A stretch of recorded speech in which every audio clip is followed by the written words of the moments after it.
Chapter 1. I harvested sweet potatoes today. The first frost was this morning, and you're supposed to dig sweets on the morning of the first frost. I'm glad I know stuff like that. It's a bad time to have to learn about important things like when to dig your sweets. I got 2 wheelbarrows full. I've only got 1 wheelbarrow, but I filled it up twice. I don't know if it will be enough. I took them to the little greenhouse, put them all out on the rack, and covered them with wet towels to cure. They've got to stay warm and moist for a few days to cure properly. I'm glad I know that, too.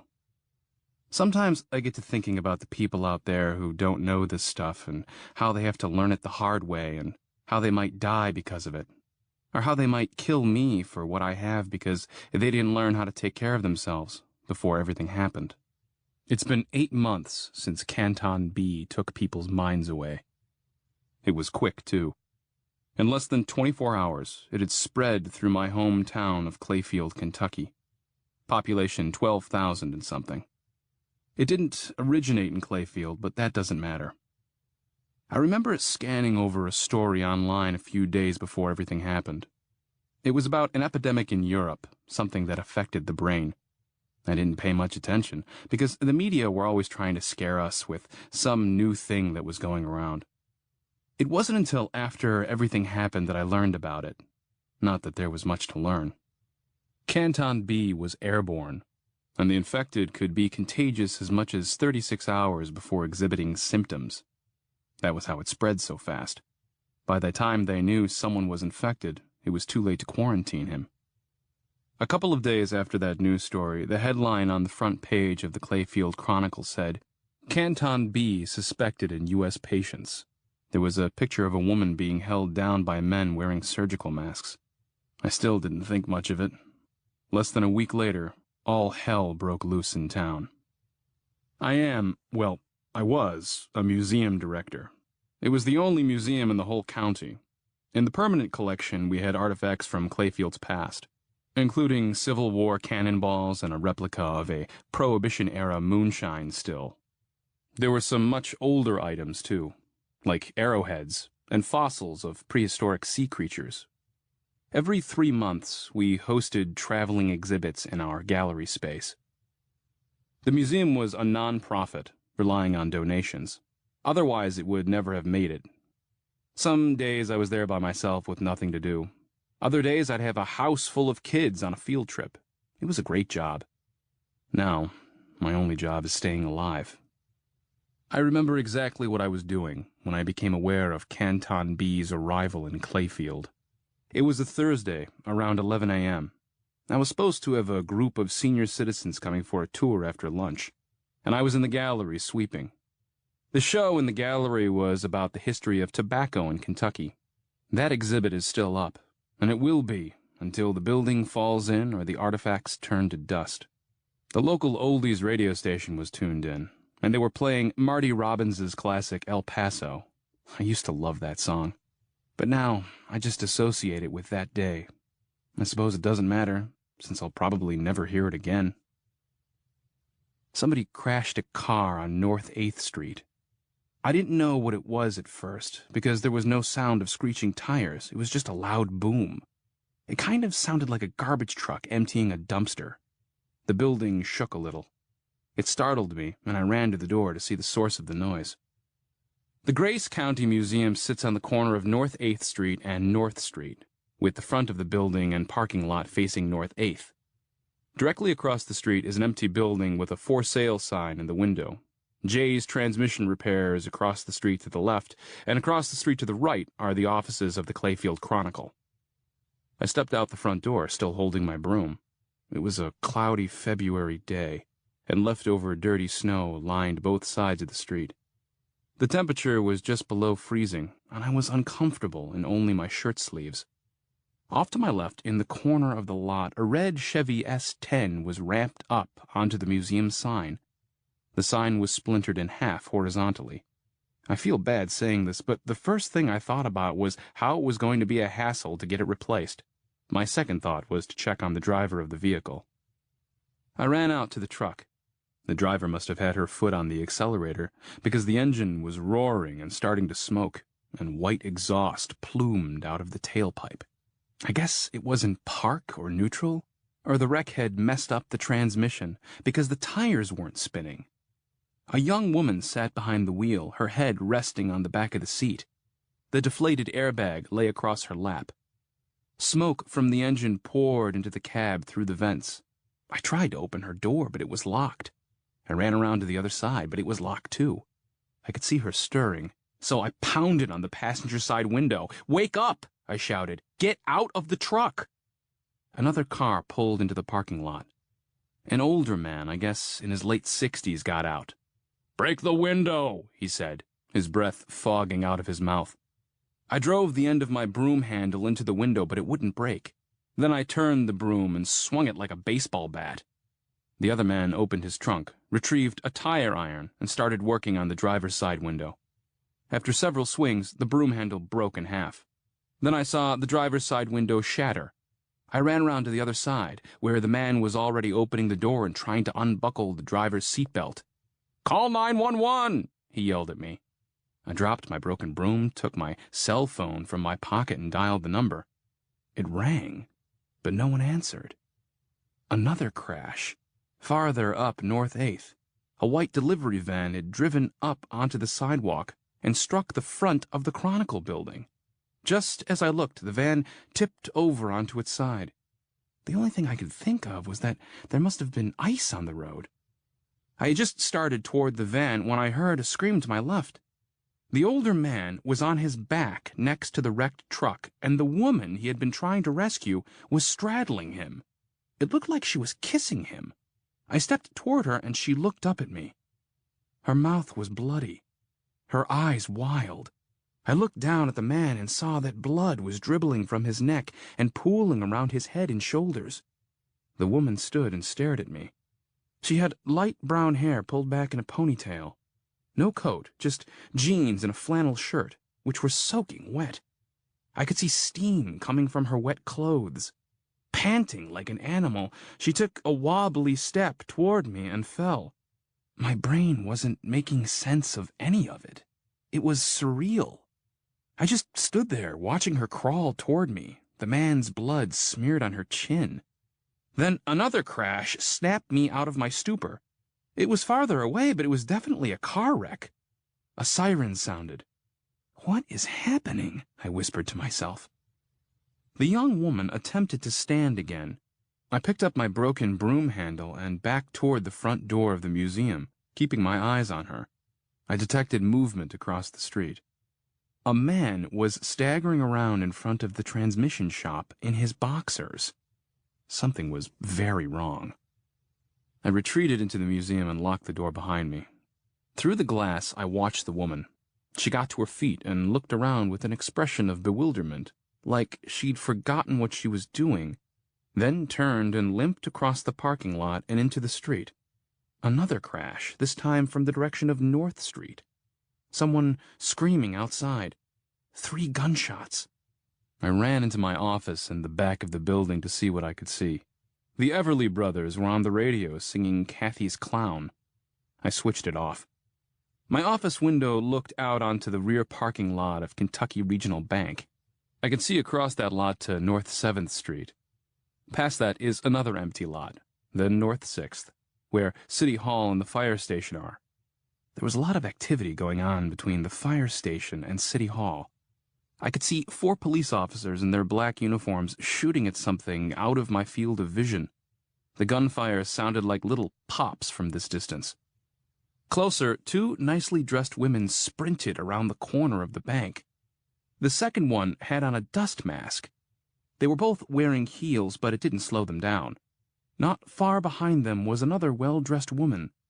The third woman was barefoot and moved like she was drunk.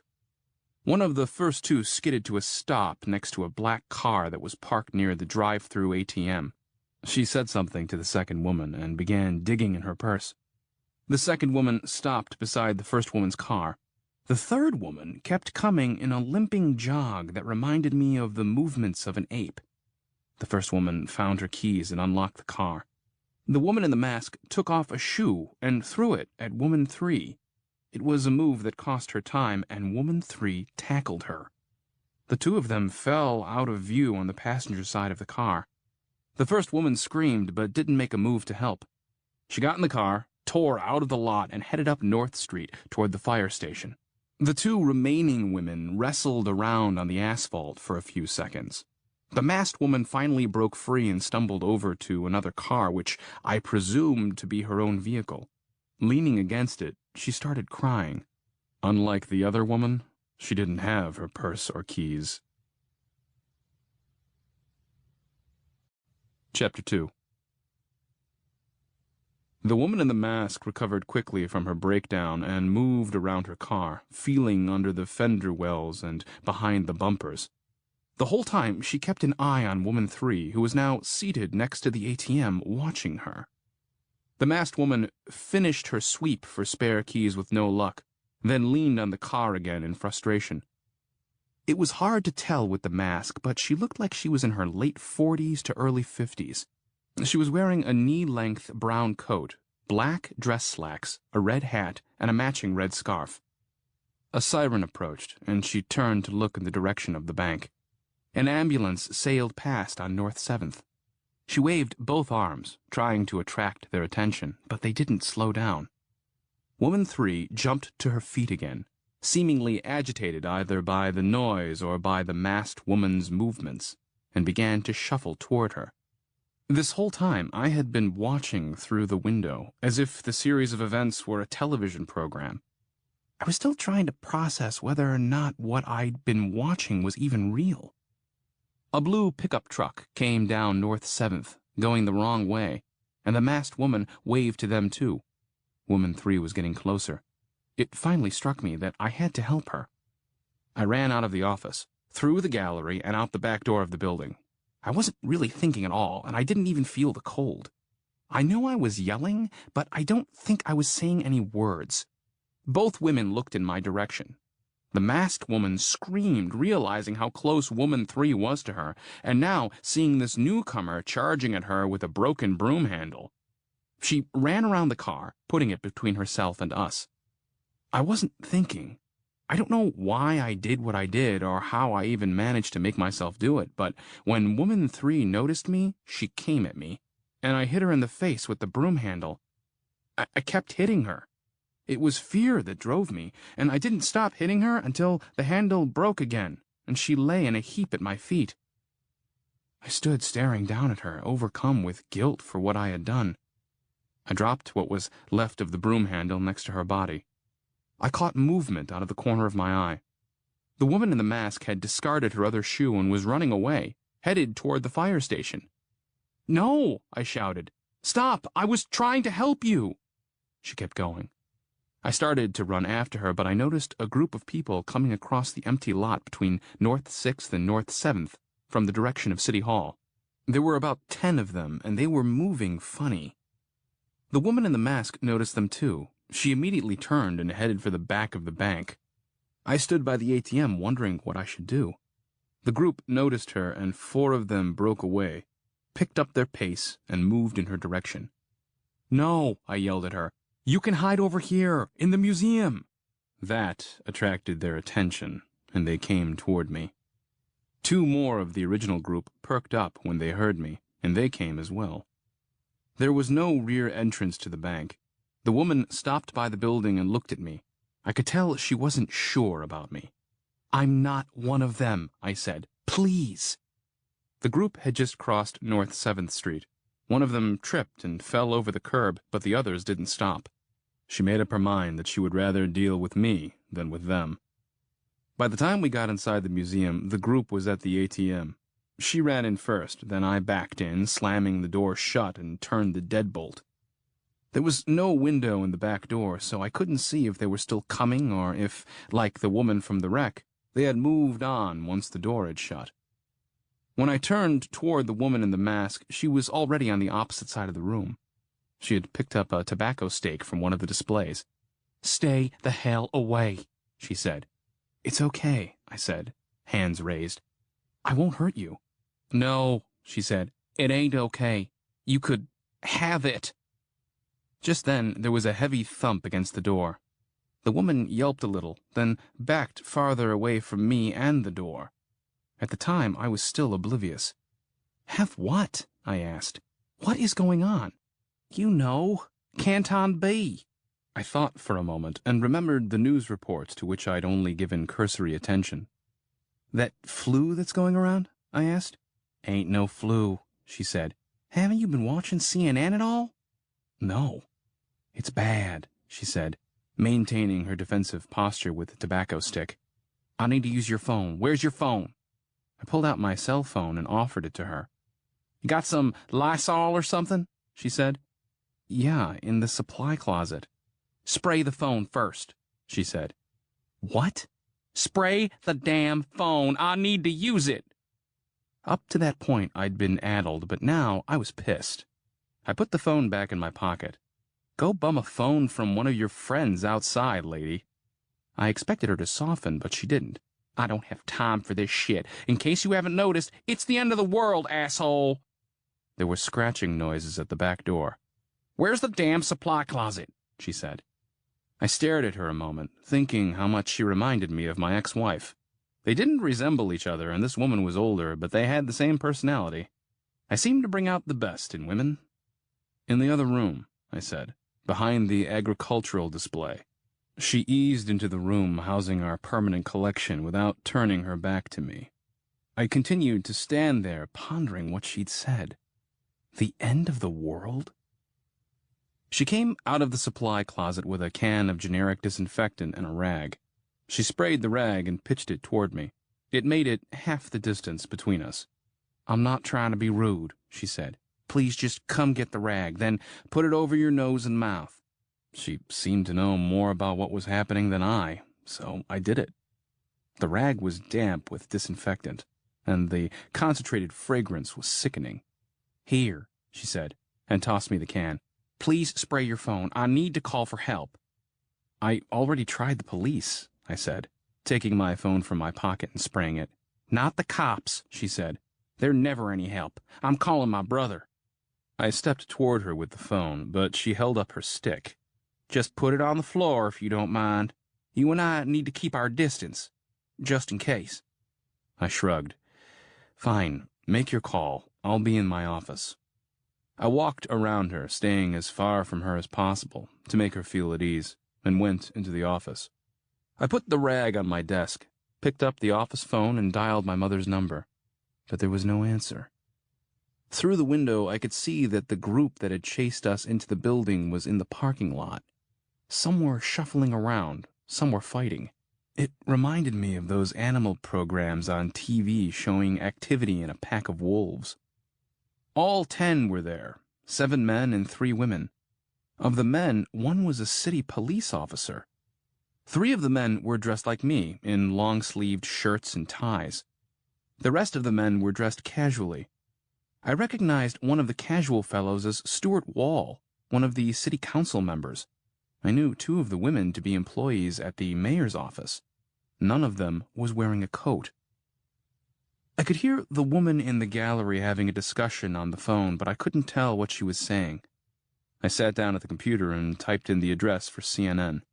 This event was the only news. Every article and every video was about Canton B. I clicked the play button on a video at random. Knoxville, Tennessee was burning. In another video from Little Rock, Arkansas, people tore at each other like wild animals. In another from a small town in South Carolina, the dead lay in the streets like a Matthew Brady battlefield photograph. I pressed play on one more, and the masked woman stepped into the doorway of the office. She watched the monitor over my shoulder. In the clip, bridges were being blown up. "They're trying to contain it," she said. "They're bombing every bridge and ferry on the Mississippi and Ohio rivers. The South is screwed." "What the hell?" I said to myself. "My brother will be here in half an hour," she said. "Here's your phone." She put it on a shelf just inside the door, then stepped out. "What's your name?" I asked. "I'd rather not say," she said, "things being what they are." "What are things that you can't give me your name? Again, I'm not trying to be rude, but if I gave you my name, it might give you a way to find out where I live. It's the only safe place I know." How could this happen? I said, turning back to the monitor. Have you been in a cave or something? I looked up at her and quickly reviewed the past few days in my head. Well, I said, let's see. Today is Thursday. No visitors yesterday. We had snow and ice on Tuesday, and the museum is closed when the schools are closed. I'm also closed Sundays and Mondays. No one came in on Saturday? Other than me, you are the only person to set foot in here since last Friday. Hell, she said. Working here's a friggin' cakewalk. I stared at her. She probably thought I was offended, but really, I was wondering how I could have been so unaware of what had been happening. I thought back. When I wasn't here, I was at home. When did this all start? The craziness started in the U.S. on Monday down in Florida, she said. They stopped all air traffic after that except for military, but it's been spreading north anyway. I looked down and noticed her bare feet. One of them was bleeding a little. You okay? I asked. Not really, she said, looking at her feet. I knew better than to come into town today dressed like this, but we didn't expect this shit to go down until Saturday at the earliest. It spread quicker than they said it would. You need the first aid kit? Yeah, she said. And shoes if you got them. Can't help you there, I said, trying to muster a smile. Please use the rag, she said. I put the rag over my face and went to the supply closet. When I returned, she had removed her coat and hat and pulled my chair out of the office. She sat in the chair, examining her bleeding foot. It's not scraped much, she said. It'll be fine, but it'll be sore for a couple of days. I stood away from her and held out the kit and a wet towel. She took them. Thank you, she said. I'm not as bitchy as I seem. I didn't respond. I just stepped past her and leaned against my desk. That shit on CNN is all old news, she said. What you need to be thinking about now is where to go from here. For me, this all just happened. I don't know. She paused a moment from cleaning her foot with the towel. This is serious, she said. Ain't nothing going to ever be the same. All those people out there killing each other. They ain't getting better. There's no cure? She shook her head and resumed tending to her foot. That shit on the news ain't helping anybody now, she said. You remember the ice storm, don't you? Around here, if anyone ever says the ice storm, they're talking about the storm of 2009. Do you remember how everybody acted over that? She said.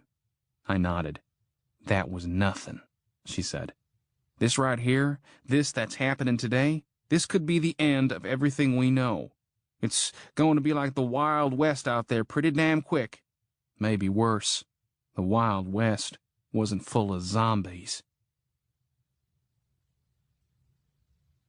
Chapter 3. Zombies? I laughed. What else would you call them? They ain't the undead, but they ain't right neither.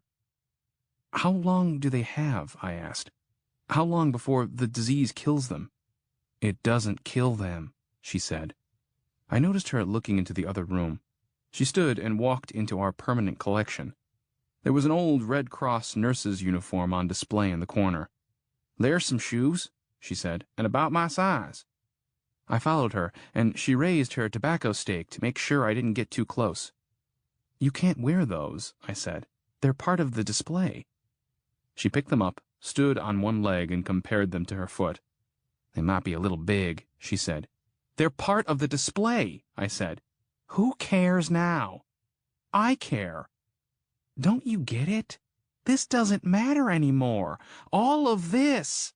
She waved her stick around. All of this is junk. Nobody wanted to see it before, and they sure don't give a shit now. I'm taking the shoes. She sat on the floor and, after blowing the dust out of the decades-old relics, slipped the shoes on her feet. If everything I'd seen and heard today was true, then she was right. I could still hear the muffled pops of gunfire and people yelling outside. So what happens to them? What do you mean? She said, tying the laces. The sick people, the crazy people. They stay that way. She stood and walked around in her new shoes. From what they said on the news, the disease fries the brain, she continued. Higher brain function is shot to hell. The neocortex, the limbic system, they get fried. Not completely, but enough. They're like animals now, but not scared like animals. They're aggressive, dangerous. They're still people, I said. They're not in there anymore, she said, pointing to her head. Their memories, reason, compassion, they're gone. All that's left is a human body inhabited by a rabid dog. She noticed me wincing at that. I'm just saying what the doctor said on the news yesterday when he was warning people to stay away from them. Right now, they're contagious. If you get too close, if they bite you, whatever. I don't know how it is after the virus has messed them up. You could be contagious right now, even if you aren't acting like them. Maybe you're contagious, I said. I'm divorced. I don't have kids. I haven't been close enough to catch anything from anyone for a week. Except you. I haven't even been out to buy groceries. Jesus, she said. Don't you have a social life? What are you, one of those porn addicts or something? Listen, I said. I know you keep saying that you don't mean to be rude, but you are. Of the two of us, you are more likely to be infected than I. You were out there rolling around on the ground with one of them. She sighed and looked down at her new, old white shoes. You're right, she said. And you helped me. I'm thankful. You have been very kind. That was better. When my brother gets here, you can't come with us, but why would I want to come with you? Good, she said, raising a hand to stop me from getting offended. But I still want to help you with a little advice. I shrugged. Okay. Make a plan. All those people out there, they all have jobs. What happens when they don't show up to do their jobs? How long do you think we'll have electricity or food shipments or internet access? It's a scary thought. It could turn into the dark ages again. Can you handle that? I'm not a kid, I said. I don't need the internet. I like it, but I don't need it. The internet is more than music videos and porn, hon. Go in your office right now and start printing off hard copies of everything important, and I'm not talking about financial statements.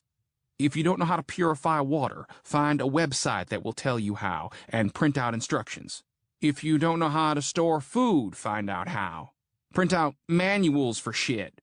Guns, generators, stuff like that. Print until the power goes out or you run out of paper. If you have an extra computer, get them both going. Are you serious? There's no way I can do all that. Do what you can. I'm helping you the best way I know how. I'm divorced too. I've had to move in with my younger brother. He's around your age. She moved over to one of the shorter display pedestals and sat on the edge of it. She wasn't supposed to sit on those, but I didn't say anything. My brother is one of those survivalist types, she continued. He's got lots of guns and food and stuff like that stashed away for occasions like this. I always thought he was nuts, but when the ice storm happened, he was ready. While everyone else was without heat and electricity for nearly a month, we were warm and watching TV. He's ready for anything. He's ready for this, as crazy as that might sound. He has binders full of stuff at home. Most of it seems ridiculous. I mean, why would I need to know how to operate a forklift? Why would I want to make soap or butcher a pig? Since I've been watching this stuff play out on the news, I've been seeing how this information might come in handy very soon. Knowledge is power. How-to knowledge will be the most important. It might be a while before help comes. If this thing jumps the rivers, then help might never come. Start with the important stuff like water, food, and shelter. Then work your way out from there. Shelter shouldn't be as much of a problem. There will be thousands of empty houses, but definitely learn about water. Where will you get it? When the power goes out, the water will eventually stop coming out of the tap. Electricity would be a good one, too. If nothing else, learn how to wire a generator into a well. Then you could pump water and store it as long as the generator is running. In fact, you should be filling every available container in this building with water right now. I was kind of dazed. So much to do. Do you know anything about any of this stuff? I try to plant a little garden every year, I said, and I have a subscription to Mother Earth News. She rolled her eyes, but then composed herself. Okay, she said. That's a start. Just go from there. What she said made sense, but I didn't know where to begin. I started toward my office and then turned back to her. "I don't understand," I said. "If everyone was informed, then why are so many people in town today?" "I can't speak for everyone else, but I was at the bank closing my accounts. We thought it might be a good idea to have a large amount of cash on hand in case we needed to leave. We might be able to bribe our way across the river. Now I see we will need to leave soon, but I never got my money." "Your brother should be here by now. He was at Walmart trying to get some extra food before everything got bad," she said. "He told me it was crazy there. He'll be here." I went into my office and tried my mom's number again. Still no answer. She lived near St. Louis, so I wasn't too worried about her yet. I did think about calling my ex to check on her, but decided not to. The woman stepped into the doorway. "Have you got a trash can in here?" she asked. I pointed under the shelf by the door where she'd put my cell phone. She picked up the small plastic waste can and removed the bag. "I'm going to fill this with water," she said, "just in case." I nodded and dialed another number.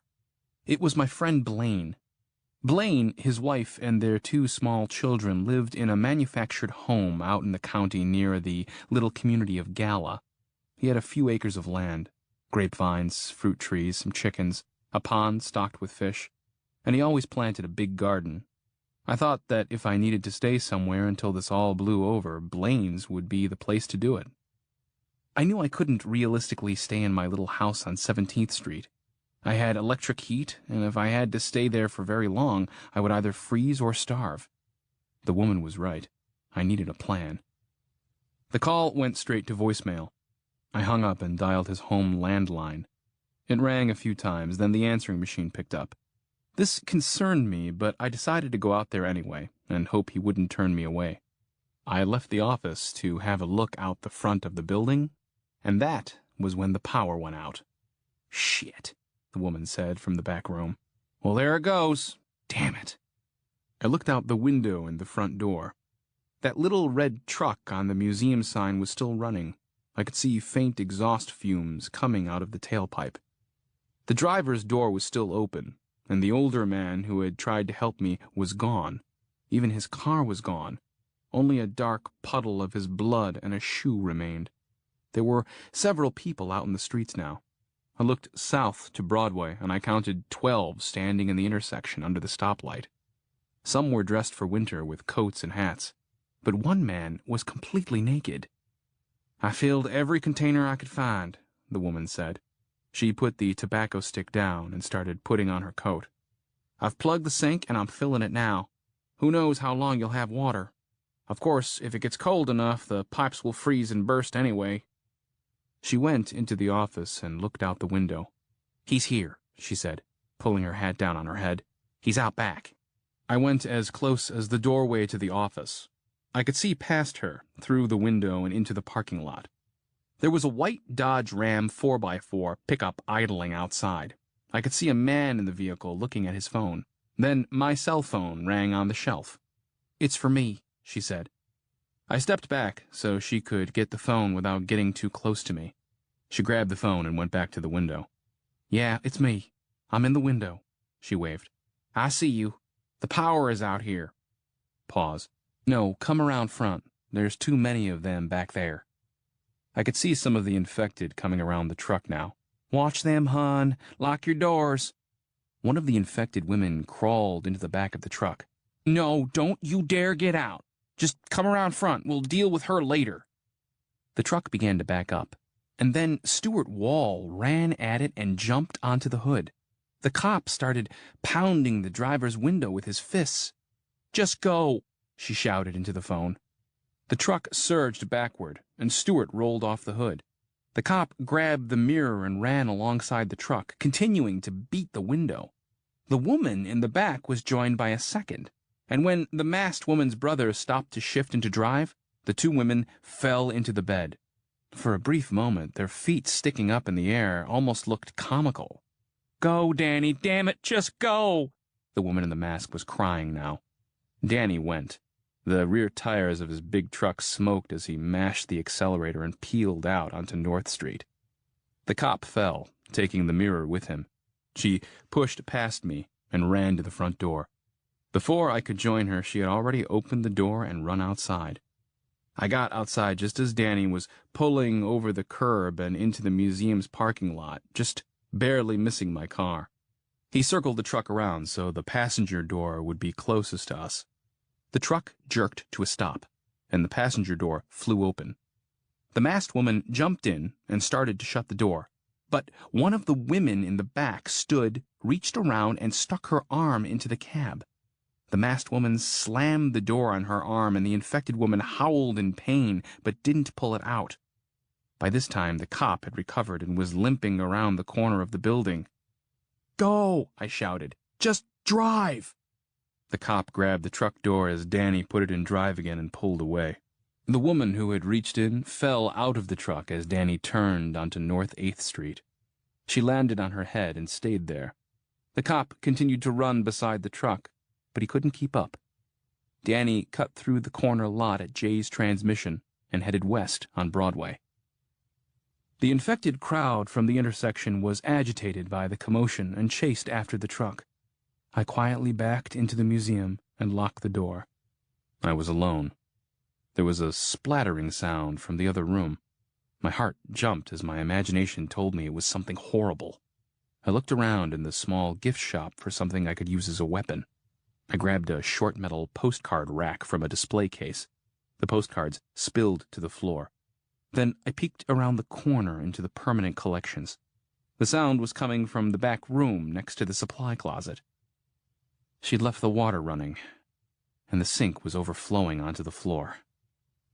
I walked past the nurse's uniform on my way to turn off the water. She'd taken the shoes and my phone. Chapter 4. I turned the water off and went to the supply closet for a mop. I would have to leave the building soon. With the electricity off, the museum would get cold quickly. Plus, I didn't have enough food in there to wait until things died down outside. I kept a couple of cans of soup and a partial box of crackers in the bottom drawer in my desk, in case I ever forgot my lunch. Then there was today's lunch, a salami sandwich in the mini-fridge. I also had a couple of bags of microwave popcorn, not that they would do me any good now. I could hide in the museum for a few days, ration my food, and try to ignore the temperatures, but I didn't want to. I mopped up as much of the water as I could. I didn't have a place to put the wet mop because she'd filled my bucket. There were also 3 small plastic trash bins full of water, and of course the sink. I propped the mop against the wall. I had to remind myself that it didn't matter if I made a mess because life as I knew it was over. The weight of that thought made my knees weak. I suddenly felt so alone. I wished someone were with me, even if it was the rude woman with the dust mask. I needed to sit, so I went back to my office, pulling my chair in with me. I sat at my desk and stared at the black blank computer monitor. With the power off, it was amazingly quiet in the building. I could hear myself breathing. I tried to calm myself. I needed to think. I had to get to Blaine's. First, I would go home and get a few things. Just then, I was startled out of my thoughts by a scream outside. I stood and looked out of the office window.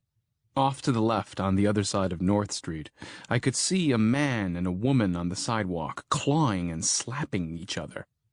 I could tell by their movements that they were both infected. I pulled the blinds closed on the window. I didn't want to see any of it anymore. It was after 1 p.m., and the sun would set in less than 4 hours.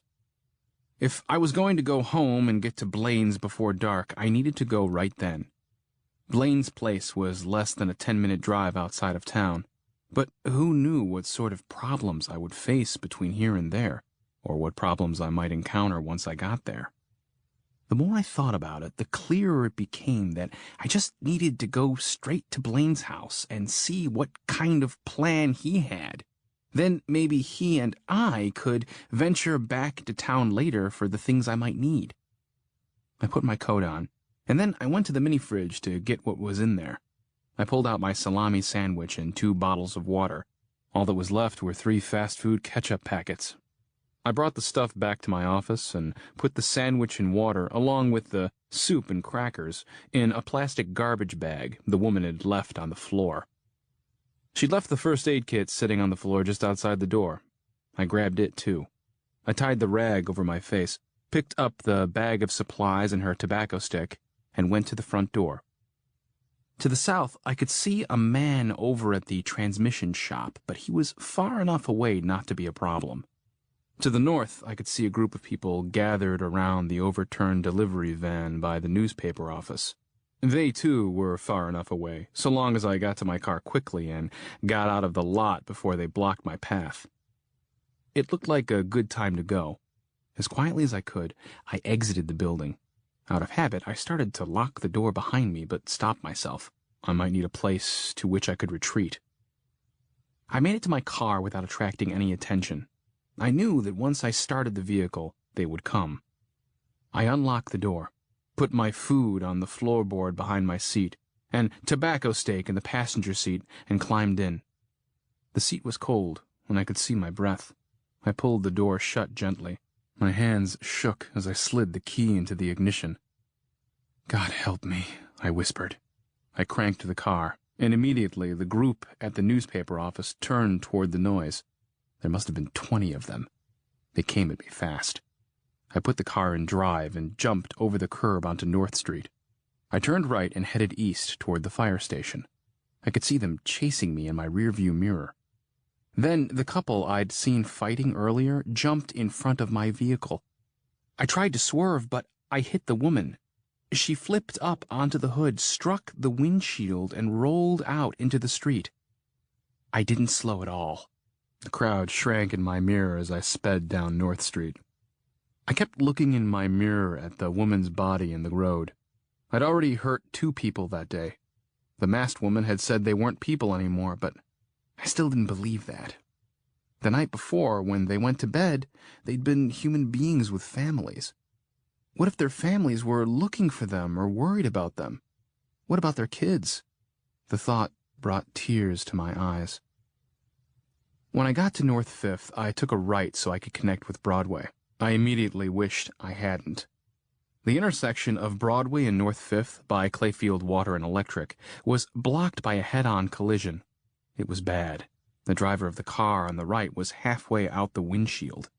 The front end of the other car was crumpled so that the hood was pushed into the interior of the car. There was a crowd of infected around the wreck, some of whom were crawling on the vehicles. They were all in various states of dress. I couldn't understand how some of them could stand to be in the cold without their coats or pants. They all turned toward me. I stopped the car. I knew I had to get out of there quickly. I put the car in reverse and threw my arm up on the back of the seat to head back the way I'd come, but there was a little boy behind the car. He couldn't have been more than 6 years old. His vacant stare told me he was infected like the others. I faced front again and saw the crowd approaching. I turned back, and the little guy was still standing there. "Move, damn it!" I yelled. "Move!" I lay on the horn. The boy jumped a little, but didn't move from his spot. Then the crowd started hitting and rocking my vehicle. They didn't like the horn. They gathered in a crescent around the front end of the car. Some of them were actually snarling. I looked in the mirror, and the boy bared his teeth. Rabid dog or no, I wasn't going to run over a kid. I put the car in drive and stomped the accelerator. I didn't punch through the crowd as I'd hoped. I wasn't going fast enough. An elderly man went down and under the car. I groaned inside, but I couldn't think about it right then.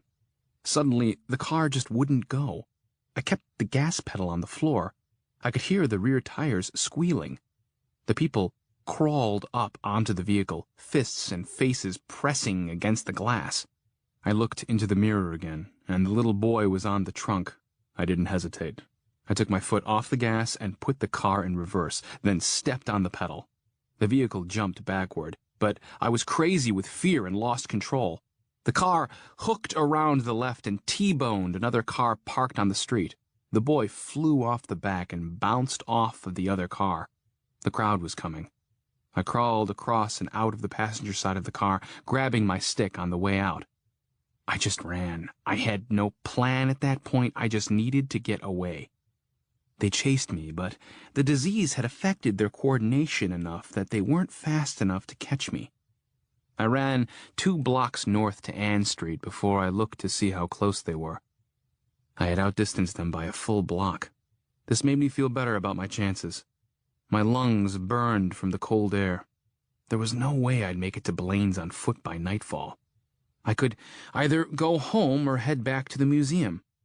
I allowed myself a slower pace and jogged west down Ann Street, trying to get a clear thought in my head. My house was on 17th Street, and that was a long way on foot. I jogged 2 more blocks until I reached North 7th. There was no traffic on the roads by that time, just wrecked or abandoned cars. I stopped at the corner of Ann and North 7th to catch my breath. My pursuers weren't even in view anymore. I wondered if they weren't smart enough to follow me that distance, or if, once I was out of sight, they'd forgotten about me, or if they'd found other prey. I'd left my keys in the car, along with my food and water. I went up to a couple of empty cars hoping I could find one with keys, just to get me home, but no luck. I looked south down North 7th, and I could see the Old Hill Hotel in the distance, and next to it, Kentucky Regional Bank. That would put me next to the museum. The Old Hill had been a hotel in the early 20th century, but now it was used as office space. I could see that the stoplights for the next 2 intersections were black, but I did see one working a block past the courthouse. The power wasn't out everywhere. Looking toward Kentucky Regional Bank, I remembered what the woman said about closing her account and how she didn't get her money. I also remembered that she didn't have her purse with her. I presumed it must still be in the bank. I assumed that the car she was searching earlier belonged to her. I decided to venture into the bank and retrieve her purse and, hopefully, her keys. I jogged south to North Street and stopped. I made sure I wasn't followed, and that there wasn't anything waiting for me ahead. The crowd that had chased me after I left the museum was gone, but the woman I'd hit with my car was still there. I felt sick about that. Part of me wanted to go check on her, but I knew I couldn't help. I proceeded to the bank. As I drew closer, I got a better view of Broadway. There was a small group on the courthouse lawn, but they didn't notice me. And once I got to the bank building, I hugged the wall until I got to the tinted glass door. It was dark inside, darker than I expected it to be, and quiet. I stood still for a moment, allowing my eyes to adjust. There were glass-walled offices to my left. To the right was the area for tellers. Papers littered the floor. The place appeared to be vacant. I looked in each teller's stall for the purse, but it wasn't there. In one stall, I did find 2 stacks of 20s bound with paper wrappers. A little voice told me that I would need it and that no one would ever know, but I left it. I was just about to leave when I spied a purse in one of the offices, on the floor next to a chair. I stepped inside and picked it up, then came out next to the front door. I opened the purse to examine the contents in the dim light coming through the front of the bank. There were keys, a wallet, 2 tampons, a partial pack of gum, an ink pen, and some loose cough drops. I opened the wallet and checked the driver's license. It wasn't the woman with the mask. It was the woman I'd beaten with the broom handle.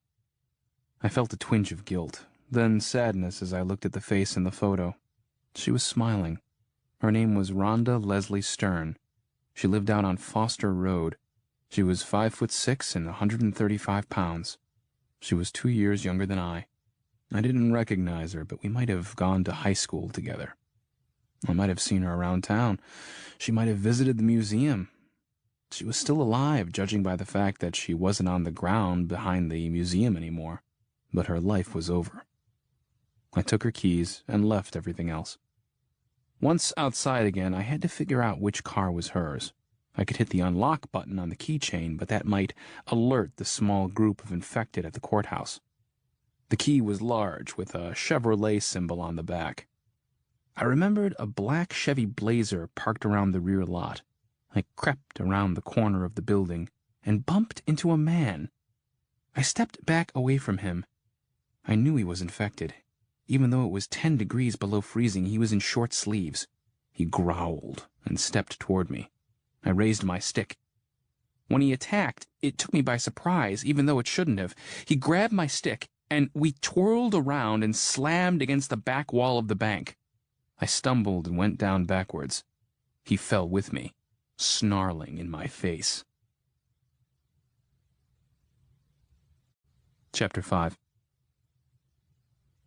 His face was inches from mine. I managed to push the tobacco stick against his throat crosswise, and that was the only thing preventing him from biting me. Saliva hung from his bottom lip in a long, syrupy strand. I couldn't allow it to get in my eyes. There was an unnatural heat coming from his body. I couldn't imagine a person surviving a fever that high. I don't know how much he weighed, but my adrenaline was pumping, and I was able to shove him away from me long enough to scoot backwards and get out from under him. By the time I got to my feet, he was in a crouch, ready to lunge at me again. I swung the stick like a bat and connected with his shoulder. He made a noise that was somewhere between a scream and a moan and charged at me. I was ready this time.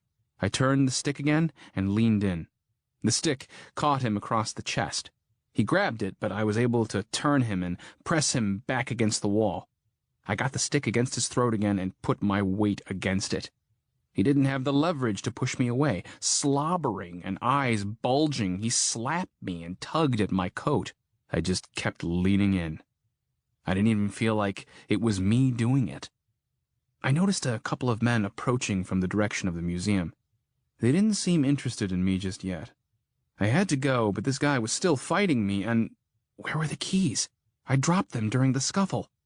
Keeping my weight against the stick, I looked around. They were on the ground by the corner of the building. I glanced toward the approaching newcomers again. They'd seen me. I pulled the man away from the wall a little and then slammed him back until his head smacked the bricks. While he was dazed, I grabbed the keys. I hit the unlock button on the keychain. The lights flashed on the blazer, and there was a little toot from the horn. The newcomers were very interested by that time. The other man had slid down the wall. I could see blood at the corner of his mouth, and he was making a loud, rasping sound. I got to the truck in plenty of time. The interior of the vehicle smelled like the coconut air freshener hanging from the mirror. I noticed a toddler's car seat in the back. I tried to ignore it. The truck started without a problem, and I pulled away, going west past the museum. The men didn't chase me. The last thing I saw in the mirror was them standing over the man by the bank. I didn't want to think about what they might be about to do. I didn't see many people on my way home. I stuck with the side streets, which took a little longer. The only direct way for me to get over to 17th Street was to use Broadway, and I knew better than to do that. There was too much activity over there. I had to go north on 9th, and then cut across Gardner to 12th, then 12th to Depot Street, and that would take me to 17th. Twice I had to go around abandoned vehicles, but otherwise the streets were empty. As I crossed over 14th Street, I could see thick black smoke billowing from the northwest. There would be no one to put out the blaze. I prayed it wouldn't spread. When I pulled into the driveway of my little house, the clock on the Blazers radio said 3:09 p.m. I have a small one-car garage, but the automatic opener was still clipped to the visor of my car. Besides, the power was probably out anyway. I almost parked the truck in the driveway, but changed my mind.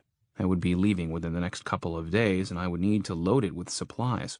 I looked around to make sure no one was close by, and then I jumped out and opened the door manually. Once inside, with the door shut, I felt an incredible emotional release. I broke down. I just plopped down on the cold concrete floor by the closed door, next to oil stains and spider webs, and cried like a baby.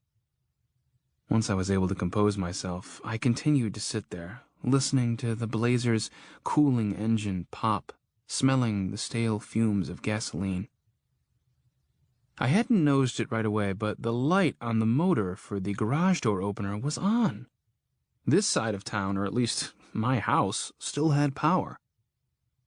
I walked between the car and a narrow metal shelving unit to the interior door. It was locked, but I kept a spare key under the mat.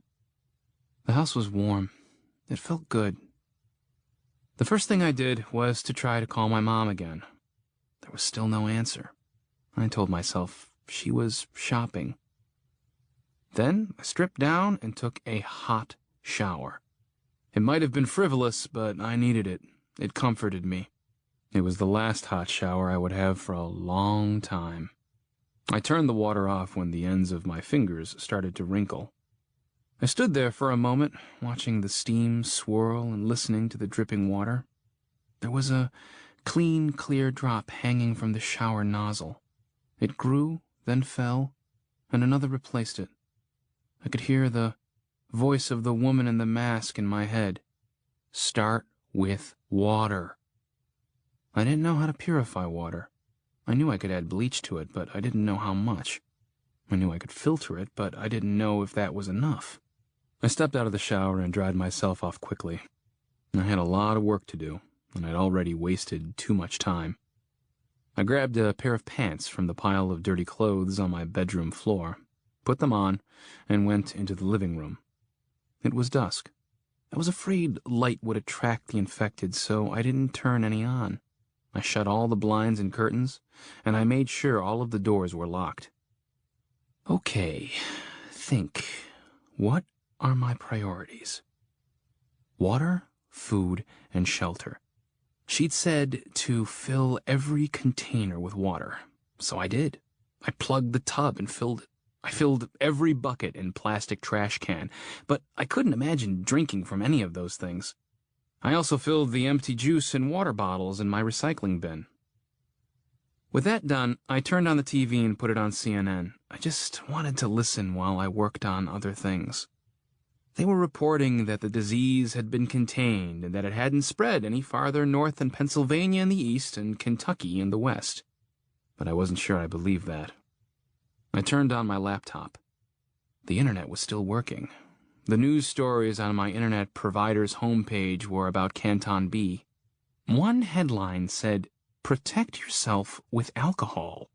The blurb underneath said, "Doctor tells people to get drunk." I rolled my eyes. Even then, with the most sensational story of all time, they felt the need to get more sensational. I moved on and checked my email for something from Blaine or my mom, but there was nothing there but advertisements. I logged into all the social networking sites. I hadn't been online since Wednesday, and only then to check my bank statement. I hadn't visited any of the social sites since Sunday. There was a lot of talk about Canton B, but none of my local friends had posted anything for a couple of days. Except one. Jen Warren, a woman I knew from my high school days, had posted 3 hours before. "Things are really bad. People are killing each other outside. We're at home. 131 College Street, Clayfield. Please send help." 68 comments followed the post. Many of them said, "praying," or "sending positive thoughts your way," or some pointless variation thereof. A few people talked about themselves and how things were where they lived. A few said they were going to help, but I visited their profiles and saw that they lived north or west of the rivers, or too far away for that promise to be realistic. I typed, "Jen, I am at home now. It's getting dark, and I'm not going out. I will come by your place in the morning. I will be in a black SUV. Have some things ready to leave. Please respond to this message so I know you got it." I hit send. Then I checked Blaine's profile. There was nothing posted since the week before, and it was a link to a seed catalog with a comment about how it was time to start his tomato seeds indoors. I visited the profile of his wife, Betsy, and the week before she'd posted a link to a Stevie Wonder music video. Failing to find any pertinent information, I got busy with the masked woman's advice. I typed "how to purify water" into the search engine. Every result was a link to a site pertaining to disaster preparedness. The first one was a government site. It had already been updated to deal with the current crisis. From what I could gather, it was posted for those outside of infected areas. There was no advice as to how to deal with the infected except to keep your distance and notify authorities. We were past that. I got the impression that they'd written off the infected areas as a loss. There was actually a sentence toward the end of their homepage that said, "Once the affected areas have been fully depopulated, testing should indicate whether these areas are habitable again." Depopulated? I stared at that sentence, trying to figure out what they meant. Did they plan to wait it out or depopulate it themselves? I didn't like either option. There wasn't going to be a rescue. At best, I could expect to stick it out here alone until the infected died off. At worst, the federal government was going to do something to eradicate us. Couldn't think about that right then. I had a job to do. I dug around in my desk and came up with a partial package of paper, 30 sheets at the most. It would have to do. I started printing out the information. I printed from the government site for a while, but then I found some sites that seemed better suited for my situation. These were sites that used acronyms like WTSHTF, when the shit hits the fan, and TEOTWAWKI, the end of the world as we know it. Those terms described my day exactly. These sites were like a gold mine for me, but since it was all so new to me, I wasn't sure on which information I should focus. I kept it simple with food and water. I looked through their gun sections, but I thought some of it was ridiculous. I mean, where would I come across an automatic weapon? I already knew how to shoot. My dad took me hunting when I was a kid. It had been a while, but I could still do it. As far as using the guns for something other than hunting, I didn't even want to think about it. I did remember the masked woman talking about hooking a generator up to a well pump. I knew Blaine had a well at his place. It was one of those little white fiberglass well houses. I did some searching and found a relevant discussion in a forum. I'd have to hardwire the generator into the pump. I printed off some information on that too. One site had a list of necessities that everyone should have in case of the end of the world. Another site told how much food was needed to supply a family of 4 for a year. I printed the front and back of every sheet, and it didn't take long. I tried to call my mom and Blaine again. They didn't answer. Then I checked to see if Jen had responded to my message, but she had not. I searched online a while longer and started writing information in the margins of my pages. I wrote until my hands hurt. I thought about exploring more sites, but I was exhausted. I realized as I turned off the computer that I hadn't eaten anything since breakfast. It was now close to 11 p.m. Only 12 hours before, I'd been sweeping my museum. Chapter 6. Before going to bed, I looked at the TV. There was a video of men in biohazard suits lifting body bags onto a truck. Then the image switched to the news anchor standing at a large map. All of the southern states east of the Mississippi River were shaded in red, and the red spread all the way up through D.C., Maryland, and parts of Pennsylvania. Looking at the map, I really didn't see any way they could stop it from taking every state east of the Mississippi. The anchor said, "An Ohio doctor claims inebriation could have an effect on Canton B. Dr. Sharon Harris of the University Hospital in Cincinnati has spent the past 2 days assisting medical personnel in Louisville, Kentucky. She is with us now via satellite. Dr. Harris, this has the potential to be something big. How did you come to this conclusion?" The doctor looked tired and solemn. She said, "I examined a woman last night, a rape victim. Her assailant was later brought in by police exhibiting symptoms of the virus. Tests concluded that he was infected, but his victim tested negative. She had been drinking. This morning I treated a homeless man who had been attacked. He'd been beaten and bitten by 2 individuals in the advanced stages of the virus. The homeless man is an alcoholic and was intoxicated at the time. I ran tests on him and they all came up negative for Canton B." The reporter interrupted her. "Yes, but doctor, does this really indicate that alcohol had anything to do with it? I'm sure there are people out there with a natural immunity." The doctor shifted in her seat. "Right now, this is just a theory. I have contacted hospitals across the southern states, but as you know, much of the South is without power and communication is spotty. I did receive an email from a nurse in Atlanta who stated that she had treated an intoxicated woman following a car crash, and the woman had tested negative. I don't think it is a cure, but I think that perhaps alcohol's interaction with the brain might prevent the virus from initially taking hold. We don't know enough to say for sure, but I think it should be investigated further.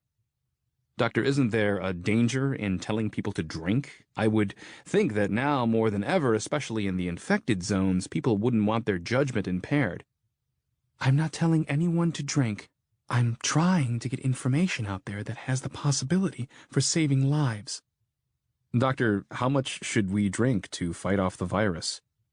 I'm not saying anyone should drink. I don't know. I turned the TV off. I had a bottle of bourbon in the pantry, but I didn't want to get plastered just on the hunch of a tired doctor. I had to keep my wits. I started to try my mom again, but decided to wait. Part of me questioned why she hadn't called to check on me. I slept hard. When I woke up, daylight was peeping through a gap in my bedroom curtains. There was a faint smell of smoke. The house was cold. It wasn't cold enough for me to see my breath, but it was uncomfortable. My alarm clock was dark. I'd set it to go off at 6:30 a.m. so I could go help Jen. I tried the lamp by my bed, but it wouldn't come on. I peeked through the curtain, and there was about an inch of new snow on the ground. A body lay in the street in front of the house next door, also covered in snow. I'd hoped it had all been a dream. I went to the kitchen, where I could check a battery-operated clock. It was a little after 9. I looked out a window in the back of the house. I could see a lot of smoke coming up over the trees to the west. I wouldn't be able to stay. Maybe I could bundle up enough to sleep there so long as that fire didn't spread, but eventually the water would freeze. It might warm up this afternoon, or it might stay this cold for a week. I didn't know, and I doubted the local weatherman was still making forecasts. I went to my closet and put on some warmer clothes, a blue and yellow Murray State University sweatshirt and some jeans. Then I took out 5 more changes of clothes to take with me to Blaine's. I piled them on the bed. And then I went out to the spare room to get my suitcase. On my way through the living room, I stopped to try my mom again. The phone relied on electricity and was dead. I felt a little empty and worried. I wondered if I would ever know if she was okay. I was suddenly angry with the woman in the mask for taking my cell phone. I was angry all around. I went into the spare room. I never called it the guest room because I never had any guests. I'd always thought about turning it into a little library or a study, but that was just another plan that never materialized. The room was stacked with boxes and junk. When I divorced 2 years prior, I'd bought this place. I unpacked the necessities when I first moved in, but this other stuff had never made it out of the boxes. Some of the boxes had been packed when I left home for college many years before. I was just too sentimental or too much of a pack rat to let any of it go. One of the boxes contained my old comic books. Some were collector's items, but I never sold them, because I always thought I'd read them again. I tried once, but they just weren't the same. No, I wasn't the same. Another box had some of my back issues of Mother Earth News. I never threw them away either. I always had this little fantasy of living in the country and growing my own food. I could live that dream vicariously through Blaine and reading those magazine articles. I grabbed the box. I figured that I'd need them. I packed my clothes in the suitcase. I emptied out one of the boxes of junk from the spare room and put the contents of my medicine cabinet in there. I took everything, even a bottle of expired vitamins. I had 3 rolls of toilet paper and a partial. I put them in the box. Toothpaste, mouthwash, disposable razors, nail clippers. It all went in. I had some lace-up Wolverine work boots in the closet that I didn't wear much, but I kept them around in case I ever needed to do any work outside. I put them on and took the box of toiletries, the magazines, and the suitcase out to the Blazer. While I was out there, I removed the child's car seat. There was still a sippy cup in the little cup holder. It made me sad. Once it was out, I brushed out the stale Cheerios and raisins that were in the back seat. Then I went back in to pack my food. I thought I had been running low on food, and had been planning to go to the grocery since Tuesday. But when I got in the fridge and cupboard, I found a lot there. I always had food in there that I forgot about or ignored, like boxed rice mixes or cans of vegetables that I rarely ate. It had become a little like the clutter around my desk, and eventually I didn't see it in there anymore. Some of it was close to or a little past the use-by date, but it was food. It all fit into 3 file boxes. I opened a granola bar and ate it. I hadn't realized how hungry I was, and I wound up eating 2 more and finishing off a bottle of grape juice. Once the food was in the back of the Blazer with the other supplies, I loaded all the water I had bottled up the night before, which took up half the floorboard in the back seat, 2 half-gallon juice bottles and 6 smaller bottles. Then I went back in for another sweep of anything I might need. I bagged up a couple of blankets and a pillow and put them by the door. I put my laptop and the stack of papers I'd printed next to that. I put on my heavy coat and tied a dish towel around my nose and mouth. I couldn't think of anything else. I loaded the last of the stuff. The back of the truck was crammed. Then I locked the house and opened the garage door. It was so quiet. No car engines, no voices, no hum from the wires on the poles running down the street, not even a dog barking. There was no one around, and the snow hadn't been disturbed, so no one had been around for a while. The smell of smoke was strong. It had settled low and close to the ground. I backed the Blazer out, then got out and shut the garage door. The driveway was a little slippery. When I got back in, I put it in 4-wheel drive. I saw 14 dead bodies as I headed south on my way to Jen's house on College Street. I didn't know if they'd been murdered by the infected or had succumbed to the cold. I saw only 2 people out walking around, but I didn't stop. I didn't want to risk it. I did see an older, tan Ford pickup driving 1 block over and headed north as I crossed over Walnut Street. The back of the truck was piled with supplies, and there was a tarp tied over it. I just caught a glimpse, and they didn't slow down. I turned at the next intersection and circled around to chase them down, but by then they were gone. When I got to College Street, it was after 10:30. Jen lived in a little white house, not that much different than mine.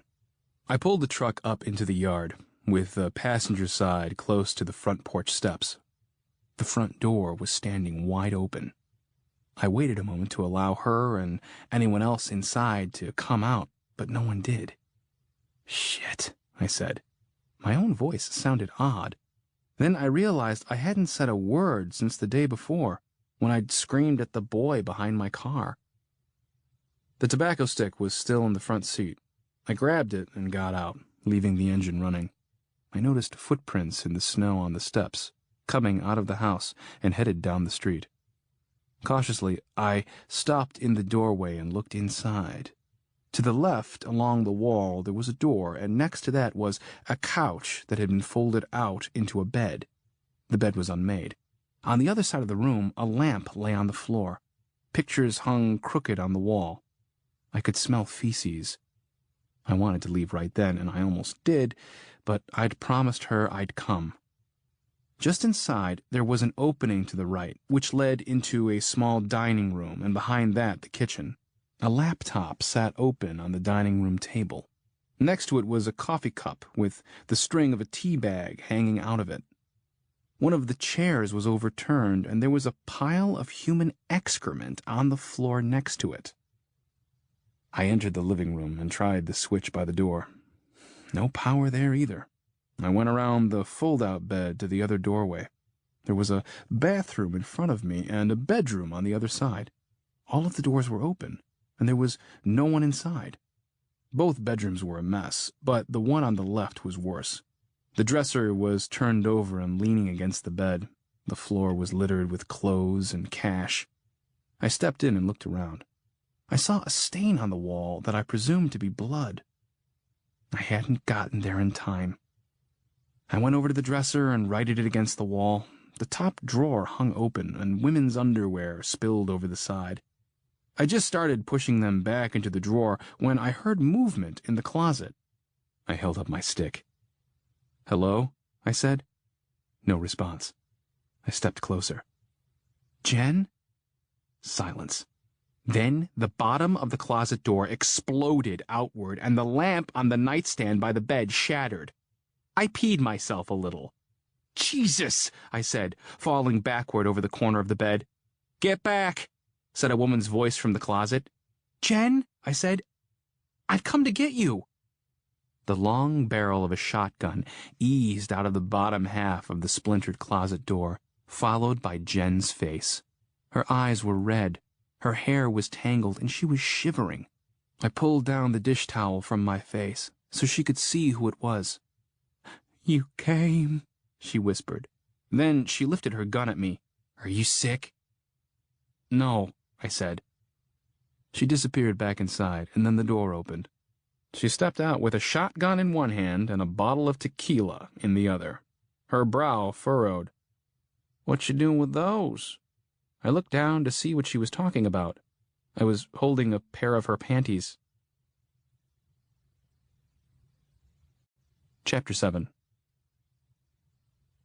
I dropped the underwear and looked up at her. She was still staring at me like she was expecting an answer.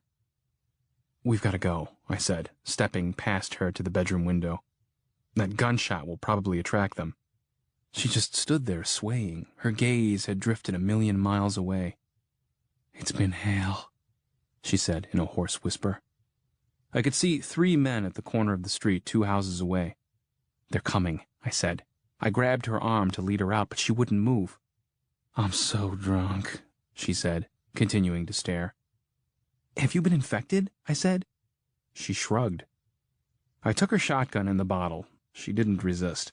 I stepped back to the window. The trio was still at the corner, but they would notice the noise of the Blazer's engine. When I turned back, she was sitting on the bed. "I'm so damn drunk," she said again. This time she put her head in her hands and started bawling. "We can talk about that in the car," I said. "Let's get some clothes for you." "Zach, oh God, he just lost it," she said through sobs. I propped the shotgun against the wall and set the tequila bottle beside it. There was a duffel bag by the closet. I put it on the bed and started filling it with the clothes from the floor. There were $300 or $400 in 10s and 20s scattered on the floor, too. I collected as many as I could. "I was trying to pack some stuff after I read your message," she said. "Zach got sick. That asshole. God, he was such an asshole." I looked out the window again. They were headed in our direction. "They're really coming now, Jen. We have to go." She just kept sitting there.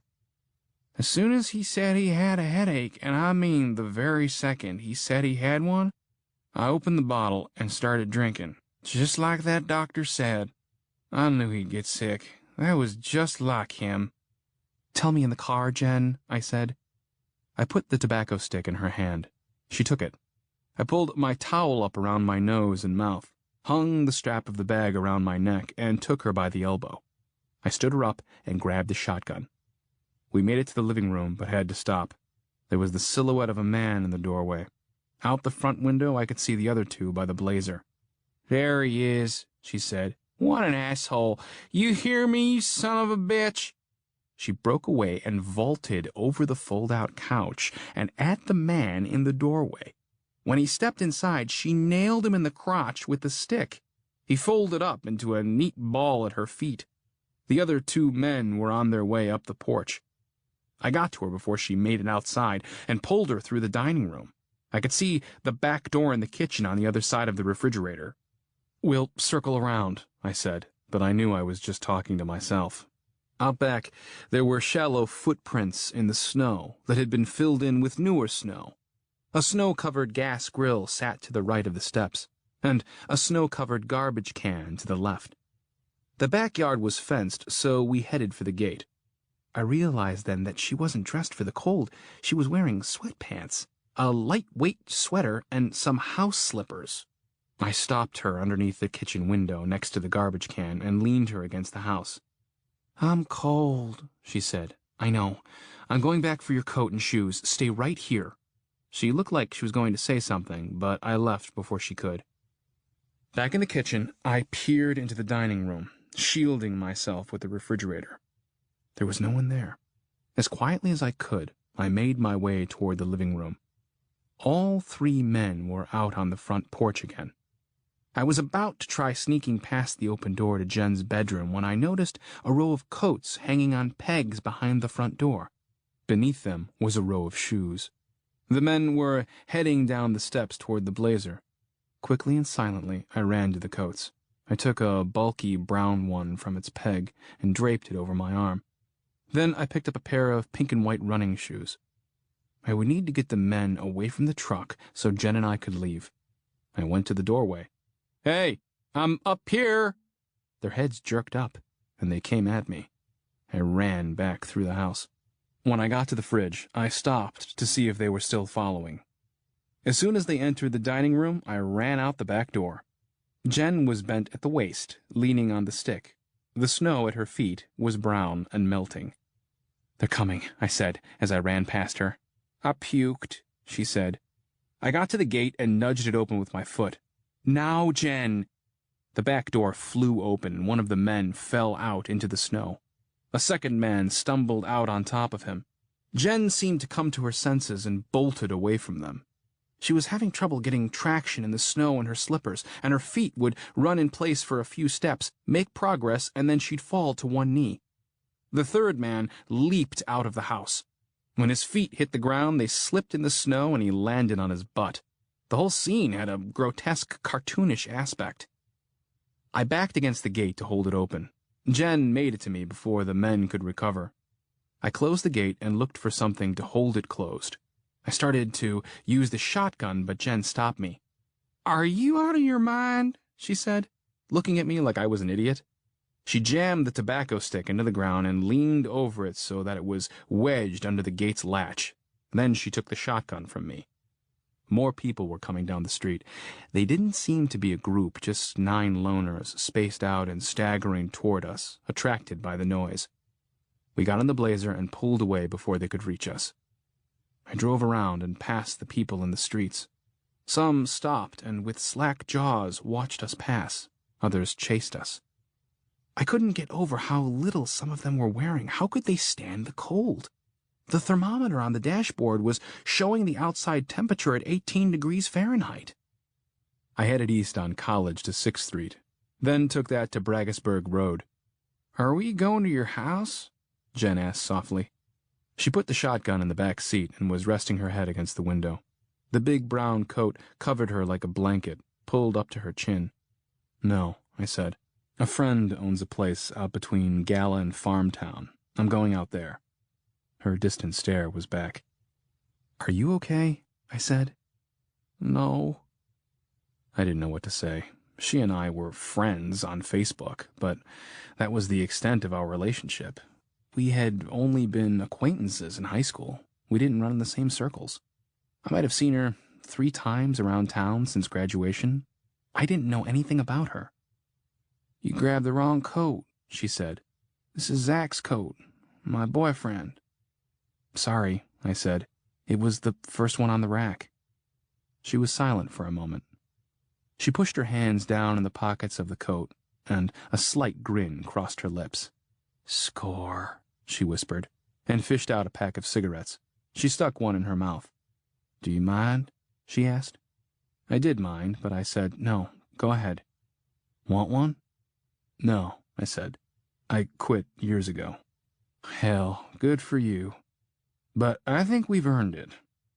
"If I smoke one, I'll smoke the whole pack," I said. "The last thing I need is to get re-addicted to something they might not be making anymore." She pulled out a lighter and flicked it a couple of times until the flame danced. "Ain't nothing worse than a smoker that's quit," she said, lighting up. "Why's that?" "They bitch and moan about smoking more than people that's never done it." She took a deep drag and exhaled, filling the cab with smoke. I opened my window, and the cold wind bit at my face. "I should know because I quit too. I gave Zach hell about these things every damn day. I wouldn't let him smoke inside." She rolled her window down and threw the cigarette and the rest of the pack out. "Tastes like dirt," she said. We put our windows up and were quiet for a while. I pulled off of Braggisburg Road onto Britton Lane. The road had been snowy the whole way. There were no tire tracks or footprints. "Have you been exposed?" she asked. "I don't know," I said. "I've been around people who had it, so probably. I've been wearing this mask. If I'm going to turn—" She paused, as if she didn't want to finish. "If I turn into one of them, it'll be sometime today. Zach and I were probably exposed to the disease within a few hours of each other. He probably caught it at work, and I probably caught it from him. We should know by this afternoon whether this alcohol thing works." "Do you think there's something to it?" I asked, turning onto Gala Road. "It sounds crazy." "Crazy is all we've got right now." "There's no way to know how much to drink," I said. "I got wasted," she said. "I made sure I got my brain good and soaked." She looked out the window. "I've got a headache," she said. "I don't know if it's from the virus or the liquor. I thought you ought to know." "Is a headache the first symptom?" "Yeah," she said. "Zach got a headache. His sister and her kids were staying with us because their power went out yesterday and their neighborhood was getting bad. They were all in bed with bad headaches before long. I was drinking, but I don't know if it helped." "I'm sorry," I said. "Me too," she said. "He was an asshole, but he didn't deserve that. His sister and the kids." Jen sighed heavily and started crying. I pulled into Blaine's driveway. His truck was gone, but Betsy's minivan was there. Their long, tan, manufactured home was off to the right of the driveway. They had a workshop behind the house with an attached chicken coop. I could see 4 chickens in the pen. There were other smaller outbuildings here and there. The snow in the yard was pristine, and I didn't take that to be a good sign. I started to get out, and Jen put her hand on my arm. "Don't let me become one of them," she said. "Jen, if I start acting funny, if I start getting violent, you kill me." "I couldn't do that." "Before this is over, you'll probably have to kill some of them," she said. I stared at her. I was afraid I already had killed, but I didn't want to tell her that. Her eyes were red from the booze and the tears. They were desperate and pleading. "I don't want to wind up like Zach," she said. "Blaine didn't know I was coming," I said, changing the subject. "I'm going to see if it's okay if we stay here." She pulled her hand away and ran her fingers through her hair. "I'll wait," she said. Family and friends used the back door at Blaine's. Strangers always came to the front. I knew I should go around back. Blaine had a shotgun, too, and if I tried the front door, he might give me the same welcome that Jen had. I went up the back porch and knocked. "Blaine," I called. "Betsy!" I couldn't hear any movement inside. I cupped my eyes and looked through the narrow window on the back door. I could see their small laundry room. I knocked again, louder. I left the porch and walked around the house, looking in windows. No one was in there. For as far as I could see, the snow lay perfect and untouched. During the ice storm of 2009, the family had slept in the workshop because Blaine had a small wood-burning stove in there. I walked over to the shop. I waved at Jen. The windows were starting to fog up on the blazer, but she saw me and raised her hand in acknowledgement. I knocked on the woodshop door and then tried the knob. It was unlocked. I stepped inside. It was as cold in there as it was outside. I touched the wood stove to be sure. It was cold, unused. I tried the light switch, but there was nothing. I returned to the blazer. "They're gone," I said, climbing in. "So what now?" she asked. "I don't think Blaine would mind us staying here," I said. "The power's out, so we'll sleep over in the workshop. Maybe I can get a fire going." "Do you think your friend has anything to drink?" "I don't know," I said. "Haven't you had enough?" "Not for me," she said. "If I don't get sick, then we know alcohol works. If it works, you need to get good and drunk." Chapter 8. We unloaded the truck and took everything into the workshop. The building was a metal pole barn on a concrete slab, tan to match the house.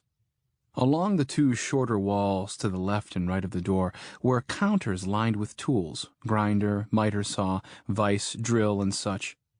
The building had 3 windows, 2 on the south side facing the road and 1 on the east side looking out into the chicken pen. High on the walls hung garden tools, some lawn chairs, and a bicycle. On the wall opposite the front door was a little square door 3 or 4 feet off the ground. "What's this for?" Jen asked. "Hobbits?" The joke coming out of the blue on such a grim day made me smile. "It's an egg door." "Egg door?" "Open it," I grinned. She unlatched the door and opened it. She was wearing the coat now, and it swallowed her up, making her look like a little kid. She stood on her tiptoes to get a better view into the opening, which further accentuated her childlike appearance. It took her a minute. "It's dark." "Oh, an egg door. It's the chicken coop." She turned to me. "There's one in there." She reached in and pulled out a brown chicken egg. "I think it's frozen," she said. "Chickens don't lay much in the winter," I said. "I'm surprised there was one there at all." "They don't like the cold?" "No, it's not that," I said. "They need a certain amount of daylight, and the days are shorter in the winter. Some people put lights in the coop to trick them into laying." The building was insulated, so that would help once I got the fire started. Jen was still kind of spacey. She sat on an upside-down 5-gallon bucket and stared down at the egg. Blaine didn't have any dry firewood inside, which surprised me. I stepped outside. There was a small pile of wood to the right of the door, but it was covered in snow. "Come on, Blaine. I thought you were Mr. Prepared. Where's all the dry wood, damn it?" I came back inside with 4 small wet logs. Jen didn't look up. "There's some food in those boxes if you're hungry." "I can't eat right now," she said. I put the logs on the floor and looked around the shop for something I could use as tinder and kindling. There was a 2x4 next to the miter saw, and I seized that. Then I ripped out some of the advertisement pages from my magazines. After digging around in one of the drawers under one of the counters, I found a box cutter, and I used it to shave off curly slivers of the 2x4. When I had a handful of shavings ready, I opened the door to the stove. We had a stove like this when I was a kid, but I'd never actually operated it. I'd watched my dad enough that I thought I could do it. If I was lucky, I wouldn't burn the building down, and Jen would think I knew what I was doing. Not that she cared. The bottom of the stove had a lot of ash in it. I found Blaine's ash bucket and shovel and cleaned out the stove. I put down some of my shredded magazine ads in first. There was a small hatchet next to the door. I turned the 2x4 on its end and used the hatchet to bust it up into smaller sticks for kindling. Then I opened the damper on the stove so it could draw air. "Still got the lighter?" I said. Jen looked up absently, then dug around in the coat pocket and tossed me the little green Bic. I got the paper started, and then I placed my pile of shavings loosely on top of the flame. It started to smoke, then ignited. I put the smaller kindling on first, and when it caught, I put on the bigger pieces. Then I put one of the wet logs next to, but not on the fire. Smoke poured into the room. I'd forgotten to open the flue. I looked over my shoulder to see if Jen had noticed, but she wasn't paying attention. I opened the flue, and the smoke went out the chimney. "I've got to find more dry wood," I said. "I'm going to see if there's any in one of the sheds." She nodded, but didn't look up. I stepped out and shut the door behind me. In the field, across the road, were several cows. They all stared at me as though I were the only human they'd ever seen. There were cows like this on farms all over the countryside. There were all sorts of fenced livestock out there. I wondered what would happen to them. Would they eventually overpopulate their boundaries, turn feral, starve? I walked over to the closest shed. Inside, I found stacks of plastic flower pots, 4 bags of potting soil, and a bucket of sand. I was about to leave and check another shed when I noticed the wooden pallet on which the bags of soil sat. I moved the dirt quickly and pulled out the pallet. The top boards were dry, and that would do for now. On my way back, I looked out across the open fields behind the house. In the far distance, I could see a figure moving around, dark against the snow. It was far enough away, and my depth perception was confused enough that I couldn't tell whether it was human or animal. My imagination told me it was human. I watched it, trying to figure it out, but the whiteness of the snow was playing tricks on my eyes. I couldn't watch long, because I had a fire to feed. When I came back into the building with the pallet, Jen was removing the power tools from the counter. "What are you doing?" "I'm not sleeping on that concrete," she said. "It's cold and hard. There might be stuff crawling around down there." I didn't argue. It made sense to me. "How many shells do you have for that shotgun?" I asked as casually as I could. "2. Just 2? It only holds 3, and I used 1. I didn't want to shoot anyone, but the reality was that I might have to defend myself and Jen. I grabbed a claw hammer and pried the pallet apart. I could feel her staring at me. "We should save them," she said. "You know, for us. Just in case." I looked over at her. She looked so incredibly sad and scared. "It'll be okay," I said. "The alcohol worked, I'm sure it did." "But my head is splitting," she said. "You're just hungover," I said. "Eat something." She picked up the egg and sat down on the bucket again. "Part of me hopes I do have it," she said softly. "Things won't get no better than this." "No," I said. "The government has contained the virus. We just have to wait here." "Be real. They ain't coming for us." I knew this. Deep down, I knew it had spread everywhere by now, but I had to give her some hope. "Then we'll go to them," I said. "We'll head west and cross the river. Besides, we're not the only people left in this town." "Yeah," she snorted. "There are plenty of people. All drunks and monsters." Using the hatchet, I split the slats from the pallet into narrow strips and broke the strips across my knee. The fire was dying, but I fed it some more paper, then the pallet wood. I got my head close and blew on the embers. Soon it was a respectable fire. I went outside and brought in the rest of the wet wood, then piled it near the stove to dry. I closed the damper a little. "The fire is going," I said. "Let's have a hot meal, then we'll try to come up with a plan. I haven't really eaten much since yesterday morning, and I'm starting to get a headache, too." She looked up at me warily. "I get headaches when I don't eat," I said. I pulled one of the food boxes in front of her to unpack, and then I started on another. "Who the hell buys canned beets?" she said, pulling food out of the box. "Or lentil soup?" "I've had those a while," I said. "Did you buy them on purpose?" "We can save them until last, or eat them first and get them out of the way. Or we could forget about them altogether." I pulled out a cylindrical box of oatmeal, and just looking at it made my stomach growl. "We'll need to get in the house," she said. "Where does your friend keep his key?" "I don't feel right about going in there when they're not home," I said. "Did you bring a can opener to open this lentil soup, or a pan to cook it in, or a spoon to eat it with?" "No," I said. It made me wonder how many things I'd forgotten. "I'll take care of it. That way I won't have to explain about a stranger in their house." "I don't think they'll be back for a while," she said. "Still," I said, "I'd feel better if I did it." "Suit yourself," she said. "Knock first when you come back. I'll want to change clothes." I found the spare key underneath the fourth rock that lined the walkway to the back door, just where it always was. The rock was frozen to the ground, so I had to knock it loose with the heel of my boot. After I picked up the key, I looked out across the fields again. The dark figure I'd seen earlier was gone now. It made me uneasy. I knew they were out there. I knew they were around, just like in town. I went into the house. "Hello? Blaine?" Even though I knew no one was there, I still thought I should announce my presence. I went into the kitchen and started collecting the necessary utensils for our meal. I didn't want to nose around in my friend's house without them there, but I decided to see if they had anything decent to eat, so we wouldn't have to eat canned beets. I would try to replace anything I took later.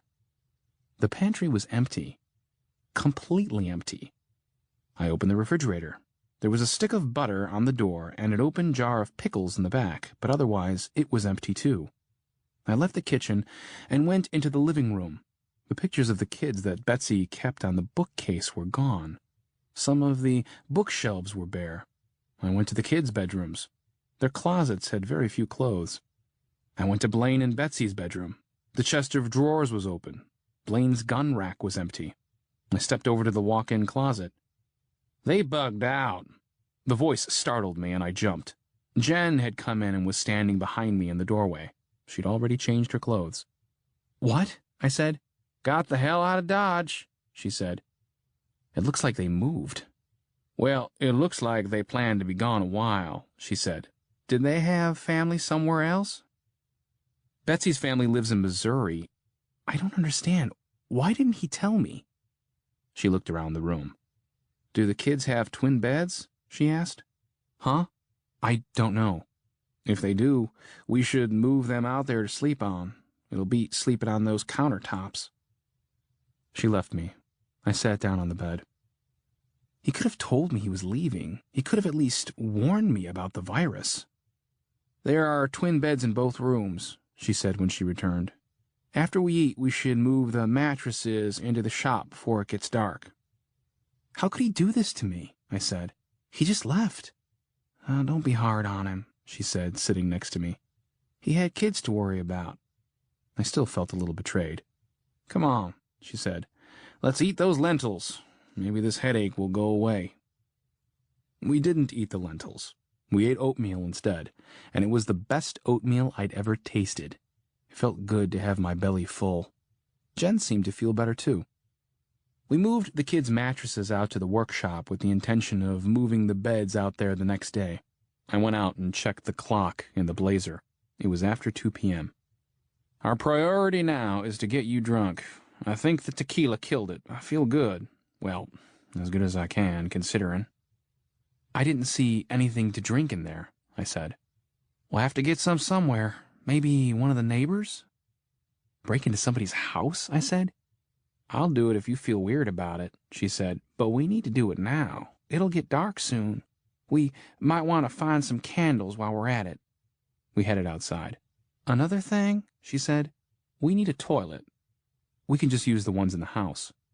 "I did use one of the ones in the house, but we'll have to haul in water to flush it at some point."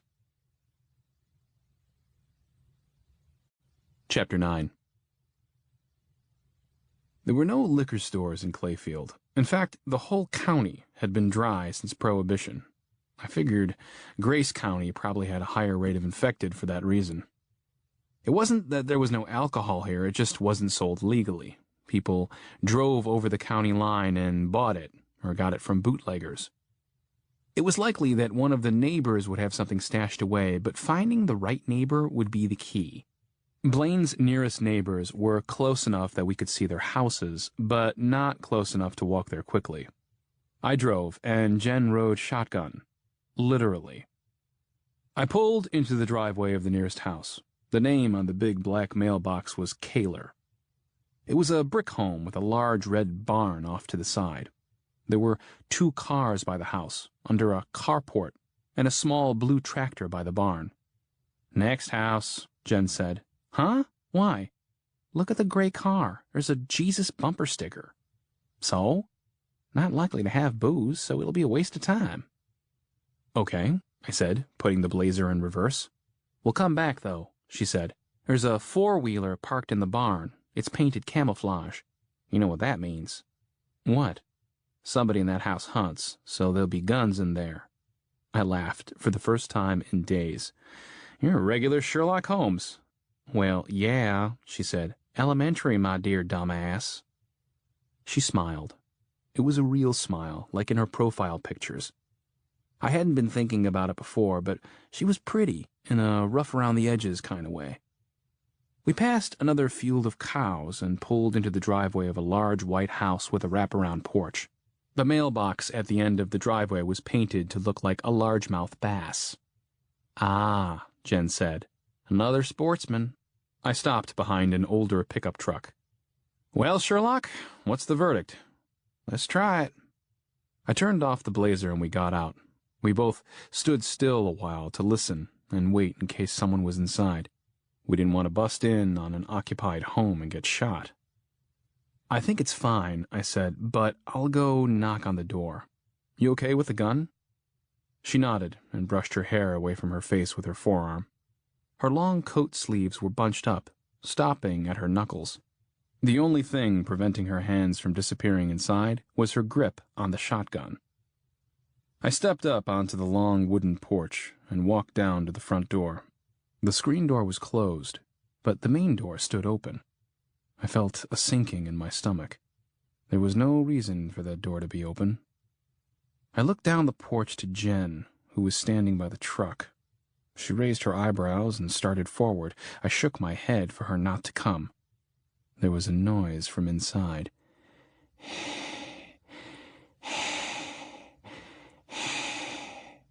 I stepped back from the door. "What's the matter?" Jen whispered. I motioned for her to stay back. There was movement in the darkened room. I could see through the house to a window on the other side that looked into the backyard. The silhouette of a head and shoulders were framed in that window. Fine, wispy hair stood away from the head. I stepped back to the porch railing. I began to make out the rest of the person shuffling toward the screen door.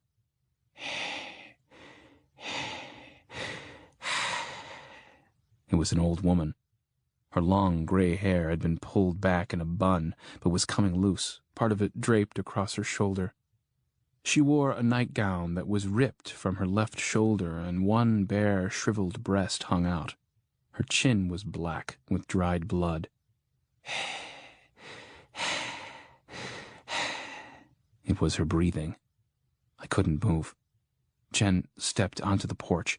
"What is it?" she said. The old woman stared at me.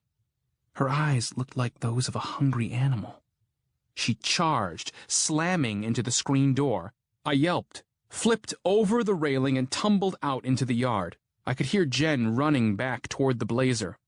The door didn't open. The woman rammed it again. It still wouldn't open. It must have been latched. She let out a noise that stood my hair on end. It sounded like a cat's growl. Jen came around the porch and ran to me. "Are you okay?" "She can't get out," I said.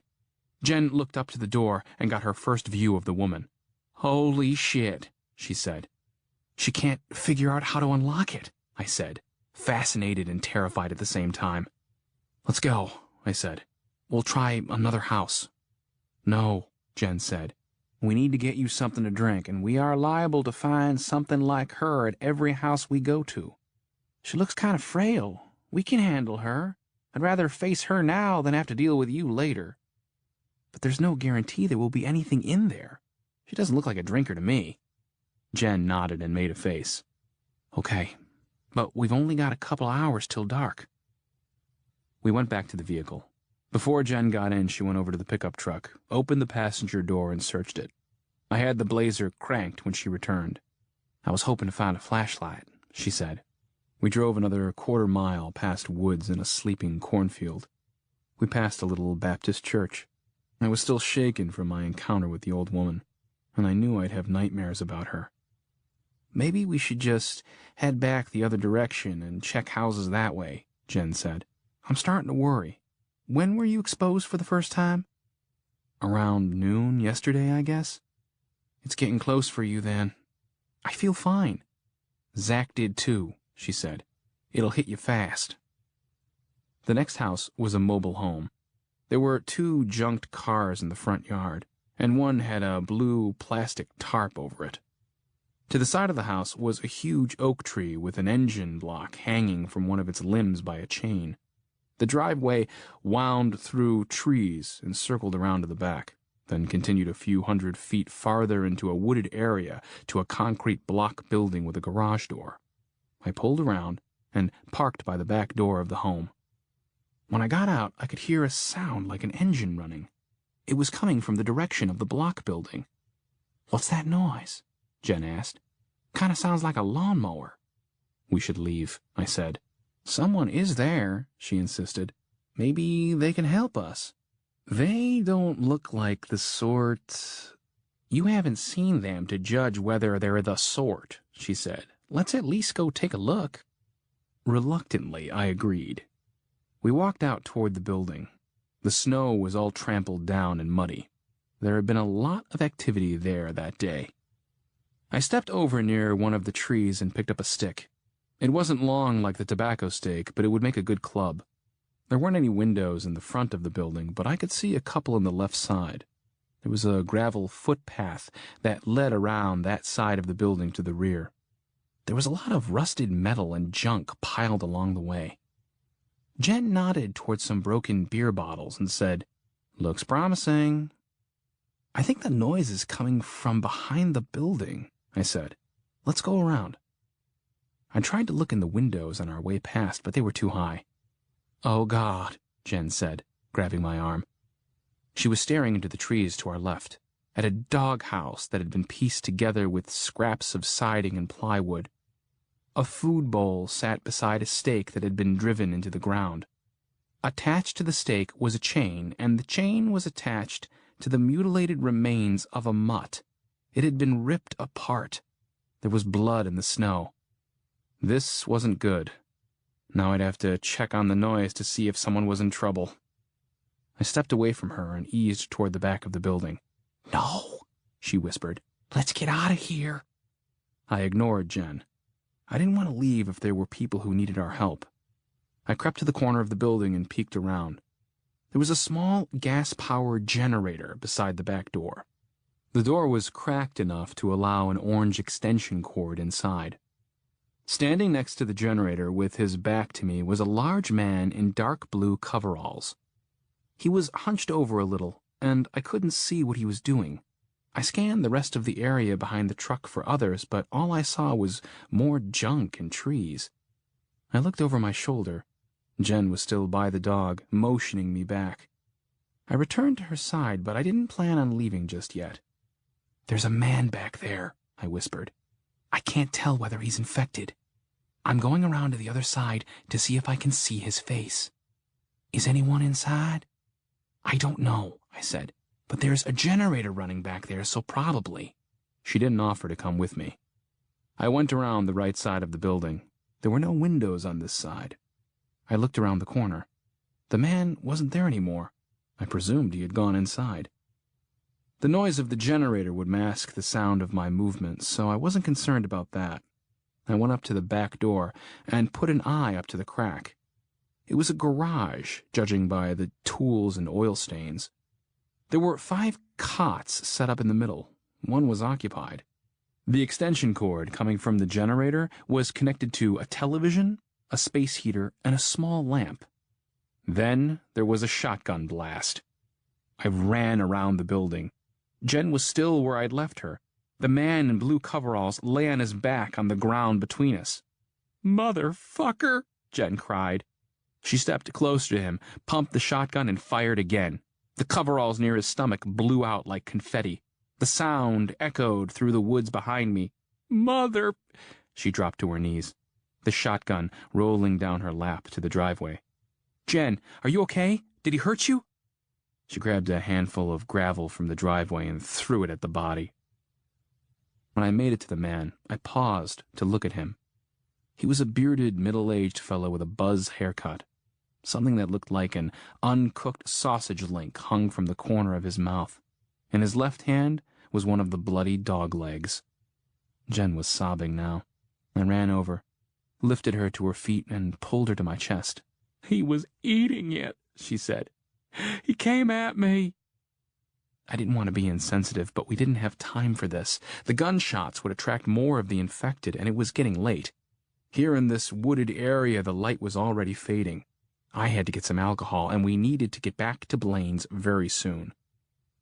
I led her back to the Blazer and put her inside. She wouldn't quit crying. I shut the door and went up to the back of the mobile home. The time for discretion was over. I didn't knock. I just went in. The interior of the house smelled like a combination of ashtray and wet dog.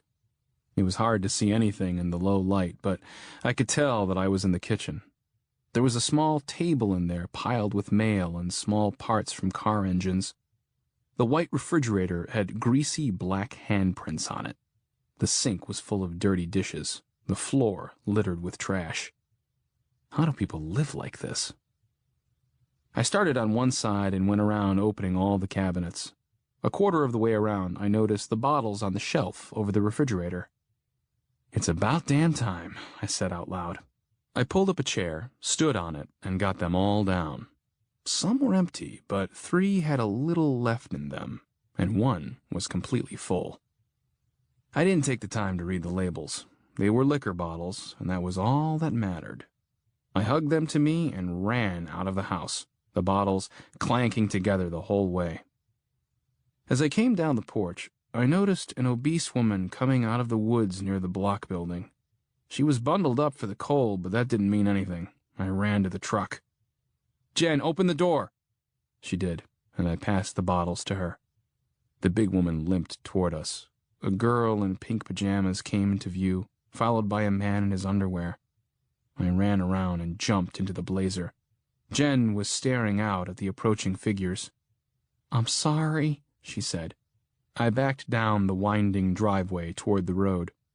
"I let you down," she said. "Sometimes I'm such a girl." I backed into the road and put the Blazer in drive. "It's okay," I said. "I like girls." "I dropped the gun, and I used up all the ammo." "This is Kentucky," I said. "I think we'll find more." Chapter 10.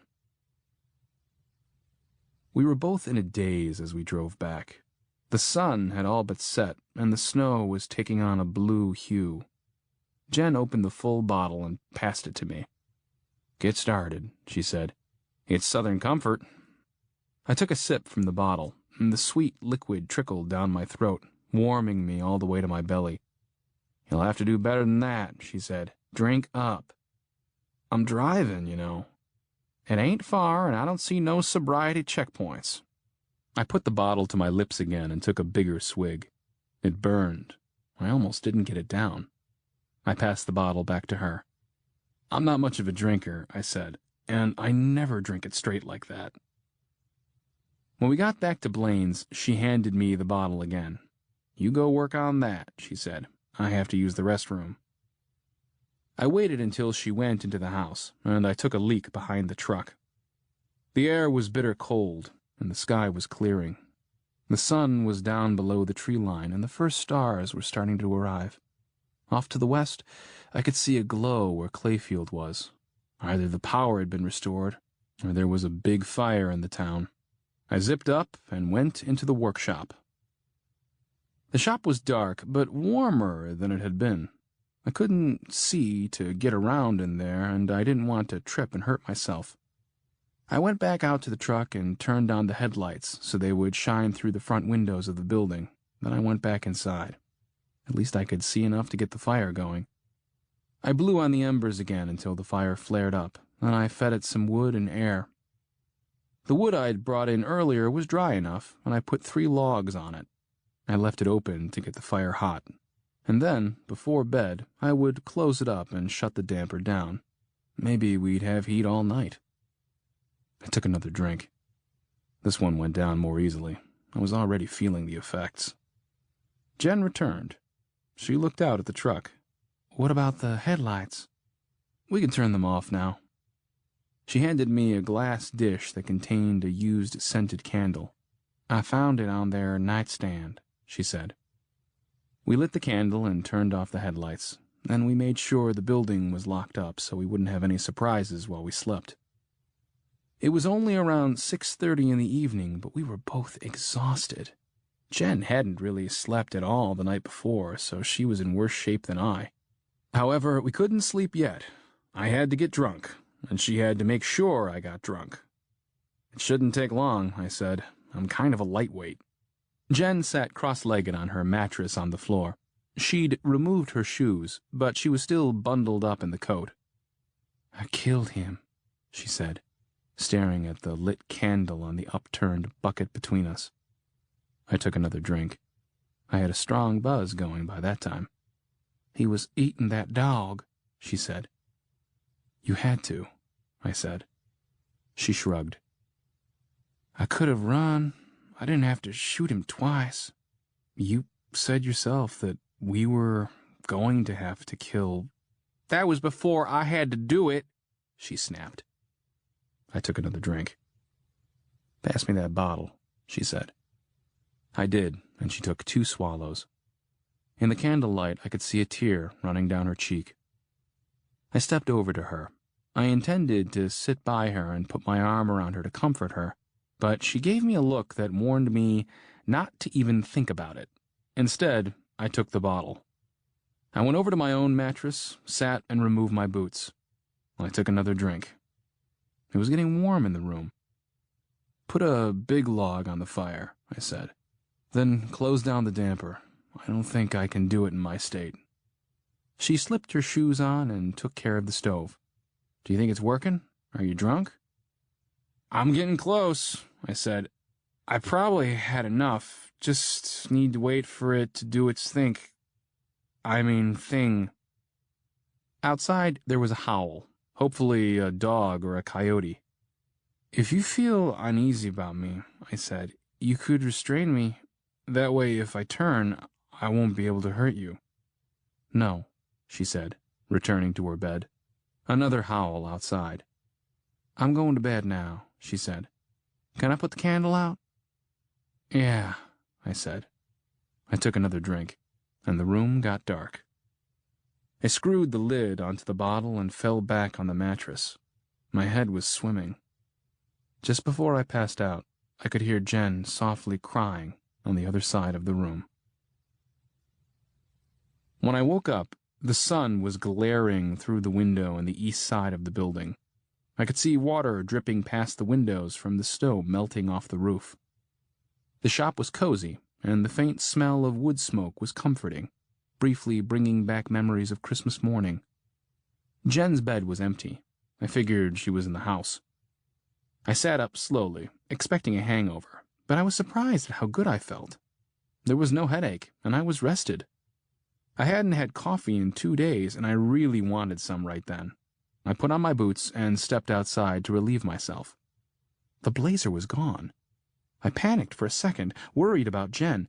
Then it dawned on me that she'd left me. My worry turned to anger. I guess I should have expected it. I barely knew her. We'd only spent 1 day together. But I felt hurt that she wouldn't want to be with me. I could hear my ex-wife's mocking voice in my head. What the hell did you think would happen? Chapter 11. There was nothing I could do about it. She was gone. It was probably for the best. It would make it easier for me to travel if I traveled alone. She was a big girl. She didn't need my help. I went back inside and dug around in the food for something to eat, but nothing looked good, and I didn't have much of an appetite.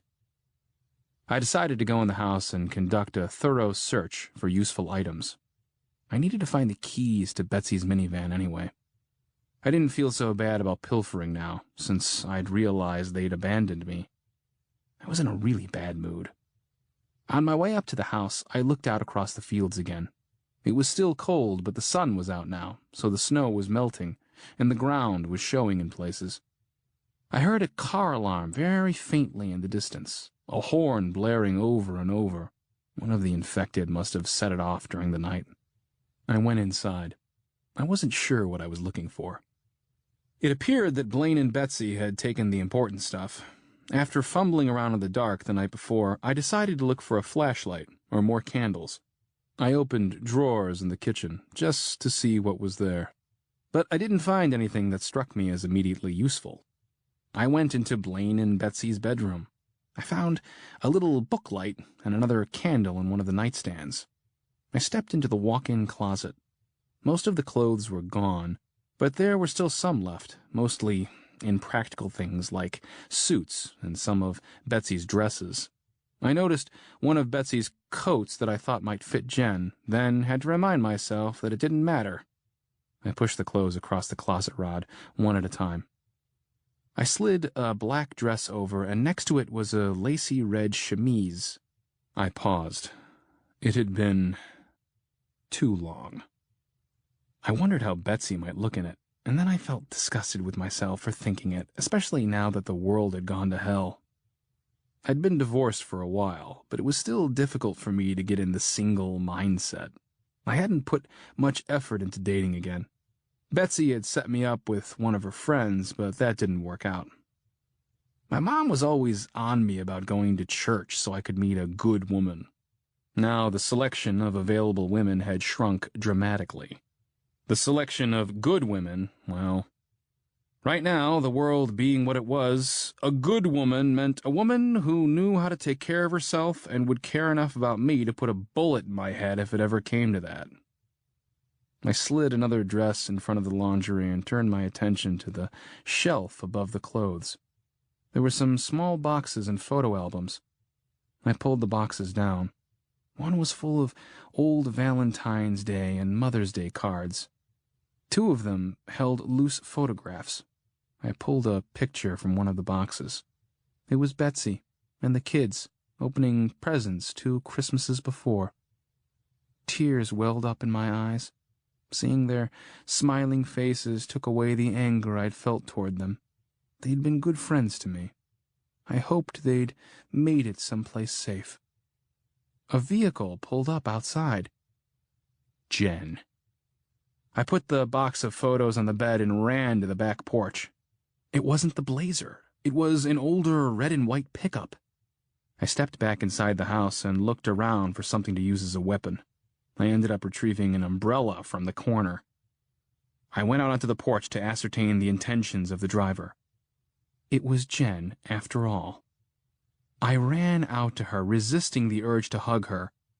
"What the hell?" I said. "I thought I'd be back before you woke up." "What the hell?" I repeated. "Come help me," she said, walking to the back of the truck. She let down the tailgate. The bed of the truck was packed with supplies, including a gas-powered generator. "Is this the same one?" "Yep," she said, grinning. "How?" She climbed up into the bed. The generator had 2 small wheels on it. She pushed it toward me. It took both of us to lift it out. "How did you get this in here by yourself?" I said.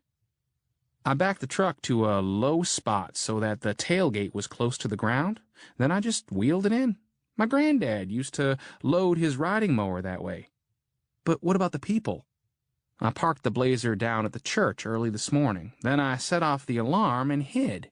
They started showing up within a few minutes and gathered around the noise. There were a lot of them, probably 30. They were really pissed about the horn. You should have seen them." "Are you crazy?" I said. "You could have been killed." "While they were busy with the Blazer, I ran up the road to that old lady's house and took her truck. The keys were in it. Then I drove back to get the generator. I saw more of them headed toward the church. They're everywhere. We just haven't been seeing them." "Why would you do something like that by yourself?" She handed me the extension cord. "I needed to make up for yesterday," she said. "I wanted you to know that I'm not a liability. I can help you. I can do stuff." "Jen, I don't think you're a liability." She hopped out of the bed. "I know we don't know each other very well, but I think we should stick together for a while." "Of course," I said. She pulled out the shotgun we'd left the night before and handed it to me. "He was gone," she said. "Who? The man I shot?" she said. "I must not have killed him after all." We stared at each other a moment, both of us pondering whether or not it was a good thing. "I got some good stuff," she said. I looked in the bed. There were 2 more guns in there, another shotgun and a rifle, and several boxes of ammunition. There were also several plastic bags. She started pulling them out. "I got food," she said, smiling. "There's bacon in there, and coffee." "Where did you—" "I'll tell you about it over breakfast," she said. "I'm starving." I finished unloading the truck while Jen got breakfast going. A lot of the food she'd brought back would need refrigeration, but we could just store it outside for a while. We'd probably eat it all before the weather warmed. I put the food that I knew we wouldn't use right away into the cab of the truck to keep it from attracting animals, and cracked the windows to keep the sun from building up too much heat. When I went into the shop, I was met with the wonderful aroma of frying bacon. I checked for eggs, but there weren't any, she said. Maybe you should see if the chickens are doing okay. They probably haven't been fed in a while. I headed outside. Also, she said, you might see if there's a campfire coffee pot in the house. I walked around to the pen and looked inside.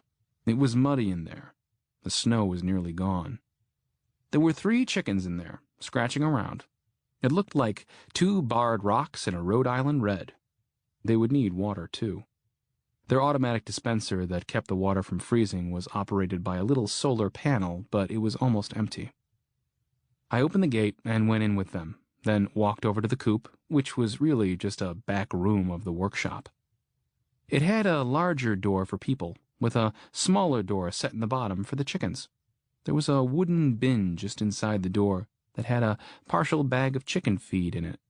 There was another Rhode Island red in the coop, and she made a big fuss when I came in. I scooped out some feed and poured it in a pan that was on the floor, then threw another handful on the ground outside. There was no campfire coffee percolator inside. There was an electric drip coffee maker, though. I took it back to the shop. When I got back, the bacon was almost done, and Jen was starting on some oatmeal. I put a pan of water on the stove. We were down to our last bottle of water, and I didn't want to give it to the chickens, so I went outside with the 5-gallon bucket to get some snow. There was still some in the shaded areas under the trees and behind the house. I scooped it up and brought it inside to melt for the chickens. I put in the filter and measured out the right amount of coffee. When the water on the stove was about to boil, I poured it into the filter cup of the coffee maker and let it drip down into the pot. I went back to that brick house with the red barn, Jen said, chewing her bacon. You know, the one that had the 4-wheeler. There ain't nobody there. The door was unlocked. The table was set and there was food on it. It had been there a while. It looked like they were in the middle of the meal and just got up and left. Nothing was disturbed. It was kind of strange. I just loaded up with the basics, but they have a lot of good stuff. We should go back and clean it out. Maybe even move over there. They have a wood stove in the house. I knew things were different now, but it just didn't sound right. I don't know, I said. It doesn't set well with me. What? Looting. This ain't looting, she said. Looting is when you take TVs and shit. Looting is when you take stuff that belongs to somebody. This is scavenging. Salvaging. Feels a lot like stealing, I said. Yeah, well, how does that bacon taste, huh? How about that damn SUV you've been driving? I looked in the glove box at the registration. It ain't yours. That was different, I said. I was running for my life, and I knew the woman was infected. Nobody was there, damn it. You ain't gonna make me feel guilty about this. I'm sorry, Jen, I said. You're right, but think about this. We aren't the only healthy people. We can't be. What if we break into a house and take stuff that belongs to healthy people? What if someone came in here while we were gone and took our stuff? Jen laughed. Our stuff? This is Blaine's place, remember? You're justifying stealing when it suits you. I sipped my coffee to keep from having to reply. Okay, she said. From now on, we'll only go into homes we know are abandoned. Would that ease your conscience? I nodded. Everything was so wrong now.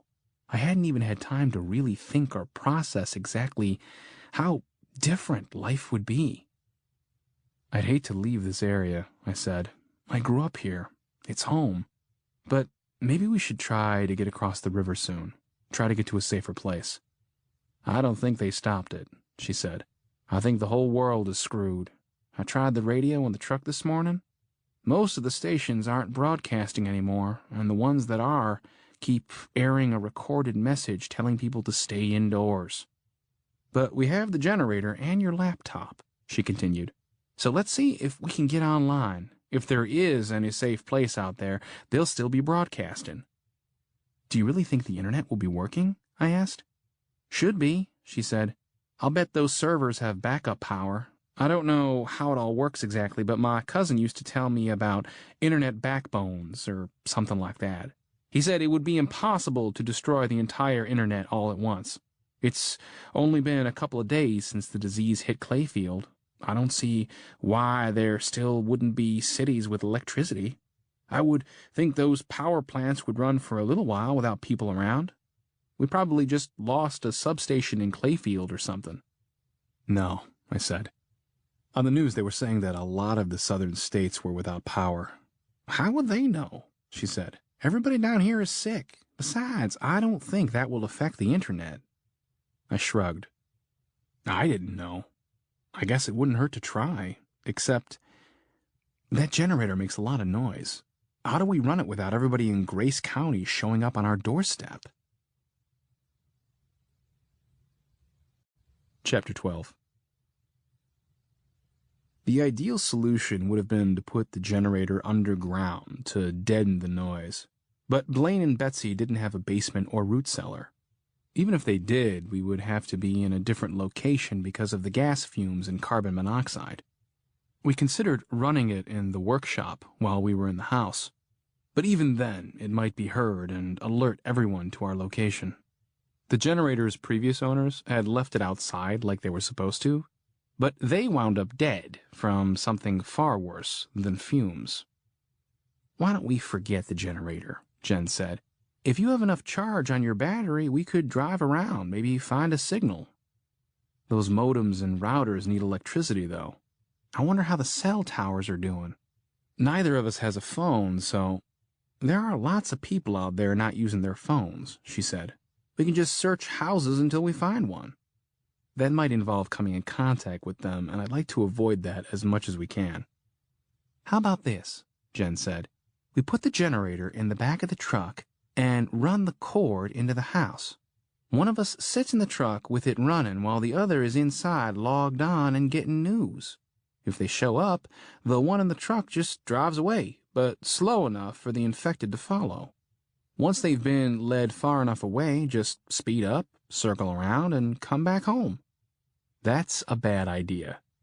Kiss my ass, I'm the only one thinking here. No, I said, raising my hand. No, it really is a bad idea, but I think you are on the right track with moving it. We should take it somewhere else, away from here, where making noise wouldn't matter. All we want to do is get news.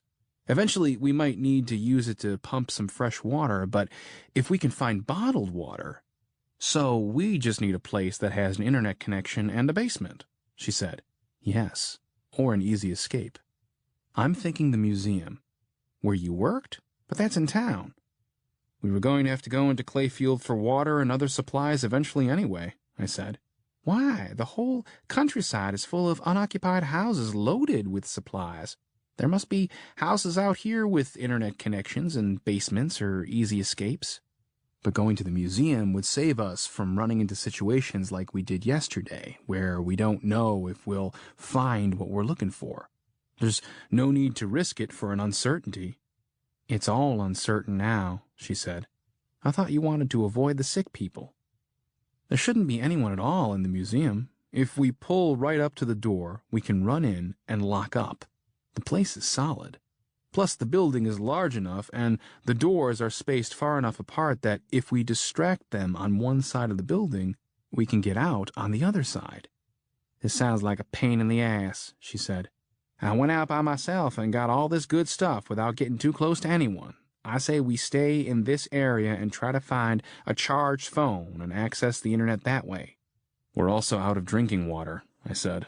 The city water system might still be working. Or we might need to go into some of the stores and get bottled water. We'll have to go into town for that anyway, at least until I figure out how to get water from that well out there without so much noise. So we're breaking into stores now, she said. I know, I said. I sound like a hypocrite, but we need water. I'm just giving you a hard time. In fact, now that you mention it, we might need to go to the county line and stock up on booze. We got to work on our plan. First, we removed the back seats from Betsy's minivan. The generator would go in there. Our thinking was that if we ran the generator from the van, no one could get to it to tamper with it or damage it. We filled the generator from Blaine's lawnmower gas can, then plugged in the long orange extension cord. Once the generator was inside the van, I cracked the back windows. Then I fed a little of the extension cord out of the one on the passenger side so we could access it quickly. Next, we loaded the guns. The shotgun and shells Jen brought back from the Kaler house were 12 gauges. Her gun was a 20 gauge, so we were still out of ammunition for that weapon. The other one she brought back fired 22 long rifle rounds. Not a powerful gun, but it was better than the sticks I had been using. I really didn't want to use the guns at all, but we needed to stop the infected at a distance. I took the 22 and one of the partial bottles of alcohol, about 3 fingers worth of Captain Morgan. Jen took my laptop, the shotgun, all of our empty water containers in a garbage bag, a box of ammunition for each of us, and the mostly full bottle of Southern Comfort. I drove the minivan and Jen followed in the pickup. I kept glancing back at her in the mirror.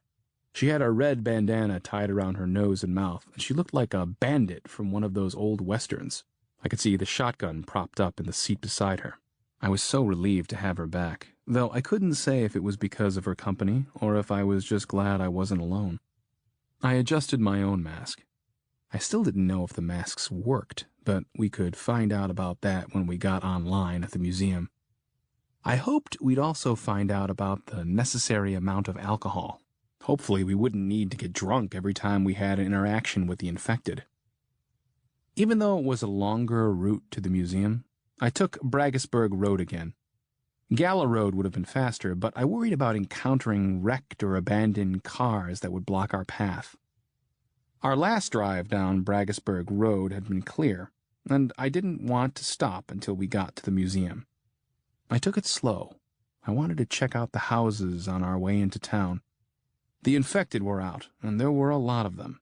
I made a mental note of every house where I saw them. It didn't mean those houses were abandoned, but it was a pretty good bet. The disease seemed to affect them in different ways. Some of the people were quite spry, but others were almost catatonic. I noticed a few with bad injuries, but they didn't act bothered by them. Some ran out to the road as we passed. At one point, we had a small crowd behind us, like we were the press vehicles in a televised marathon. Jen was getting nervous about it. A couple of times, it looked like one of our pursuers almost caught up to her, but I don't think there was any real danger of that. Our slow pace was still quick enough to stay ahead of them. When we reached an open, straight stretch of road, she sped up and pulled alongside me on my left. She gave me a dirty look, flipped me the bird, and motioned for me to get a move on. I grinned as she dropped back behind me. After that, we drove 60 miles an hour until we approached the city limits and left the crowd of infected in the road between 2 cornfields. Chapter 13. There was a lot of smoke over Clayfield. It looked like fires were still burning on the west side of town. My house was out that way, and I wondered whether it was still standing. I would check on it later, but right then we needed to get into the museum without attracting too much attention. It didn't look like that was going to be possible. As Braggisburg Road enters the city limits, it is lined with large trees and restored Victorian and shingle-style houses. I could see people out on the front lawns of some of the homes. They were interested in us, but only a few followed. One blue house was surrounded by at least 100 people. Most stood staring up at the second floor, but some tried and failed to climb up the side. Braggisburg Road ended, and I took a right onto 6th Street, headed north. As I approached the court square, my stomach knotted up. They were everywhere. The only other time I'd seen so many people in the streets was in October during the town's pumpkin festival. The south side of the square was so thick with people as to be impassable. I looked in the mirror at Jen to make sure she was doing okay. I didn't see anyone near us at the moment, so I slowed and stopped when I got within half a block of the intersection with Water Street. That put me a block and a half from the crowd. I wanted to watch them for a bit before we took a detour around them. Just like at the Blue House, there were some who just stood and stared. Their interest was directed to one of the buildings on the back side of the courthouse. Others were very active. They behaved much like wild animals, chasing, clawing, and biting each other. A dark-haired woman ran out of the crowd, dressed only in a pink sweater and one gray sock. Her left knee was bloody. A man ran out after her, tackled her, and pushed her face to the pavement. He forced her legs open. I'd seen enough. I pulled down Water Street and planned to circle around the defunct Barrett clothing mill, up 5th Street and away from the crowd. When I looked in my mirror, the red and white pickup shot past me, continuing toward the court square. Damn it, Jen, what are you doing? I slammed on the brakes, put the minivan in reverse, and backed out into the intersection. Everybody looked at us, even the slow ones. A few had already started toward us. Jen ran the pickup over the curb and skidded to a stop on the sidewalk opposite the crowd. I turned to follow her. Her door opened. "No, Jen," I whispered. "Oh, no, no, no." She stepped out into the street and pulled the shotgun to her shoulder. The end of the weapon bounced up with the recoil, and the side of the rapist's head blew apart. There was a collective gasp, and the entire crowd jerked in unison at the sound of the gun, and then charged her en masse. Their snarls and whines went up like a roar. She slipped back into the truck. The backup lights came on when she put the truck in reverse, and then the beasts engulfed her. There were so many that I couldn't even see the truck anymore. I leaned on my horn. A few of them looked up, but they didn't leave the pickup. I didn't want her to panic and do something stupid like shoot at them through the glass. Son of a bitch! I pulled the minivan around so I was broadside to them and grabbed the rifle. I let down the window and aimed at a head in the crowd near where the truck was buried. I couldn't pull the trigger. I took a deep breath and pointed at the knee of one on the perimeter. I squeezed. The sound was nothing like the shotgun. It was more like a crack. A man buckled and fell to the ground, but the crowd still didn't move toward me. The rifle was a semi-automatic. I didn't have to do anything but pull the trigger. I squeezed it again. A woman arched over, grabbing her side near her kidney, and stumbled away from the crowd. I fired 3 times in a row, not aiming. I saw 2 people drop. It became easier when I didn't think about it. I looked to my right. I had a new group headed my way from the south. 2 more shots, and the mob finally became interested in me.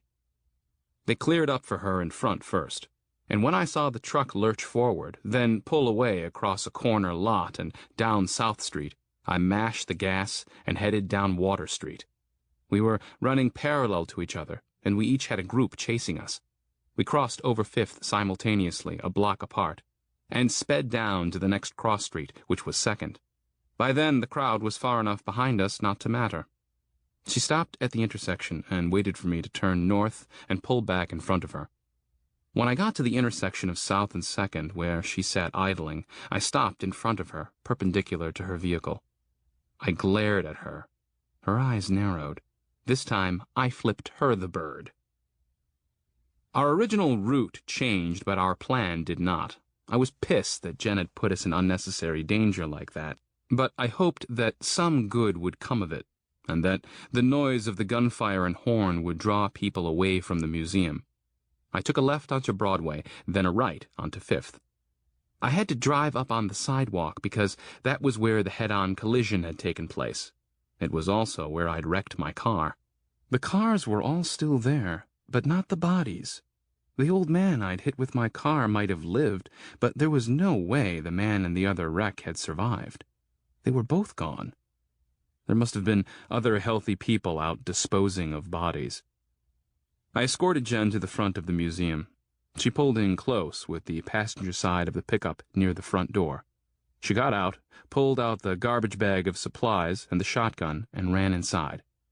I sat in the van and watched to make sure she made it, and then I pulled the van to the side of the building on North Street, underneath a window. I got the passenger side as close to the building as I could. I even scraped off the side mirror in the process. When I got out, I could see Jen inside at the window, breaking out a pane of glass.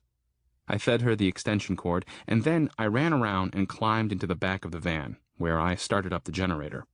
Then I grabbed the rifle and the Captain Morgan, hopped out, and locked the doors. The sound of the generator was noticeable inside the van, but not as loud as I thought it would be. I was about to run to the front door when I noticed that the corpse of the woman I'd hit with my car wasn't in the street anymore. Someone was definitely removing the bodies. I didn't have time to wonder about it right then. I went around to the front of the building. Across and up the street, the delivery van lay on its side at the newspaper office. In the museum lot, the little red truck rested on the splintered sign. It was so quiet and still and unnerving. I went inside, relieved that we were able to get in so quickly and without any interference. I locked the front door and looked around. The place was as I'd left it. No one had been in. I walked through the small gift shop in the permanent collection, toward my office. The extension cord hung down the side of the wall below the window in the gift shop. "Jen?" No answer. She was in the office, sitting in my chair. "Come on, Jen, we need—" She held up a hand. She was on my office phone. Her red bandana was pulled down around her neck like a kerchief. I pulled my own mask down. "We need to—" "Shh," she hissed. I left her to her call, took the end of the orange cord and tugged it through the broken window and into the office. "It's just ringing," she said. "Who are you—" "Shh." The office computer equipment and modem were plugged into a power strip. I unplugged them from the wall and plugged them into the orange cord. The light on the modem came on. Jen hung up.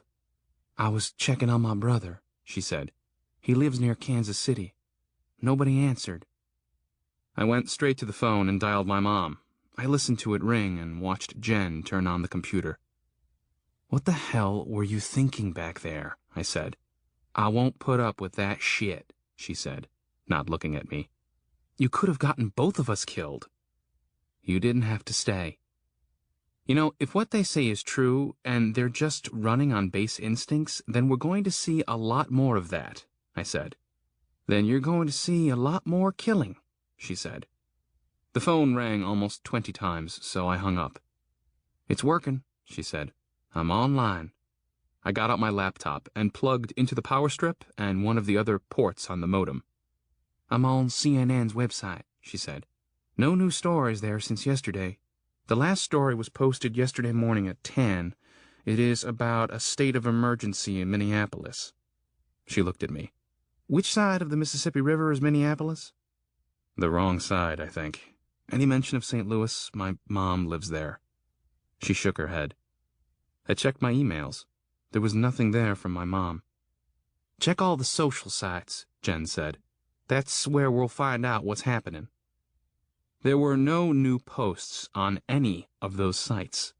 The only notification I had was Jen's reply to me 2 nights before. I checked Blaine and Betsy's profiles, but they were unchanged. Frustrated, I got up and peered out the window. I could hear the generator, but it was muffled. Thus far, we'd not attracted any attention. "What time is it?" I called out. "Almost 3, Jen said. "I'd like to get the water bottles filled if we can. If not, we might need to leave early and check some stores. We need to head back to Blaine's before 5. That should give us plenty of time to get in before dark." "Uh-huh," was her reply. "Any of your friends posting?" I asked on my way to the sink. "Not for a while." "Wait, yeah, he's your friend too, I think." I turned on the faucet and water came out. "We got water," I said. "Who's my friend?" "Brian Davies," she said. "He posted last night. It's a link to his blog." "I don't know him," I said, coming back to get the empty water bottles so I could fill them. "Sure you do," she said. "Brian Davies, you know." "No." "From high school?" I shook my head and picked up the garbage bag of bottles. I removed the Southern Comfort, put it on the desk, and headed back to the sink with the bag.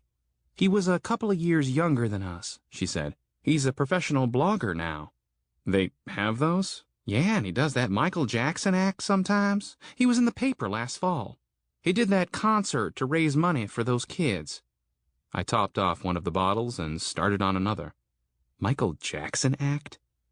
"He's a Michael Jackson impersonator?" I asked. "I think it's more of a tribute act, but yeah, close enough." They have those? He's completely changed his blog, she said. All he's talking about is what's happening. There's a lot of information here. Links to stuff so we won't have to search. He says the virus jumped the river yesterday. How would he know? He said that alcohol works, but only if you drink enough before the fever sets in. What's enough? He says wearing a mask helps, but isn't always effective. She wasn't listening to me. I filled the last of the bottles, and then took one with me back to the office.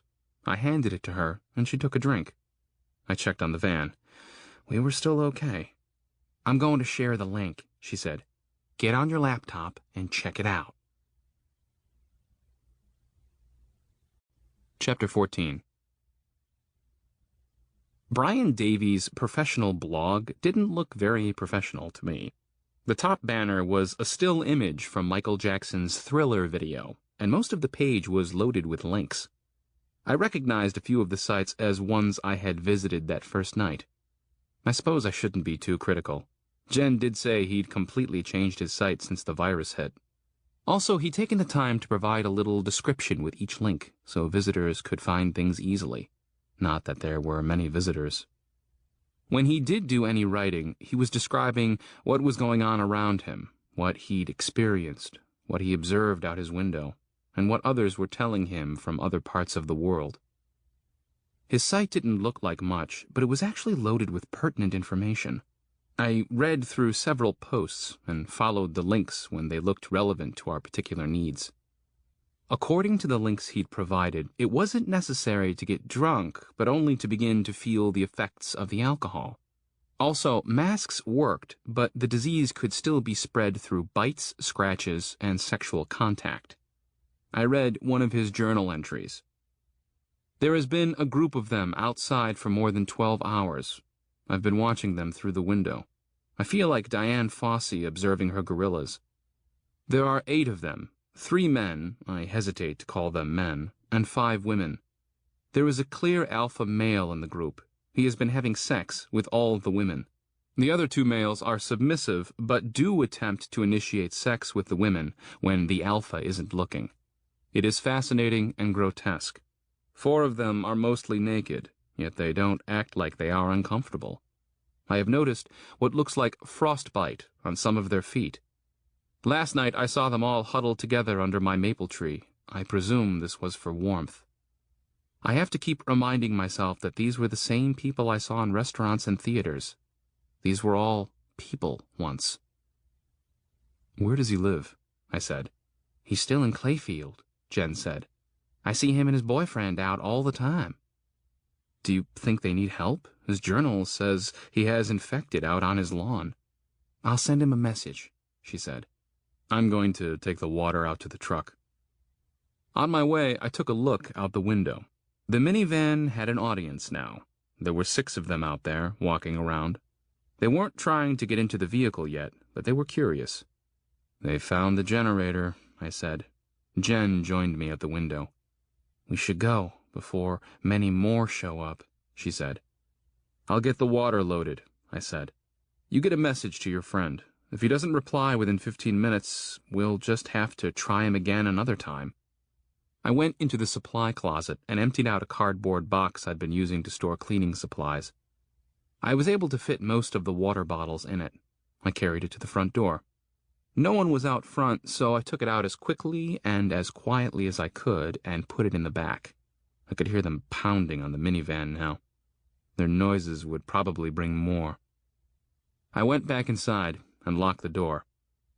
Make that 5 minutes, I said. Do you have a router? A router? Why? Yes or no, she said. There's one under the desk, but I quit using it because... Does it work? She said, impatient. Yes. She disappeared behind the desk. I went to get the rest of the water. When I got to the front door, I looked into the office. She was brushing the dust bunnies from the router and plugging it in. I loaded the rest of the water in the truck. I saw a woman over at the Chronicle office, but I didn't think she saw me. When I got back inside, Jen was on my laptop. We've got a signal, she said. We can head out now. The range on that thing is really short. We'll sit in the truck, she said. We'll stay close to the building for a while." I went into the office to get the rifle and the liquor, and I looked out the window to the big lot behind the building, then farther out to 6th Street. More were coming. I got in behind the wheel, and Jen sat in the passenger side with my computer in her lap.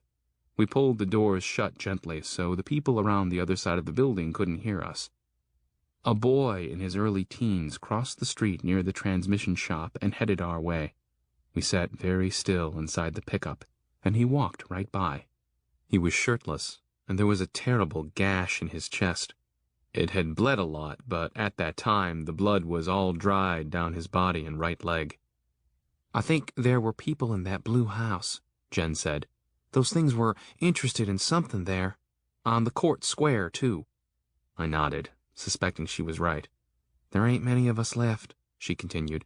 "We need to help each other." "It's getting too late to help all of them," I said. "First, let's focus on your friend. We'll see what's going on in the blue house tomorrow." The crowd around the minivan had grown enough that it was beginning to extend around the edge of the building. We were no more than 20 feet away from them, and they didn't even know we were there. "Someone is removing the dead," I said, feeling the need to whisper. Jen looked at me, but she didn't say anything. I knew she was thinking about the man she'd shot the day before. "That first day, I hit people with my car," I said. "I didn't mean to, but I did. They're not there now. Their bodies are gone." We couldn't actually see the minivan from where we sat around the corner, but the crowd around it was getting agitated. "What if they get in or jerk the cord loose?" Jen said. I shrugged. "I haven't seen them smash a car window yet, and I pulled the van up close enough to the building that I don't think they'll be able to get to the cord. They could turn the van over, I guess. That would do it." 2 men tumbled out of the crowd near the corner of the building and rolled together within a few feet of our truck. I recognized one of them. It was Mr. Oslam, who owned the gas station I always used. The other man didn't look familiar. They were biting each other. Another man came out of the crowd and joined the fight. He dragged Mr. Oslam off of the other man and shoved him into the wall, then against our truck. Mr. Oslam saw us. There was a moment when we made eye contact, and I could have sworn he knew me, but it was only a moment. The fight didn't interest him anymore. We did. He leapt up onto the hood, sliding on his belly until his face hit the windshield. I cranked the truck and put it in reverse. Immediately, the mob came around the corner of the building. "Holy frickin' shit," Jen said. There were far more than we'd thought. They'd been hidden from view by the building. I backed out into the street, almost to the transmission shop. "How about your friend?" I said. "Nothing yet," she said, looking at the laptop. "Can we drive around the building for a little while, stay close to the signal, and give him some more time?" They were running at us. Mr. Oslam was trying to chew through the glass. I put the truck in drive and gunned it around the south side of the museum. The crowd followed. "You'll have to get us closer," she said. "I've lost it." I got to the back of the building and stopped. The mob rounded the corner after me. I waited until they were almost at my tailgate, and I started off again. I went around the next corner, onto North Street, where the minivan was parked. The van was covered in people. There were still a few in the street, but most of the crowd was chasing me around the building. I kept it up for 5 laps. "He responded," she said. "He sent an address and a map to his place. Head west." I came around the building for the 6th time, then got onto 8th Street and turned west onto Broadway. Mr. Oslam stayed with us for a while, holding on to the windshield wiper. I slowed so that Mr. Oslam could get off, but he didn't want to. Jen tried rolling down the window and poking him with the rifle, but he still wouldn't budge. I didn't want to hurt him. He'd been a nice man once, but he had to go. I did the only safe thing for us. I sped up and then slammed on the brakes. Mr. Oslam flew off the hood, the right windshield wiper still in his grip. I pulled around him and proceeded down West Broadway. The air was hazy with smoke. We passed 15th Street, and I could see that several houses had burned to the ground. Blackened chimneys and refrigerators stuck up from the rubble. "I'd like to go to my house," I said. "Do you have stuff to get?" "I do, I suppose, but I just want to see if the house is still there. I can come back later for the stuff." I took a right onto 17th Street. My house had been spared, but farther down the street the library had not. The building was brick, but it had been gutted by the fire. The windows were broken, and the roof had been consumed. I felt gutted, too, thinking about what a place like that could mean for us at a time like this. I also felt ashamed. It had been more than a year since I'd even been in there. Lately, the internet had provided all of my reading material and information. Soon, it would be gone, too. Chapter 15. Brian Davies lived just outside of Clayfield, near the little community of Belfast. He had a huge front yard and a long paved driveway that led to a new brick home. The drive was gated, but the gate was open. We counted 17 people on his lawn. They came at us when we pulled into the driveway. I started to back out, but then the front door opened, and Brian stepped out and waved at us with both arms. I stopped, and he pointed to the 3-bay garage. The door on the left started going up. "Hurry," Jen said. "Get in there." I waited until the people were near us. Then I sped toward the garage. They chased us, but we were inside and the door was down before they could catch up. "Wow," I said. "Professional bloggers do pretty well." To my right were 2 cars, a black Porsche 911 and a silver Mercedes AMG. There was also a blue Wave Runner in there on a little trailer, which meant there was probably another vehicle somewhere to pull the trailer. The interior door to the garage opened, and Brian came out to greet us. He was holding a drink in one hand. I wish I could say that seeing him jogged my memory, but it didn't. I still didn't recognize him. He was about Jen's height and thin. He was extremely well-groomed and nicely dressed for a man more than 2 days into the apocalypse. "Jen," he said, "it's been too long." He hugged Jen and kissed her cheek, holding his drink off to the side. "It's been awful," he said. "It's been hell," Jen said. He looked at me sideways. "I sent you a friend request like 2 years ago, and you rejected me," he said. "I've never gotten over it." I didn't know what to say. "Sorry, I—" "Shut up," he laughed. "I'm joking." He got between us, hooked both our arms with his, and escorted us to his door. He sloshed a little drink on me in the process, and I think it was intentional.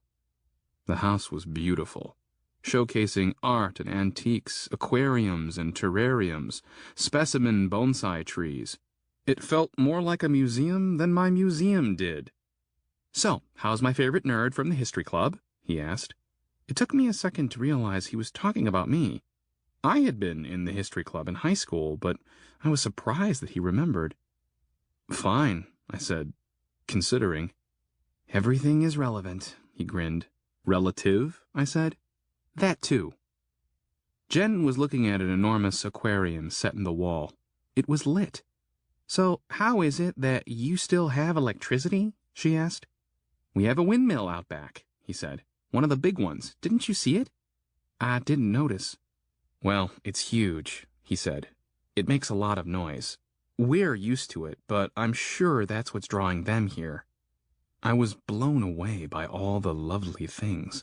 It was hard for me to imagine a house like this in a town like Clayfield. "Your home is beautiful," I said. "I'm really impressed. You've done well for yourself."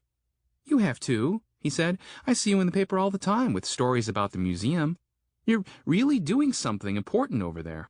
Clayfield needs culture, you know." "I appreciate that, but this—" "Stop right there," he said. "My sweetie knows how to make a buck. Don't make more of it than what it is. I don't. It's just money, and right now, it doesn't matter, does it?" "Where is he?" Jen asked. "The last I heard, he was in Hong Kong. That was yesterday. I have to believe he'll be okay, but the virus has moved into Asia." His voice was starting to break, so I changed the subject. So, Jen tells me you're a Michael Jackson impersonator. Jen tells you? Jen tells you? Damn, boy, I've been doing that act for a while. Didn't you know? I was on the telethon. I was at the fair. Anyway, it's really more of a tribute act.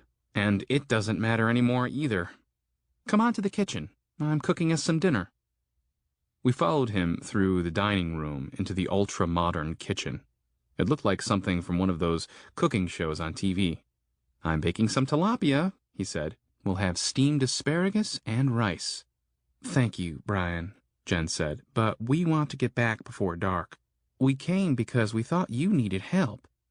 Get back where? He said. We're staying at a friend's place out on Gala Road, I said. Electricity? He said. No. Fresh water? No. Food? Some. Then what the hell are you going back there for? It sounds to me like you're the ones who need my help. We have everything we need right here. You two stay with me for a few days, and we can plan how to take over the world. We accepted Brian's invitation to stay, but only for the night. We told him about the blue house and the buildings south of the courthouse, and he agreed that we would need to help anyone who might be inside. We discussed things over dinner. I've got a couple of friends in the blogosphere, survivors, who are saying this is an actual zombie apocalypse, like in the movies. Things are crazy, I chuckled, but not that crazy. I have a friend in Greece, he continued, pouring us some more wine. He said he saw someone walking around, despite the fact that he knew the guy was dead a few hours before. Jen and I looked at each other. We were both thinking the same thing, but it was too frightening to admit. My friend in Miami claims the same thing. What do you think? Jen asked. Brian shrugged. I don't know what to think. It's all too bizarre to be real. Yet I look out my window and there they are. You two have been out there. What have you seen? Well, the ones I've been close to have been alive, I said. They're just gone in the head. How close did you get? He asked, a concerned expression on his face. Close enough to feel their warmth, to hear their breath. Brian was quiet. Don't worry, hon, Jen said, patting his hand. We took care of it with Southern comfort.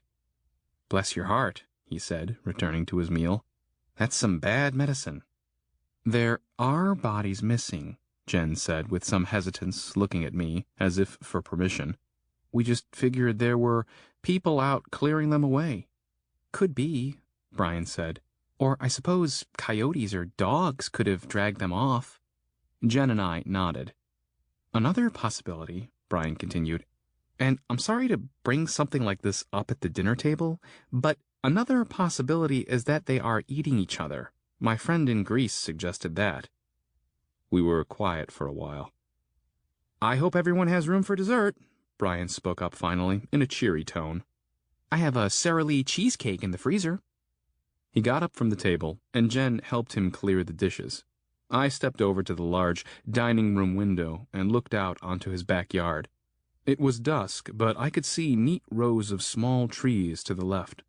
To the right was a grape trellis. There was a small fountain between them. Farther to the right, surrounded by a patio, was an in-ground swimming pool. I could see the base of his wind turbine about 50 yards out. We probably didn't notice it coming in because it was so large, and the blades were not in our field of vision. We just thought it was another tower. If seen from far enough away, that thing would be like a beacon to every survivor for miles around. I suspected that within the next few weeks, he'd have more than the infected gathering on his lawn. He'd have refugees, and not all of them would be as nice as we were.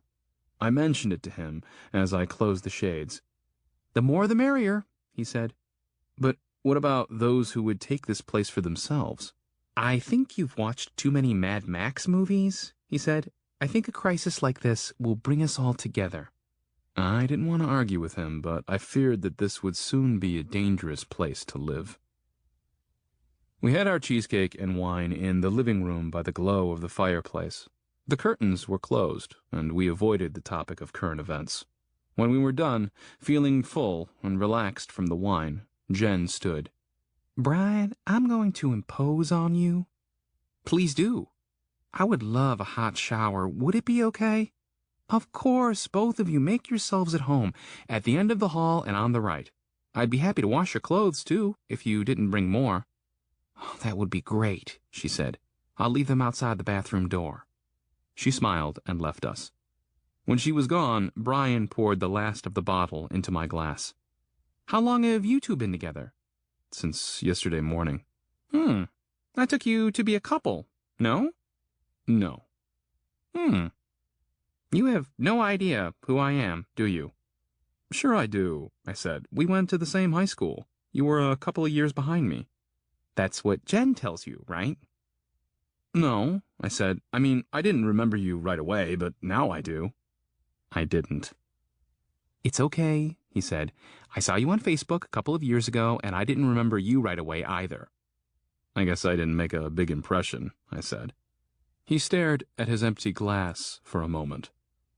I'm going to go get Jen some clean clothes to wear in the meantime. He left for a moment and returned with 2 jogging suits. These should be comfortable enough to sleep in, he said. Henry is about your size. His is the maroon. Take it, go change, then bring me your other clothes. I'd hate to... Just do it, he said wearily. I took a candle from the mantel and did as he told me. When I returned to the living room with my dirty clothes in my arms, Brian was gone. I sat down to wait for him and finish my wine. The only sounds were the gas hissing in the fireplace and the muffled patter of Jen's shower down the hall. Then a door in the dining room flew open and Brian stumbled out. The color was gone from his face. They're in the house! Chapter 16. I jumped up and ran to him, my dirty clothes and wine glass tumbling to the floor. He'd been coming up from the basement.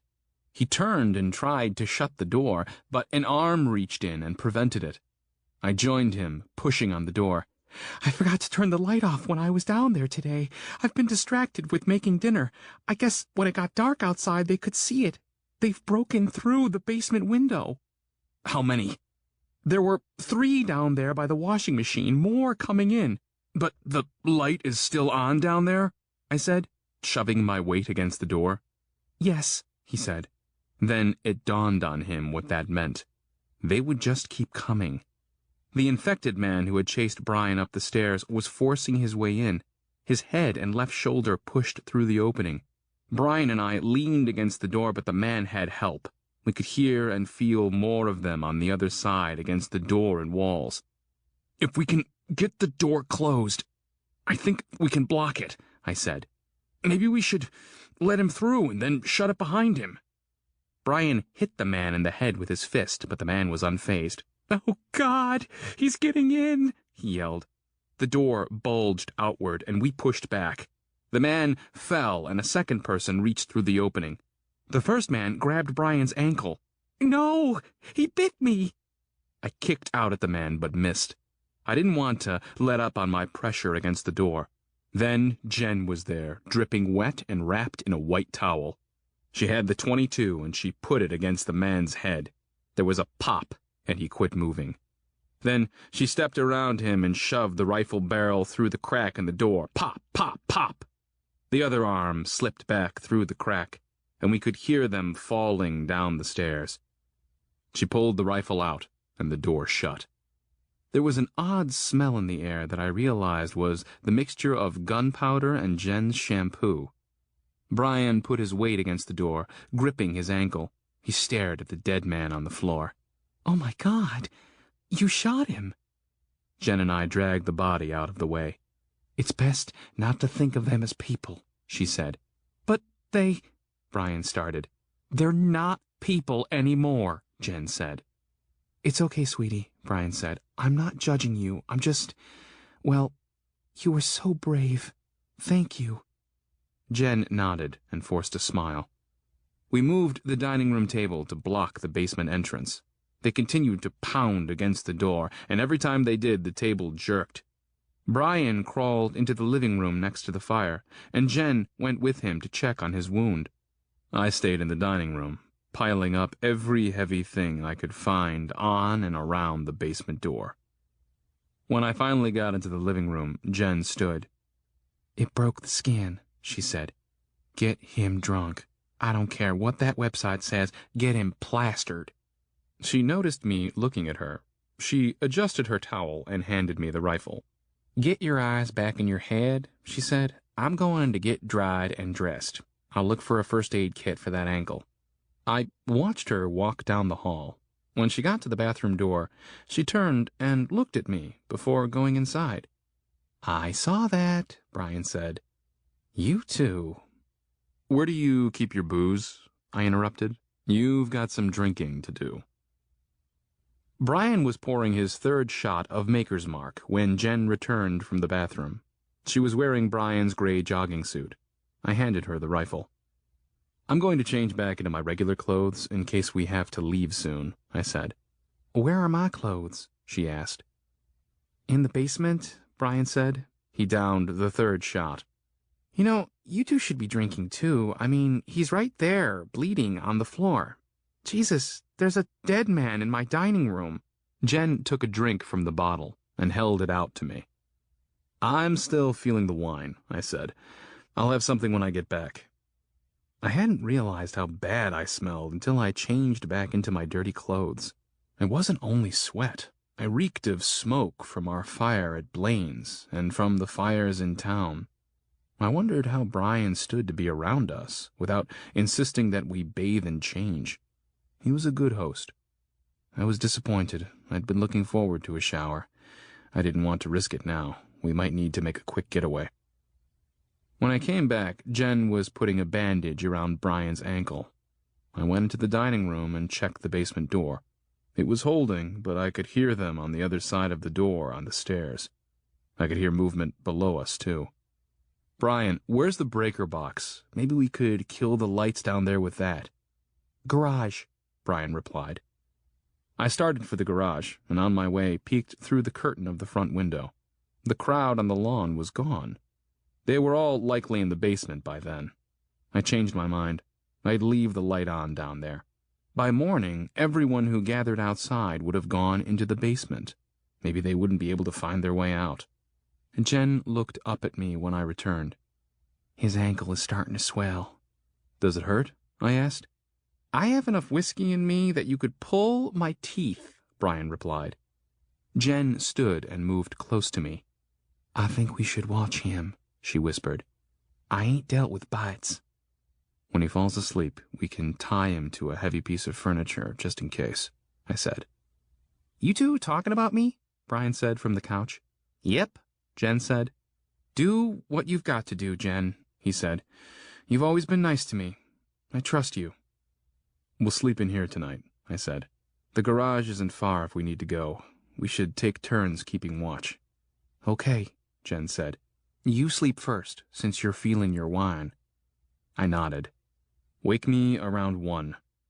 I stretched out on the floor in front of the gas logs. I didn't think I'd be able to sleep because of what had just happened and the noise downstairs. But much too soon, Jen was shaking me awake. "Brian has a fever." I sat up, trying to clear the sleep out of my head. "What time is it?" "After midnight." I went over to the couch and put my hand on his forehead. He was hot, but not hot like the others. "Maybe it's a fluke," I said. "Maybe he just came down with something." Jen shook her head. "Then let's strap him down," I said. "Find some rope or—" She shook her head again. "Why?" I said. "And then what?" she said, on the verge of tears.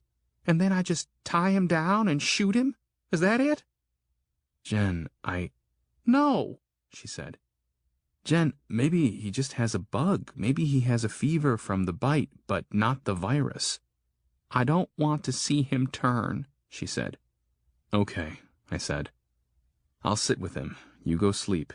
You don't have to stay in here, but stay close." She stood and stared at us both, then went down the hallway and into the bathroom. I saw the light come on under the door. I felt his head again. "Brian, does your head hurt?" He didn't answer. I took a candle and opened doors until I found a bedroom. I checked the closet for a belt. I found a bathrobe, and I took the belt from it. I went back and tied one of his arms to the couch leg. Then I sat in the chair opposite the couch with the rifle across my lap and watched him. Eventually, I fell asleep. I awoke gradually to a tapping sound. My sleeping mind tried partnering the noise with a dream, but it was just too loud and persistent for me to stay asleep. I opened my eyes, and I was looking down at my lap and the rifle in the orange glow of the gas logs.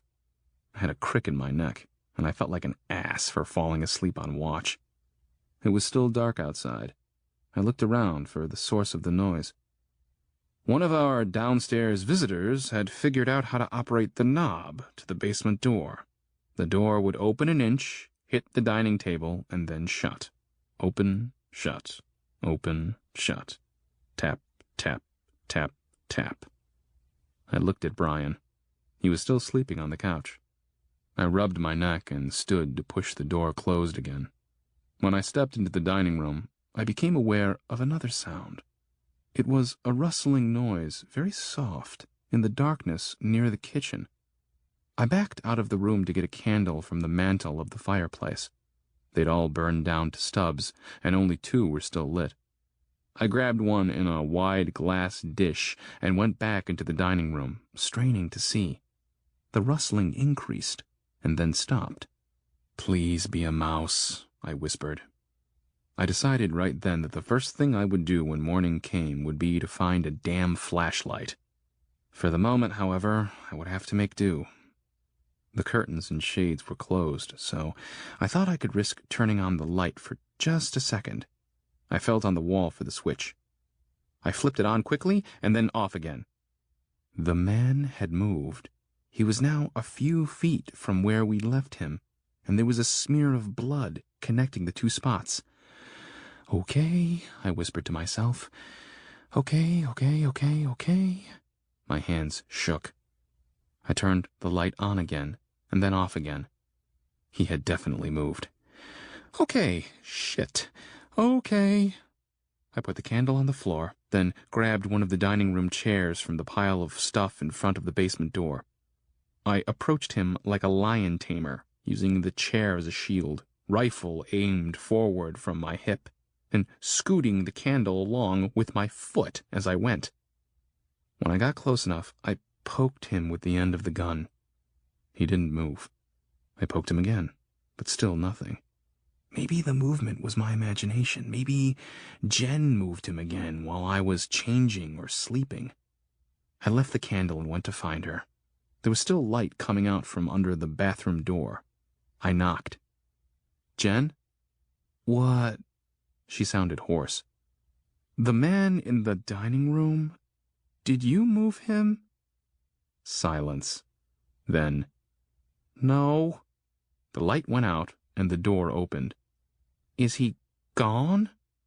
"No," I said. "Just moved." "Just?" We both walked softly back to the dining room and looked around the corner. He was where I'd left him, the little candle flickering a yellow light over his body. "Shit," she whispered. "He's still alive." "I haven't actually seen him move," I said. "But obviously he has." "We need to get him out of here," I said. "Let's drag him outside." She looked exhausted. "I don't know how much of this I can take," she said. "Let's drag him out, and then you go get in Brian's bed and sleep. We can wait for you to get rested before we leave here." She turned and looked at Brian. "How is he?" I shrugged. "Sleeping. I was thinking that it might be kind of early for him to be showing symptoms anyway, right?" "I don't know," she said. "Bites might be different." The rustling started again. We turned toward the kitchen, where it looked as if the man on the floor were having a seizure. His body jerked and rolled around. I stared. Jen grabbed the rifle from me and started to shoot, but a spasm brought the man's arm up and he knocked the candle over. Then it was dark. Jen fired anyway, and a flash erupted from the end of the gun. The rustling continued. There was a click. "Shit," she said. "We never reloaded it. We're empty. Go get the shotgun. It's in the truck." I left her, taking the other candle on my way. When I returned with the 12-gauge, I could see Jen's head poking up from behind the couch. She motioned for me to be quiet, then pointed to the dining room. The man was standing there, staring at the basement door as it opened, then closed, then opened again. His mouth hung open, and bloody drool dripped from his bottom lip. His eyes seemed vacant. Jen made a shooting motion with her hands. I didn't do it. It wasn't like the group I fired into at the court square. This was a man only a few feet away. It felt different. I knew that if I shot him at this range with the 12-gauge, I would be taking his life, such as it was, and I couldn't bring myself to do it. Brian shifted on the couch, and the man's head turned toward him. The man made a noise similar to the feline growling that the old woman we'd encountered had made. He stepped into the living room, staring blankly at Brian. He growled again. "Do it," Jen whispered. The door continued to tap against the dining table. He stepped farther into the room. The light from the fireplace illuminated the coagulating blood on the side of his face. How could he be walking? He took another step. I looked at Jen. There was something in her eyes that got to me more than my fear and more than my dread over killing someone. It was disappointment, or maybe even disgust. She looked at me the same way she looked at her boyfriend Zach when she saw him in the doorway of her house and attacked him with the stick. It made me ache inside for her to look at me like that. I put the shotgun to my shoulder, aligned the end of the barrel with the man's chest, and squeezed the trigger. Chapter 17. The recoil from the shotgun hammered my shoulder. It wasn't like in the movies. The man didn't fly across the room and there wasn't a bucket of gore. It was as if someone had kicked him in the chest. The white stuffing from his coat puffed out, and he fell back against the dining table, then to the floor. The tapping of the basement door against the table stopped for a moment. I could hear moaning in the stairwell, and there was still movement below us, but otherwise it seemed so quiet. I felt sick. I looked over to Jen. She was on her feet. Brian was awake and trying to sit up, but the belt tied around his arm kept him in place. "Let's get that thing out of here," Jen said. That thing. The tapping started again. Jen got to the door and pushed it closed, then pushed the table closer to stop the door from opening at all. That thing. In the past 3 days, I'd beaten people, choked people, shot people, hit people with my car, and I had probably accidentally taken lives. But this made me feel like a killer. The man was on his side next to the table. His eyes stared ahead at nothing. I looked at his clothes and his silly hat. I wondered what he'd been thinking about when he was getting dressed in those clothes, what his plans had been for the day. I wondered if he'd been married, or if he'd told his wife he loved her that morning. I wondered if he ever suspected that he might be sick. I wondered what his last thought was before the disease took his mind. Jen stepped in front of me and waved a hand in my face to snap me out of it. "Don't do it," she whispered. "Don't think about it." She took the shotgun from me and propped it against the chair. "Let's get him out of here," she said. Brian had untied his arm and was sitting up. He didn't look good. "Brian," Jen said, "does your head hurt?" "Oh, God," he said. "I drank too much." "Brian?" Jen said. He jumped up and ran at us. Jen grabbed the shotgun, but he pushed past us, down the hall to the bathroom. "Brian?" We could hear him vomiting. "We'll check on him when we get back," I said. "It's too soon for him to show symptoms anyway, I think." The sun was coming up as we dragged the man out into the backyard.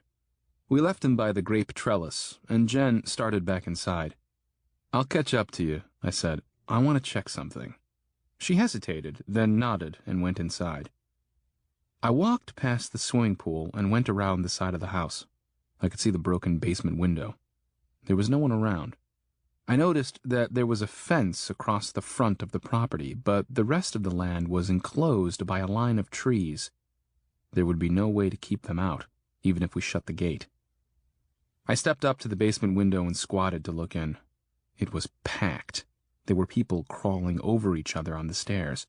Everyone was focused on the basement door. In front of the door, at the top of the stairs, the people had climbed up on each other all the way to the ceiling. They didn't notice me there. I looked around for something I could use to seal the window to keep them from getting out, but I didn't see anything nearby. I decided to check the garage. On my way back around the house, I was shocked to find the man I just shot standing beside the swimming pool. I ducked back around the corner before he could see me. It might have been possible for him to survive the .22 to the head, but that and a 12-gauge blast to the chest from only a few feet away? Maybe the shells had been reloads of rock salt. I peeked at him again. He was just standing there with his back to me. I went back around the house, past the broken window, and knocked on the front door. Jen looked through the curtain and let me in. I didn't mention the man out back. I wanted her to rest. Brian was back on the couch with his head in his hands. "How is he?" I asked. "He failed to mention that he gets hot like that when he has too much to drink." "That couldn't happen?" I asked. "I don't know," she said. "My roommate in college had an allergy to red wine. She got hives." "I'm not allergic," he said. "I just get flushed, that's all." "You were hot, dear," she said. "You're not too bad yourself. Now keep it down. My head is pounding." She turned back to me. "The fever is gone, but that headache bothers me. Plus, his ankle is still swollen and red." I nodded, distracted by thoughts of the man out back. I wasn't really concerned about Brian. The alcohol had worked for us, it would work for him. "What were you doing?" she asked. "I thought maybe we could close the gate and stay longer, but now I don't know. Why don't you go to bed, and I'll talk things over with Brian." She looked at Brian, a worried expression on her face. "Just go," I said. "He's fine." After she closed the bedroom door, I went into the dining room and looked out the back window. The man had stepped out onto the pool cover, and the cover had collapsed. He was in up to his waist, surrounded by floating leaves and chunks of ice. He looked content to be there. I returned to the living room and sat down. "You had to kill him 2 times, Brian said. I nodded. 2 times. I cooked some sausage, eggs, and toast for breakfast. As I prepared the meal, I periodically walked past the kitchen window, which gave me a view of the pool. The man hadn't moved. His skin and lips were turning blue. I didn't want to look at him, but I needed to know when and if he decided to end his soak.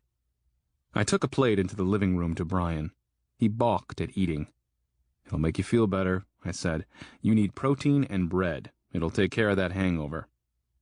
I got myself a plate, and we both had coffee and orange juice.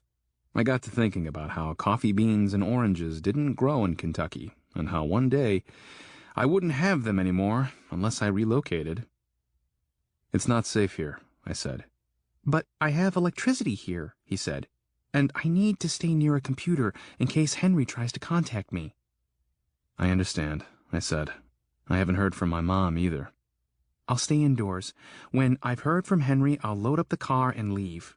They got in this time because I wasn't careful. I'll be careful now." "Why don't you come with us and bring your phone? He can contact you that way." "And what happens when the battery dies? And what about my ankle?" It sounded like he was making excuses. "You can't stay here, man." He didn't answer. "Okay," I said. "How are you set on food? I noticed you might have about a week's worth in the kitchen. Is that all you have?" "I can stretch it," he said. "We have a lot more food, but it's in the basement. I always thought that would be the best place to keep it in case of a storm or something. Now I guess I should have spread it out some. Maybe I should have stored it all over the house." "Well," I said, "you know to do that for the next time the world ends." He grinned. "I'd feel better if you came with us," I said. "I'd feel better if you stayed." I nodded. I knew that so long as Henry hadn't checked in, he wouldn't be convinced. "Do you own a gun?" I asked. "No way. I hate guns." "Do you want us to leave you one?" "Absolutely." That big one there would be perfect. It only holds 3 shells at a time, but it's a man-stopper, unlike the .22. Do you know how to shoot it? I had a dad. I grew up in Clayfield. Of course I know how to shoot. I can also show you how to take the plug out of that thing so it'll hold 5 shells instead of 3. Oh, I said. Yeah, he said, winking. I'm a riddle wrapped in an enigma wrapped in a... There was an incredible crash from the dining room. We both jumped. I went in with Brian limping behind me, but we couldn't see anything. Then I remembered. The stairs. We moved the stuff off of the table, then moved the table just enough to crack the door. The stairs had caved under the weight of all the bodies. We pushed the table farther and opened the door. The well was just an empty space now.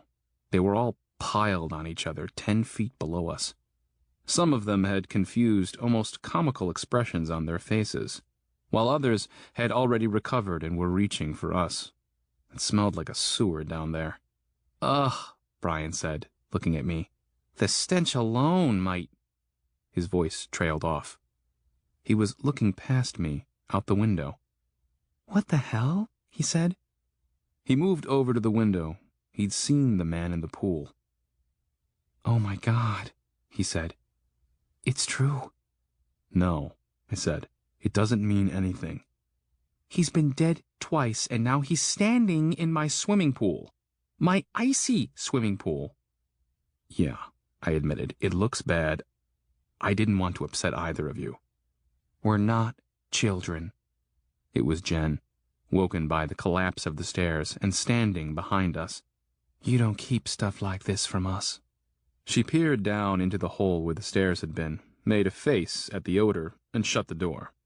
If there are dead people walking around, we all need to know, she said. We don't know if he's dead, I said. I'm thinking that maybe I shot him with rock salt. Rock salt? I had that rifle to his head, she said. That might not have done it. I've heard stories about that kind of thing. But you shot him again, and now he's just out there standing in freezing water. Something isn't right. Nothing is right about any of this, I said. I can accept that a disease made everybody crazy, but I'm not willing to believe that dead people are coming back to life.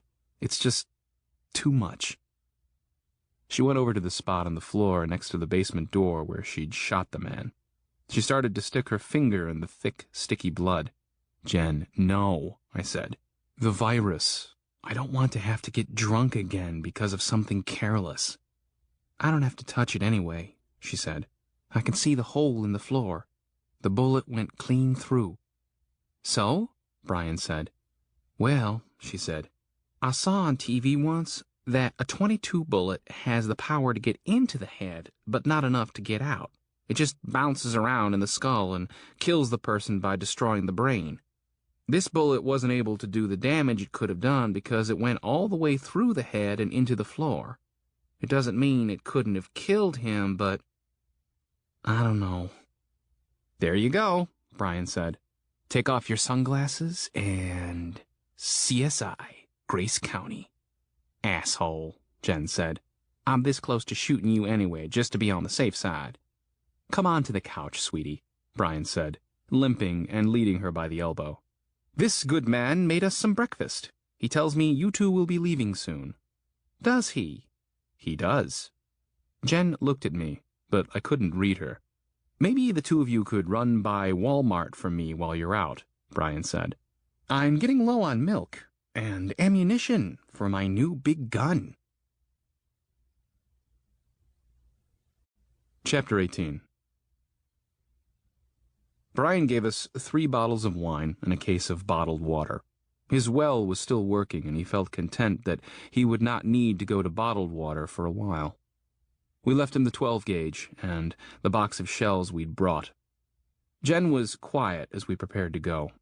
She had tried to talk him into coming with us while she picked at her breakfast, but he refused. None of us discussed the man in the swimming pool. After we'd loaded the truck, Jen made one more push to convince him to come along. While I went outside to take care of the window to the basement, I took the rifle with me. I found a piece of plywood in the garage that would fit over the opening, but I didn't have any tools to affix it to the block foundation wall. Ideally, I would have put a screen over the window, so it could get air, not for their sake, but for Brian's. I figured that within a couple of days the smell would be unbearable. I didn't know how many people were down there, but there wasn't even room for them to move unless they crawled on top of each other. Maybe the smell would force Brian to leave before something happened to keep him from ever leaving. First, I got down on my belly. The people tried to get at me, but the window was too high for them. If I'd stayed there long enough, they would have crawled on top of each other and grabbed me, but I wasn't going to be long. I shot out the 2 light fixtures in the ceiling. Then I propped the plywood against the wall over the window and wedged it a little in the ground. It wouldn't hold forever, but maybe they wouldn't figure out how to move it. As I came around the front of the house, I could see a group of 4 coming down the road. They were the faster ones. They'd probably heard the rifle. They were far away, and I had plenty of time, so I went around back to check on our pool guy. He was trying to get out.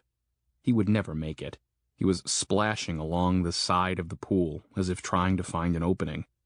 It reminded me of a zoo animal pacing in its cage. He'd walk the pool cover down, and then it would float up again behind him. He tripped and went under. After a lot of splashing and slapping the water, he was able to get up again. His hat had fallen off.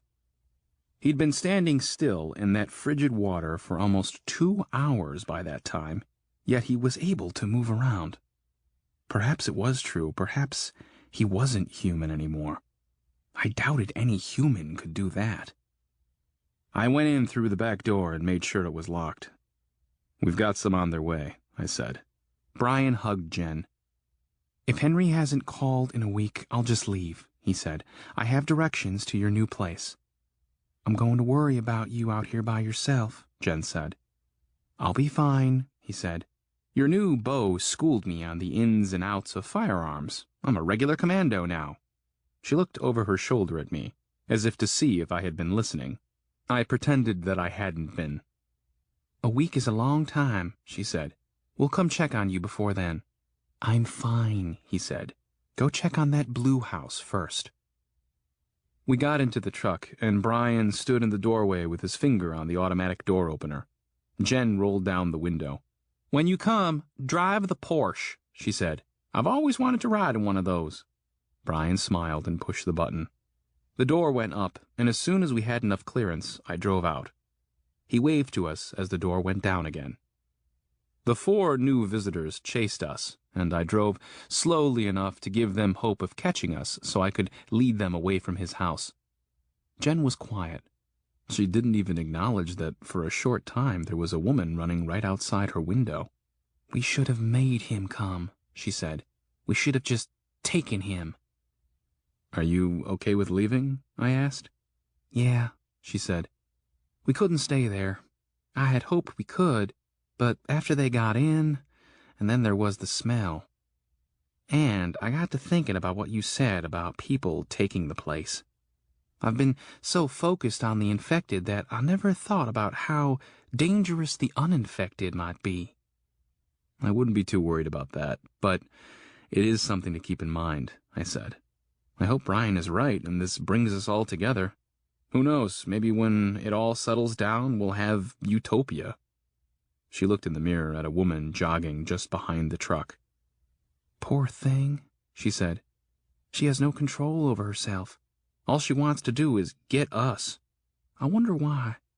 Do you think she wants to eat us? Do you think the virus has a mind and sends her after us so it can spread?" "I don't know," I said. "I wonder why they don't try to kill each other," she said. "I've seen them fight," I said. "Yeah, but they ain't fixated on each other the way they are on us. With each other, it's almost like they're establishing a pecking order." She rolled down the window and turned around in her seat. Then she grabbed the rifle and picked them off one by one. She was shooting left-handed, so it took several tries. Every time she fired, the rifle ejected the spent casing into the cab of the truck. One of the hot shells hit me on the cheek. She left the woman for last. "She just keeps on coming," she said. All of her group has been shot, but she doesn't stop to check on them." She fired, and the woman fell in the ditch by the road. Jen rolled up her window and faced front. "It gets easier," she said. "They ain't people anymore. They're monsters. Anyway, it can't be murder when they don't stay dead." Chapter 19. There was still smoke in town, but not as much as there had been. It was a cloudy morning, but it felt a little warmer outside. We pulled into town on Broadway. As we crossed the railroad tracks and neared the post office, we could see a large group off to our right. "Looks like they're going to church," Jen said. "This is Sunday, ain't it?" The group milled around the community Christian church. I took a left at the post office, heading away from them. "We're going to need more guns," Jen said. "I don't want to go check on that house and that building with just this .22. I took a right on North Street, headed back toward the museum. "We could go back out and search some houses," I said. "But we're getting low on gas. We've got less than a quarter of a tank." "There are vehicles everywhere," she said. "Take your pick." The minivan was still parked by the museum. The mob had dispersed. The generator would have burned through its gas quite some time ago. "Want to stop and get it?" she asked. "Let's leave it," I said. "We can always bring more gas up here and use the computer another time." She nodded, and we proceeded to North 7th Street. "The police station," she said. "I'll bet there'll be guns in there." "I've never been in there," I said. "Where do you think they keep them?" "Beats me," she said. "But it's not like there's anyone around to stop us from looking." I went up 2 blocks and accessed the parking lot for City Hall and the police station from the 5th Street entrance, so the crowd at the Court Square wouldn't notice us. My wrecked car was right there, too. "That's me," I said. "That blue car." "Were you in that wreck?" she asked, nodding toward the head-on collision. "No," I said. "I came upon it right after." I parked behind the building and we got out. There were 2 police cars parked there, along with 3 other cars and a pickup. "Check it out," Jen said, bending over and retrieving something off the asphalt. She grinned and held up a pistol.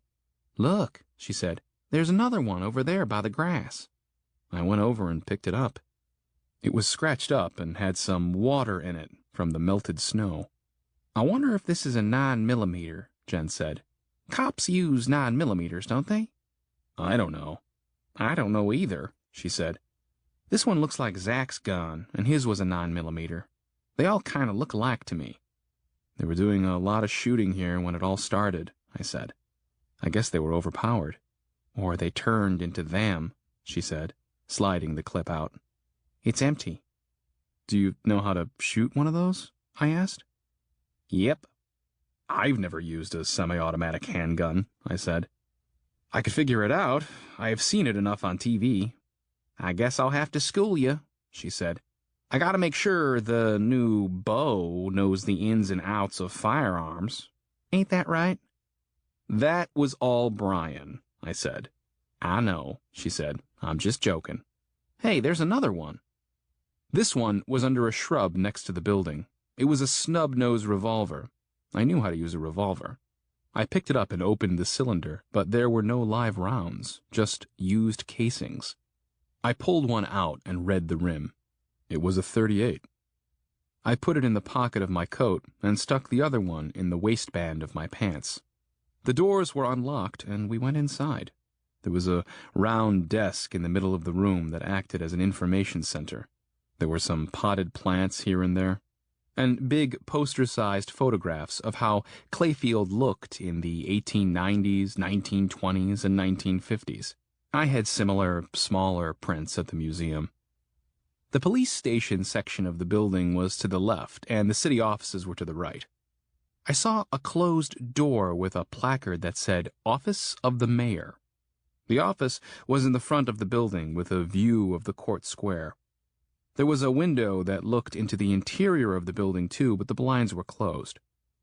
"First, let's go in here so we can look out the window and see how big the crowd is over there," I said. I tried to open the door, but it was locked. I was about to forget it and go to the police station when I heard movement in the office. Someone is in there, I said. I knocked. The blinds moved. Are you okay in there? I said. The mayor is probably infected, Jen said. Let's just go. It'll never figure out how to unlock it. Then I heard the lock clicking. The door stayed shut. I looked at Jen. She shrugged and held up the rifle. I tried the knob again and the door swung open. I stepped inside, and the last thing I saw was a black blur coming at my face. The next thing of which I was aware was Jen looking down at me. I had a horrible pain across my right eyebrow. Are you okay? She asked. What happened? This jerk hit you in the head with the butt of his shotgun. Another face came into view. The man had a white and gray beard, neatly trimmed. He grinned down at me. Mr. Somerville? I said. You know him? Jen said. He held out his hand to her. Hi, I'm Nicholas Somerville. She just stared at him. He's on the city council, I said, sitting up. There was a dawning on her face. Oh, yeah, she said. St. Nick, you dressed up like Santa for that thing. Every year for 10 years, he said. Somerville wasn't dressed like Santa this time. He was in full camouflage. He had a rifle with a scope slung over his right shoulder and a shotgun in his left hand. A pair of binoculars hung around his neck. How's the noggin? Somerville asked. It hurts, I said. You could have said something before you clubbed me. You're lucky I didn't shoot you, he said. What are you two doing in here? Looking for guns, Jen said bluntly. Won't get any here, he said. They're still locked up. I tried getting to them myself. What are you doing here? I said, rubbing my head. Well, right now I'm the acting mayor, he said. Says who? Says me, he laughed. But I'm not sure having a mayor matters anymore. He turned toward the window and put the binoculars to his eyes. There's someone in that building over there, he said. They're on the second floor. I just get glimpses of them every now and then. I don't know what they're up to in there, but they sure do have a fan club. We were coming to get guns to help them, I said. I've been thinking about helping them too, he said, but I couldn't do it by myself. You know, if we get enough of us together, we might have a chance of putting Clayfield back together again. The three of us could start up city government and get things organized. The hell we could, Jen said. I was just starting to get comfortable with anarchy. Chapter 20. Somerville noticed the pistol in my waistband. How many rounds do you have for that? None, I said. I found it in the parking lot. All we have is 22, Jen said, with a little over 50 bullets. Oh, Somerville said, frowning. It's not like we're going in there shooting everybody, I said. We just need to lure them away like you did with the car alarm. Did that work? Somerville asked. Oh, yeah, Jen said, but it also attracted a bunch more. He put his binoculars to his eyes again and looked out. There are probably 300 or 400 of them over there. Jen was looking around the office.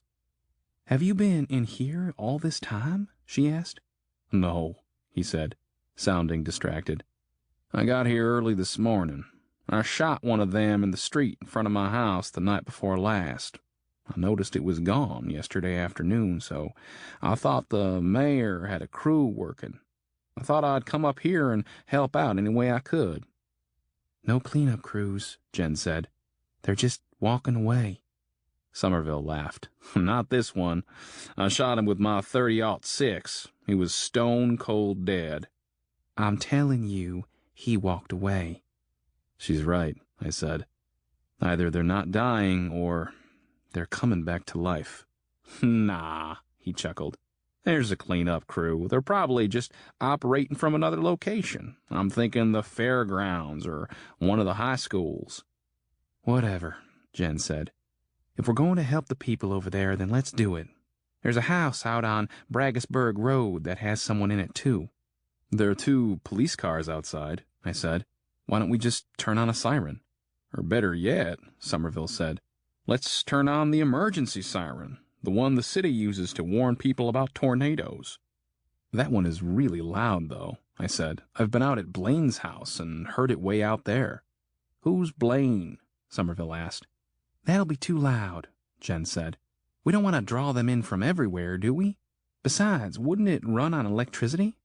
I don't know, Somerville said, but I've always wanted to be the one to turn it on. Feel free, Jen said. Just wait until we're out of town, okay? Right now, I think the siren on the police car will do. Okay, Somerville said, turning toward a map of the city that was hanging on the wall in the office. Where do we want to sound the alarm? Which way do we want them to go? There are 3 groups that we know about, I said. The best thing would be to put the siren where they would all come together without coming into contact with us. I marked the house on Braggsburg, the building behind the courthouse, and the Community Christian Church. It looks like Walnut Street might be a good spot, Somerville said.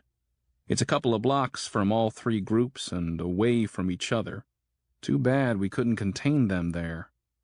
They should stay for a while, Jen said. We'll have plenty of time to get into the buildings and get out. Somerville retrieved the keys for the police cars from the other side of the building. Then he put his .30-06 into the cab of a black pickup in the parking lot. I'll drive one of the cruisers, he said, still holding his shotgun. One of you follows me in the other one. One of you stays here with my truck. We'll set a siren off at the corner of Walnut and 9th, and then we'll pull down the block and see if it works. It'll work, Jen said. If it doesn't, we'll have a second cruiser as a backup. If we need the truck to come pick us up, we'll honk our horn 3 times. Then what? Jen said. If it doesn't work, what good will a second cruiser do? And how is honking 3 times going to let anyone but the monsters know where you are? We'll stay on Walnut. How about that? If you hear honking, drive down Walnut Street until you find us. Fine by me, I said. Give me the keys. To the truck, Jen said. I want to drive one of those cop cars. No, I said. You're not going out there. It's too... Don't you dare say it's too dangerous, she said. I'm going. Somerville tossed each of us a set of keys. I got the truck. I'll leave you the binoculars, he said, so you can watch them and see when they've all gone. If you can get in there and get them out, then do. That rifle is loaded. It's bolt action. I watched them pull away. They went back the way we'd come in. When they turned left onto North Street, I took the opportunity to run over to my wrecked car. I thought I might be able to drive it out of there, but I'd left it on. And not only was it out of gas, but the battery was dead. I grabbed the bag of supplies I'd packed a few days before and ran back over to Somerville's truck. I could not see the building from where he was parked, so I had to start the truck and pull it around to 6th Street. When I got to the intersection with Broadway, I killed the engine and waited with the window down. A few of them noticed me and started toward me, but halfway there they seemed to lose their way, and they eventually returned to the mob. I was intrigued by what could be in that building that had them so interested. The movement in the window was rare and brief. I couldn't hear any loud noises coming from it, but I was a block away, and there might have been sounds I couldn't hear at this range. I wondered if, at one point, a few of the infected stopped there because of the movement in the window, then others stopped because of them, then others until they reached a sort of critical mass, and were there because of each other more than anything else. I opened up my salami sandwich, my lunch from Thursday. It was a little stale, but good. Then I heard the siren. The crowd began to move towards 7th Street. First, it was just the ones on the western side. Some of them seemed torn between staying and going. I looked through the binoculars. There were a few who were jogging away toward the siren, but others were only shuffling along. I hadn't given it much thought, but I'd been avoiding paying attention to their faces as much as possible. Like Jen, I was trying not to think of them as people anymore, and looking at their faces didn't help with that. Also, on some level, I was afraid of seeing people I knew. I wondered how it would affect me when I had to point a gun at one of them. There was a difference between the slow ones and the ones who moved faster. Something in the eyes was different. I noticed that they could all move fairly quickly when they wanted to, but for some it took a little more encouragement. A couple was having sex in the street near the corner of the county jail. It didn't look consensual. Is it ever consensual with animals? It was probably best that Jen wasn't there so she wouldn't feel the need to do something about it and screw up our plans. The man, naked from the waist down, stood up and walked over to the others. The woman lay there for a few seconds, then followed. I saw old Mrs. Gordon in the crowd. She'd donated items to the museum and was a big part in our last fundraiser. Toward the end of the group, I saw 3 men in ripped and burned military fatigues. One of them was wearing a helmet like the ones pilots wear. Then I saw 2 people who almost made me reconsider the whole undead hypothesis. On the ground, dragging himself along, was a man with only 1 leg. All that was left of his right leg was a bloody stump that left a trail behind him. He didn't act like he was in pain. He was just trying to keep up with the others. The second man was the rapist. Jen's shotgun blast had claimed the right side of his face.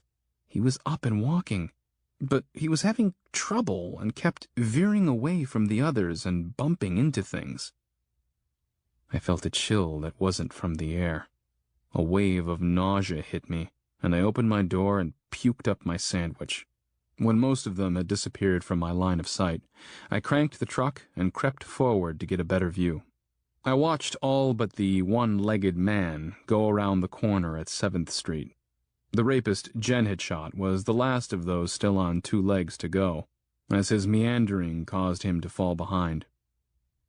I pulled the truck up in front. It was a 3-story building that was one of the old downtown businesses.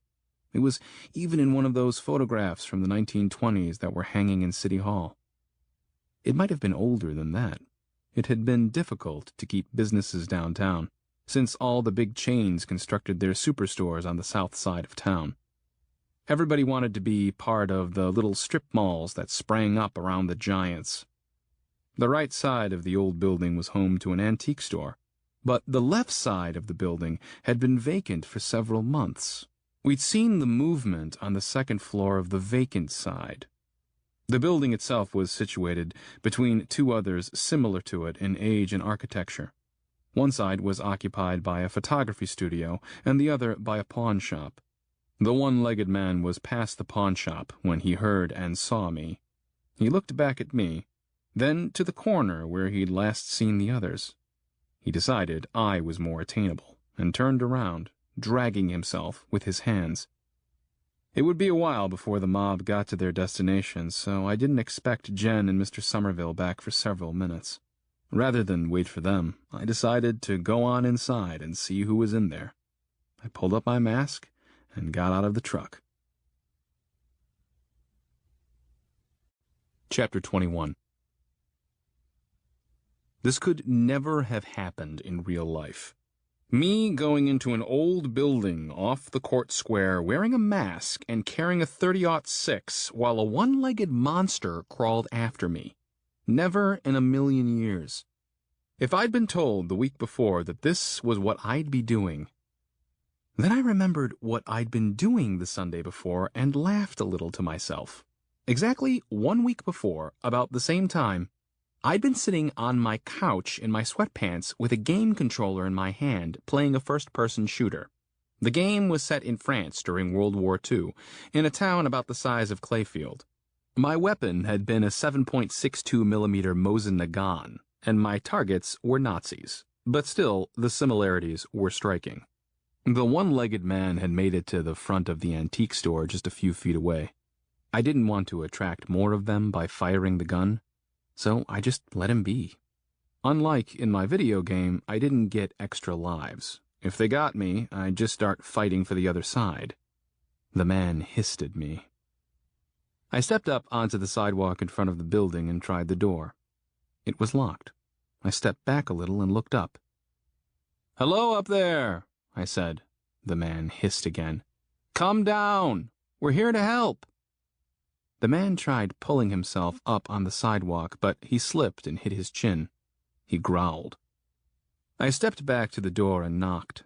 Nothing. I went to the truck and got out my bottle of water. It still had a little in it. I threw it at the window on the second floor. It hit, then bounced down to the street. I heard a noise from inside. It sounded like a bell or a gong. "Hello?" I said. The curtains moved, and then the bell sounded again. I was going to try again, but the one-legged man was already chewing on the bottle. Then I decided to walk around the photography studio on the corner and go to the rear of the buildings to see if there was a back door. The back door was locked, but there was a fire escape. I couldn't reach it from the ground, so I ran back to get the truck. On my way back, I met the one-legged man coming around the corner, the little engine that could. When I ran past him, he changed direction again to follow. I pulled the truck around underneath the back windows. I slung the rifle over my shoulder and the binoculars around my neck, climbed on top of the cab of the truck, then pulled myself up onto the rusted fire escape stairs. The metal was so cold. When I climbed up on the fire escape, I could see a mass of people south of my location coming from the direction of Braggisburg Road, headed toward the siren. Good. I was right there, the second floor. I got down on one knee. The window was curtained, so I tapped on it. "Hey," I said. "I'm here to help you." The gong sounded inside. I knocked on the window again. I heard what sounded like a strangled scream. I knocked louder. "Are you okay?" Nothing. I tried to open the window, but it wouldn't budge. "I'm going to break the window. Step back." I stood and hit the window with the butt of the rifle. It shattered the first time. I cleaned away the remaining shards with the gun, and then I pushed the curtains aside. I squatted down and looked inside. The room was filled with old furniture. There was a door to my left that was open to a staircase, and another door beyond that accessed the other side of the building. It looked like the antique store was using the second floor of this side of the building for storage. There were a lot of old bed frames stacked up in the middle of the room and leaning against a couple of wardrobes that stood back to back. The stack of furniture cut the room in half crosswise. To the far left was an old clawfoot bathtub set at an angle. It was dirty and missing all of its hardware. A couple of chests of drawers stood between me and the bed frames. The furniture created a little maze in the room with a narrow walkway that wound through to the window on the other side. There was a sick woman near the far window.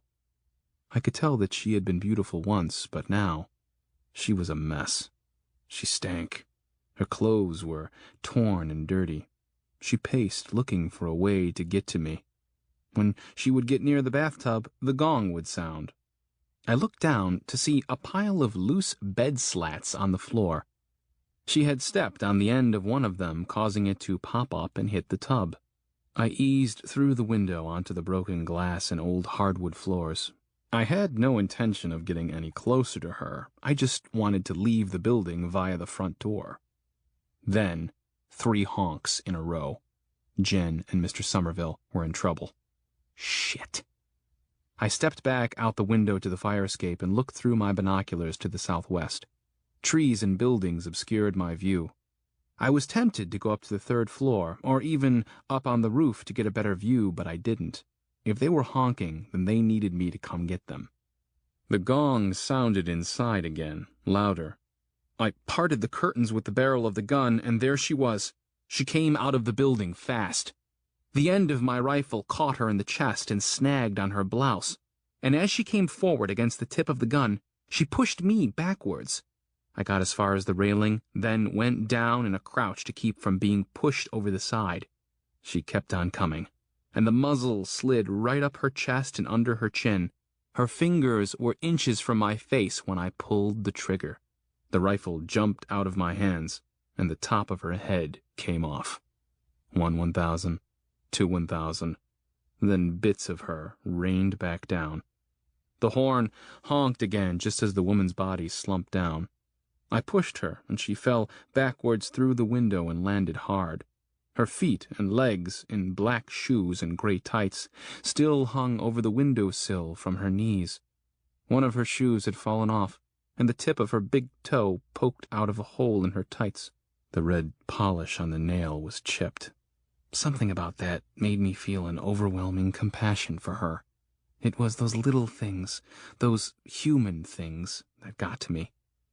I couldn't keep doing this to myself. The curtains sucked out of the window and fluttered in the breeze, and the horn honked again.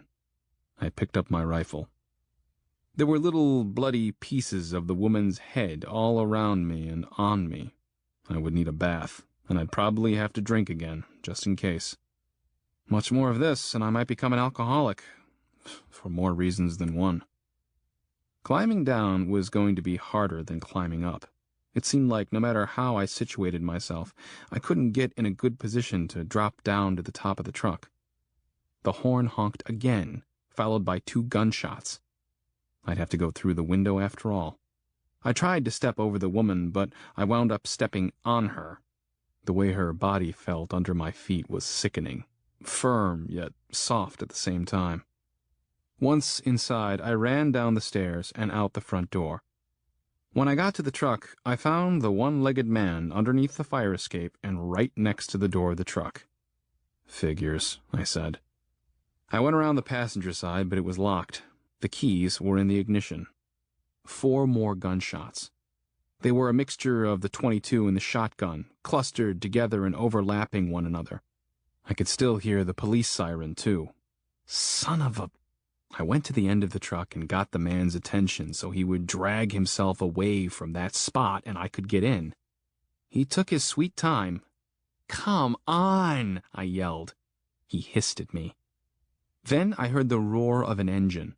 I turned and looked south. A block away on Water Street, a white car shot by. I couldn't see who was driving. Impatiently, I waved my arms at the one-legged man to pick up the pace. Then, 2 blocks away, one of the police cruisers came down Walnut with its blue lights flashing. When it got to 6th Street, the driver slammed on the brakes. The tires screeched as the tail of the car fished around, then squealed again as the driver stomped the accelerator and headed up 6th. When the car got to me, the driver hit the brakes again. It was Jen. I went over to the car. "I heard gunshots. What's going on?" I said. "We had a little trouble, but it's okay now," she said. "Are you okay?" "Yeah," I said. "Where is Mr. Somerville?" "He's with that girl," she said. "What is that on you? Is that blood? Are you hurt?"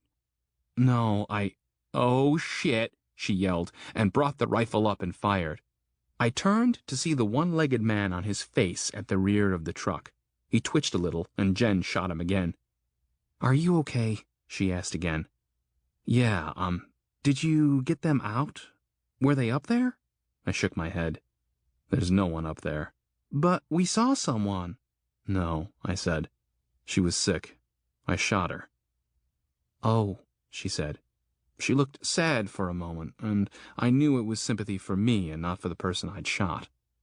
"Are you okay?" she asked. "You keep asking that," I said. The white car pulled up, coming from the north. They had circled around. Somerville got out.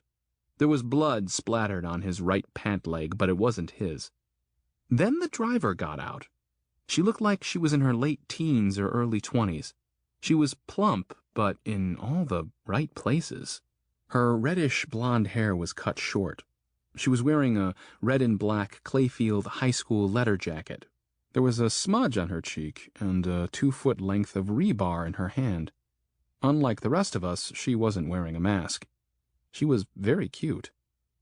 "Everything all right?" Mr. Somerville asked. I nodded, still staring at the newcomer.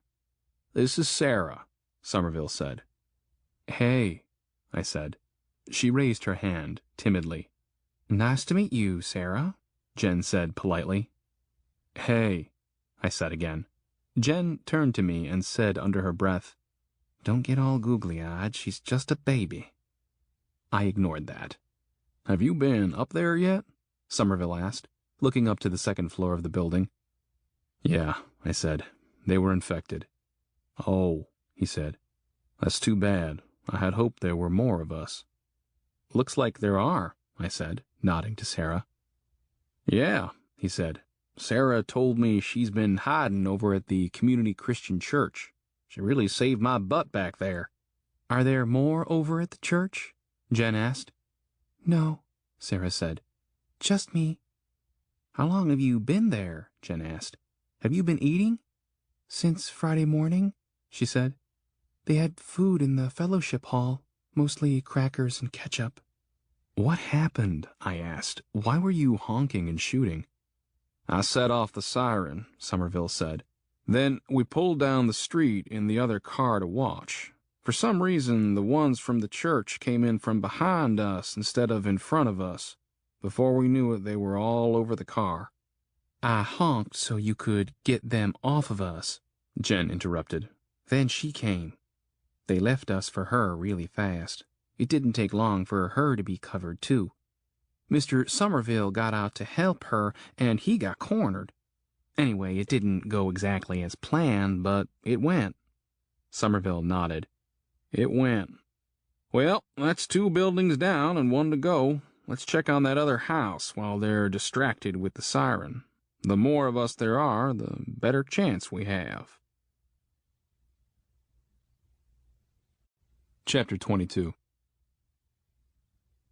Mr. Somerville drove his truck. I rode with Jen in the police car, and Sarah followed behind us in her vehicle. It wasn't that far to the blue house, and other than a couple of stragglers, we had clear streets. I got to thinking that it might be possible to get something to make a loud enough sound to attract a whole town's worth of infected people to one spot. I thought it might be a good idea to experiment over the coming days, to see how long they fixated on the sounds and how long they would stay. Maybe it would take more than just sound to keep them there. "When we're done at the Blue House, maybe we should go back to the Court Square and check that building again," I said to Jen. "Why?" "I didn't really search it. I saw the woman on the 2nd floor, but I didn't have time to search the whole building." "You think someone else is in there?" she asked.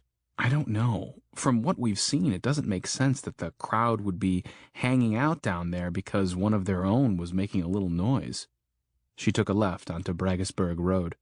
"Did you leave the car with the siren cranked?" I asked. "I don't know," she said. "Mr. Somerville did it. Why?" "I was thinking that when the battery died, so would the siren. Leaving it running would extend it some." She looked over at me. "You've got that stuff all over you," she said. "I know. I need a shower." "Amen to that," she said. "So, what are we going to do about the others?" "What do you mean?" "Are we all going to camp out at Blaine's? Do you think we should all go back to Brian's house?" "Oh," I said. "Well, I haven't had time to think about it. Mr. Somerville obviously hasn't been out of his house much, if at all, since this all started. And Sarah doesn't seem to have a home. I guess we should at least offer." "I don't know," Jen said, parking in front of the Blue House. "Councilman Somerville seems to have good intentions, but maybe it would be nice to just be free to live for a while without having to mess with government. I mean, there are only 5 of us that we know of. If government does come, I don't want to be in charge of anything. I just want to be left alone." Mr. Somerville knocked on my window. I opened the door. "You 2 coming?" he asked. I nodded, and we got out. I looked behind us, and Sarah was standing in front of her car, holding the rebar. "I told her to wait out here," Somerville said. I nodded again and smiled at Sarah. She smiled back, but it looked forced. Before we even got to the porch, we could hear the generator running. It was up on a 2nd-floor balcony on the side of the house. Somerville knocked. "Hello? This is Nicholas Somerville." Nothing. He knocked again. "Go away! I'm armed," said a woman's voice. "We don't want any trouble," Somerville said. "We're just checking on you. We've lured the sick people down the road. Now would be a good time to come out." "Go away! I can see your guns." "They're just for personal protection, ma'am," Somerville said. "We don't want to hurt you. We're here to help. I represent the mayor's office." "Don't need help. Go away." "Ma'am, they could be back any minute. It's best if you—" She fired through the front window. Somerville flattened himself against the wall beside the door. I dropped down in front of the porch. and Jen took cover behind a tree in the yard. I looked to the street, and Sarah was crouched behind the car. "There's no need for this, ma'am," Somerville said. "We're just—" She fired again. "Okay," he said. "Stop shooting. We'll leave." Silence from inside. Somerville put his hands over his head, but he didn't drop his shotgun. "We're going, ma'am," he said. "We won't bother you any more. If you ever do need help—" "I don't need your help." Somerville motioned us back to the cars. As we walked back, Somerville said in a low voice, "We'll pull down the block and come back on foot, going through the back of the house." "What for?" Jen asked. "She can't stay," he said. "They'll be back." "That's her decision," Jen said. "There are not enough healthy people around for us to allow idiots to make their own decisions," he said. "It's for her own good." Jen stopped at the car and faced Somerville. "I left a friend this morning because he made the same decision," she said. "His damn basement was full of them things. If I left him, then I'm leaving her. If she wants to stay, let her. We can come back and check on her in a few days. Maybe she'll change her mind." "It's a bad decision," Somerville said. "Yeah," she said. "Let's head back to the court square," I said. "I want to check out that building again." Somerville looked back at the blue house, then got into his truck. Jen and I led the way back to the square. I was relieved to see the one-legged man in the same spot and position in which we'd left him. We pulled around the building and went in through the now unlocked front door. It was a large room with a black and white tile floor. There was a counter at the back of the room and a couple of display cases against one wall, but otherwise the place was empty. The entrance to the stairs was in the back. "Let's split into two groups," Somerville said. "Sarah and I will go look in the antique store, and you two search this side. The building has 3 floors that we know of, but we'll check for basement and roof access. If there are survivors in here, we need to find them." As we approached the stairs, I noticed a yellow business card on the counter. The name on the card was Frankie Jakes, a real estate leasing agent. Then I saw a purse on the floor behind the counter and an overturned McDonald's coffee cup next to it. The coffee had spilled out, forming a dark little puddle that had dried around its mouth. I opened the purse and looked in the wallet for the driver's license. It was the woman upstairs. The name on the license was Frances Ann Jakes. "Maybe the person she was showing the place to is still inside," I said, handing the card to Somerville. "Let's hope so," he said. We separated into 2 groups at the second-floor landing. Jen stepped into the room full of furniture and stopped at Mrs. Jakes's body. Jen didn't mention the corpse. "Did you search this room?" "No, actually, I didn't make it any farther than this window." We stepped around the body and wound our way through the furniture to the window on the courthouse side of the building. Frankie hadn't been sick the whole time. It looked like she'd been hiding here for a little while. On the floor beneath the window there was a pallet that she'd made for herself out of a couple of antique quilts. She'd slept there at least one night. In the corner near the old bathtub was a drawer from a piece of furniture. She'd used that as a toilet. The only sign that she'd had anything to eat was a Snickers wrapper. I felt even sadder for her than I had before. Jen stepped on the quilts and looked out the window. "Must have been horrible to look out there and see all those things waiting in the street," she said. "No way out. Nobody to help." "Let's look on the 3rd floor," I said, eager to get out of the room.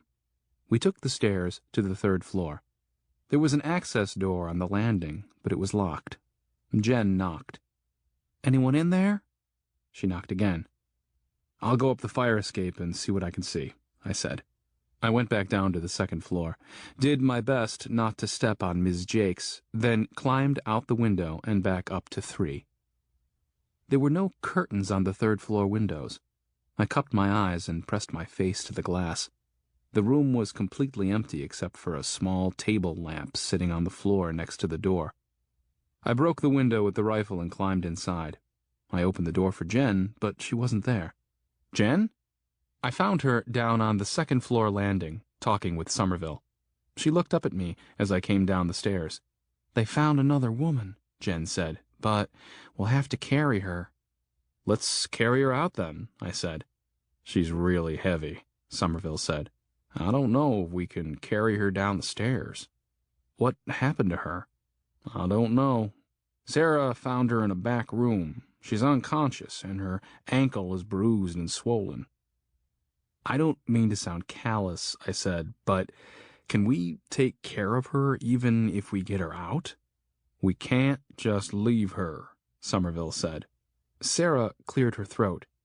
Maybe a sled? We could get her down the stairs like that. Somerville and Jen looked at her with confused expressions, but I knew what she was getting at. Okay, I said, there are some old beds in here. If we can get her on one of the headboards, we can slide her down the stairs on it. We could tie something to it to lower her down slowly. But once she's down there, we'll need a way to get her in the car. Then after that, I don't know. She was a big woman, but not that big.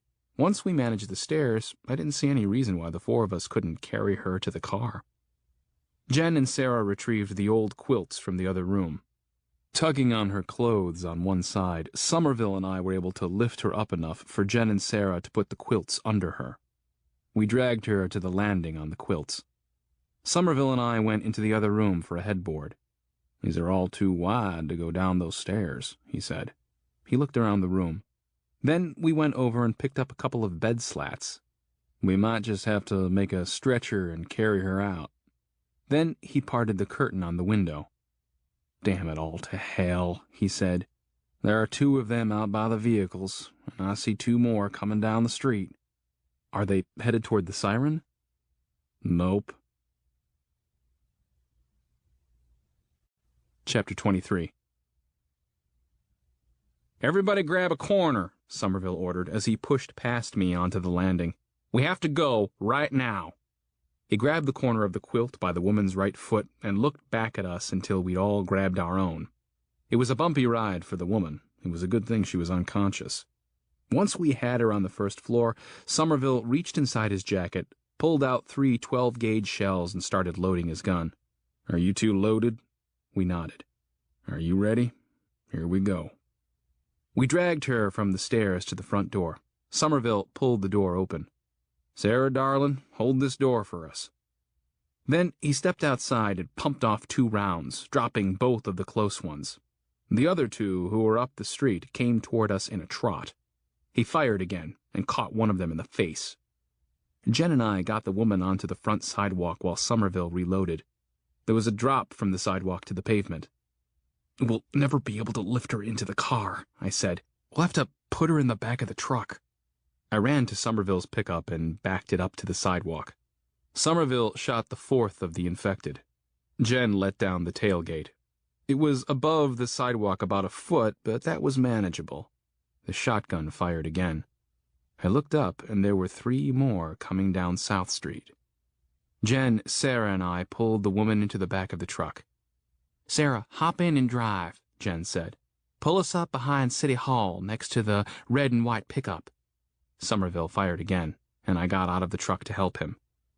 As the truck pulled away, Jen was wrapping a quilt around the woman to keep her warm. I put the rifle to my shoulder. I didn't like the scope. It was awkward trying to aim. I did my best to get one of the approaching figures in the crosshairs, and I squeezed the trigger. It wouldn't fire. I tried again. It won't shoot, I said. Get in the car, Somerville said. We'll just leave. He took the rifle. You never ejected the last shell, he said. We got into the police car and drove to City Hall. What now? Jen said. We need to get this woman some medical treatment, Somerville said. I'm guessing since there are cleanup crews clearing bodies, there must be medical help, too. There ain't no crews, Jen said. This is it, damn it. We're it. The people are getting up and walking away. I know what you say, Somerville said, but we should at least take a look over at the hospital. No, Jen said. There won't be anyone at the hospital. We might want to go out there for medicine, but there ain't no help. Ain't nobody going to save us. Somerville stared at her.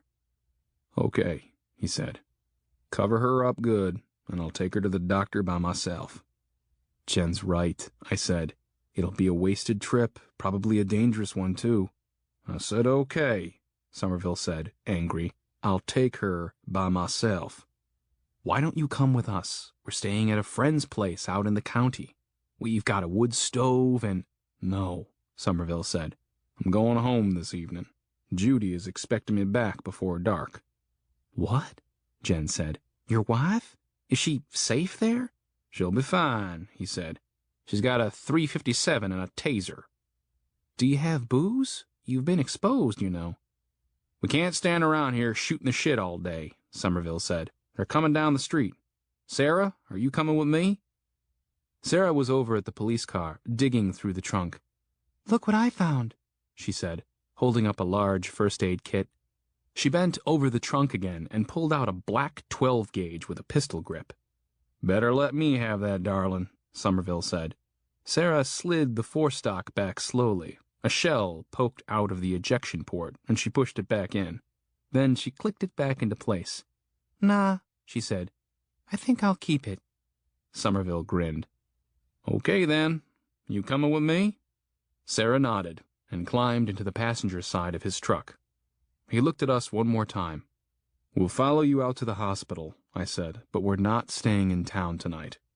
He grinned again and winked at us. I looked over to Jen. She rolled her eyes. Jen and I followed behind him in the old pickup. We had our water and wine from Brian's house in there, and we didn't want to leave them behind. Maybe we'll get out there and find some more survivors, I said. Whatever, she said, looking out her window. We need to stick together, I said. There aren't many of us.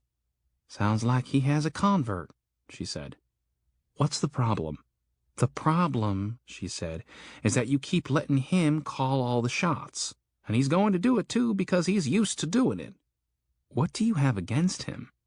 It's nothing personal, she said. I just don't like getting bossed around. She looked over at me. From the look in her eyes, I thought she was about to apologize for being so grumpy. Instead, damn, you need a bath. We took a left onto the bypass, and the woman in the back of Somerville's truck sat up. Whoa, Jen said. She's awake. Did you give her enough quilts? I asked. She's probably cold. She didn't look around. She just sat there, staring at us, the wind blowing her shoulder-length hair in her face. I'm thinking that she ain't cold, Jen said. I flashed my lights at Somerville. The woman stood. Oh, shit, Jen said. I stepped on the gas and moved into the passing lane. The truck swerved a little. Somerville had noticed her. The woman turned and faced forward with her hands on top of the cab, then hit the rear window with her fist. The truck swerved. She lost her balance a little, but recovered. She hit the window again, and her fist punched through. The truck cut hard to the left, dropped off into the median, and flipped onto the passenger side, then over again, slinging mud and grass into the air. It came to rest on the driver's side. I drove past the wreck and stopped. I could hear Sarah screaming and crying. I started toward it. Then, around the back end of Somerville's truck, the woman appeared. She was muddy and bloody. A bone stuck out of her left arm. She crouched a little, which sort of spread her out. She snarled, howled, and charged at me like a linebacker. Chapter 24. I wasn't armed at all. All I could do was run, and I did. I ran to my left, out into the road. Jen fired the .22. If it hit the woman, she didn't act like it. Jen fired again, and the woman changed direction and came at her instead. The .22 wasn't stopping her, and all of the big guns were in Somerville's truck. Jen shot one more time, and the woman bulldozed over her. Jen! The woman was on top of her. Jen had her hand around the woman's throat, but that was the best she was able to do. The woman was too heavy for Jen to hold off. Jen screamed just before I got to them. I kicked the woman in the head. She rolled off, but came back. I kicked her in the face. Her head whipped back and she fell over, stunned. I grabbed the .22 and, with no thought at all, put it to her head and pulled the trigger twice. Jen got to her feet, holding the side of her neck. stumbled sideways, and fell. She started to get up again, and I held her by the elbow so she could get her balance. "Let me see," I said. She pulled her hand away. Her palm was bloody, and there was a little chunk of flesh gone from her neck. She pulled off her bandana and pushed it against the wound. "I think she might have cracked one of my ribs," she said. I put my hand on her side, and she brushed it away. "I'm fine," she said. Sarah was still crying from inside the truck. I ran around to the back window. "Are you hurt?" "Help me!" Sarah yelled. "Mr. Somerville, are you hurt?" I got my face near the hole in the window through which the woman had put her fist. Somerville was against the driver's door. I didn't see any blood, but all of the guns, the first aid kit, and other smaller items had fallen on top of him. Sarah was hanging from her seatbelt. I still had that pistol in my jeans, so I pulled it out and used it like a hammer to break the glass. When I had beaten out a big enough hole, I moved the debris off of Somerville. Then I took the .30-06 and used the stock to beat out the rest of the glass. I grabbed one of the old quilts out of the mud and put it over the opening to guard against any shards sticking up. Then I crawled halfway into the cab. Mr. Somerville had no obvious injuries, but he was unconscious. He wasn't wearing a seatbelt, so I started trying to pull him out. I couldn't get him to budge. "Let's try turning the truck over," Jen said. She was standing behind me, a little wobbly. "Push it with the other truck," she instructed. I didn't want to do it, but I didn't see how else I would get them out. "Sarah, you hang on," I said. "I'm going to try to turn the truck over on its wheels." I pulled our truck around so that the front of it was perpendicular to the top of Somerville's truck. I eased in slowly and bumped the truck. Sarah screamed. Slowly, I applied more gas. I could hear my tires spinning. Then Somerville's truck tilted. The passenger side tires landed, and the vehicle bounced. It was righted. Somerville's door was crushed and wouldn't open. Sarah's door didn't look any better than the driver's door, but I managed to pull it open halfway. Other than a big knot on her forehead and the beginnings of a black eye, she seemed okay. When I got in to pull Somerville out, I still couldn't move him. Then I saw that his left forearm and hand were pinned between the door and the seat. "I can't get him out," I said, crawling out of the truck. "I can't even get to his arm to pry it loose. I'll have to force the door open from the outside." "With what?" "Jen," Sarah said. Jen and I looked at her. She was staring far down the road toward the hospital. It was the biggest group I'd seen so far. There were several hundred at least, spread out across the two right lanes of highway and over the median. The sound of so many arms and legs and bodies moving was like 1,000 whispers. Their occasional howls reminded me of the lowing of cattle. I ran back to Mr. Somerville, grabbed his sleeve, and pulled, but his arm wouldn't come free. Jen and Sarah were on the other side, trying to open his door. Somerville stirred. "Mr. Somerville!" He opened his eyes, but his head was lolling. "You've got to pull your arm out," I said. He looked over at me, then past me. His eyes widened. He tried to pull his arm out, wincing in pain. He looked past me again. "You've got to go," he said, shaking his head. "I can't get it loose." I looked back over my shoulder. They were too close. "You've got to go," he said again. I climbed out and shut the passenger door as well as I could. "Come on," I said. "We're leaving. Grab these guns and stuff and get them into the truck." "Work on it some more, damn it," Jen said. She picked up the .30-06, braced herself on the side of the truck, and fired into the crowd.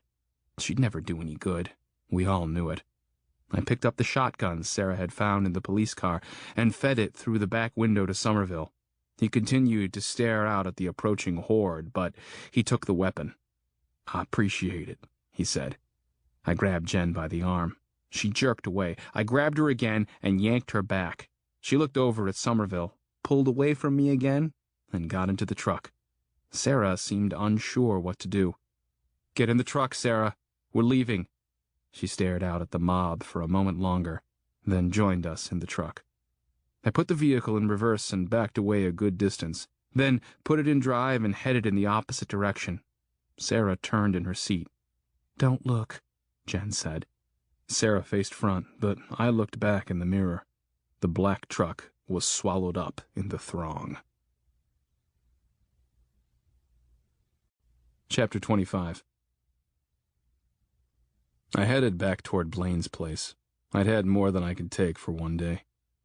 Jen and Sarah both had the 1,000-mile stare. Jen still held the bandana to her neck, and Sarah's eye was swollen and bruised. My eye had swollen a little too, where Somerville had hit me earlier in the day. There'd been so much excitement that I hadn't even noticed the pain. I probably would later, but that would be deadened by the alcohol. I was actually looking forward to a drink. I barely knew Mr. Somerville. Before that day, I'd met him only once at a museum fundraiser. It was campaign time, and he was there schmoozing. I was okay with it because when government officials showed up to those things, it lent credibility and helped people feel better about making donations. I'm not sure that he even remembered me when he saw me that morning in the mayor's office.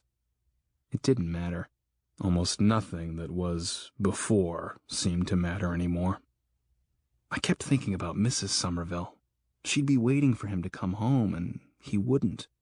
After a day or so, she'd probably go out looking for him and wind up dead or sick too. I couldn't allow that. I was about 3 miles from Blaine's, and I pulled into the driveway of the first house I saw. "What are you doing?" Jen said. "Sorry," I said. "I've got to tell Mrs. Somerville. It wouldn't be right not to. I'm going in here to find a phone book. Maybe it'll have his address.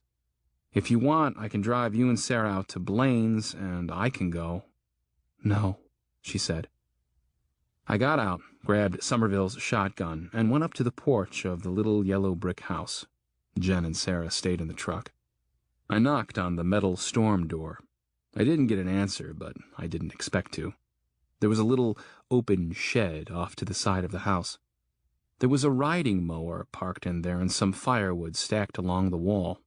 The yard was small for that of a country house, not more than a 1/4 acre, and ended abruptly, with woods on every side but the street side. I looked around for a spare key in all of the obvious places a person might keep one. Under the mat, on the fixture of the porch light, under flower pots. I finally found it beneath one of the planters that flanked the entrance to the porch. I went in. I was standing in the living room. The dining room and kitchen were off to my left. I didn't take a lot of time to investigate right then. I made a quick sweep of the house to make sure there were no surprises waiting for me. It was empty. I went back to the porch and waved at Jen to get out. "What?" she said. "You and Sarah come in and check the place for food and water while I find Somerville's address," I said. I didn't see any reason why we should pass up an opportunity to get supplies. I was getting over my aversion to scavenging, as Jen called it. Jen seemed reluctant and even a little angry when she came in the door. Sarah was quiet. "Can't we just do this food and water thing later?" Jen said. "I'd like to take care of my neck, and my side really hurts." I looked up from the phone book. I felt like an ass for being so insensitive. "Yeah," I said. "Sorry, we can do it later. Why don't I drive you two out to—" "I've already said no to that," she said. "Let's just find his address and take care of this." Then I heard something so familiar that it didn't register at first. Water running in the sink. When what we were hearing sank in, Jen and I made for the kitchen in surprise. Sarah was standing at the sink with a glass of water. When we came in, she turned around. "What?" she said. "The water is working?" Jen said. "How?" Sarah turned it on again. I tried the light switch, but nothing happened. Jen went to the sink and looked out the window. "There's a big tank out back," she said. "Maybe it's a cistern." "That's good to know," I said. "We'll come back." Sarah opened the cabinets and pulled out a box of Pop-Tarts. I went back into the living room to search the phone book. I found Somerville's name and address. "His house is on Depot Street," I said. "He and I are practically neighbors." Jen came in and sat on the couch, but she didn't say anything. I picked up the telephone to see if it worked. There was a dial tone, but I got a busy signal when I dialed Somerville's number. Phone works, I said. Do you want to try your brother? Jen shook her head. Sarah, do you want to try to call your family? Sarah stepped into the living room. I tried at the church. No one ever answers. I stared at the two of them for a moment. They looked so battered and defeated. Why don't the two of you stay here until I get back? Jen shook her head again, but I continued. Yes, I said. There's running water. You can get cleaned up and have something to eat. I'll go talk with Mrs. Somerville, and I'll be right back. I'll see if she wants to come back here, too. No, Jen said. What happens if you don't come back? What are we going to do then? I'll be right back, I said. Sarah can bandage up your neck. I'll leave the wine. I kind of want to stay, Sarah said. I don't want to be around them anymore. Don't want to be around them, Jen said. They're everywhere. We can't get a frickin' break. I'd still rather stay, Sarah said. I haven't eaten real food in a couple of days. There's a gas range in there. If you have a match or lighter, I could fix us a hot meal. Shouldn't we at least break the news to poor Judy Somerville before we have a damn banquet? Jen said. Jesus, Jen. Go easy on her, I said. Just leave, Jen said. I looked up at Sarah. She was staring at the floor. Sarah, a hot meal sounds nice, I said. I look forward to it. Heat some water on the stove for me, too, and I'll get a bath when I get back. All manner of thoughts ran through my head as I drove to Depot Street. Mrs. Somerville was armed, so approaching her would be tricky. Then I'd have to deliver the bad news. Then I'd have to convince her to come with me. On top of that, I had to contend with these monsters showing up unexpectedly. Then there was Jen. I didn't have a clock, but I guessed it was around 4 p.m. when I pulled up in front of the house. I left the shotgun in the truck and started to the front door. I heard voices coming from the garage. Hello, Mrs. Somerville? There was silence for a moment, then, Yes? Mrs. Somerville, I'm a friend. I was hoping I could talk with you. I heard muffled voices inside. Mrs. Somerville? She lifted the door. She was standing there in a housecoat and slippers, the .357 Magnum in her right hand. She pointed it at me. Behind her, parked in the garage, was Nicholas Somerville's muddy, dented black pickup. He was in the driver's seat. Mr. Somerville? I couldn't believe what I was seeing. In or out, Judy Somerville said. I need to shut the door. She kept her gun trained on me as I got inside. She closed the door, and I came to Mr. Somerville's window. Blood had been spattered all over the inside of the cab. There was a man in there with him, upside down, with his head on the floorboard. Another dead man lay in the bed of the truck. Somerville looked over at me. He looked like he was in pain, but he still managed to grin. What the hell? I said. There'll be no language like that, Mrs. Somerville said. Not in my house. I'm a tough son of a bitch, that's what, he said. Nick, watch your mouth. Oh, Judy, judging by how things turned out, I don't think Jesus is listening anymore. Don't talk like that. Mr. Somerville rolled his eyes. There's a pry bar out there, he said. Start working on this door for me. She hasn't been able to get it open. How did you get away? I asked, working on the door. Well, I was all ready to go. They were all over me, coming in the window. They must have bitten me a dozen times. I was trying to decide whether I should use the last shell on them or myself. Then I did the obvious thing and tried to start the truck. It cranked right up, so I got the hell out of there. I brought home a couple of souvenirs. Can't get the door from here, I said. I'll have to get in. I went around and pulled the body out of the truck, then scooted through the gore so I could get the pry bar between the seat and the door. Means a lot that you came here, he said. You're a good man to check on Judy like that. Well, I figured she'd worry, I said. Yeah, she's a worrier, he said. Where are the girls? I left them in a house outside of town. They're pretty banged up. Are they all right? They will be, once I tell them you're still here, I grinned. I pulled against the bar. Try it, I said. He groaned in pain and pulled his arm free. His arm and hand were massively swollen. We'd have to cut his sleeve to get his coat off. Judy helped him inside while I dragged the two bodies outside. When I came inside, I found him sitting on the couch in a wife-beater undershirt. He had bite marks on his neck and arm, but it looked like his coat had kept them from breaking the skin. His wife brought in a plastic baggie full of ice. "I think his arm is broken," she said. "Nah," he said. "It's just swollen from having the circulation cut off, that's all." "You need a doctor," she said. He looked up at me.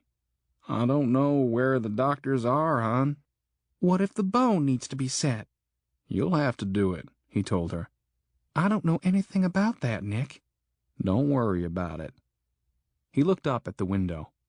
"It'll be getting dark soon," he said. "You're welcome to stay, but I guess you'll want to get back." "Why don't you two come with me? It'll be safer." "Write your address down and maybe we'll see you in a few days," he said. "As soon as I'm up to it, I'm going to check around town for more survivors." Judy got up and left the room. "She'll be fine," Somerville said. "You should probably get going." I nodded and handed him the address. "You should probably get a bath, too," he said. "You're rank." "Could I get a towel or something to put in my seat? I don't want to get this mess all over the truck." "Sure," he said. "Judy, bring a big towel." "Do you have any alcohol in the house?" I asked. "Yeah," he said. "I've got a bottle hidden in the garage. I saw that on the news. I don't know if it works." "It works," I said. "Well, it ought to be fun either way. I've never seen Judy drunk before." "And you never will," Judy said, coming in with a towel. "You'll get drunk tonight, darling," he said, "and if you don't watch out, I might just take advantage of you." "Nick, don't talk like that in front of company," she said. I took the towel and said goodbye. Chapter 26. When I pulled into the driveway of the yellow brick house, it was getting dark. I'd driven the whole way with my headlights off so I wouldn't attract any of the infected to our location. The shades were closed. I knocked on the door and announced my presence. Sarah opened the door. She was wearing different clothes, and I got a faint, sweet scent from her. The room behind her was lit with the flickering of 3 candles. I could smell kerosene, too, and I saw a lit kerosene heater in the middle of the living room. It hadn't gotten very warm in there yet, but it would. She looked past me to see if Mrs. Somerville was with me. "How did it go?" she asked, holding the door open for me. "Better than I expected," I said. "He's alive. He's home." Jen emerged from the kitchen. Her hair was up in a towel, and she had changed out of Brian's jogging suit into some jeans and a sweatshirt. They looked a little big on her. There was a bandage around her throat. "How can he be alive?" she asked. I came inside and told them the story. "We should have just tried the keys to begin with," Jen said. "Are you hungry?" Sarah asked. "I cooked some beef stew. It's the canned stuff, but it smells pretty good. We've been waiting on you before we eat." "First, how about that bath?" "Definitely," Jen said. "And let's burn those clothes." They had 2 big pots of water boiling on the stove. I ran a little water in the tub and then poured in the water from the stove. Then I added some more cold water until it was bearable. The water felt good, but I knew the warmth wouldn't last long, as cold as it was in the bathroom. I washed quickly, then got out, shivering. We scrounged some changes of clothing from the closets in the house. The clothes didn't fit very well, but our own clothes were just a few miles down the road, and we'd be able to get something for Sarah somewhere else. They found other useful things in the house, too. We now had 2 flashlights, a .22 revolver, with another 100 or so rounds of ammunition, blankets, and the kerosene heater. Plus, there was several days' worth of food. We sat down for a candle-lit dinner of canned beef stew, corn on the cob, and saltines. The mood was much lighter than it had been. The gloom that had been hanging over Jen was gone. Even with all that we'd been through that day, the news of Mr. Somerville's escape had perked everyone up a bit. Jen opened a bottle of Merlot and poured me a tumbler. She started to pour some for Sarah, but she put her hand over the glass. No, Sarah said. I don't drink. You've been exposed. Don't think of it as drinking, Jen said. Think of it as medicine. No, Sarah said. It's wrong to drink. No, Jen insisted.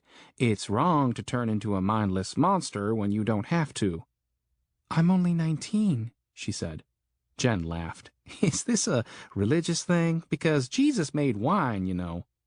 My pastor says that what Jesus made wasn't really wine. It was just grape juice. Yeah, well, your pastor is a friggin' zombie now. Sarah looked like she was going to cry. I knew I had to step in. The three of us might be together for a while, and we all needed to get along. Jen, I said, don't. Jen gave me an angry look, then poured herself a glass. She put the cork in the bottle and went back to the counter. Sarah, I said, Jen is right. We've all been exposed to the virus today. You don't have to get drunk. I think the Bible says not to get drunk, doesn't it? But it's wrong, she repeated, shaking her head. Jen returned to the table with a glass in her hand. Here, she said, apple juice. Sarah took the glass warily. But let me tell you something, Jen said. If you get sick, it's your own fault. Sarah sniffed the glass, then took a drink. Thank you, she said. We're just trying to help you, I said. How about we change the subject, Jen said. Sarah, what's up with the letter jacket? Are you on the basketball team or something? She smiled. It was my boyfriend's jacket. He let me wear it. He's in college now at U of L.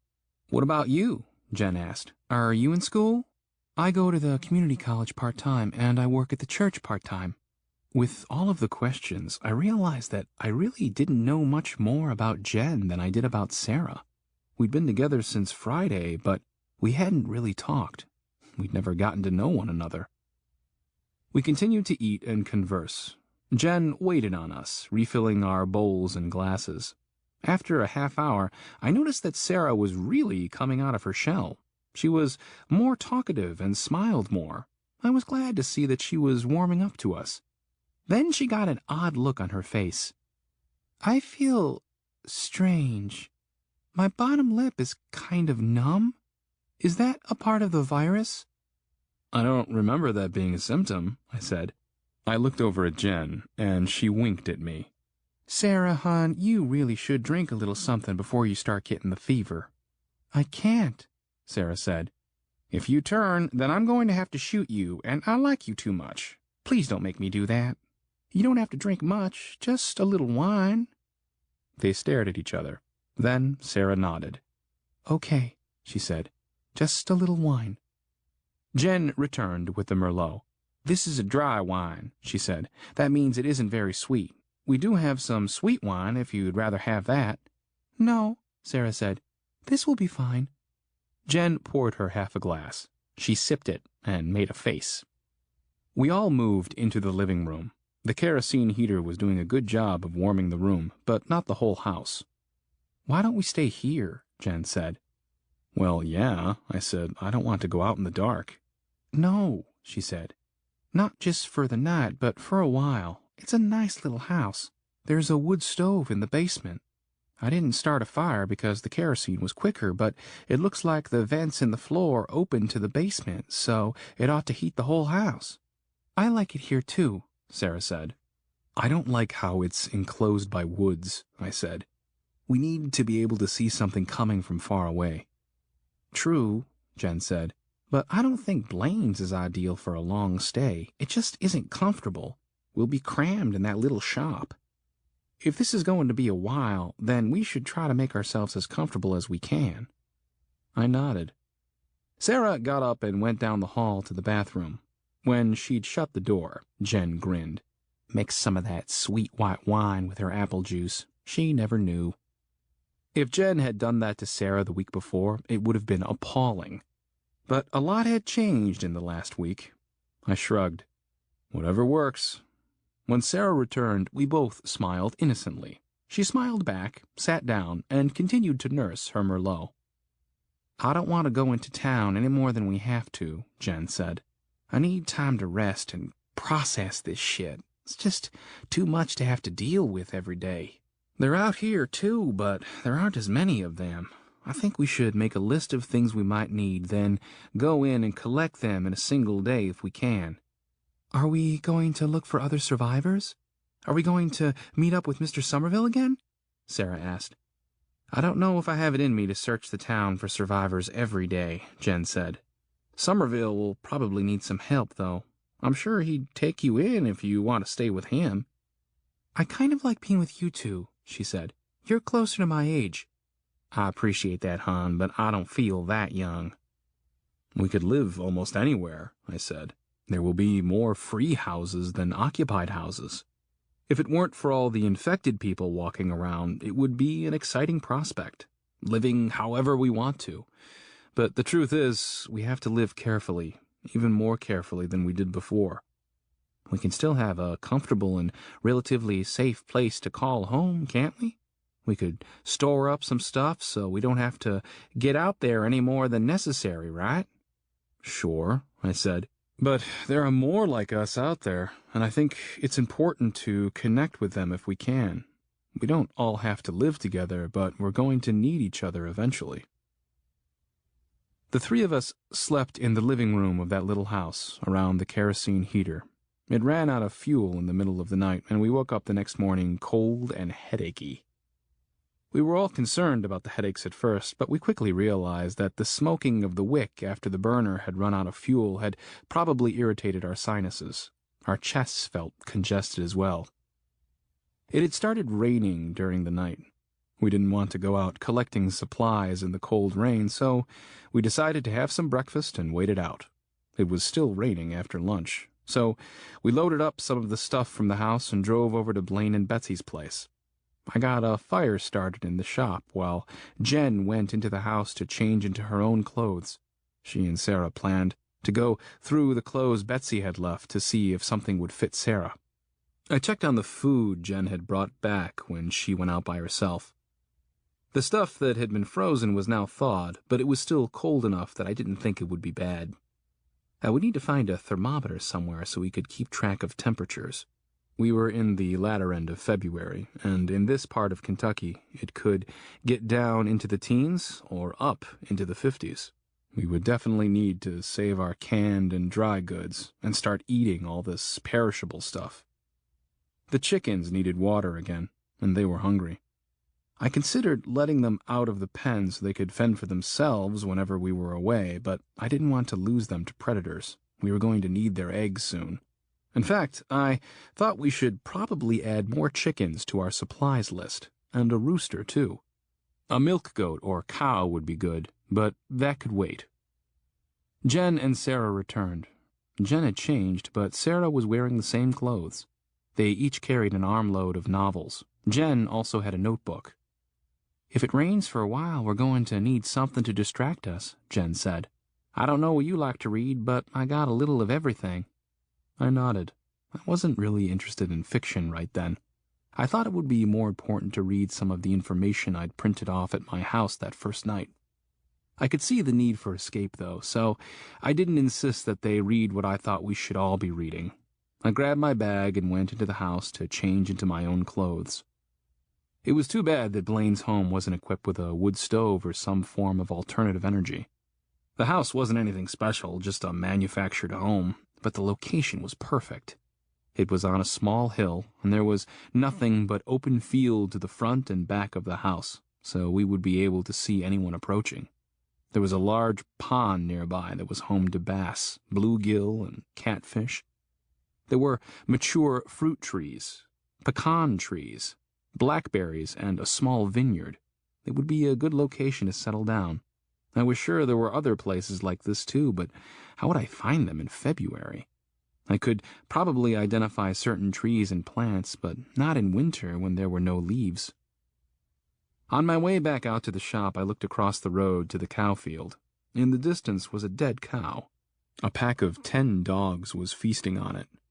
They weren't coyotes or coy dogs. These were family pets. They were mostly mutts of different sizes, shapes, and colors, but I saw a couple of purebreds in there, too. Some were lying down or playing with each other, wagging their tails. They didn't look mean or vicious. I wondered if they'd brought the cow down or if they'd found it like that. If we were going to have livestock, then we would need to collect them soon. Animals like that would be easy prey with no one to protect them.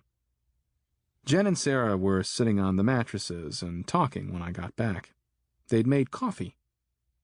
"We're making our shopping list," Jen said, holding up the notebook.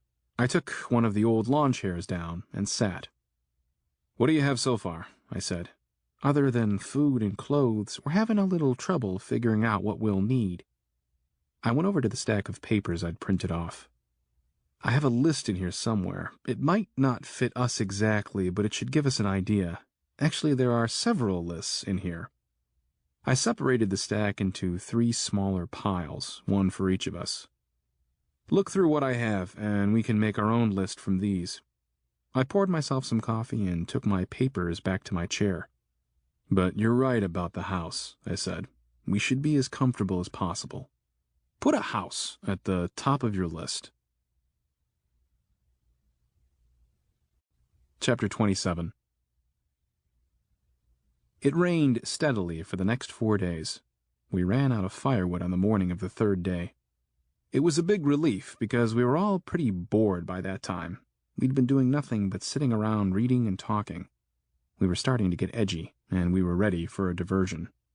I had a real hankering for some TV or internet surfing. I wondered how people managed to stay sane before the age of electronics. There was plenty of firewood in the shed at the little yellow brick house, so the 3 of us loaded up in the pickup to drive over there and get it. The weather was miserable, soggy, cold, and gray. On the way, I looked at the houses on the road in a new light. I was shopping. I didn't see anything I liked, but there were thousands more from which to choose. "You know what?" I said.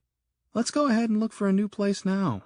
It doesn't look like the rain is going to stop. We could spend the time driving around instead of sitting in that little building staring at each other." "I thought you said we were getting low on gas," Jen said. "I thought you said we could steal whatever car we wanted," I shot back. "It ain't stealing," she said. "I know," I said. "I'm just joking with you." "Okay, let's find a roomy vehicle, and then we'll park the truck and use it to get the firewood later." We drove a couple of miles, checking out houses and vehicles as we passed. We only saw one person, out in a field. "Oh," Sarah said, "I like that car." The red car, which appeared to be from the late 60s or early 70s, was parked under the carport of a big white farmhouse. There were newer vehicles parked up there too, but sure, why not? We pulled up in the driveway, and we all got out. Sarah ran up under the carport and looked in the car's passenger side window. "Isn't it beautiful?" she said. "My dad used to take me to car shows. This is a 1967 Cutlass Supreme. It's in perfect condition, too." "Yeah," I said, as we joined her. "It's really nice." "It'll drink the gas, won't it?" Jen said. Sarah shrugged. "Gas is free now, so who cares? Anyway, I imagine that truck you've been driving drinks it, too." "Gas is free, hon, but getting at it is the problem, and they ain't making it anymore." "Come on," Sarah said. "Just for today." "Sure," I said. "Let's go back to the truck and get the shotgun, then we'll go inside and find the keys." Jen stepped around the driver's side of the car to go into the house. "Wow, look at this," she said.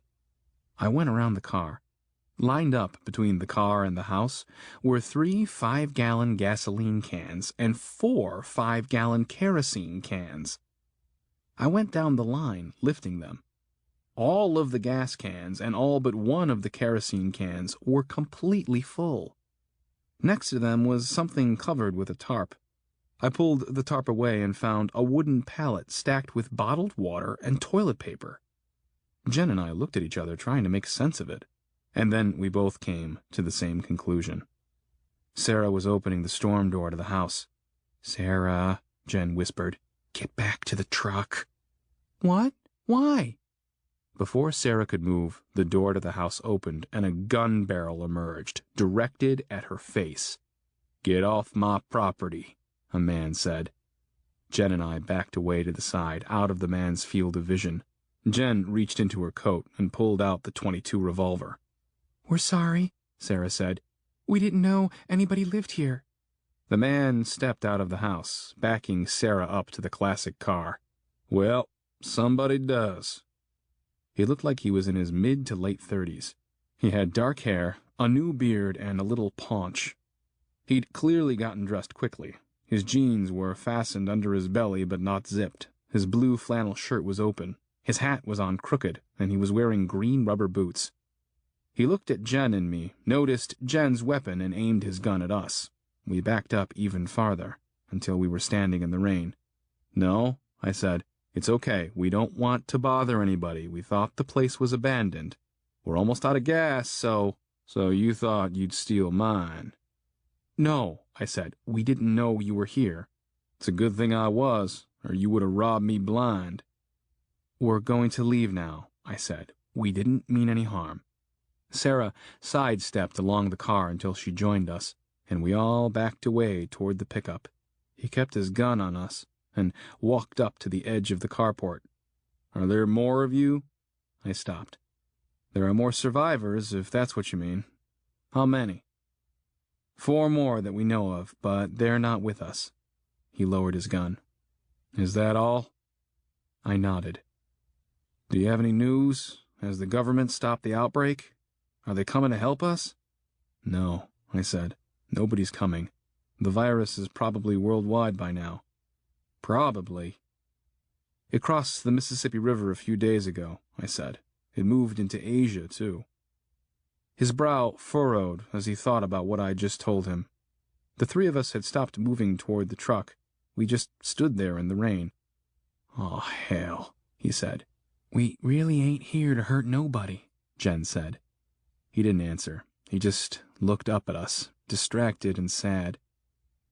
We're going now, I said. We all climbed into the truck. The cold rain had soaked in and we were shivering. I started the truck and turned on the heat and windshield wipers. I just started backing down the driveway when the man ran out after us and slapped the hood. Wait, he said. I stopped, and he came around to Jen's window. I ain't got nobody left, he said. He looked so pitiful with rain dripping from his crooked hat. We don't either, Jen said. He nodded. Y'all can have some gas, he said. Why don't you come in for a while? I ain't seen nobody in almost a week. Chapter 28. His name was Charlie, and he was a manager at the chicken processing plant. There were stacks of canned goods and another kerosene jug sitting in his dining room. There was a kerosene heater in the middle of the living room. He'd been sleeping in there, too.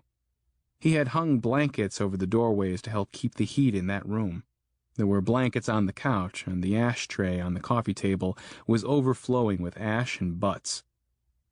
We all took off our wet coats, and he brought in a pot of coffee for us. Then he sat in one of the chairs and started talking. I work the night shift, he said, removing his hat. He was starting to go bald on top. I woke up last Thursday, around 4 in the afternoon, and Wendy wasn't here. We knew things were supposed to get bad, so I figured she'd gone into town to get more food and water. I couldn't get her on her cell. Then it started getting late. I turned on the news, and I knew it had already begun. I tried to call into work, but nobody answered the phones. My daughter, Katie, is a freshman at Purdue, and we told her to stay put because we thought she'd be safer there than here. I tried to call her, but nothing. I saw what they were doing to the bridges and the ferries, and I knew there would be no way I could get to her. Around 8 that night, I went out looking for Wendy. I found her car parked at Walmart, but I didn't find her right away. God, it was crazy. There were people running around the parking lot. They were fighting and shooting each other. I went in the store, and it was even worse. I tried looking for her in there, but I couldn't find her. While I was in there, I decided to get a few things. We'd already collected a lot of food, but I figured we'd need kerosene. The power would go out eventually, and I remembered how we ran out of fuel during the ice storm. I got a cart and went back to Automotive and piled it full of gas jugs. Then I got kerosene jugs. I tried to keep my head down so no one would notice me. I went around to sporting goods. All of the guns were gone. The case was smashed. There were loose bullets and shotgun shells all over the floor. There was nobody at the registers, so I just left. I still can't believe I got in and out like that without getting hurt. He stopped and lit a cigarette. That's when I saw her. I knew it was her because she had this ugly pink coat that she liked to wear. This guy was,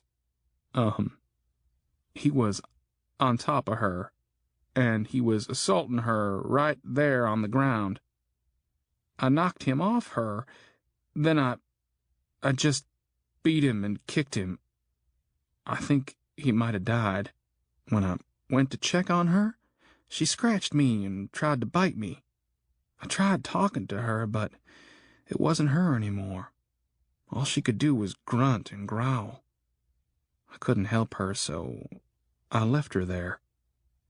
He put the heels of his hands against his eyes, as if he were trying to mash away the memory. There's a gas station over by the county high school that sells kerosene, so I drove out there. There were lots of cars lined up to the station, but they were all abandoned. I found a gas pump that was on, and I filled up my cans with gas and kerosene, and then I loaded up some others that were sitting next to the other cars in line. I went in the little convenience store there to at least make an effort to pay, but nobody was in there. I went in the stock room and got all the canned goods, water, cigarettes, and toilet paper I could fit in my vehicle. I left a note on the counter with my name and address so I could settle up with them later. Then I went home. I must have cried for 2 days straight. "Sorry," Jen said. "Thanks," he said. "But it ain't your fault. It ain't nobody's fault, I don't guess. Me and Wendy, we been together since high school. We had to get married. You know how that is. My folks were so embarrassed, but I really couldn't have had a better wife, a better friend. I miss her, but I don't got no regrets when it comes to her." He wiped away tears, put out his cigarette, and lit another. "If what y'all say is true about the virus, then I guess Katie has it too, or is like us and hiding somewhere. Either way, I'll probably never see her again either. I've already cried for her too."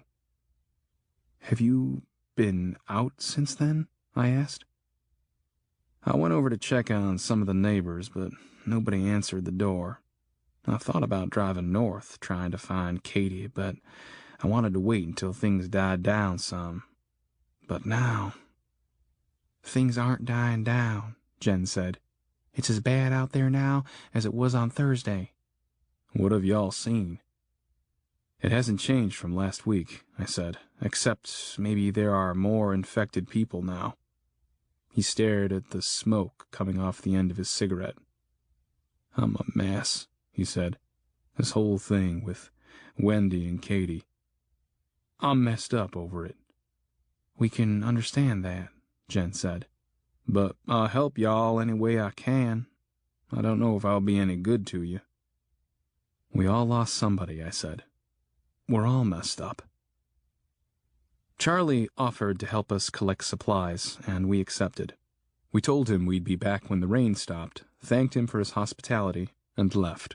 The 5 gallons of gas he'd given us brought us to just under half of a tank. "What do you think?" I said, as we pulled away from Charlie's house. "Should we invite him to come in with us?" "He seems to be okay there," Jen said. "We know where he is if we need him." "Don't you like him?" "Honestly," Jen said, "it's the cigarettes. He just chain smoked the whole time. It would be okay if he'd go outside, but I don't want to make him do something like that. We can live however we want now, and I don't want to live with a smoker." "I thought he was nice," said Sarah. "Maybe he would smoke outside if we asked him to." "He would be helpful," I said. "I don't doubt that," Jen said. "He seemed like a really sweet guy, but I just can't do it. The smoke from the stove has me stuffed up enough. I'm not going to live with it if I don't have to. Besides, I'm liable to have a weak moment and start up again. That's the last thing I need.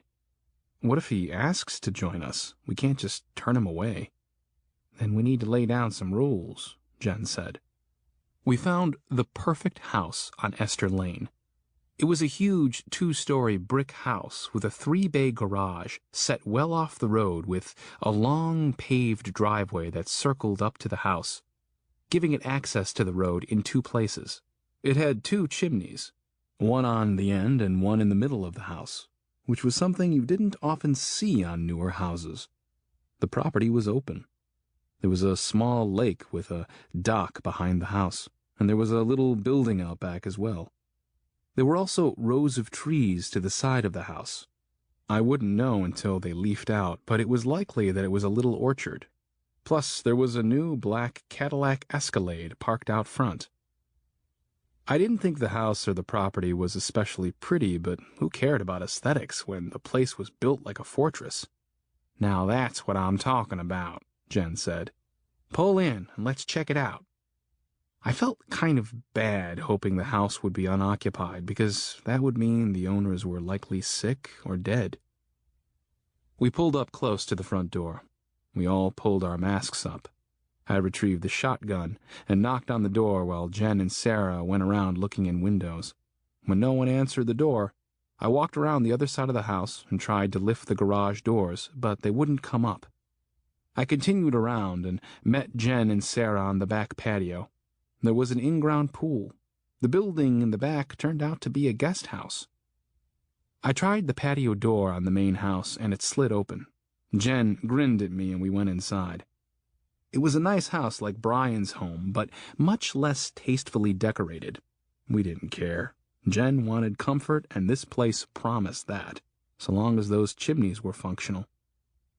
We were standing in the kitchen. From there, we could see the great room and dining room. A suitcase and a garment bag sat next to the dining table.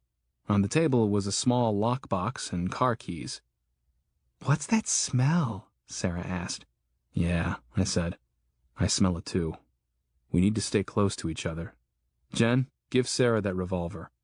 Jen pulled the weapon from her waistband and handed it to Sarah, and we began our sweep of the house. On the ground floor, in addition to the rooms we'd already seen, we found 2 bedroom suites, a laundry room, a living room, and a half bath. I opened the door to the garage. There was a tan Honda Civic in one of the bays, but that was the only vehicle. Upstairs, we found 2 more bedrooms and a full bath. The last door was another bedroom. The smell hit us hard, and I thought Sarah was going to puke. There was a fireplace on the far wall, and the bed was to our left. On the bed was an infected man.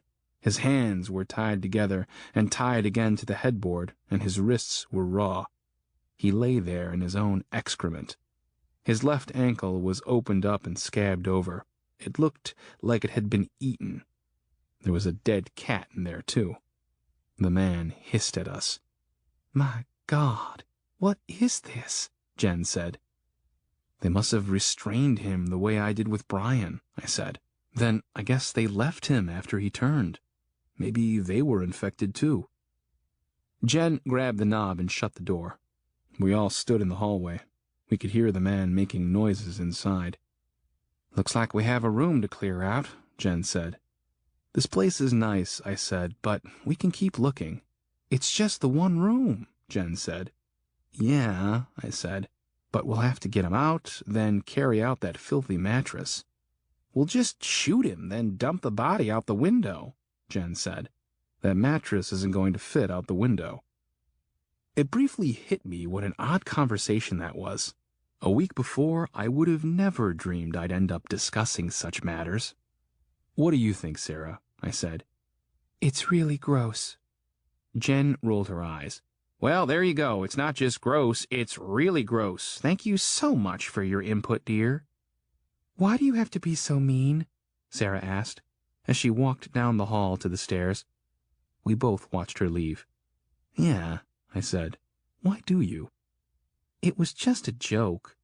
"It was uncalled for," I said, "and it's not the first time you've done it to her."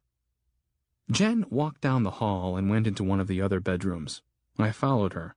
She was standing at a dresser looking through drawers. "What are you doing?" I said. She slammed a drawer shut and sat on the bed. "Well, it turns out that we're not the last man and woman on Earth," she said. "No, but that's good, isn't it?" I said, not really sure what she meant. "Yeah, it's good," she said. "You don't sound like you mean it." I heard the front door, so I went over to the window. Sarah was outside. "We've been spending day and night together for, what, 5 or 6 days? You haven't tried anything." "Tried anything?" I said, turning around. "I've never been with a man this long without him trying to get in my pants. Do you not think of me like that?" "What?" "Jen, look what we've been through. I mean, there's a damn monster tied to the bed in the next room, sitting in his own shit." "I need to know where we stand," she said. "I think we need to be on the same page. I want to stay here, and you and Sarah want to do something else. You and she have been agreeing a lot lately." "What are you talking about?" "Listen, I don't like what life has handed us here. This is some messed up shit, but we can still try to be happy, can't we?" "Sure." She stood and went over to the window. "I thought we were getting along. I thought that maybe I had a decent shot at life, such as it is, with a decent man. Finally, after all the deadbeats and jerks, I found somebody who treated me like a person. Then along comes the young chick with the hot ass, and suddenly I don't exist anymore." "Jen, I haven't—" "No, but you want to. Look at her out there. She's so damned adorable that I might just make a pass at her myself." I didn't know what to say. She turned to face me. "As bad as things are now," she continued, tears coming to her eyes, "they were worse for me before. Zach was dealing meth on the side. His friends scared me. The cops scared me. Hell, Zach scared me. The sad thing is, he was the best boyfriend I'd had in years. At least he had a job and a little money, you know. What an asshole. Then everything happened, and there you were. You even went back inside my house just to get me some shoes. Zach would never have done that for me. I hated my job. I had debt that I'd never have been able to pay off. Then all that went away, and it was just me and you. I felt like somebody really cared about me for once." "I do care about you," I said, "but we've been kind of busy trying to stay alive. Anyway, I know we've been together for the past few days, but we barely know each other." She stood up, grabbed my hand, and shook it. "Hi, my name is Jan. Pleased to meet you. Have you met Sarah? She's the one outside with the boobs that you keep staring at. Or maybe you'd like to meet my friend Brian. Maybe he's what you're looking for." "Why are you pressuring me like this?" I said. "Jeez," she said, pushing past me to the hallway. "Grow a pair, would you?" I propped my shotgun against the wall and stepped out after her. I grabbed her arm and spun her around. "Let me go," she said. I pulled her in, pulled our masks down, and kissed her. Wow. It was short-lived. She shoved me away. "I don't want your damn charity," she said, and started toward the stairs. I grabbed her again and pushed her against the wall. She struggled a little, but I wouldn't let her get away. I kissed her again, and she melted against me. Chapter 29. We heard the front door open again. Jen pushed me away a little. She pulled her mask back up over her nose and mouth. She tenderly touched my cheek, then pulled my mask up too. "Don't forget your gun," she whispered. Then she went to the stairs, leaving me staring after her. She looked back at me, her eyes smiling. I went back for my shotgun. When I got downstairs, Sarah and Jen were standing in the kitchen. "What's up?" I asked. "I was apologizing. Sarah was right. It is really gross. We can find a different house. It's not like we'd ever be able to clean that room enough." "Okay," I said. "But we can come back. We know this is a house we can take stuff from." "Like that Escalade out there," Jen said, picking up the keys from the table. Let's leave the truck here, and we'll go house hunting in style. Jen wanted to drive. She didn't care where we looked for a new house. Initially, I'd wanted to stay near Blaine's because of the familiarity. But if we found a perfect place, it didn't really matter where it was. We drove around for another hour, staying away from the city limits and exploring back roads. We saw a few people stumbling around outside, but they never threatened us. We passed an open tobacco barn and saw a whole group of them crowded together inside for shelter. They weren't completely mindless. They did, as the saying goes, have enough sense to get in out of the rain. We ought to torch that barn, Jen said, driving by slowly. That would be one group we wouldn't have to worry about. So we're going to be exterminators? I said. I'm not talking about hunting them, she said, but why pass up an opportunity? It's too wet, Sarah said, but I agree, they all need to go. That was surprising. Sarah didn't talk much anyway, and we'd never had any indication that she was in a hurry to hurt anyone. See, Jen said, Sarah's on my side. From what we've seen, there's no guarantee that anything will kill them forever, I said. You might just piss them off. One thing I've been thinking about, Jen said. We should all probably try to find some handguns. We're going to keep scaring survivors when we come to their doors with weapons. We need to be armed, but we need a way to hide it so they aren't afraid of us. I know I wouldn't answer the door if there was someone outside with a shotgun. If I did, I'd probably answer with a shotgun myself. We have the .22. We also have that .38 and the 9mm that we found at City Hall, I said. But we need ammo. Just something to think about, she said. We had traveled in a big circle, and we were headed back toward Blaine's place from the opposite direction when we came across something promising. There was a sign by the road that said, Lassiter Stables, horse boarding, farriering, and riding lessons. The entire property, probably 30 or 40 acres, was enclosed in a white board fence and then subdivided by more fences to form smaller pastures. The long driveway cut right up the middle and was fenced on either side. Horses grazed in a couple of the fields. This looks pretty good, I said, as Jen pulled in the driveway. We could put a gate up there at the entrance, and I think that fence should discourage the infected. The driveway led to an old 2-story house. The house reminded me of watching reruns of The Waltons with my mom when I was a kid. There were 2 barns and a little greenhouse. The property was immaculate. The owners had kept the place maintained and tidy. There were 5 pickup trucks parked around the barns, including one with a horse trailer attached. There were also a couple of tractors, a 4-wheeler, and a golf cart. Sarah, I said, hand me that revolver. She passed it over the seat to me. I'm going to go up to the house and check it out, I said. You two stay here. Since when did we become the frail little women? Jen said. Since your conversation about handguns, I said. We only have one, so only one of us will go knock on the door. She just stared at me without expression. But please do cover me with the rifle from here, I said. And stop looking at me like that. This was your idea, wasn't it? Whatever, she said. I got out, put the weapon in my pants, and then covered it with my shirt. I went up to the porch, opened the screen door, and knocked. After waiting a few seconds and knocking again, I tried the door. It was open. Hello? Anyone home? No one answered. So I motioned for Jen and Sarah to join me. The interior of the house was just as clean and neat as the property outside. The decor in the living room was a Western motif.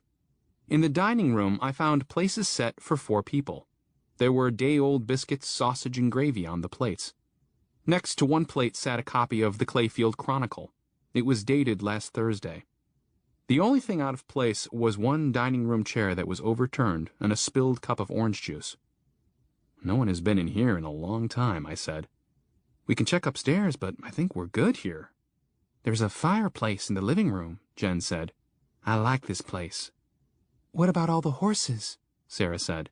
I love horses, Jen said. I do too, but how are we going to take care of them? Sarah said. This was not something I had considered. Did we, by taking a property, become responsible for all of the pets and livestock on that property? And what about all of the other pets and livestock all over the countryside? We can't take care of them, I said, so what do we do with them? Jen walked over to the window and looked out into the pasture. We'll need horses eventually, won't we? I don't know, I said. Maybe in a year or more. We have plenty of vehicles and gasoline around for a while. Until the gas goes bad, I guess. I can't see the need right now. How many do you think there are? Sarah asked. I saw 5 on that one side. I wonder if there are any in the barns. There are 7 over here, Jen said. Can't they just eat grass? That's the thing, I said. I don't know. I don't know anything about horses. I see big troughs out there. So someone has to give them water. Could we just let them go? Sarah asked. Would they go? Let's search the rest of the house. Then we'll go out to the barns and see what we're dealing with, I said. The house had 2 bedrooms and a bathroom upstairs and another bedroom downstairs. The fireplace was clean and didn't look like it had been used in a while. There was a big propane tank out back, so we'd be able to use the stovetop in the kitchen. The gas line was likely hooked into the water heater and central heat as well, but the furnace had a blower, and they both had thermostats that required electricity, so they'd be useless to us. There was more pasture behind the house, and there were more horses too. One of the pastures had a small pond. It had been raining enough that the horses were getting some water in their troughs, but when the rain stopped, they would probably go through that quickly. We'd have to let them out so they could find food and water on their own. There's going to be a problem with all these animals, I said. I've been thinking about this off and on since this started. Domesticated animals have relied on people for a long time. Now the people aren't there for them anymore. Jen nodded. I got to thinking about that when we found that dead cat today, she said. My aunt has a house full of cats. Think about all the indoor pets, cats, dogs, hamsters, goldfish, I said. They'll all eventually die of thirst or starvation trapped in their owners' houses. Then there are farm animals. They'll have a better shot, but not much better. Eventually they'll start dying. I would think that with all of the death, we'll have more disease to worry about. Canton B won't be our only problem. Let's check the barns, Jen said. If there are more in there, then they've been in there for almost a week. Let's hope they've had enough food and water. The 3 of us went out. On the way, Sarah looked in the horse trailer. Oh, she said. There's one in here. I think it's dead. We joined her and looked inside. A gray horse lay on the floor of the trailer. Its head was stretched up, still secured to the front of the trailer by a halter and a lead rope. Its eyes were open, and its tongue hung out of the side of its mouth. It broke my heart to see it. Jen started crying. I'll check the barns, I said, taking the shotgun from Sarah. There's no need for you 2 to have to see anything like this. I've told you before, Jen said. I'm not a child, and I don't need you to coddle me. I nodded and started toward the nearest barn. She grabbed my arm, and I looked back at her. But thank you for offering, she said. I nodded again and proceeded to the barn. The building was cleaner than my house. There was a corridor down the middle with 5 stalls on the left side and 4 stalls on the right. On the right side, where the 5th stall would have been, there was an office. The barn also had a big loft stacked with hay that ran half the length of the building. We were glad to find all of the stalls empty. Jen went into the office. Old Mr. Lassiter really cracked the whip, didn't he? What do you mean? I said. Look how clean it is in here, she said. Textbook Virgo. Can you imagine working for this guy? You believe all that zodiac stuff? I said. It doesn't matter if I believe it, she said. It's truth. And truth is truth, whether you believe it or not. My pastor says that astrology is evil, Sarah said. Jen started to speak, then looked at me and held her tongue. I smiled at her. Could be that Mr. Lassiter's employees were all Virgos, I said. Maybe Mr. Lassiter was a messy Pisces like me. See? Pisces are supposed to be messy, so it is true. I think it's just a coincidence, I said. There's no such thing, Jen smiled. So, a Pisces, huh? No wonder I like you so much." The second barn was just like the first, except instead of an office, it had a tack room full of saddles, bridles, and farriering tools. There was a pleasant smell of hay, leather, and, well, I guess the other smell was horse. One of the stalls was occupied by a goat. There was still a little water in his trough. I climbed up into the loft and threw down some hay for him. After I climbed down, the three of us stood in the entrance of the barn and looked out, listening to the rain tap on the metal roof. "What's our horse count?" I asked. 16, Sarah said, not counting the one in the trailer. "A whole damn herd," Jen said. "Now what?" "There's a pond in the field behind the house," I said. "We can either put them all together in that pasture, or we can let them out. If we keep them, I guess we'll have to throw hay out for them every day until springtime, when grass starts growing again. But there will be no way to water them except with the pond." "There must be a reason why they were all separated," Jen said. "Yeah, I know." "We should keep some and let the rest go," Jen said. "How do we decide?" Sarah asked. "And what happens to the ones we let go?" "I don't give them very good odds," I said. Sarah took on a pained expression. "I know," Jen said. "But it's better to keep a few and have plenty of food and water for them than to keep all of them and let them starve." "Personally, I'd prefer to get rid of all of them," I said. "We have enough to worry about without having to take care of a bunch of horses.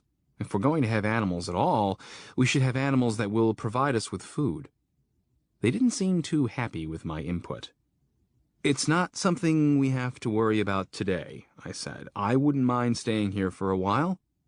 If you two want to stay here, let's go back to Blaine's and get our stuff. Then we'll get that firewood and come back.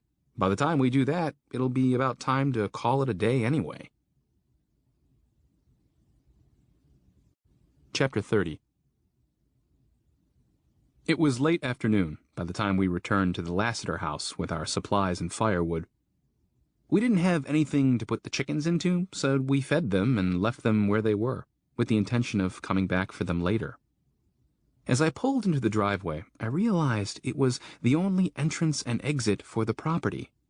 We'd have to fix that. I wouldn't want to get cornered. Sarah volunteered to start on dinner while Jen and I unloaded the vehicles. "When we've unloaded, I want to get rid of that horse trailer," I said. "Do you think we'll need it?" Jen said. "We could always drag the horse out of here." "No," I said.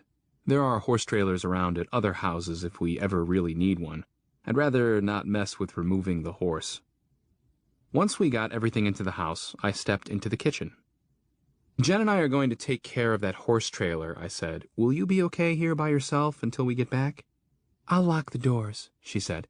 "And I have a gun. I'm not too sure about the temperature outside. I don't know if this food is still good." She held out a package of hamburger meat. It was cool, but not cold. "Let's not risk it," I said. "Is there anything else?" "We have plenty of canned goods," she said. "How much of the cold stuff will we lose?" "We ate most of it," she said. "There's this meat, and there's a bag of stir-fry vegetables.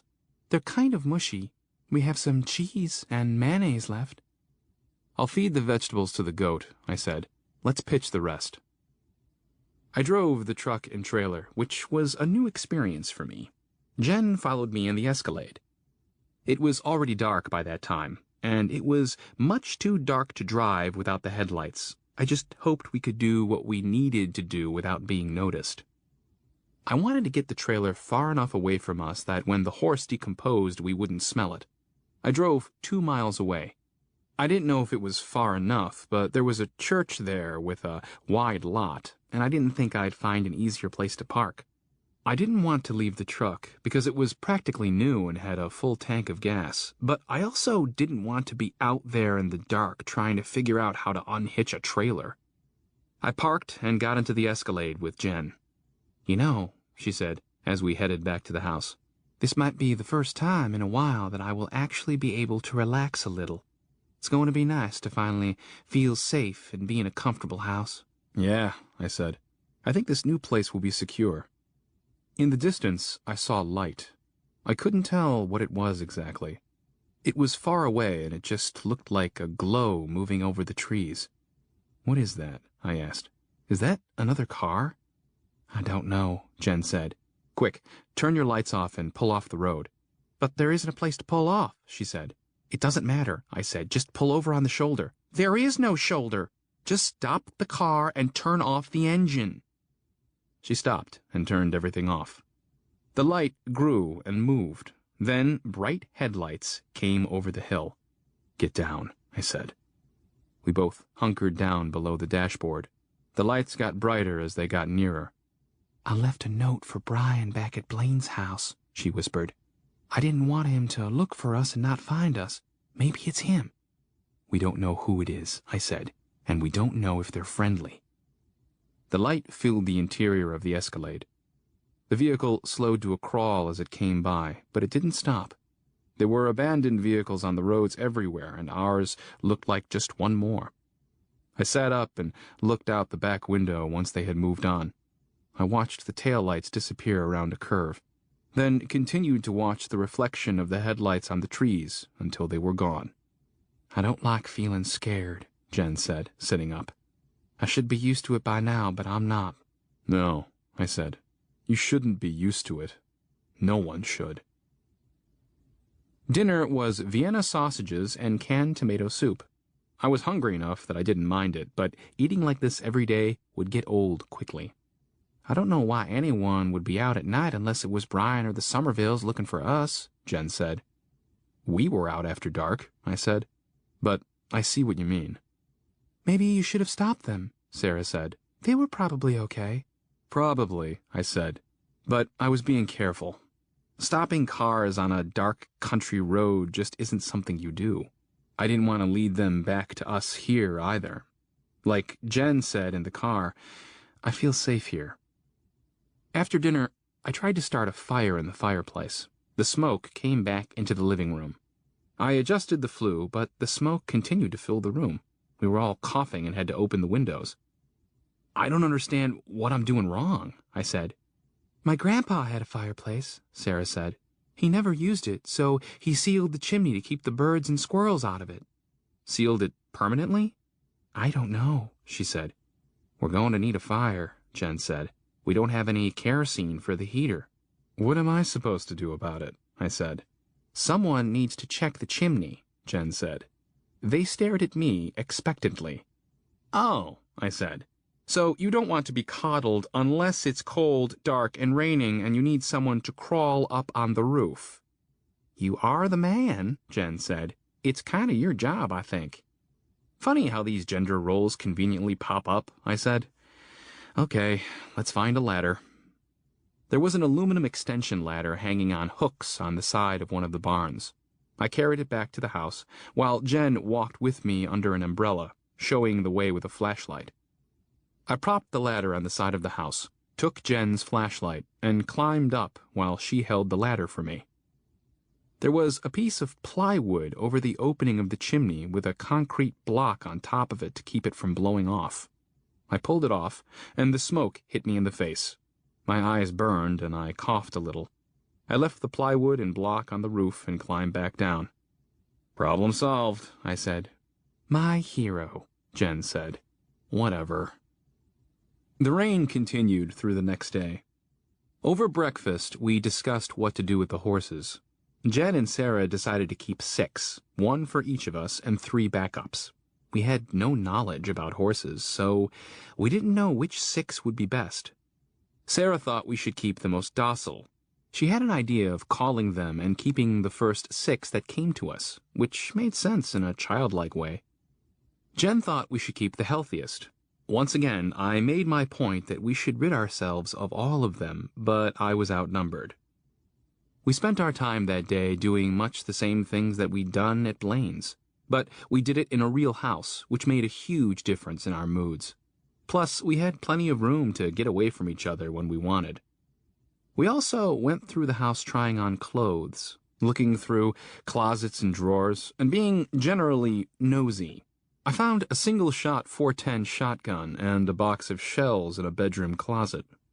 In the drawer of one of the nightstands in the master bedroom, I found a loaded .22 revolver and some racy photographs of Mrs. Lassiter holding the same gun and wearing only a cowboy hat. The Lassiters' reading selection was limited to the Bible, Zane Grey, Louis L'Amour, and Good Housekeeping magazines. But we'd brought Blaine and Betsy's book leavings with us, so we had some variety. Around 4 that afternoon, the rain finally stopped. The sun is coming out. It looks like we can do our supply run tomorrow, I said, standing at the front window and looking out. Good, Jen said, coming up next to me. Are you sure you want to stock up and hole up? I said. Haven't you been bored at all? A little, she said, but I'm a homebody. I've never liked going out much. I don't know if I'll be able to just hang out here all the time, I said. I won't make you do anything you don't want to do, she said. But if we could ever get any real time alone, I think I could help alleviate your boredom. We drove the pickup because we didn't want to alarm Charlie by arriving in a different vehicle. We pulled up in his driveway a little after 9 a.m. The old Cutlass was gone. The gas cans were gone too. I knocked on the storm door, but he didn't answer.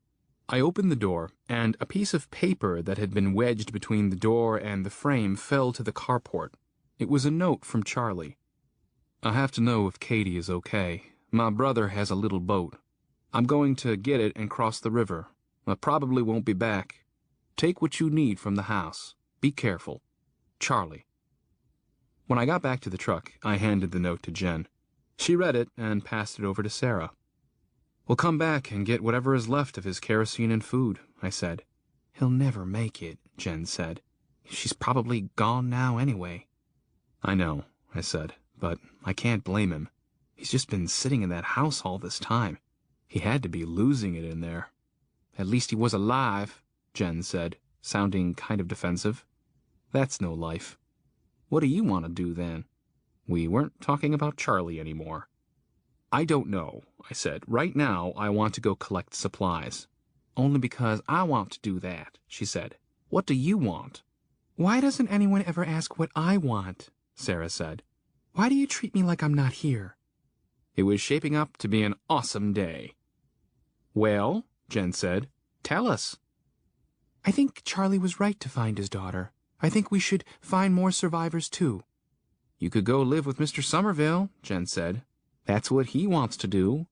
You keep saying that, Sarah said. You don't like having me around. You think I'm a naive kid because I don't talk much, but I know why you want me to leave.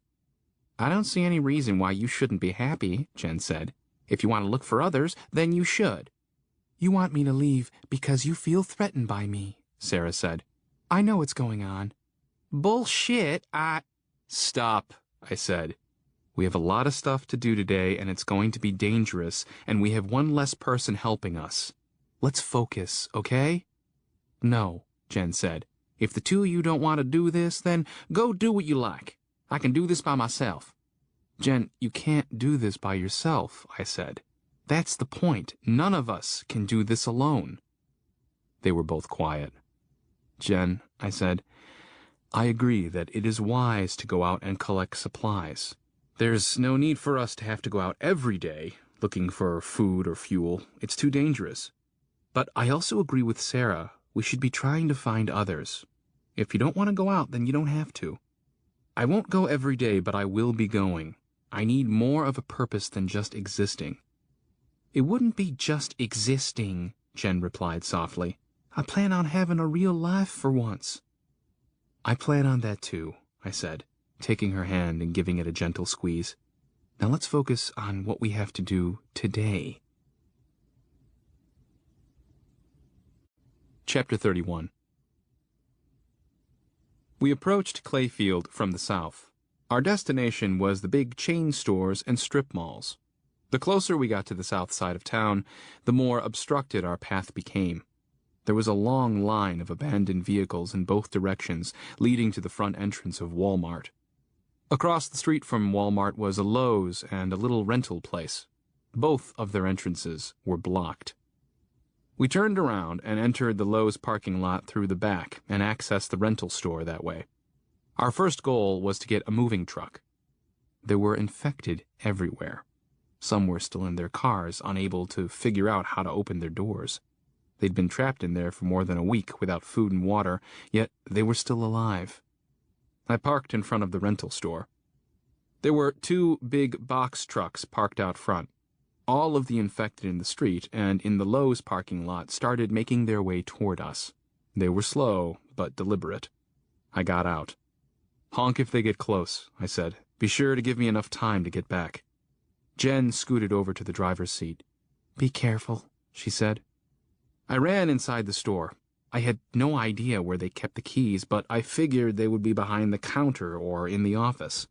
I didn't see them out in the open, and I was opening drawers in the office desk when the horn honked.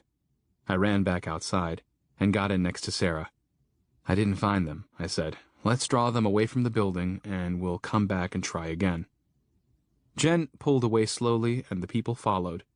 "The keys might be in the register," she said. "If they are, then we won't be able to get them without electricity," I said. She pulled around the other side of the building, back toward Lowe's. She neared the corner of the store, through a cluster of cars, and stopped.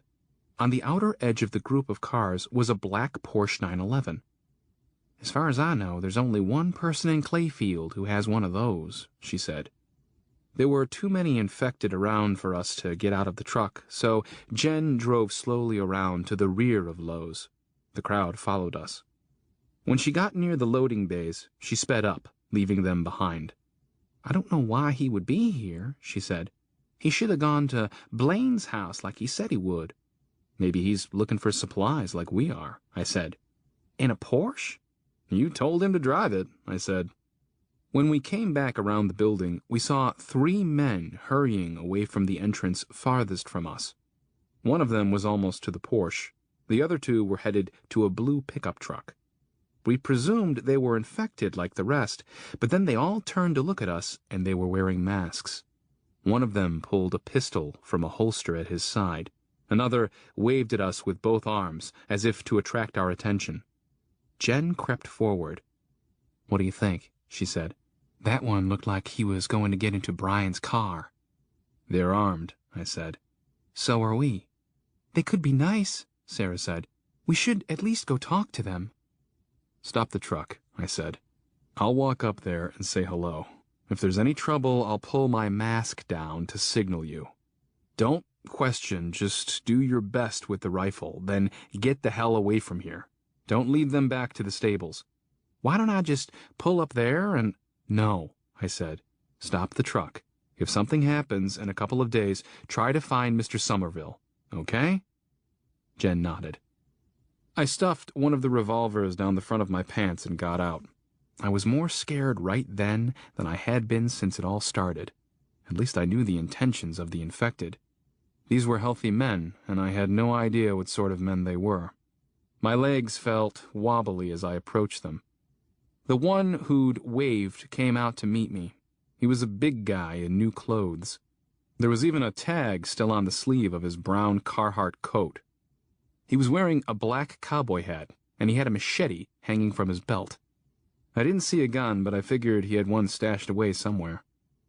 "Good morning," he said. "Good morning," I said. "It's good to see there's more people out and about." He looked past me to the truck. "How many of you?" "3 here," I said. "More around?" "More around," he repeated, staring at the truck. "How about you?" I asked. "How many?" "Oh, just the 3 of us," he said. Another man came out of the store, pushing a cart full of stuff. He stopped when he saw me. The man in the Carhartt coat turned to see him, then laughed. "Looks like you caught me," he said. "Sorry, I didn't think it would be smart to tell you about everything." "Yeah," I said. "I understand that." I noticed that the man by the Porsche began to slowly move off to my left. "You lucked out," Carhartt man said, laughter in his voice. "You got a truckload of pretty girls." "What's your name?" I asked, feeling uncomfortable and trying to change the subject. "You can call me Hank." The other man continued to move around to my left in a wide circle. "Where's he going, Hank?" Hank looked over his shoulder. "Oh, he's just walking around," he said casually. "He's making me nervous," I said. Hank turned and motioned for the man to stop. He obeyed. We probably shouldn't stand around here very long, Hank said, pointing toward the road. Infected people were approaching. Where are y'all staying? Hank asked. I don't want to tell you that right now, I said. You understand. Yeah, he said. Y'all have plenty of guns? It's real dangerous out. My gut was churning. My bad feeling was getting worse. It's a nice car you got there, I said, nodding at the Porsche. Where'd you find that? Around, he said. If you like it, I'd be willing to trade it. I don't have anything for trade, I said. Oh, I think you do, he said. You got all kinds of good stuff over there. No, I said, backing up, not interested. You don't need two of them, he said. Tell you what, let's go ask them what they'd like to do. No, I said. We're leaving, now. He opened his coat. I didn't know if he was going for a gun, and I didn't want to wait and see. I turned and ran back toward the truck, pulling my mask down. Jen was on the ball. My mask hadn't even cleared my chin when I heard the gunshot. I looked up, and she was hanging out of the driver's side window, shooting Mr. Somerville's shotgun left-handed. I didn't expect her to hit anything, but when I looked over my shoulder, I saw Hank stumbling around, clutching his face with both hands, his cowboy hat at his feet. The other men were pulling weapons and running for cover. Sarah opened the passenger door, stepped out with the .22 rifle, and fired. I tried to pull the revolver, but it got hung up on my pants. I got around the door of the truck, and a bullet came through the windshield just above the wiper on the passenger side, spiderwebbing the glass. I climbed in anyway and grabbed Sarah, pulling her back into the truck. Drive, Jen! The truck lurched backward, the passenger door still open. The men advanced, shooting. I could hear the bullets hitting the truck, but I didn't know what kind of damage they were doing. Hank was still holding his bleeding face with one hand and firing a pistol with his other. The infected came around both sides of the building and from the road. Some of them dragged their feet, but others surged forward in a limping jog, and others came at a full sprint. They were in different states of dress and undress. I saw 5 wearing red Lowe's vests.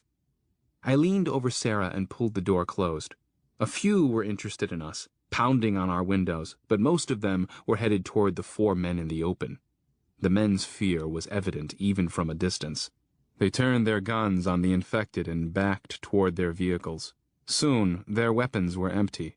They tried to run and reload, but there was no time. Hank pulled out his machete. He hacked and chopped, but there were too many of them, and he was dragged down. The man with the shopping cart tried to make it back inside the store, but they caught him and went to work on him like piranha. Dear God, Jen said. What are they? Please go, Sarah pleaded, as sneering, slobbering faces pressed against her window. Please. Jen looked over her shoulder and gunned it in reverse.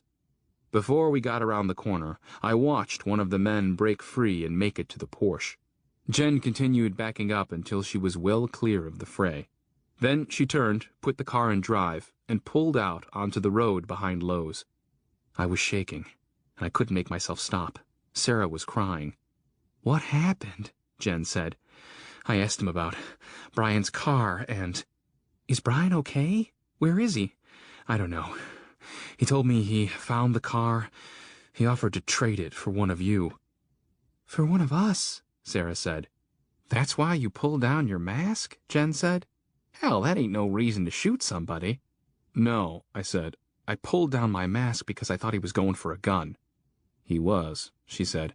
I saw that. I was going to shoot him whether you signaled me or not. I was just wondering what you did to make him go for his gun. Damn it. I can't quit shaking, I said. This is going to happen, she said, pulling out onto the bypass that circled around the town. This ain't a civilized world no more. People are realizing that they can do whatever they want and get away with it. There ain't no law or prisons to scare them into being good. For the rest, there ain't no God no more neither. When there ain't no law and there ain't no God, then, well, it's going to be like caveman days. You say that like you're okay with it, I said. I'm just facing reality, taking the bad with the good. We ain't got no government breathing down our necks. That's a good thing. Sarah and me were lucky to come across you and Mr. Somerville like we did. There's more good folks out there like Brian and Charlie. There are also assholes out there with no moral compass. I ain't saying that I can't take care of myself. I can, and I have. But if I was to get backed into a corner, surrounded, outnumbered, there'd be nothing I could do about it. I still believe in God, Sarah said softly. Sarah, hon, maybe you could talk to him about a few things. I think he dropped the ball on this one. Don't be so condescending, Sarah said. It'll all work out for the good. I believe that. Jen laughed a little. Yeah, she said. I can see that. It's worked out for my good so far. Jen headed north on the bypass. The wind whistled through the bullet hole in the windshield. She knew of another place that rented moving vans on the other side of town. We crossed the railroad tracks, and I noticed smoke coming from under the hood. We're overheating, Jen said, looking down at the gauges. They must have hit our radiator. I ain't stopping. We'll just run her until we crack the engine block. It didn't take long. The engine started making a horrible sound and stalled. We coasted to a stop in front of Grub, one of Clayfield's better restaurants. That's that, Jen said. Let's find another car before the zombies find us. We all checked our guns and made sure they were fully loaded. Then we grabbed our small bag of supplies, extra ammo, a little food and water, and the bottle of Southern Comfort. There were plenty of cars around. It was just a matter of finding one with keys that would start. Most of the vehicles that were abandoned with the keys inside were left running, so their batteries were dead, and they were out of gas. I went into the little restaurant to see if I could find a purse with car keys. Both the dining area and the kitchen were trashed. The air inside stank. Old food and broken dishes littered the floor. I saw a couple of piles of human excrement and a raw, meaty bone with a partial human hand attached. Something really bad had happened here, just like everywhere else, but thankfully it was gone now. I found Grub unoccupied. There was a purse at one of the tables, and I found 2 more in the back. I took them outside so I could look through them in the fresh air. When I came out, Jen was standing sentry with the shotgun, while Sarah looked in the windows of cars and tried to start the ones with keys. I turned the purses up and emptied their contents on the hood of the nearest car. Sarah came up and I handed her a set of keys. Try to find the car these go to, I said. It'll be parked here in the lot. She picked up one of the wallets and started to open it. Don't, I said. I'm not going to steal her money, she said. I just thought I'd see who she was. I know, I said. Don't. It's easier if you don't know them. She did it anyway, then proceeded to open the other wallets too. Take them with you, I said. We don't have time for this. Sorry, she said. She put them into a single purse and walked away. We need to move, Jen said. I see some coming down the road. I took the other 2 sets of keys and started trying them on cars. Got it, Sarah said, standing next to a green 2-door Dodge Neon. She slid in and shut the door. I got to the car next and climbed into the back seat, leaving the door open for Jen. Jen ran over and got in the passenger side. Sarah started the car, and the stereo started up too, with Flo Rida's Right Round. Sarah ejected the CD, but Jen pushed it back in. I haven't heard any music in more than a week, Jen said. I don't care what it is, we're listening to it. Hell, I'd listen to John Tesh right now. I like John Tesh, Sarah said. Of course you do, Jen said. Now drive. She cranked up the volume, and I must admit that it brought a smile to my face and helped me forget for a little while. I still had the shakes, but they were subsiding. It was nice to see Jen enjoying herself. I was amazed at her resilience and detachment. I'd been trying to separate myself from all the excitement too, but I still felt shell-shocked. I feared it would eventually catch up to all of us. I just hoped it wouldn't break us. Sarah seemed to be having a good time too. It brought back memories of cruising with my friends in high school. Then I heard something else. I thought it was part of the music at first. Turn it off for a second, I said. Jen did. What? Do you hear that? Jen rolled down her window and listened. It's the tornado siren, she said, laughing. I guess old St. Nick finally turned it on. When we got close enough to see the rental store, Jen turned the stereo off. "Pull in close," she said. "I'll run in and get the keys. I'll bet since the siren is on, we won't have any trouble now. I didn't think it was a good idea before. I still don't. But right now, I don't think we could have had better luck." "I wonder what Mr. Somerville is doing," I said. "He's probably giving himself some space so he can go door to door checking for survivors." "He'll need our help," Sarah said. "He's not getting my help today," Jen said. "I'm sticking to the plan. We can check on him when we're done. He knew where we were, and he could have run his plan by us before he did something foolish by himself." Chapter 32. Sarah pulled up to the front door. There were 4 trucks and a trailer parked off to the side of the building. They all had the words, "Moving? Rent me," emblazoned on their sides and backs. 2 of the trucks were smaller, one was very large, and one was somewhere in between. I didn't really want to drive the big one. It was hard enough to maneuver around some of the cars on the roads as it was. Jen ran inside, and I got out too. I stood by the car for a while, and then I decided to go in. "Jen, you okay?" "I'm in the office," she called. I walked around the showroom, looking at other goods. There were big screen TVs, furniture, and appliances. In another section of the store were tools like log splitters, welders, and augers. I didn't see anything we could use. I stepped behind the counter. Under the register was a row of hooks. The keys were there. "Found 'em," I said. Jen came out of the back. The hooks were labeled 24 feet, 17 feet, and 10 feet. The 10-foot hook had 2 sets of keys on it. "These are the truck sizes," I said. "I think we should use one of the 10-footers. "We can't get much stuff in there," Jen said. "We're not hauling furniture," I said. "We're talking about food and clothes.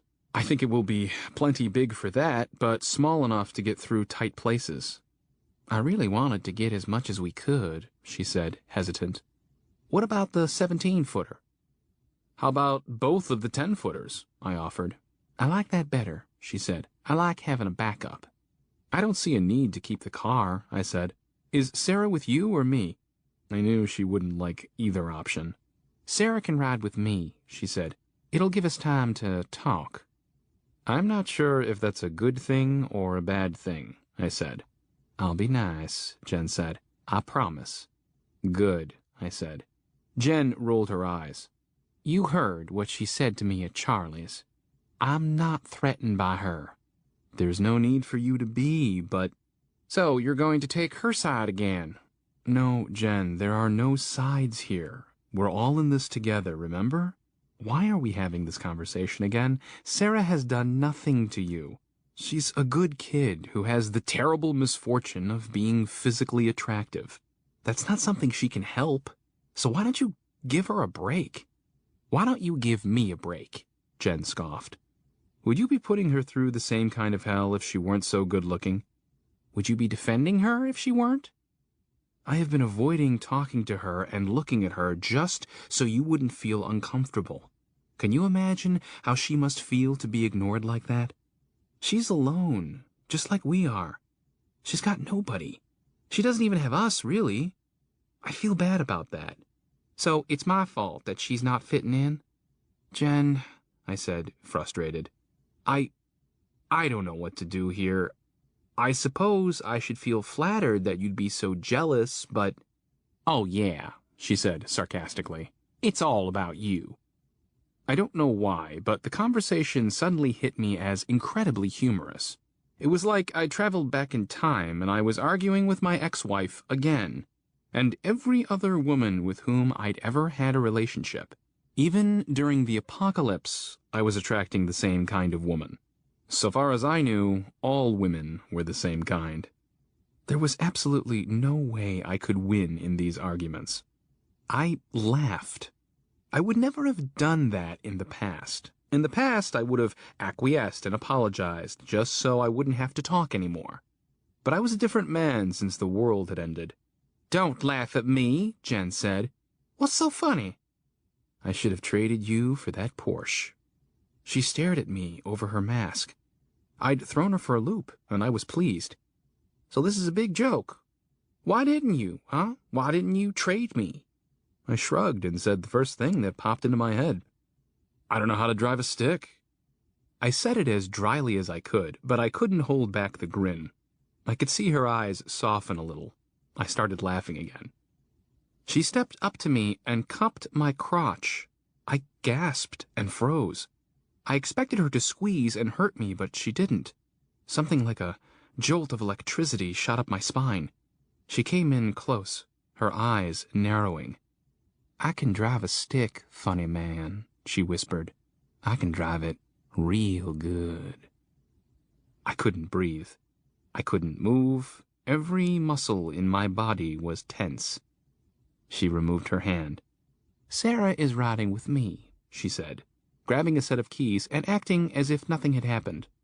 "We'll work things out. It's none of your business." She went to the door.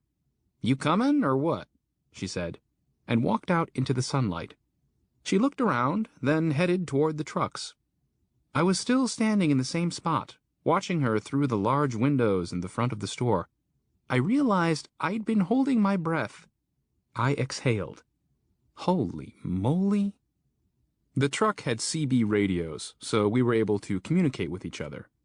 None of us had used one before, and it took a few minutes to get all of the particulars worked out, like setting the channels and not holding down the mic button when we were trying to listen. After playing with them for a couple of minutes, we realized why people in the movies said "over" when they were done talking on them. Once we figured out the radios, we hit the road. We knew that since the siren was going off, there would be no way to get through town. So we got back on the bypass. "Where to first?" I asked. I waited for Jen to reply. I realized I was still holding the button.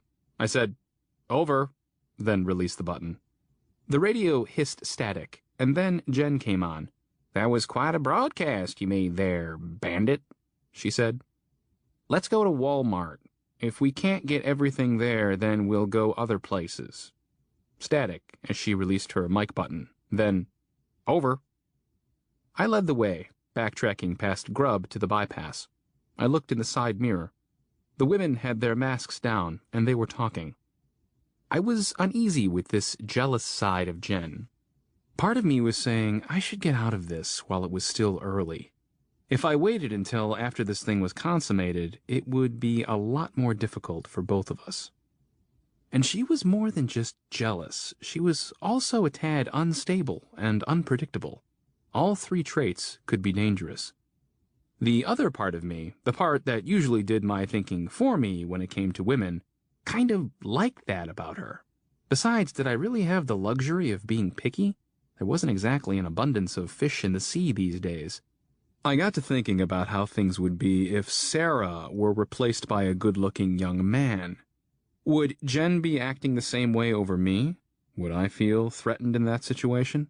We were together out of necessity, but were we staying together for the same reason, or for something more? Had Sarah's presence caused Jen to accelerate our relationship out of fear? And was I accepting that because I feared she'd leave and I'd be alone? My ex-wife always accused me of overthinking things. Of all the times to be overthinking a thing like this, it occurred to me that maybe I should just accept Jen's assessment of the world and just be a damn caveman. We had to access the Walmart parking lot the same way we had to access Lowe's lot, through the back. We pulled past the entrance to the automotive section, around the front of the building by the garden center. The main parking lot was crazy. Cars were everywhere. It looked kind of like it did the day after Thanksgiving, except there was no order to the parking. I was beginning to doubt we'd find anything left in there. Then again, all those people never made it outside with their purchases. I couldn't get the van to the front door. "Jen, we'll go in through the garden center here. The gate is shut, but maybe I can push it open with the van." "Over." The garden center was enclosed in a tall chain-link fence. I pulled around and backed into it. Rather than the gate opening, the fence began to buckle. "Stop," Jen said. "You're making it worse. Let's just go in through automotive. Surely we can open one of those garage doors." Static. "Over." They waited in their truck while I tried the doors on the garage. The siren was still howling to the north, and there were infected headed toward it. I could see them here and there weaving their way among the cars in the streets. I got both doors up. In one of the bays, a car was up on the lift. I directed Jen as she backed the truck up to the opening. Then she directed me while I backed up my truck to the second opening. When I came around, the two of them were smiling. "What?" I asked. "Sarah was just saying that it feels kind of like Christmas, and the store is like one big present." The power was out in the store, but it was illuminated by the skylights. Sporting goods were to our right, automotive products were to our left. "Should we stick to the list, or can we get extra stuff?" Sarah asked. "I think we should try to stick to the list," I said. "I want to be sure we get the necessities first." "What if we see a necessity that isn't on the list?" Sarah said. "I don't know," I said. "Those lists I printed were pretty exhaustive." "It doesn't matter," Jen said. "We're not separating anyway. We can discuss it if it comes up. Now, let's get some carts and start shopping." "Where do you want to start?" "Food first," Jen said. "Then we'll work our way back." Charlie had been right. The store was a mess. There were no guns left in the case and sporting goods, and the ammunition was nearly cleaned out. I looked down the list to make sure I'd put the .38 caliber bullets on there. I had, toward the bottom. We made our way to the front of the store to get carts, just like we would have on a normal shopping day. Only this wasn't a normal shopping day, and there were no carts up front. The carts were scattered throughout the store and in the parking lot full of stuff. We couldn't find an empty cart anywhere. We were between the checkouts and the greeting cards section when I stopped to look at one of the carts. I was curious to see what people were buying just before the end of the world. That particular cart had 5 cases of Diet Coke, several cans of condensed soup, a new computer, and a large bag of rice. The next cart held bottled water, 3 bags of cat food, and lots of Spam and powdered donuts. "We can probably find everything we need by picking through other people's carts," I said. "We'll probably have to," Jen said. "Look at the grocery section." The shelves were almost bare. We emptied those 2 carts of everything except for the water, donuts, rice, and soup, then proceeded to the bakery. The front doors on the food side of the store were obliterated. Someone had rammed a truck through them, and it was still there, halfway in, the tires flat. I found a bag of rolls on the floor. They'd been stepped on. I put the bag in the cart. Jen raised her eyebrows. "For the chickens," I said. Other than that, there was no bread. There was still the actual bread aisle to check, but I didn't expect much. The produce section had been cleaned out, too. There was a lonely bunch of beets and some black bananas left. I was going to miss bananas, and oranges, and avocados.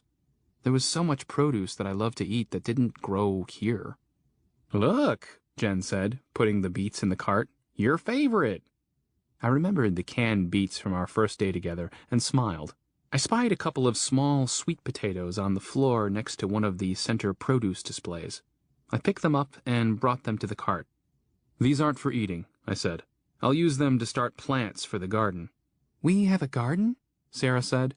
"We will," I said. "We'll have to. I should have put seeds on our list." "Won't we be able to collect enough food to live on for a while?" Sarah asked. "Maybe, but when that runs out, then what? Even if we don't need it right away, we should at least plant a garden so we can have seed for when we do." "We'll check back in the garden center," Jen said. "It's too early in the year," I said. "I doubt they'll have seeds out. We'll probably have to find them in houses. We can go back to my house. I have a few partial packets left from last year, but not enough to feed all of us." We opened the freezer cases. They weren't full, but there was considerably more in them than on the other shelves. Nothing was frozen anymore, but it was still cold. "We can get some of this stuff," I said, "so long as we eat it today or tomorrow." "If we get another cold snap, it might last us longer," Jen said, pulling out a pizza. "I've been jonesing for a pizza." We got a pizza for each of us, a dessert for each of us, and a tub of whipped topping for each of us. We knew this would be the last time we'd have anything like that for a while. I collected a few bags of vegetables for the goat. I noticed Jen standing in front of the juice concentrate. "Have you ever made wine?" she asked. "No." "I had an ex who used to make it out of this juice," she said. "It tasted awful, but it did the job. We're going to need to have alcohol on hand at all times, and there are few left in here." "Do you remember how to do it?" "I think so," she said. "It was just juice, sugar, and yeast, I think. One of those containers can make a whole gallon of wine." "Get the supplies, and we'll give it a try." Next was the aisle with bread, coffee, tea, and peanut butter. There was nothing left except some trampled coffee beans on the floor. The canned goods aisles were empty too. We went to every aisle and found nothing except broken bottles and spills. "We'll have to do our grocery shopping out of the other carts or empty houses," I said. "Let's get the other stuff we need. I'm starting to get nervous about how long we've been in here." "We're just getting started, hon," Jen said. "No need to be nervous. Mr. Somerville's throwing a party downtown, and we have the place to ourselves."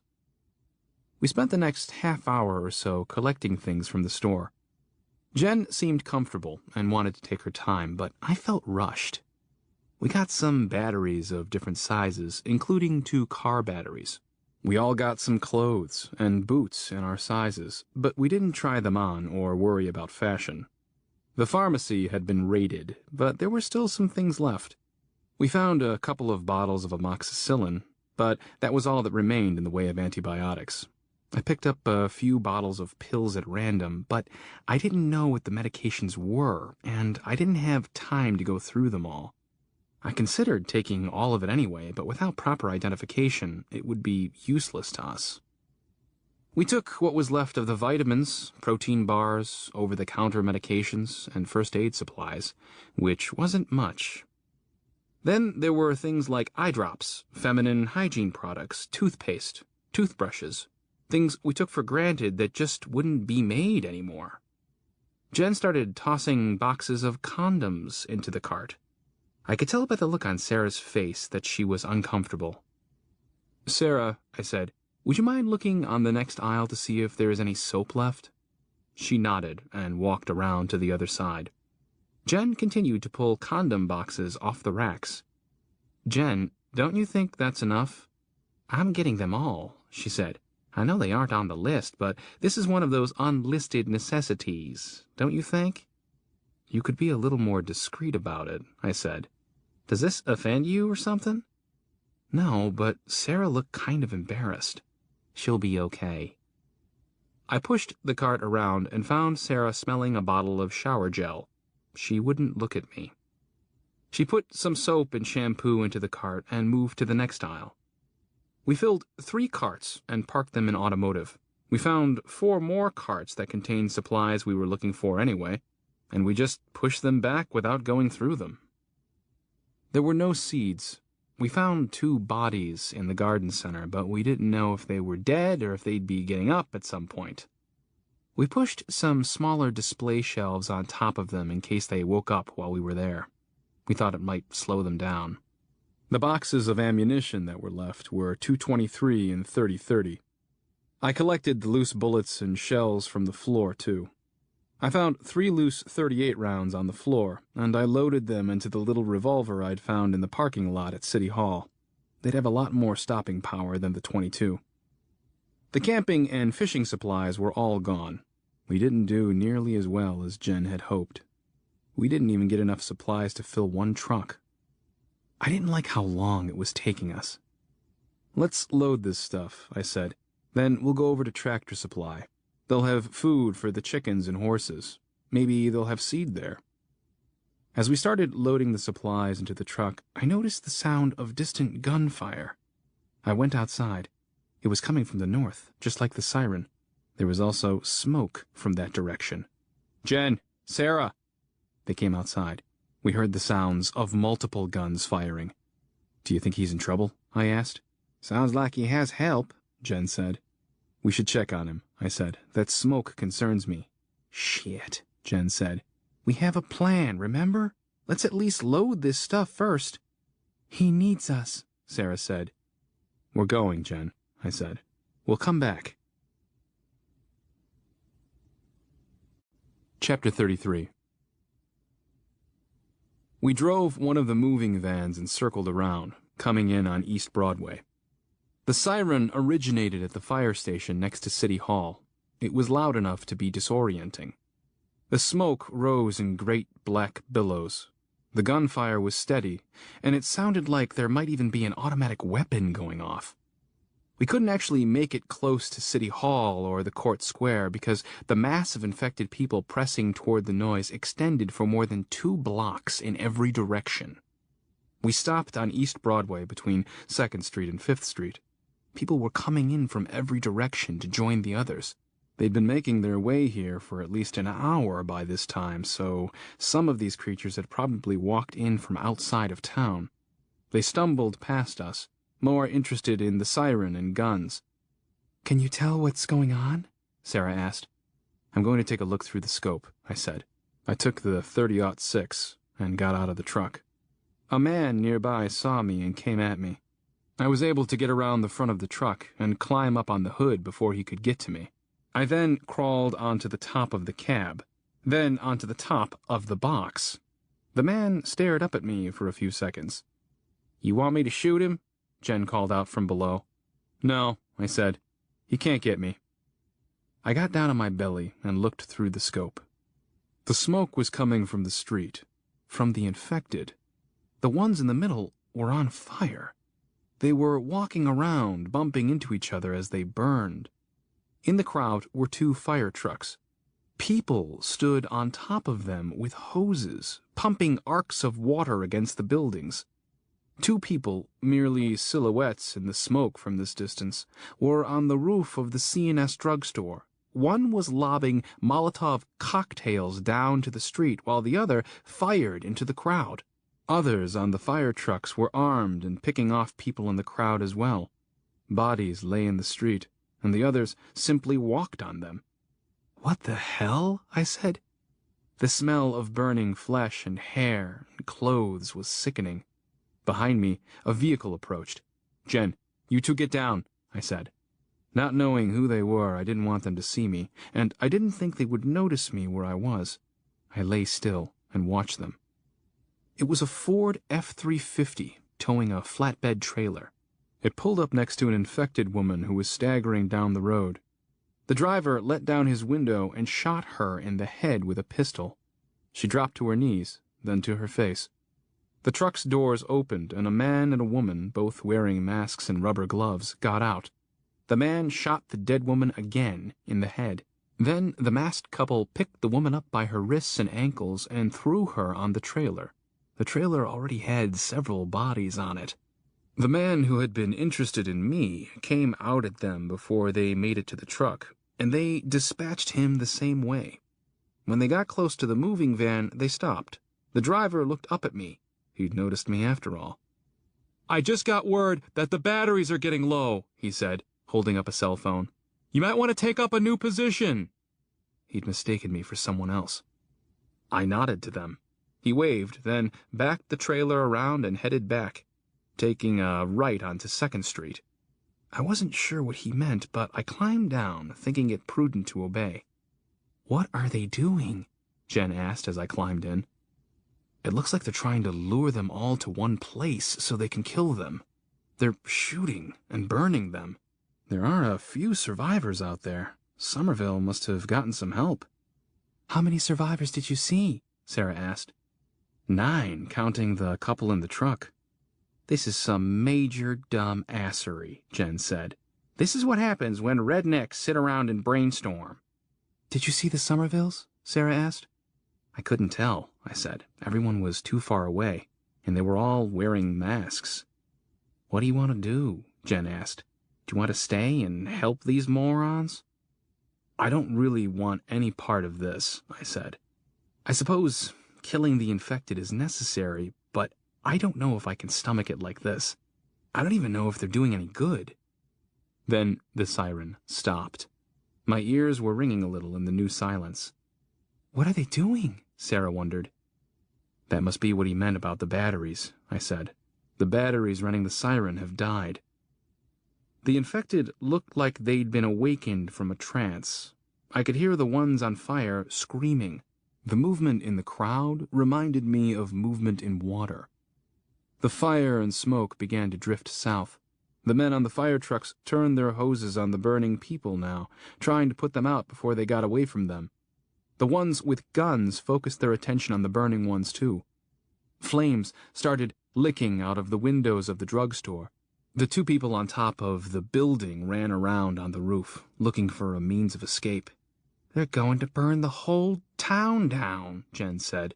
"What were they thinking?" "They were thinking they could contain it," I said. Arms reached up to one of the fire trucks. The men on top tried to hold them off with the force of the water, but they couldn't push them all away. The infected started climbing up. "This is about to get bad," Jen said, "and there ain't a damn thing we can do about it. Get the hell away from here." I couldn't leave. "We're going to try to help those people on the roof." I could feel Jen looking at me, but she didn't say anything. I put the van into drive and pulled up close to the back of the building. Sarah wouldn't be able to open her door, but the infected couldn't get at her either. "Jen, I'm going to get them on the roof of the truck. When I tell you, pull us out of here." I jumped out of the truck again. The creatures were moving around more now, and I had 3 come at me at once. I pulled the .38 from my pocket and aimed at the first one. The gun clicked. I pulled the trigger again, and it clicked again. It only had 3 rounds, and evidently they hadn't moved into place as the cylinder rotated. I could have tried 1 or 2 more times, and it would have fired, but they were too close. I stopped trying to shoot and just climbed up on the hood, then the cab roof, then the top of the box. Below, I heard a gunshot and knew that Jen was taking care of business. The roof of the drugstore was still a few feet higher than the top of the moving van, but I could see. The 2 figures were moving around in the smoke. It hadn't gotten too thick on the far side yet, so that was where they were. They were looking over the edge with their backs to me. I could tell they were trying to discuss whether they should jump and face the monsters. There was really no choice. They'd eventually have to jump. "Over here!" They turned in the smoke. Only my head and shoulders stuck up over the roof, but they saw me. They thought I was one of the infected at first, and the one with the rifle pointed it at me. Then they noticed my mask, lowered the gun, and ran to me. When they reached the edge, they sat on the roof ledge and dropped to the top of the truck. "Go, Jen!" Jen backed the van into the crowd, turned, then pulled away, heading east. The 3 of us on the roof held on as well as we could, trying to keep our backs to the cold wind. A large group of the creatures chased us, but were soon left behind. When she got to the intersection of East Broadway and the bypass, she stopped the truck. This was the outer edge of the east side of Clayfield, where the town abruptly turned into farmland. There was no one around except an infected old man shuffling in. "You 2 okay?" I asked. One of them nodded. "What about the others?" said the one with the gun. "We have to go back." "We can't help them," I said. Jen got out, shot the old man, and stood in front of the truck, facing us with the shotgun in a defensive posture. "Come on down," she said. We climbed down the front of the truck. The 2 pulled down their masks. They were a boy, no older than 15, and a woman in her 50s. "We have to go back," the woman said again. "We were barely able to help you," Jen said. "Who are you?" the woman asked. "You're not with our group." "What the hell were y'all thinking?" Jen demanded. "Excuse me? We were thinking we'd take our town back." The boy stepped up. "We were doing something about it," he said. "Hunter, no," the woman said, grabbing the boy's arm. "We ain't going back," Jen said. "Y'all have them all stirred up. We'll never get in there. We even have a bunch coming this way." We all looked down East Broadway. They were coming, but they were still far enough away not to present an immediate problem. "Then let me take the truck, and I'll go in and get them," the boy said. "It's too dangerous," I said. "You're safer with us." "If we go back, then we'll all get caught," Jen said. "If you don't want to go, then don't," Hunter yelled. He ran around to the driver's side of the moving van and started to get in. Jen ran to catch him.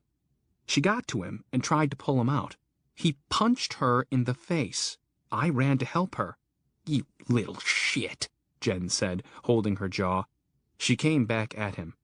A gun went off, but I didn't see it happen because my view was blocked by the door. Jen stumbled backward and landed hard on her back. The door shut, and the van shifted into drive and started to roll. "Hunter, no!" the woman yelled. Sarah opened her door and jumped out. Hunter wheeled around us as we encircled Jen. Then he sped off down East Broadway toward the mass of infected. "The turd shot me!" Jen shouted. There was a bullet wound in the top of her right thigh. A spot of blood spread out around it, soaking her jeans. I took off my bandana and held it on the wound. We were in the middle of the intersection, beneath the stoplight. We were completely exposed. The moving van plowed into the approaching crowd, then stopped when too many bodies became wedged beneath the undercarriage. They started climbing up the sides. "Hunter!" the woman screamed. I grabbed the woman's mouth and squeezed it. "Shut up," I said. "We're out in the open, and Jen is wounded. If you want to make noise, do it somewhere else. Do you under-fucking-stand?" She nodded, fear in her eyes. I let her go. Blood from Jen's leg was smeared around her mouth where my hand had been. I felt sick. Sick over Jen, sick over how vulnerable we were, and sick over how I had just acted.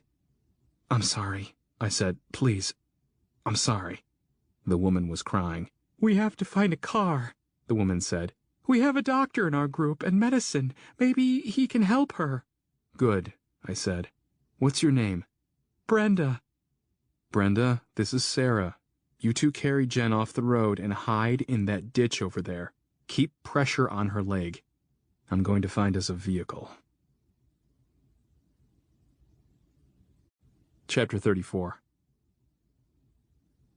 I didn't know where to go.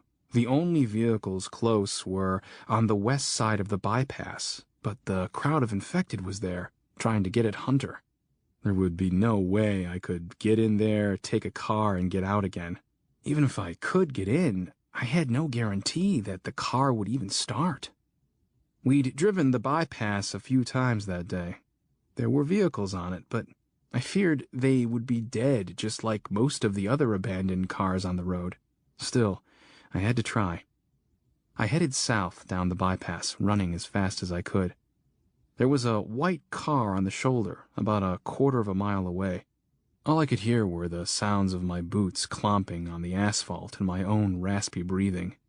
My lungs burned, and my throat was raw from running in the cold air.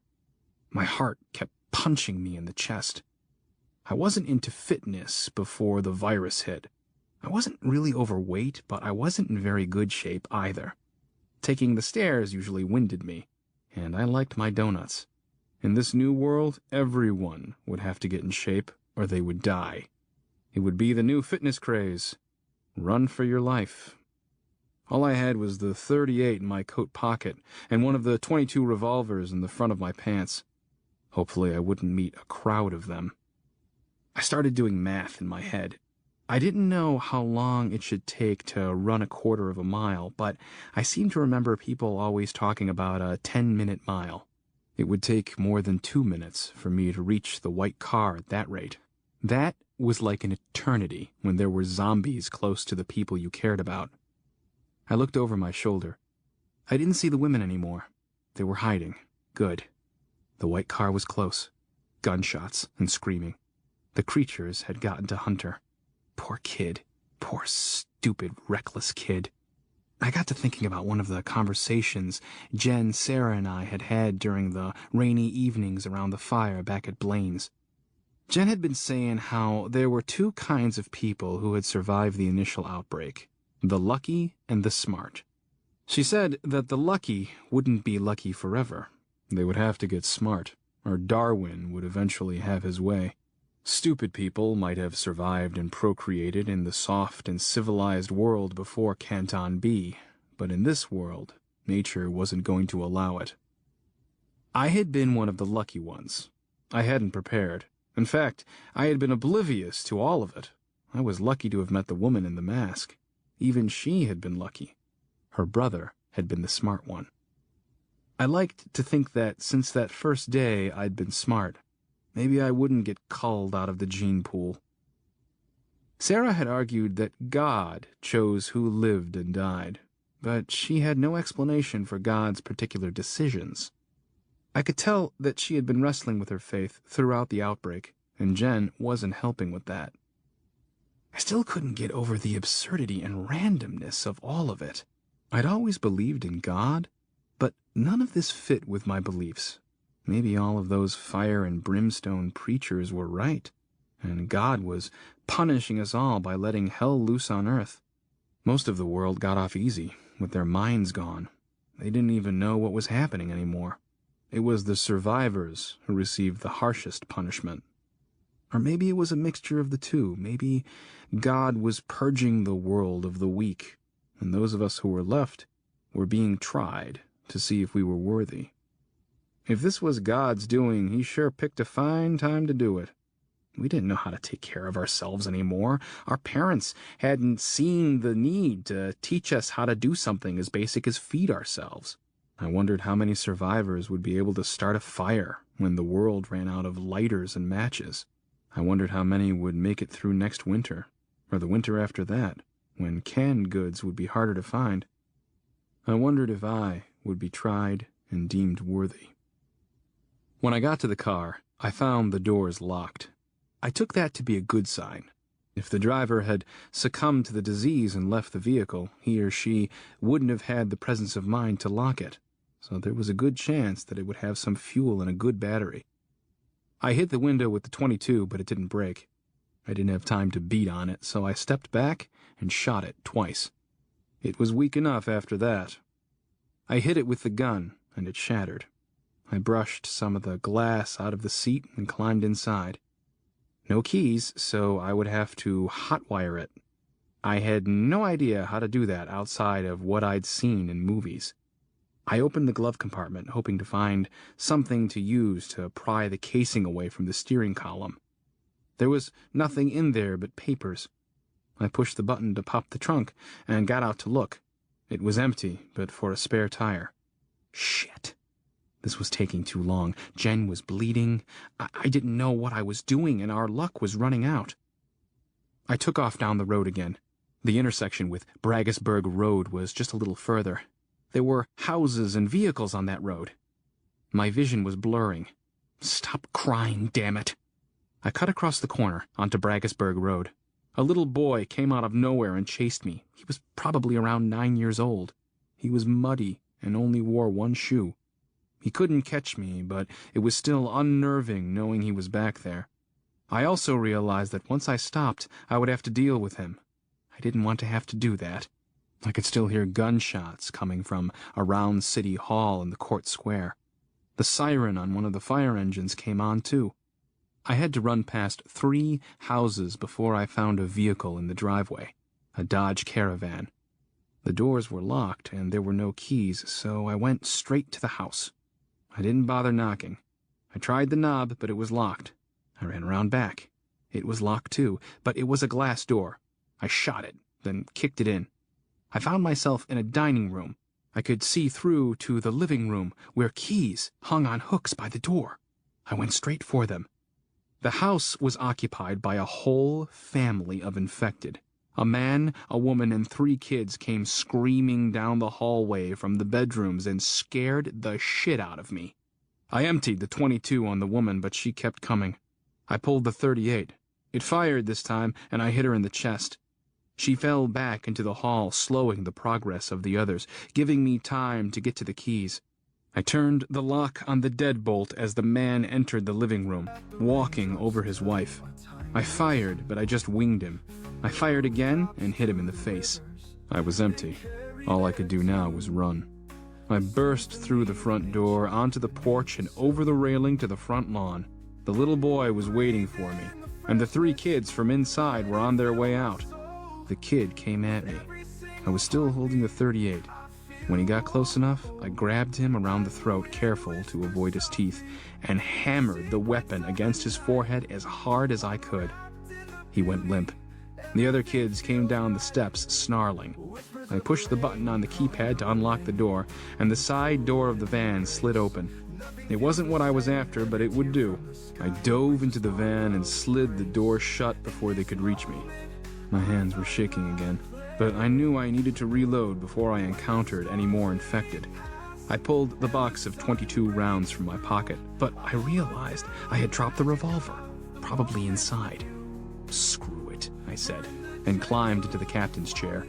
Ignoring the little monsters outside, I cranked the van and sped away to help Jen. I pulled up next to the spot where I'd told Sarah and Brenda to go hide Jen. Some of the crowd on East Broadway was heading back into town to investigate the fire truck siren. We got Jen into the van. She was being stubborn at first, trying to walk on her own, but she quickly swallowed her pride and let us carry her. "Where?" I asked. "What about the others? What about Hunter?" Brenda said. "Hunter is gone," I said. "I'm sorry. I have to get Jen to your doctor. I'll let you out if you want, but I have to go." "No," she said softly. "Let's go." "Where?" "Behind Grace County High School," Brenda said. "There's a maintenance building back there with a fence around it." I looked at her in the mirror. She reminded me of my mom. She was younger than my mother, but there was something about her. "How many are in your group?" I asked. 16. "Wow, really?" "There were 4 of us from the high school. I worked in the cafeteria there. Hunter and Jamal were students. Wanda Green taught drama. Then there was a group of 6 that came over from the hospital. Dr. Barr was in that group, and so was Nathan Camp. Then there's—" "What about Nicholas Somerville?" Jen asked. "The name sounds familiar, but he's not with us," Brenda replied. "If Mr. Somerville didn't set off the tornado siren, then who did?" Sarah wondered. "That was Nathan's doing," Brenda said. "He's a firefighter. We noticed a few days ago that someone had set off a police siren, and we saw how the sick came in and stayed with it." "That was us," Jen said. "We did that. Whose brilliant idea was it to set them on fire?" "I know it didn't seem like a smart thing to do," she said. "But we know fire keeps them from coming back, and we thought we had it under control. Nathan assured us that the batteries on the siren would last. We really didn't expect to be out there that long, but they just kept coming in." "Fire keeps them from coming back?" I said. "Well," she said, "burning them up. You know. You can kill them if you shoot them in the head, but they'd have to be disposed of anyway, and burning is the best way to make sure. We've shot them in the head and they came back, and we've shot them in the head and they didn't. I guess you've got to do it just right." I drove past the spot where Mr. Somerville had wrecked his truck. We were coming up on the hospital. "What about Hank?" I asked. "Do you know anyone named Hank?" "No." "Does anyone in your group drive a Porsche?" Jen asked. "No," she said. "We know there are others around, but we don't know who they are." We passed the entrance to the hospital, then crossed over the 4-lane highway. The next road took us to the high school. "You'll need to go around the school," she said. "It isn't with the main building." I drove past the football stadium, then the high school. I could see the building she was talking about. There was a small parking area in the front with enough spaces for 3 cars. There was already an ambulance parked in the spot nearest the front door. On the right side of the building was a big garage door, which accessed a bay for school buses. There were 5 buses off to the right, a short distance away from the building. Between the buses and the building was a diesel pump, like you would see at a gas station. The building, the front lot, and the pump were all surrounded by a tall chain-link fence. There was an elderly man armed with a shotgun on the other side of the gate. "That's Ed," Brenda said. "Let me get out so he can see me. Otherwise, he might shoot." I stopped the van well away from Ed and his shotgun and opened the side door. Brenda got out and went up to the gate. She said something to him. He looked at us, nodded, and opened the gate. Brenda went into the building while I parked the van. When I ran around the van to get Jen out, Ed had already closed the gate and was approaching. Another man came out of the front door. He wasn't wearing a coat. "Let me help you," the man said. "I'm Travis Barr." He looked like he was a little older than I, but not much. His dark hair was gray at the temples. He was clean-shaven, which was something we hadn't seen much of lately. He was slim and muscular. His physique wasn't like that derived from hard physical labor, but more refined and sculpted, as though he spent a lot of time in a gym. He helped me lift Jen out of the van. Jen yelped in pain. "Sorry," he said. "We'll get you fixed up. I'm a doctor." "What kind?" Jen asked. "The real kind," he smiled. "Do you know how to remove bullets?" Jen said. "I've never done it before, but I've seen it done on TV many times." Jen's brow furrowed. "It'll be okay," he said, still grinning. "If I can't figure it out, I'll get Ed in to take a look." He looked over at me. "We're going to have to put her on the desk in the office," he said. "Brenda and Connie are getting it ready for us." Sarah held the door for us as we went inside. It was warm in the building, and there was electricity. We carried Jen into the office. A sheet and a pillow lay on the long desk. The computer and papers from the desk were stacked on the floor in one corner. A pudgy young Asian woman left the room as we came in. I presumed that was Connie. She soon returned with a cardboard box full of medical supplies. "Let's get these jeans cut off her," Dr. Barr said. Connie removed Jen's boots and got to work with a pair of scissors, cutting up the leg of her pants. He turned to me. "Do you know what caliber weapon it was?" "No," I said. "It was Hunter who did it," Brenda said. "He had that .22 pistol he found." "Okay," he said. "Maybe it won't be too bad." Connie peeled away Jen's jeans and started cleaning her skin with a damp towel. Dr. Barr removed Jen's mask and unzipped her coat. When he pulled her scarf away, I could see the wound where the woman had bitten her a few days before. It didn't look very good. "Jen," I said, "why didn't you tell me that wasn't healing?" "What could you do about it?" "Is this a bite?" Dr. Barr asked. "Yeah," Jen said. "A woman tackled me and bit me. It'll get better." "It looks infected," he said. "Do you have any other injuries?" "What about your ribs?" I asked. "No big deal," Jen said. "They're just a little sore." "Travis? She has 2 bullet wounds," Connie said. Chapter 35. I could see it too. There were 2 small holes in Jen's leg, one at the top of the thigh and another in the side. Both oozed blood. "Were you shot twice?" Dr. Barr asked. "I don't think so," Jen said, wincing when he touched the wound with his latex-gloved hand. "I only heard 1 shot," I said. "I need everyone except Connie to get out. I need room to work in here." Brenda, Sarah, and I left the office, and Dr. Barr shut the door behind us. Immediately to our right was the entrance to the bus garage. I glanced inside. There were rows of cots in there.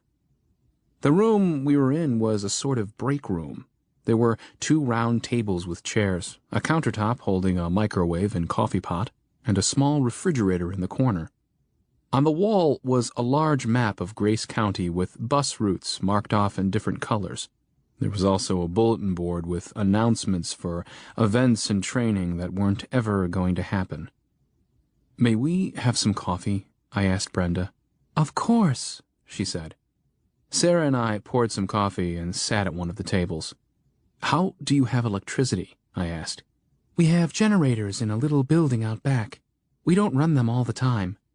"They sure are quiet," Sarah said. "I'm really worried about the others," Brenda said. "Would you go back out with me?" I didn't want to, but I nodded anyway. "Yeah," I said, "but we're not doing anything too risky, and I'm doing the driving." Brenda went to the office door to tell them our plans. I looked at Sarah. "Will you be okay here?" "Yeah," she said. "The guns are in the van." Brenda and I returned to the van, and Ed opened the gate. As soon as I put it in reverse, I could see the big Ford F-350 coming up the drive. The trailer full of bodies wasn't attached anymore. "Some of yours?" I said. Brenda looked in her mirror, then got out. "It's Jack and Wanda," she said. "They were doing disposal." She shut the door on the van and went out to meet them. I turned the van off and got out too. Jack parked the truck, and the two emerged. They both had their masks down. Wanda was crying. She ran up to Brenda and hugged her. "Oh, God, I thought you were dead," she said. Jack looked at me and nodded a greeting. He looked like he'd been crying, too. "Where's Hunter?" Wanda asked. "Is he okay? I saw the two of you on the roof, and—" "Hunter went back in," Brenda said. "I told him not to, but Jamal was on that fire truck." The women hugged each other again. "Are they coming?" Ed asked. "Some are," Jack said. "But we lost, some didn't make it." Ed shook his head. "I told him it was too dangerous," he said. "That cocky sumbitch." "Well, we agreed to do it," Jack said. "So I guess it's on all of us." "It ain't on me," Ed said. "Don't you put it on me, neither. I had my say on it." Jack looked up at the sky, then down at his boots. I felt like I was intruding, so I went back inside. A few minutes later, I was sitting at the table with Sarah when I heard a vehicle pull up outside. Loud voices drew close to the front door, which presently opened. Wanda and Brenda came in first. Wanda was still crying. "If y'all did what y'all was supposed to do, it wouldn't have happened," said a new voice. "What are you talking about?" Jack exclaimed. "We did everything right." "That engine siren should have started up the very second they got word about the batteries, and you and Wanda should have been drawing them away with your horn. We talked about that." Jack and the new guy walked in. The new guy looked at us. "Who are they, and why are they drinking our coffee?" "Don't be like that, Nathan," Brenda said. "They saved my life, and Hunter's life." Nathan stared at us a little longer, then nodded. "Sorry," he said. "It's been a bad day, but I guess you know that." "Yeah," I said. He stepped up to us, extending his hand. "Nathan Camp," he said. "I appreciate your help out there." "Sure," I said, shaking his hand. He was loud when he talked, loud when he walked, loud when he moved, and his handshake was entirely too hard. I didn't like him. "Thanks for the coffee," I said. He stared at Sarah a little longer than necessary, then went to the office. "Don't go in there," Brenda said. "Dr. Barr is helping one of their friends." Nathan opened the door anyway. I could see Jen on the desk in just her underwear. Dr. Barr was checking her ribs while Connie bandaged her leg. "Hey," Dr. Barr said, "I have a patient." Nathan didn't apologize or make an effort to leave. "I need to talk to you, Travis," he said. "I'm naked here. Shut the door, asshole," Jen yelled. He closed the door and, without another word, went into the garage. He came back with a shotgun. "I'm going back for them," he said. "Jack, Ed, and the new guy are with me." Jack went outside. I didn't move. Ed looked at the floor. "Come on, boys," Nathan said. "You earned your keep." "I've earned my keep plenty today," I said. "I'm not going with you. I need to be with Jen." "The hell you're not." "I am not," I insisted. "Anyway, we're not staying. We just came to drop off Brenda and see the doctor." He glared at me. "There are real people out there," he said. "You understand? Real people that ain't sick. They need help." "I do understand," I said. "I'm sorry." He pushed Ed aside and walked out without another word. Brenda, Wanda, and Ed were quiet after Nathan left. No one would look at me. After a few minutes, Dr. Barr came out of the office, poured himself some coffee, and sat at the table with us. "Connie is helping Jen get dressed," he said. "She said I could talk to you. My guess is that the bullet went into her leg, struck the femur, and then changed direction, exiting out the side of the leg. She was lucky, because if it had gone the other way, it could have hit the femoral artery, and there would have been nothing I could do about that. She would have bled to death. Also, it is fortunate that she didn't go into shock. She's a tough girl." I nodded. "Obviously, I don't have X-ray equipment here. I'm going to guess that her femur is fractured. She needs to stay off that leg for a while. I'm going to put it in a splint to immobilize it. I'm not going to stitch the bullet wounds. They need to drain. I gave her a tetanus shot, too. Connie and I went into the hospital and pharmacy and took a lot of meds a couple of days after everything happened, so even though it's not ideal, she got the best treatment I was able to provide here. What about her neck? I asked. I was coming to that. It looks kind of nasty. We have someone in our group, a boy named Jamal, who had a bite like that on his arm. The human mouth is full of bacteria anyway, and I guess for these things, it's 10 times worse. It just didn't want to heal. I'm going to give her a course of antibiotics to take over the next few days.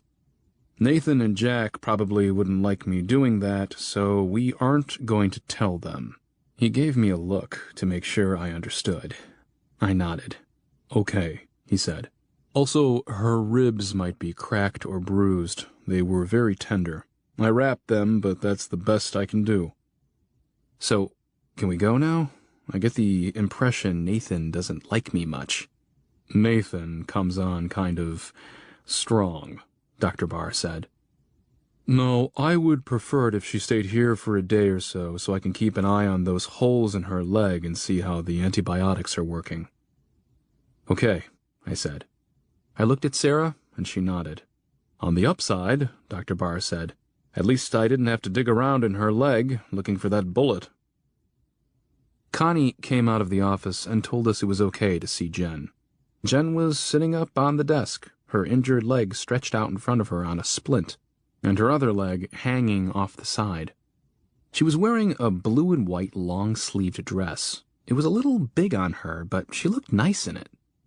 You doing okay? I asked Jen. She shrugged. The doctor said we should stay, I said. Yeah, she said. I'm sorry. I'm just glad there was a doctor and medicine. I was really worried about you. Shut the door, okay? She said. Sarah went over and closed it. When Connie was in here with Travis, she was asking me if she could come with us, Jen whispered. She doesn't like it here. What did you tell her? Sarah said. I told her it wasn't up to me. I really don't want her to, but she's a registered nurse, and it might be good to have her around. Why hasn't she left? By herself? She can't get anyone to leave with her. She said a couple of others aren't happy either, but they like the electricity, and they're afraid to go out on their own. They do have a nice setup here, I said. She told me she overheard some of the men talking one night after everyone had gone to bed. They were talking about trying to find young women in their childbearing years, to continue the human race and all that. Oh, I said, puzzled. It seemed kind of early to be talking like that. This was a bad time to be having children. Frankly, if the talk did indeed happen, their motives were probably baser. They were probably all thinking about the sex they weren't having and were using the perpetuation of the species to justify something less than consensual. Jen was right. They were turning into cavemen. She's the only woman in her group who falls into that category, Jen continued. All the other women here are either close to or past menopause. I didn't think that mattered. Oh, I said again, have they tried to pressure her? I don't know, Jen said. She didn't really have time to tell me more. I don't want a bunch of extra people living with us, but I don't want a woman to be forced into being a baby machine either. She should come with us, Sarah said.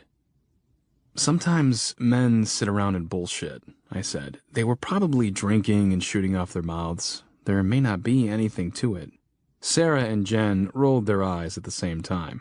Still, I continued, I don't like that Nathan guy at all, and the sooner we can get away from him, the better. Nathan, Jen said. That's his name. Connie doesn't like him either. Whatever you two do, don't mention where we are living now, and... I lied to Connie and Travis, Jen said. I told them we were living north of town, near the chicken plant. Good, I said. We don't know if we can trust them. I'm sorry we can't go ahead and leave, Jen said. I suppose we could. No, I said. I don't want to risk you getting worse. Then we'd have to come back out here. It's best if we stay cordial. We never know if we'll need Dr. Barr's help again." "I think he'd help us again," Sarah said. "He's really nice." "He's a sweetie pie," Jen said. A look passed between Jen and Sarah that was easy to interpret. I didn't say anything. "Travis asked if we'd be joining them," Jen said. "You mean staying here with them permanently?" "Yeah." "No," I said. "I'm not interested in that." "Good," Jen said with a smile. "I really think Connie should come with us if she wants to," Sarah said. There was a knock on the door. Sarah opened it. It was Brenda. "I'm sorry to intrude," she said. "Would y'all like something to eat?" "I don't want to eat your food," I said. "I know you all will need it." "It's all right," she said. "You're guests. I don't think 3 extra burgers are going to break us." "Burgers?" Jen echoed. "Yes," Brenda said. "We brought in 2 chest freezers about 3 days ago. We have lots of meat and ice cream and—" "Ice cream?" Jen said. "You'll eat with us," Brenda said. "It'll be a very late lunch or early supper. I really don't have much of an appetite after today, so if Nathan says something, we'll just tell him that y'all are eating my, Hunter's, and Jamal's rations." She started crying. "I'm sorry, Brenda," I said. Sarah went up to her and hugged her. "We're okay, Miss Brenda," Sarah said. "We ain't hungry." Sarah and I left the office so Jen could rest. We sat in the break room and looked at magazines. I was hungry, and I could hear Sarah's stomach growling too. We could smell the burgers being cooked in the garage, and I wished we had accepted Brenda's offer. Connie came in, carrying a tray. She opened the office door and presented Jen with a plain hamburger and some beans. Jen looked at us. "Eat as much as you can," Connie said. "You need the protein to help you heal." She left the office and looked at us. "I'll bring yours right out," she said. I was relieved. The front door opened, and 3 new men walked in. 2 were just a little older than I, and 1 was 60 or more. They looked haggard and sad. When they saw us, they stopped and said hello. Connie came in with our food. When she saw the newcomers, she called out into the garage that the men were back. "We've been so worried," she said to the men. "We didn't know who made it and who didn't." "It was bad," one of them said. "We tried to lead them away, but it took a while. We never did find Brenda or Hunter." "Brenda is here," Connie said. "Hunter didn't make it." "Jamal, Ann, and Willie didn't either," one of them said. "Nathan and Jack went out to look for you and the others," Connie said, setting our food in front of us. The 3 men stared at us. I didn't know what they were thinking, but I doubted they liked that we were eating their food after a day like today. They were probably angry and looking for someone to take it out on. "We drove out to the church like we were supposed to, but nobody ever showed," one said. "Mr. Peterson, Linda, and Pat were supposed to be waiting there for us." "We haven't seen them," Connie said. "Maybe Nathan will find them." Nathan and Jack returned an hour later, alone. They had no luck locating the other people missing from their group. I suspected the others had decided to live somewhere else and had slipped away. Everyone was upset over the losses. 7 people from their group had failed to come back, and even though they'd only been together for a little more than a week, it was easy for me to imagine how difficult it must be for them. Sarah and I tried to stay out of their way by hiding out in the office with Jen. We could hear some loud discussions going on in the garage. I couldn't hear all of what was being said, but some of it addressed the failed plan to eradicate the infected, and some of it was about us. Nathan played a big part in both. After a few minutes, Nathan stepped into the doorway. Jack and one of the other men were behind him. Nathan was at least a head taller than the other men, and half as broad. His wavy reddish-brown hair was singed on the left side of his head, and his left ear was bandaged. "What are you still doing here?" he asked. The doctor said Jen needed to stay. "What are you still doing here?" "We're with her," I said. "If you don't pull your weight around here, you have to go," he said. "All you've done is mooch our food and take a coffee break when people needed your help." "You ain't Welcome here, he said. It's been decided that you should go. Decided by whom? There is a chain of command around here. We have to keep things orderly to keep people fed and safe. I'm not going to have anyone here who doesn't do his share. Like the Bible says, if you don't work, then you don't eat. I'd be happy to go just as soon as the doctor says Jen is able. No, Nathan said. She's hurt, and she's hurt because Hunter shot her. I figure we owe her a little something for that. I'll let her stay until she's well enough, but you have to go now. I'm not leaving her. Then take her with you. Either way, I want you gone. Stop, Jen said. They'll go. What? I said. It's okay, she said. Come back in a couple of days and get me. Then she looked at Nathan and the other two. Would you three excuse us? You've got 5 minutes, Nathan said. Make it 4, Jen said. They stepped away from the door, and Sarah closed it. Assholes, Jen said. Jen, are you crazy? I said. I'm not leaving you. Please shut up for a second, she said. I want you and Sarah to go back to Walmart before it gets too dark and get the stuff we collected. I'm not going to be getting around much for a while, and we need those supplies more now than before. But we can get that later. I'm still going to have to find food. I'll be fine, she said. That stuff might be gone later. I'll ask Connie to sit with me. It'll give me time to talk to her. I pulled the .38 out of my coat pocket. Here, I said. Take it. It's empty, but they don't know that. She took the weapon and hid it under her sheet. I'll be okay, she said. Come back in a couple of days. I'll leave then whether Travis says I should or not. We'll be back tomorrow to check on you, I said. Before you leave, ask him if there's any medicine you should find for me. Jen, this is a bad idea. Well, it's screwed up, that's for sure, but I'd rather hang out here with these jerks and keep my leg or my life than leave and lose one or both to infection. Travis said that could happen. Chapter 36. Nathan and 2 of the other men stood out front to see us off. Ed held the gate for us as we pulled out. I really don't like leaving Jen here, I said. She can take care of herself, Sarah said. I know, I said, but I feel like I'm abandoning her. It's only for a couple of days, Sarah said. Connie and Brenda both said they would sit with her. It doesn't bother you? I asked. If it was someone else, I might be worried, but not Jen. Anyway, you know she and I aren't exactly best friends. I nodded. I felt the urge to apologize for Jen, but I didn't. We had not gotten very far from the high school when the big pickup showed up in my mirror. They were clearly following us. Oddly enough, I don't think they knew they were being obvious. These were the ones Darwin would get. Why would they follow us? Sarah said. Maybe they want to know where you and Jen live. We were already with them, Sarah said. Yeah. It seemed to me that they would have been better off feeding us, being nice to us, and making our stay in the maintenance building as comfortable as possible.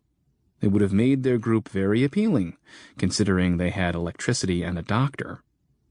Jen and Sarah might have wanted to stay with them.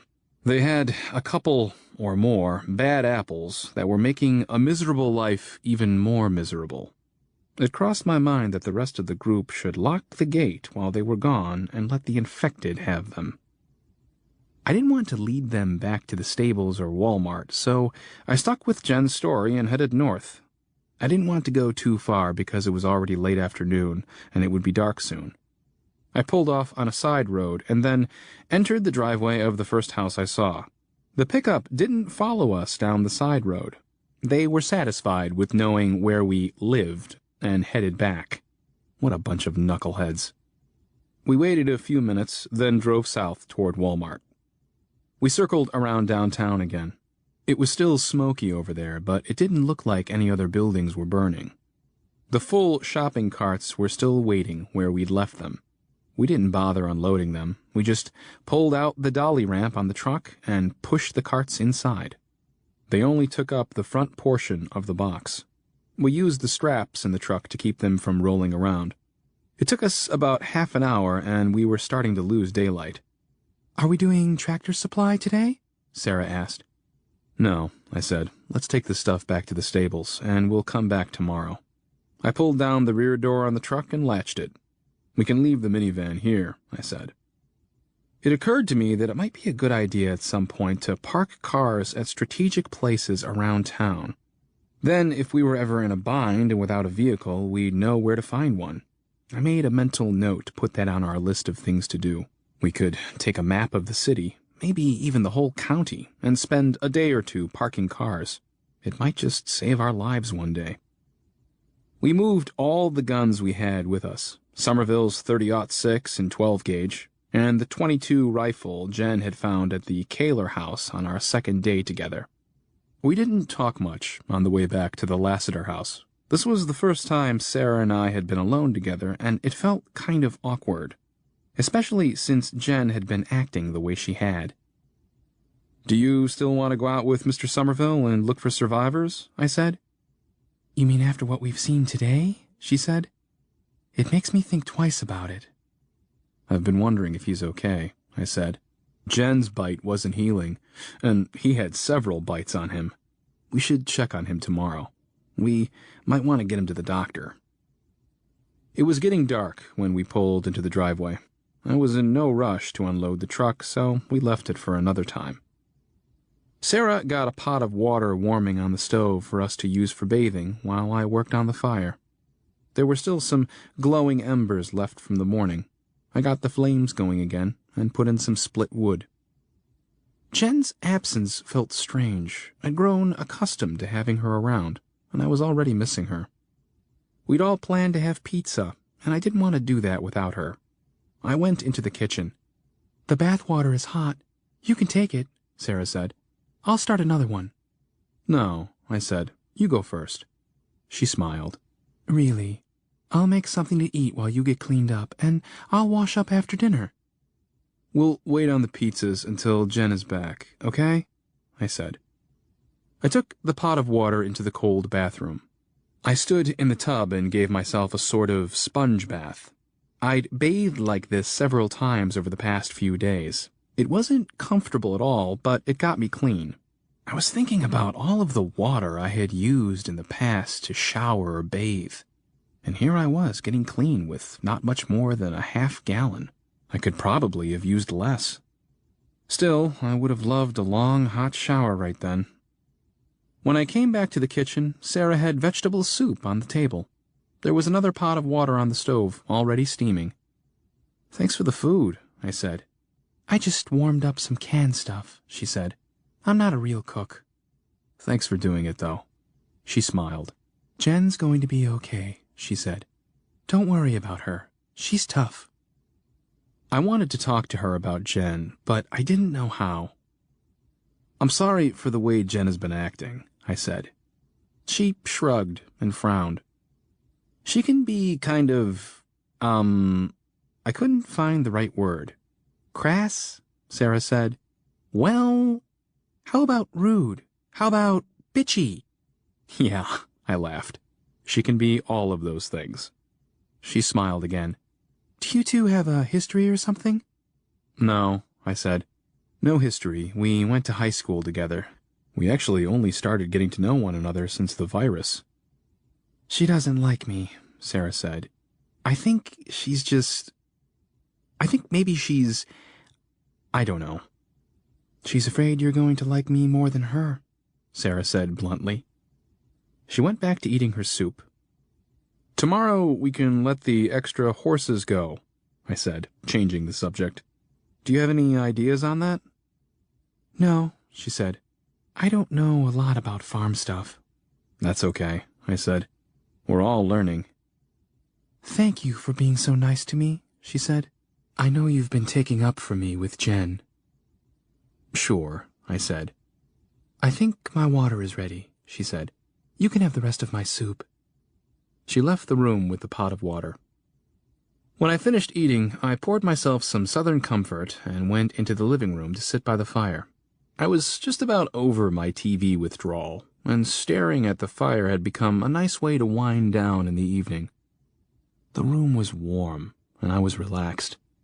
I listened to the fire pop and hiss. I heard Sarah moving around in the other room. She came to the living room wrapped in a blanket. "It's so cold in that bathroom," she said. "I'll be glad when it's summer." "Yeah, but then we won't have air conditioning," I said. "We could start using that kerosene heater in there when we're bathing." She sat on the end of the couch, nearest the fire. "That kerosene stinks," she said. "I like the fireplace better." "How did you stay warm at the church?" "They had a gas range in the fellowship hall. I stayed close to it." She looked at my glass. "Do we need to drink something tonight?" "I do," I said. "I came in contact with some infected when I was looking for the minivan. Besides, I'm a little shook up from today, and this helps." She stood and stepped closer to the fireplace. "It's so different now," she said, staring into the fire. "It makes me wonder about everything I've ever been taught. All the people I ever knew are gone, or changed. It's not fair that my family should get sick while those men at Lowe's this morning didn't." "They didn't make it either," I said. "I know," she said. "Maybe they got it worse than the rest, but I don't know.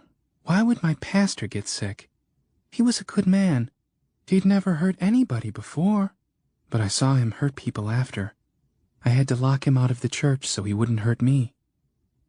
She turned toward me. "Does that seem right to you?" "No," I said. "I'm glad I met you," she said. "I feel safe with you." "I'm glad I met you too," I said. She took a step closer to me and let the blanket fall to the floor. "Whoa," was all I could say. She had a body like one of those pin-up models from the 1950s. Soft, curvy. I'd never seen a more perfect example of the female form in real life, and I'd never been this close to an unclothed one.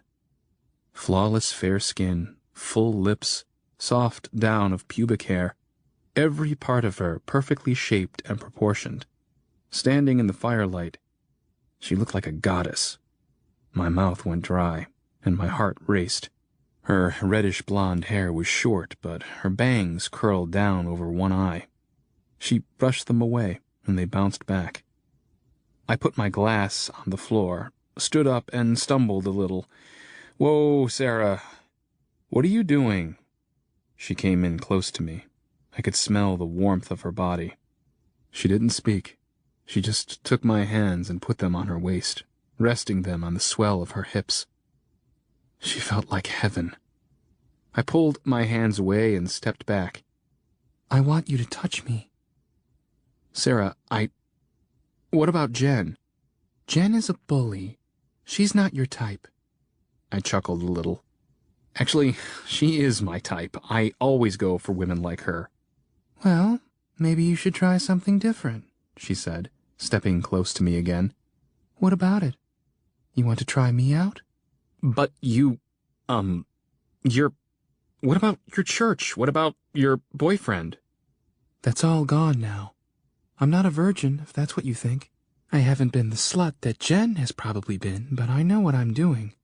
I'm very much a woman." "Oh, I can see you're a woman." "I've noticed how you look at me," she said. "I know you want this." I stepped away from her again. Wanting it and doing it are two different things. My body was screaming at me. "Are you crazy? Do it. Be a caveman like the rest." "You want it, and I'm offering it, so what's the problem?" She moved in again and put my hands back on her hips. I swallowed hard. I tried to step back, but I was against the wall. She pressed herself against me. I felt lightheaded. "You have no idea how bad I want it," I said. "But—" "Oh, I can feel how bad you want it," she whispered back. "But I can't," I said. I'd be betraying Jen." "So you two are really together?" "She told me you were, but I just figured it was her being pushy again." Well, we never did anything official. I mean, we just kind of... She smiled and put her hand on my face. It's okay, she said, smiling. You're being loyal. At least there's still a little right left in the world. My hands were still on her hips, and she was still pressed against me. I didn't want it to end, but if it didn't... She stood on her tiptoes and kissed my cheek. You're a decent man. Maybe one day you'll want a decent woman. She stepped back and picked up her blanket. I was weak in the knees. I'll leave in the morning, she said. I'll move in with the Somervilles like Jen wants. Sarah, don't do that, I said. What about the horses? What about everything? How can I do all of this by myself?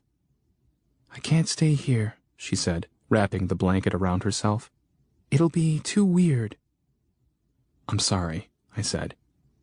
I know I'm a little younger than you, but I think I could make you happy. I suspected that she could. After seeing what's left out there... Never mind. I'm going to bed now, she said. Okay, I said, continuing to stare. Are we still sleeping in here by the fire? Oh, I said. I'm sorry, of course. I went into the kitchen and poured myself another drink. I had the shakes again. It was going to be a long night. Chapter 37. I woke up later than usual the next day. To say I'd had trouble sleeping would have been an understatement. The fire was blazing, and Sarah's blankets were folded on the couch. I couldn't find her in the house, and I feared that she was already gone. I didn't like the idea of her being out there on her own, trying to find Mr. Somerville's house. I looked out the window. The rear door on the moving van was up, and the ramp was down. She had already pushed 2 of the carts outside and was coming out with a 3rd. I put on my boots and coat and went out to help her. Good morning, she said. I thought you were going to sleep all day. It's only 8, I said. I know, she smiled. She had traded in her letter jacket for one of Mrs. Lassiter's coats. She had a green homemade crocheted hat pulled down over her ears. Her nose was red from the frosty air. We could have done this after breakfast, I said. It is after breakfast, she said, still smiling. Breakfast was served at 6:30. Didn't you get your wake-up call? She was acting as if nothing had happened the night before. Maybe nothing did. Maybe it was a dream. Maybe it was all the alcohol. I just came out with it. Please stay, Sarah. She was headed back up the ramp. She stopped, stood there a second, and then resumed walking without saying anything. The whole reason we chose a big place like this was so we could all be comfortable and make a nice life for ourselves. You were part of that. This was all Jen's idea, she said from inside the truck. This was what Jen wanted. What do you want? I can't have what I want. I'm sorry about last night. She stepped forward out of the shadows. No, she said. I didn't mean that. I want my parents back. I want to go back trying to decide what my major should be when I transfer to the university. I want to see my boyfriend on the weekends and eat at McDonald's and all that. I'm sorry. You don't have to keep saying that. She went back into the shadow of the box and tugged on another cart. I had planned to ask the Somervilles again to live with us, I said. I think we would all be safer if we stuck together like that. You might want to clear that with your girlfriend, Sarah said, on her way out with another cart. I know Jen is being antisocial, but... Please don't make excuses for her, Sarah said. Anyway, that bunch at the high school isn't too happy. Jen might be right with keeping it small. The more people you have together, the more conflict there will be. They just have a couple of people who are making it bad for everybody. So if we had a larger group, do you think we wouldn't have people like that? She said. No, I said. We could be selective about who we... We already have someone like that, she said. Jen is our Nathan. Oh, I said. I don't think she's that bad. She's bossy and rude, and it's her way or nothing. I'll talk to her about that." Sarah shook her head and laughed. "I'll help you today with the horses, and I'll help you get some more supplies. But then I'd like you to drive me out to the Somervilles' house. 'Kay?" "And if the Somervilles decide to come out here?" "I don't know," she said. "I hear there's a group in town looking for a baby machine." Don't even joke about that. Sarah and I leaned on the fence and looked out on one of the pastures. "I don't know which ones to keep and which ones to let go," I said. "I think the girls and boys are separated," Sarah said. "I think these are all boys. Do you want a mixture or all one sex?" "What do you think?" I said. She turned and leaned her back against the fence, elbows up on the rails. "I told you, I don't know about farm stuff." "Well," I said, "I suppose if we get to the place where we need horses, then we're going to want males and females." "Do horses go into heat like dogs?" "I don't know," I said. "If they do, you should just keep some of the girls. They'll attract the boys at the right time." "If any boys are still alive." "Yeah," she said. "Also, how can we tell if they haven't been neutered? Do they do that to horses?" "I don't know that either," I said. "I suppose they do." "Sounds like you don't know much. Sounds to me like you don't need to own horses." "I concur." "So what you gonna do?" she said, turning to face me. "Okay, the ones in that field over there are females, you say?" "Yep." "There are 6 of them, and they have access to that pond. I say we keep those and let the rest go." "That sounds easy enough," she said. "How do we let them go?" "We'll just knock out a section of fence. There should be hammers in the barn." The easy thing to do would have been to open the gates. However, the gates opened to the interior of the property, where the house and barns were. I didn't want a herd of horses standing around in the yard and driveway. I wanted them gone. They might find their way around and back up the driveway, but at least I wasn't making it easy on them. We each got a hammer, and I found a pry bar. We entered the pasture on the east side of the driveway. It was muddy. The horses looked up from their grazing, but didn't find us very interesting. "Let's pop off the boards over there," I said, pointing to the corner away from the driveway but near the house. "I don't think we need to herd them out. They'll probably find their own way out." "What if they don't?" "Then they don't," I shrugged. They would find their way. The fence separated this land from a neighboring farm, and there was another large pond over there. They were smart animals, and if they got thirsty, they'd leave. We beat and pried at the boards until there was an opening between 2 of the posts. We walked down toward the road where the pasture had been subdivided and opened a place there for the horses on the other side. Then we crossed over to the west side of the driveway and did the same on that side. This would also provide us with another escape route. It would be a muddy one, so we probably wouldn't be able to drive out. I'd have to make another exit on the back side of the property eventually. We were picking up the boards from the last opening and propping them against the fence when we noticed a man on the road. He was wearing ragged clothes, and judging from his movements, he was infected. He stopped at the end of the driveway and stared at us for a few minutes, and we stared back. "We shouldn't shoot him," Sarah said. "The sound of the gun might bring more in." "No, you're right. Let's just see what he does." He kept looking at us, then down at the ground, then back at us. He just stood there. "We have other things to do," I sighed. "I'll go take care of him." I pulled up my mask and grabbed the pry bar, then started toward him. He didn't move except to look around. One of the horses nickered, and he looked toward the sound. "Be careful," Sarah said from behind me. When I'd covered half the distance, he became fixated on me. His mouth hung open, and he kept pushing his tongue in and out. He took one step toward me, but that was all. "So, you're going to make me do all the walking," I said. He moaned when he heard my voice. I was going to have to hit him in the head. Brenda said shooting them in the head killed them sometimes. I needed to make sure he wasn't coming back. I wasn't looking forward to it. He hissed at me. "I'm sorry," I said. "I have to do it." He took another step. He was standing next to the big white mailbox that said Lassiter on the side. I was close. He hissed again. "Just do it." I closed the remaining space in a jog. He started to reach for me, and I slammed the claw of the pry bar into his skull. He smelled like roadkill.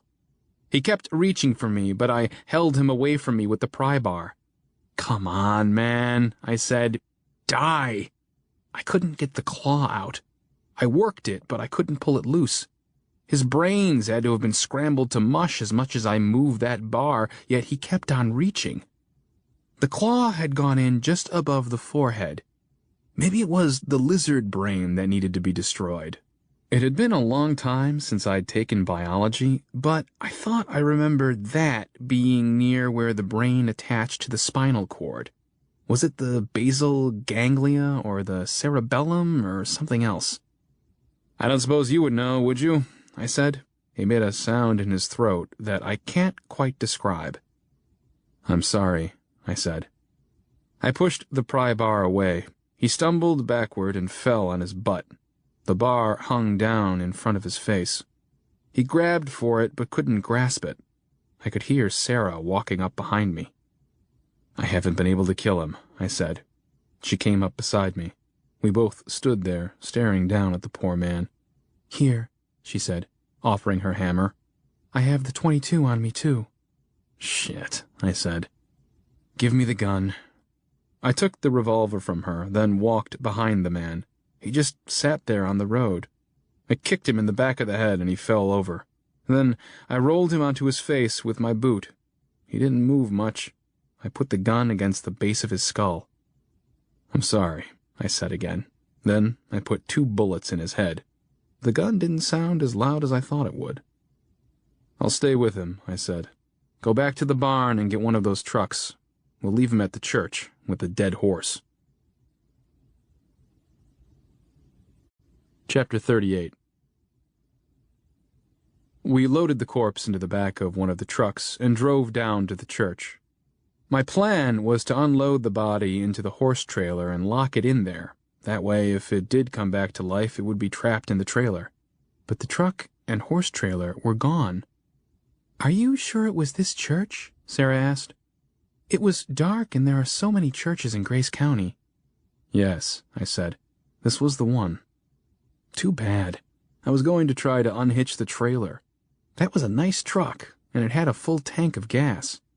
"There are lots of trucks," Sarah said. "What you ought to be thinking about is where it went and who took it." "Let's get him out of the back," I said. "We have more important things to do before you go." By 1 p.m., I was watching Sarah pack a bag of things she wanted to take with her. "Stay," I said again. "It won't be weird. It never happened." "I know it never happened," she said. "That's part of the problem. We've spent all morning together, and aside from the man at the end of the road, it wasn't bad at all. I really need you here. Jen and I both need you. I think you need us too." "I tried to be friends with Jen," she said, looking through some of the new clothes we'd picked up at Walmart. "I know we can live under the same roof. We've been doing that. But I don't want to make a home somewhere and feel unwelcome in it. There are so many other places I could live. One of the few good things now is that we can all live however and wherever we want." "Why don't we convert one of the barns? Maybe the one with the office. Turn it into a house. We have free building materials." "Seems like a lot of trouble when there are already so many houses out there." "But—" "No. Okay? I have everything packed. Let's go out to Tractor Supply and get the chicken food. Then we can go check on Jen. Then you can drive me to the Somervilles." Tractor Supply didn't have skylights like Walmart. We had to use flashlights. It hadn't been hit as hard by looters as Walmart had, but they had been there. I was happy to find a lot of the animal food left, including 3 40-pound bags of whole kernel feed corn. I could feed that to the chickens, but in a pinch, we might be able to eat it too. We took that and the rest of the feed, some for horses, some for poultry, and some for goats and sheep. We even got all the bird seed. We wound up with 12 40-pound bags and 10 20-pound bags. We also collected rope, chain, work gloves, boots, different hand tools, and some books on livestock. I grabbed some of the large dog carriers to put the chickens in so we could move them to the new place. We'd need chicken wire too, so I got that. On our last sweep of the store, my flashlight shone on a little wood-burning stove. There were several stoves of different sizes, but this one attracted me because it was small enough that I thought Sarah and I might be able to lift it into the truck. "Do you think we can manage it?" I asked. "What for? Winter is almost over." "I don't know," I said. "Maybe I'll go ahead and convert one of those barns in case you change your mind." "That's very sweet of you, but—" "Besides, in the summer we're going to need a place to cook our food without heating up the whole house." "You could use a grill, but sure, let's try it," she said. It was heavy, but we got it on the truck. I went back in and got stovepipe too. I saw some other supplies related to wood stoves. I didn't know what I should get, so I just took it all. It was almost 3 by the time we finished up there, and I was very happy with our haul. "It's getting late," Sarah said. "Let's go check on Jen." When we got to the maintenance building, we could see a man on the roof. He looked like he was holding a military rifle. He made a call on his cell phone when he saw us coming up the drive, and 4 men came outside into the little courtyard between the building and the chain-link fence. I stopped the truck. I was starting to wish we had parked our truck somewhere else and driven a different vehicle. I'd hate to lose what we'd collected. "I'm going to talk with them," I said. "Same rules as Lowe's. If something happens, get the hell away from here. Find the Somervilles later, okay?" I started to get out, and she grabbed my hand. When I looked over at her, she kissed me. It was just a peck, but it was on the lips, and it addled me for a second. I'm going to leave the engine running. When I get out, slide into the driver's seat." I had the Lassiter's .22 revolver in my coat. I got out and walked to the fence. Nathan, Jack, and 2 of the other men were standing at the gate. "I've come to visit Jen," I said. "She's sleeping," Nathan said. "Wake her up," I said. "Nah, the doctor says she needs her rest." "Let me talk to the doctor then." "He's busy." "Come on, man," I said. "There's no need for this. We're all that's left. We need to help each other." He just stared at me. "Dr. Barr," I yelled. "Dr. Barr, come out here." "I told you," Nathan said. "He's busy." The front door opened, and Brenda came outside. "Nathan, you open that gate." "Get back inside like I told you," he shouted over his shoulder. "Oh," I said. "I see how it is. You're a little Hitler." "Shut up, asswipe," he said. "I talked to Jen last night, and she wants to stay here with us. She likes what we have to offer here." "Okay," I said. "Let me hear it from her." "Nathan, open that gate, or so help me." "Brenda, get your ass back in that building, now." "Brenda," I said, "is Dr. Barr in there? Send him out. Is Jen okay?" "Brenda, inside, now." Nathan stepped up to the gate. "Leave," he said. "Jen is with us now." My fear made me lightheaded, but my anger gave me courage. I stepped up too, so that we were nose to nose. "Are you sure you want to fuck with me like this?" Did I actually say that? He laughed. "I know who you are. Some of the others told me. You're that pansy-ass museum guy. You ain't going to do jack shit. I suggest you get in your truck and leave before that little blonde you came with decides she wants to stay with us too." I kept standing there, unsure what to do. I felt like I did when I was a kid getting harassed by bullies. I was helpless back then, and I felt helpless now. They had me outnumbered and outgunned. I hated feeling helpless. It made me angry and ashamed. "Don't make me shoot you," he said. "That wouldn't help any of us. You'd be dead, and we'd have those things breathing down our necks. Now go." Then it became perfectly clear what I had to do. I turned and walked away, back to the truck. "Don't come back," he called out to me. "She'll get everything she needs right here." I kept walking. When I got to the truck, I opened the door. "Scoot over," I said to Sarah. "What's going on?" "They won't let me see her." "What?"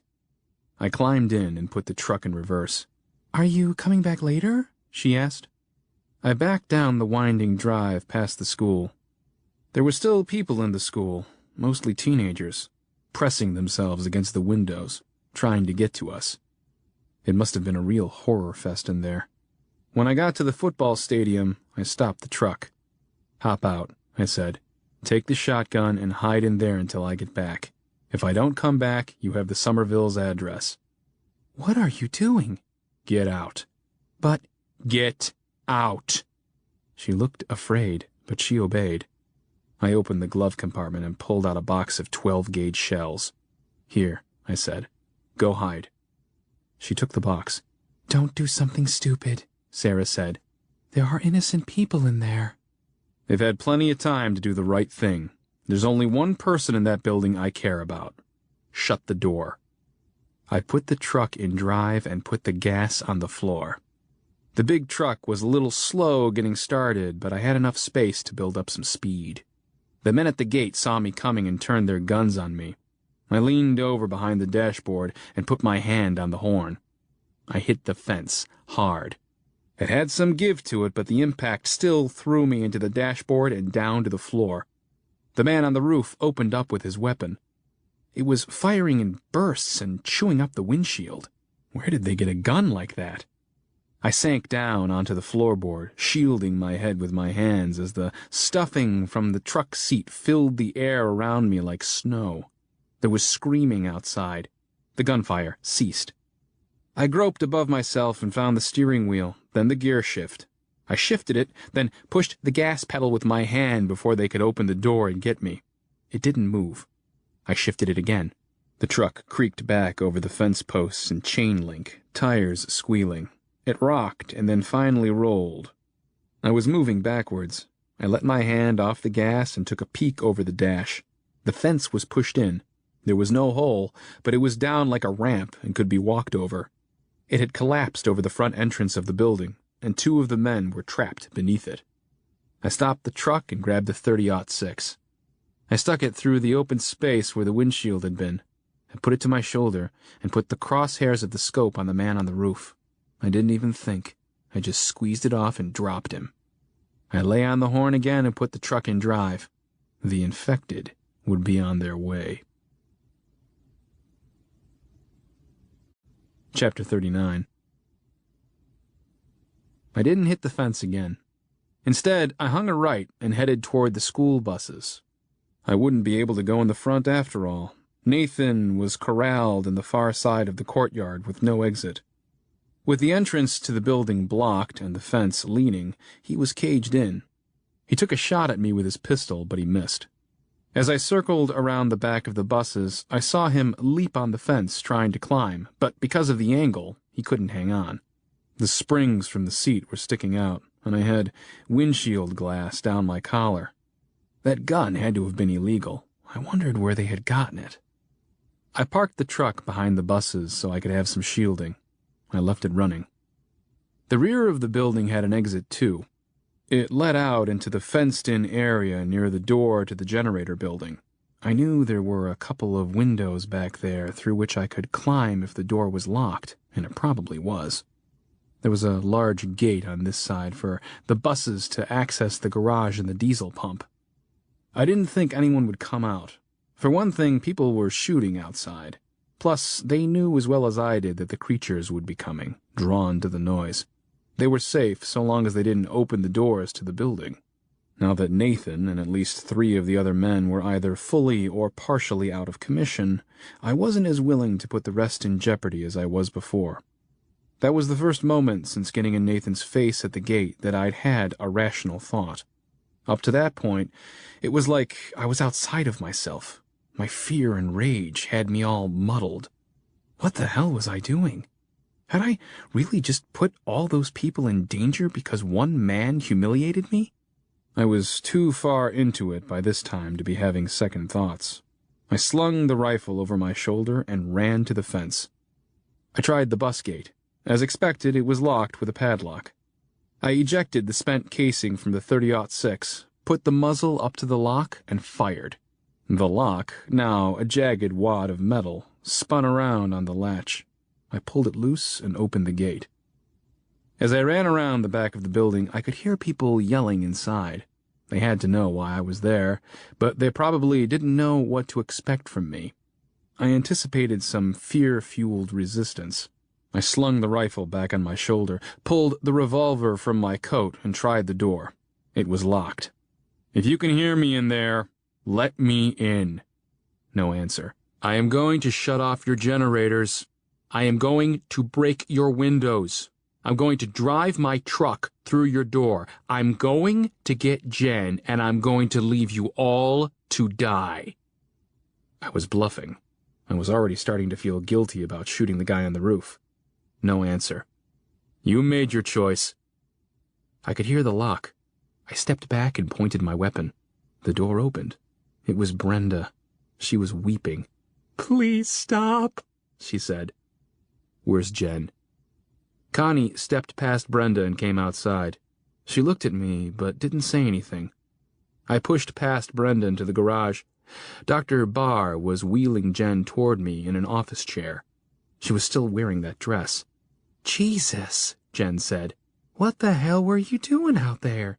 "They wouldn't let me in to see you," I said. I felt embarrassed. "Take her," the doctor said. "I have to go out and check on the others." I pushed Jen to the door. "Help me over the threshold," I said to Brenda. Jen stood on her good leg. "I can hop," she said. I looked at Connie. "Coming or staying?" She looked at Brenda, then at Jen. "She's coming," Jen said. "We've already discussed it. Connie, go get your stuff." Connie shook her head. "I've changed my mind," she said. "We don't have a lot of time," I said. "I have to go help Travis," Connie said, running back into the garage. "Brenda," I said, feeling the need to explain myself. "I would never have hurt anyone in here, but Nathan wouldn't let me in and—" "Take her and go," Brenda said, looking at the ground. That pissed me off too, but for different reasons. I wanted her to absolve me, or at least validate my actions. I needed to hear her agree with me about Nathan. On some level, I even wanted her to thank me for freeing her from tyranny. I'd just done her a huge favor. Maybe if I explained it a little more. "Brenda, Just go." She stepped back into the building, and the door shut behind her. I put the revolver in my coat pocket and picked up Jen. "I told you I can hop." "Shut up," I said. Jen was lean and fit. I had noticed that about her at Brian's house, when she was only wearing the towel. She looked good in a pair of jeans, too, but that was really all I had seen of her because she was usually hidden under a lot of bulky winter clothes. We had not talked about it, but I had pegged her to be a runner or gym member. Bodies like hers did not just happen. She wasn't that heavy at first, but I wasn't carrying her over the threshold, if you know what I mean. I had to lug her from the back door of the building all the way out to behind the buses, where our ride waited. She could tell I was struggling. When we passed the diesel pump, she said, "I know you're trying to rescue me and all, but I can make it on my own." "I'm good," I said. "You're proud," she said. "Just don't drop me." Somehow I got her to the moving van and let her down next to the passenger door. My arms were numb. "Came in guns blazing, didn't you?" she said, looking at the truck. "Can you climb in by yourself?" "How are we going to drive in the cold without a windshield?" she asked. "All of our stuff is in here," I said. "We have to drive it." "There ain't nothing left of the seats, neither." "Jen?" "What if the zombies come?" she asked. "They'll climb right in, won't they?" "What the hell do you want from me?" I said. "They told me they weren't going to let me see you." "Where is Sarah?" Jen asked. "Waiting for me at the stadium," I said. "She's pissed at me too, so you two might actually agree on something." "You left her by herself?" "We need to go," I said. "What's going to happen to Travis and the others? How will they ever be able to get out now that you've got the attention of all the local monsters? They'll surround this place and starve them out." I looked around to see if there was any way the people in the building could escape. "Get in the damn truck, and I'll take care of them." I ran over to the buses, looking for one with keys. I found one and started it up. The big diesel engine rattled to life. I shifted into gear, then made a very wide turn in the parking lot to get the rear of the vehicle pointed at the building. Then I backed it through the gate and past the diesel pump. I got the side door of the bus as close as I could to the back door of the garage. Unfortunately, the bus blocked the entrance to their generator building, but it was the best I could do, given the time constraints. I got out of the bus and squeezed myself through the narrow space between it and the building, then ran back out to the moving van. Jen was still standing on her good leg, leaning against the van. "Is that okay?" I said. "Why didn't you pull it into the garage?" she said. "Wouldn't that have been better?" "Sure," I said. "Maybe they'll be smart enough to do that for themselves." "We should take one of the buses." "No," I said. "All the stuff Sarah and I collected today is in here." "What kind of stuff is it?" "Tractor supply," I said. "Animal feed, tools, boots, stuff like that." "Can we find it somewhere else?" "There are other farm supply stores, but we already have this stuff." "Let's take that short bus." "Son of a bitch," I yelled. I opened the door and killed the engine. Then went over to the short bus, climbed in, and cranked it. She hobbled over, and I let her. She hopped up the steps into the bus rather pathetically, but I pretended not to notice. As soon as she was seated, I pulled away toward the stadium.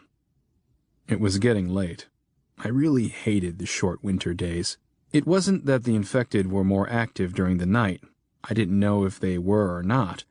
I just preferred to see them from a distance. I didn't want to only be the space of a flashlight beam or headlight beam away from them before I knew they were there. Since the power had gone out, it got dark at night. Really dark. This was a dark to which we were unaccustomed. There were no longer streetlights or security lights. The glow over nearby towns was gone. If it was cloudy or moonless, it was downright scary. We encountered our first arrivals on our way to the stadium. They stopped and followed us instead of continuing to the maintenance building. I passed the school and the teenagers. When I got to the stadium, Sarah came out. I kept the bus moving until she was close enough to get in. She didn't speak to me when she climbed in, just went back and found a seat. "How are you feeling, Jen?" "I've been better," she said. "We'll go to the Somervilles tomorrow, Sarah," I said, looking in the big rear-view mirror at the two of them. "It's getting too dark now." Sarah nodded. The closer we got to the road, the more of them we saw. Once I pulled out onto the highway, I started honking the horn to get them to follow me, and they did.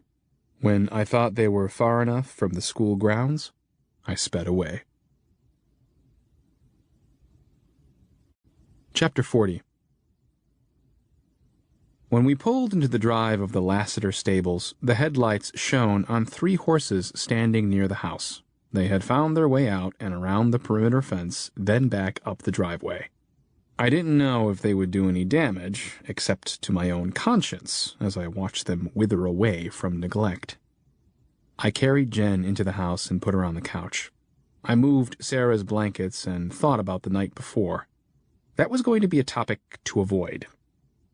"Can I get you anything?" I asked. "No," she replied. "Let me get the fire going and I'll work on dinner." "Do we still have those pizzas?" she asked. "Yes," Sarah said. "We saved them for when you came back. Do you think we can cook them in the fireplace or what?" I hadn't thought of that. We didn't really have an oven, only a gas stovetop. "I don't know how to cook them," I said. "It's going to take a while for the fire to burn down enough to cook on it." "I'll figure it out," Sarah said. "You take care of her." She took the flashlight and went outside to get the food. I started poking in the embers and ash. "I know you don't want to hear this," Jen said, "but I think you shouldn't have done what you did today. It was really stupid." "Yeah, I don't want to hear it." "You could have gotten yourself killed, or me or Sarah killed, or even one of the others killed." "I did," I said. "I don't understand." "I shot the man on the roof," I said, "the one with the automatic weapon." "I was in the office the whole time, so I shot him," I said. "He's probably dead. So I guess if I wasn't a murderer before, then I am now." It was self-defense, she said. No, I said. Him shooting at me was self-defense. What I did, I don't know. Maybe it was. Are you okay? Yeah, I said. But I'm not okay with being okay with it. What about the other man? When Travis wheeled me out, they were all gone.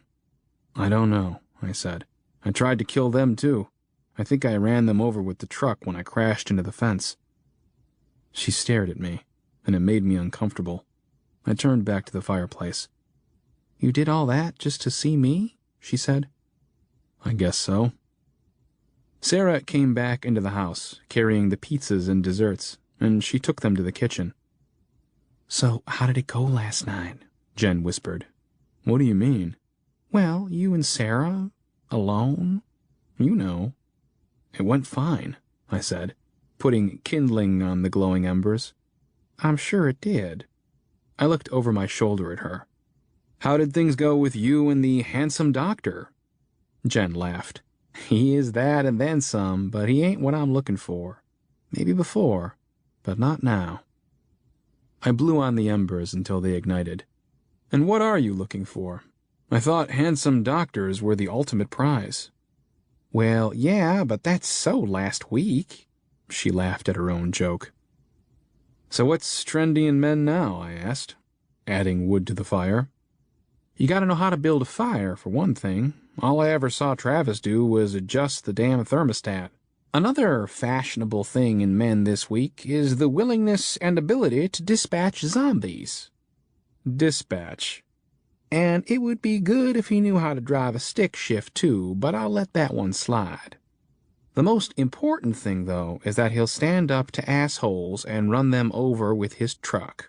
Travis never stood up to Nathan. Not once. I appreciate that he was there to fix me up, but he ain't earned my respect yet. I sat in the chair across from the couch.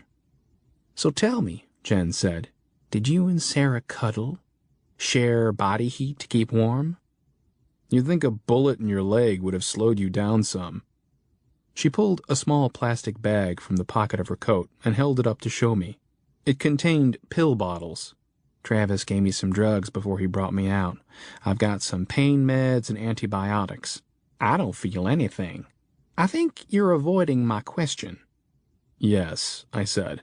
There was lots of nudity, lots of naked nudity and body heat. She smiled and threw a pillow at me, not knowing I just told her the truth.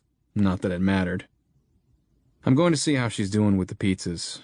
Are you sure I can't get you anything? Any wine left? Yes, but not for you. You're on pain meds. I went into the kitchen. Sarah was using a serrated steak knife to saw the thawed pizzas into small sections so she could fit them in a pan to cook them on the stovetop. I wonder if there is a store around that has wood ovens, Sarah said. I'm really going to miss bread. Eventually all the bread in Clayfield is going to get stale or moldy. We'll have to bake our own. I think one of those magazines I brought has plans for building a wood oven. Listen, I'm sorry for earlier back at the school. I kind of lost my head for a second. Don't worry about it. I hope it doesn't keep us from seeing the doctor, though. I got a bottle of water for Jen and took it back to her. Sarah is leaving tomorrow, I said softly. She's going to live with the Somervilles. Why? Jen asked. What changed her mind? We talked last night, and she doesn't feel comfortable here. Well, if that's what she wants. I know this is what you want, but there will be a lot to do around here, and I don't know if I can do it all by myself. What am I? Injured, I said. Did the doctor tell you how long it would take the leg to heal? He said the fracture might take as long as 6 weeks. That's a long time, Jen. I'll be getting around before then, but I know. I'm sorry to be a burden. Don't start that, I said. It's probably too late, but maybe you could go easy on her, okay? We didn't stay up very late that night. We ate our pizza and tried not to discuss heavy topics.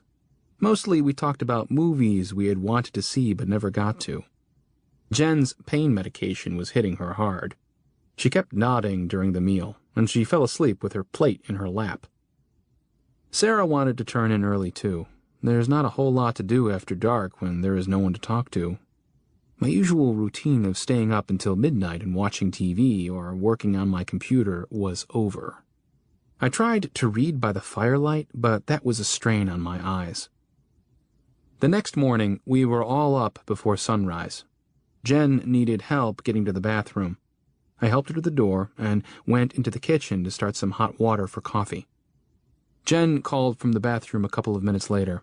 When I knocked, she asked me to get Sarah. I went back to the kitchen and I could hear them talking, but I couldn't make out what they were saying. Sarah went upstairs, where we'd taken all of the non-food Walmart supplies. She returned with a bag and headed for the bathroom. "Is she okay?" I said. "Yeah, just woman stuff, and she needs to change the dressing on her leg. Would it be okay if she used that water you're heating?" I gave it to her and started another pot. We were down to our last gallon of water. I would need to go fill bottles again. The yellow brick house was nearby and still had water in the cistern, and we'd still had luck getting water from the Clayfield city water supply. Eventually, that would all quit, and I'd have to find another source. We were getting low on alcohol, too. We had just a little of the Southern Comfort and one bottle of wine left. I could collect these things on my own, but it would be better if I had help. I was debating whether I should ask Sarah to assist me.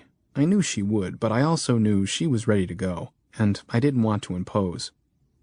I would need to go check on the chickens, too. It had been a couple of days. They would need to come back with me soon. I didn't want to have to go back and forth. They were only a couple of miles away, but they would be neglected if they weren't there with me. When the water was hot, I poured it through the filter pod of the automatic coffee maker, watched it slowly trickle through the grounds, and then poured some more until the carafe was full. I fixed myself a cup and went into the living room to make out my to-do list by the light of the fire. I'm a big believer in lists, and there's something sort of therapeutic about it now. It makes me feel normal. It would take me a while, and it might be a little more dangerous, but I could do everything on my list by myself. I wouldn't ask Sarah to help. As soon as it was light enough, I would drive her to the Somervilles. I heard some noise in the kitchen, then Sarah came in with her own cup of coffee. "She'll holler when she's ready to come out," she said. "I thought we could leave as soon as the sun is up," I said. "That'll give me time to get some things done today. I don't want to leave Jen alone any more than I have to." "I can help." "No," I said. "I've kept you long enough. You're still welcome to stay, but if you want to leave, then let's go ahead and do it." We got Jen comfortable on the couch. All around her, within arm's reach, were a loaded 20-gauge shotgun, a loaded .22 rifle, an additional box of ammo for each, the rest of the water, some snacks, and a stack of magazines and books. I found a set of golf clubs in one of the closets and gave her one to use as a cane. I added crutches to my list of things to get. Sarah and I took one of the other pickup trucks that had been parked near the barn. The 3 horses were still there in the yard, but they were the only ones to find their way back. I'd hoped they would be smart enough to leave on their own. Otherwise, I'd have to lead them away and block the driveway to prevent them from coming back. We didn't have much to say on the way to the Somervilles. I took a chance and headed into town, near the Court Square. It was the shortest route, and I was curious about how things looked there since the fire. There were still clusters of people in town, though most had dispersed. The corner near the drugstore and City Hall was clogged with burned bodies, some of them still walking around. The drugstore was just a blackened brick shell, but no other buildings had burned. On the street before we got to Depot Street, we noticed that the houses were marked. A big white or orange X had been spray-painted on the front of every house, most on the front door. I'd seen something similar before on the news after hurricanes and earthquakes. Rescue personnel did that so that they would know which houses had been searched for survivors.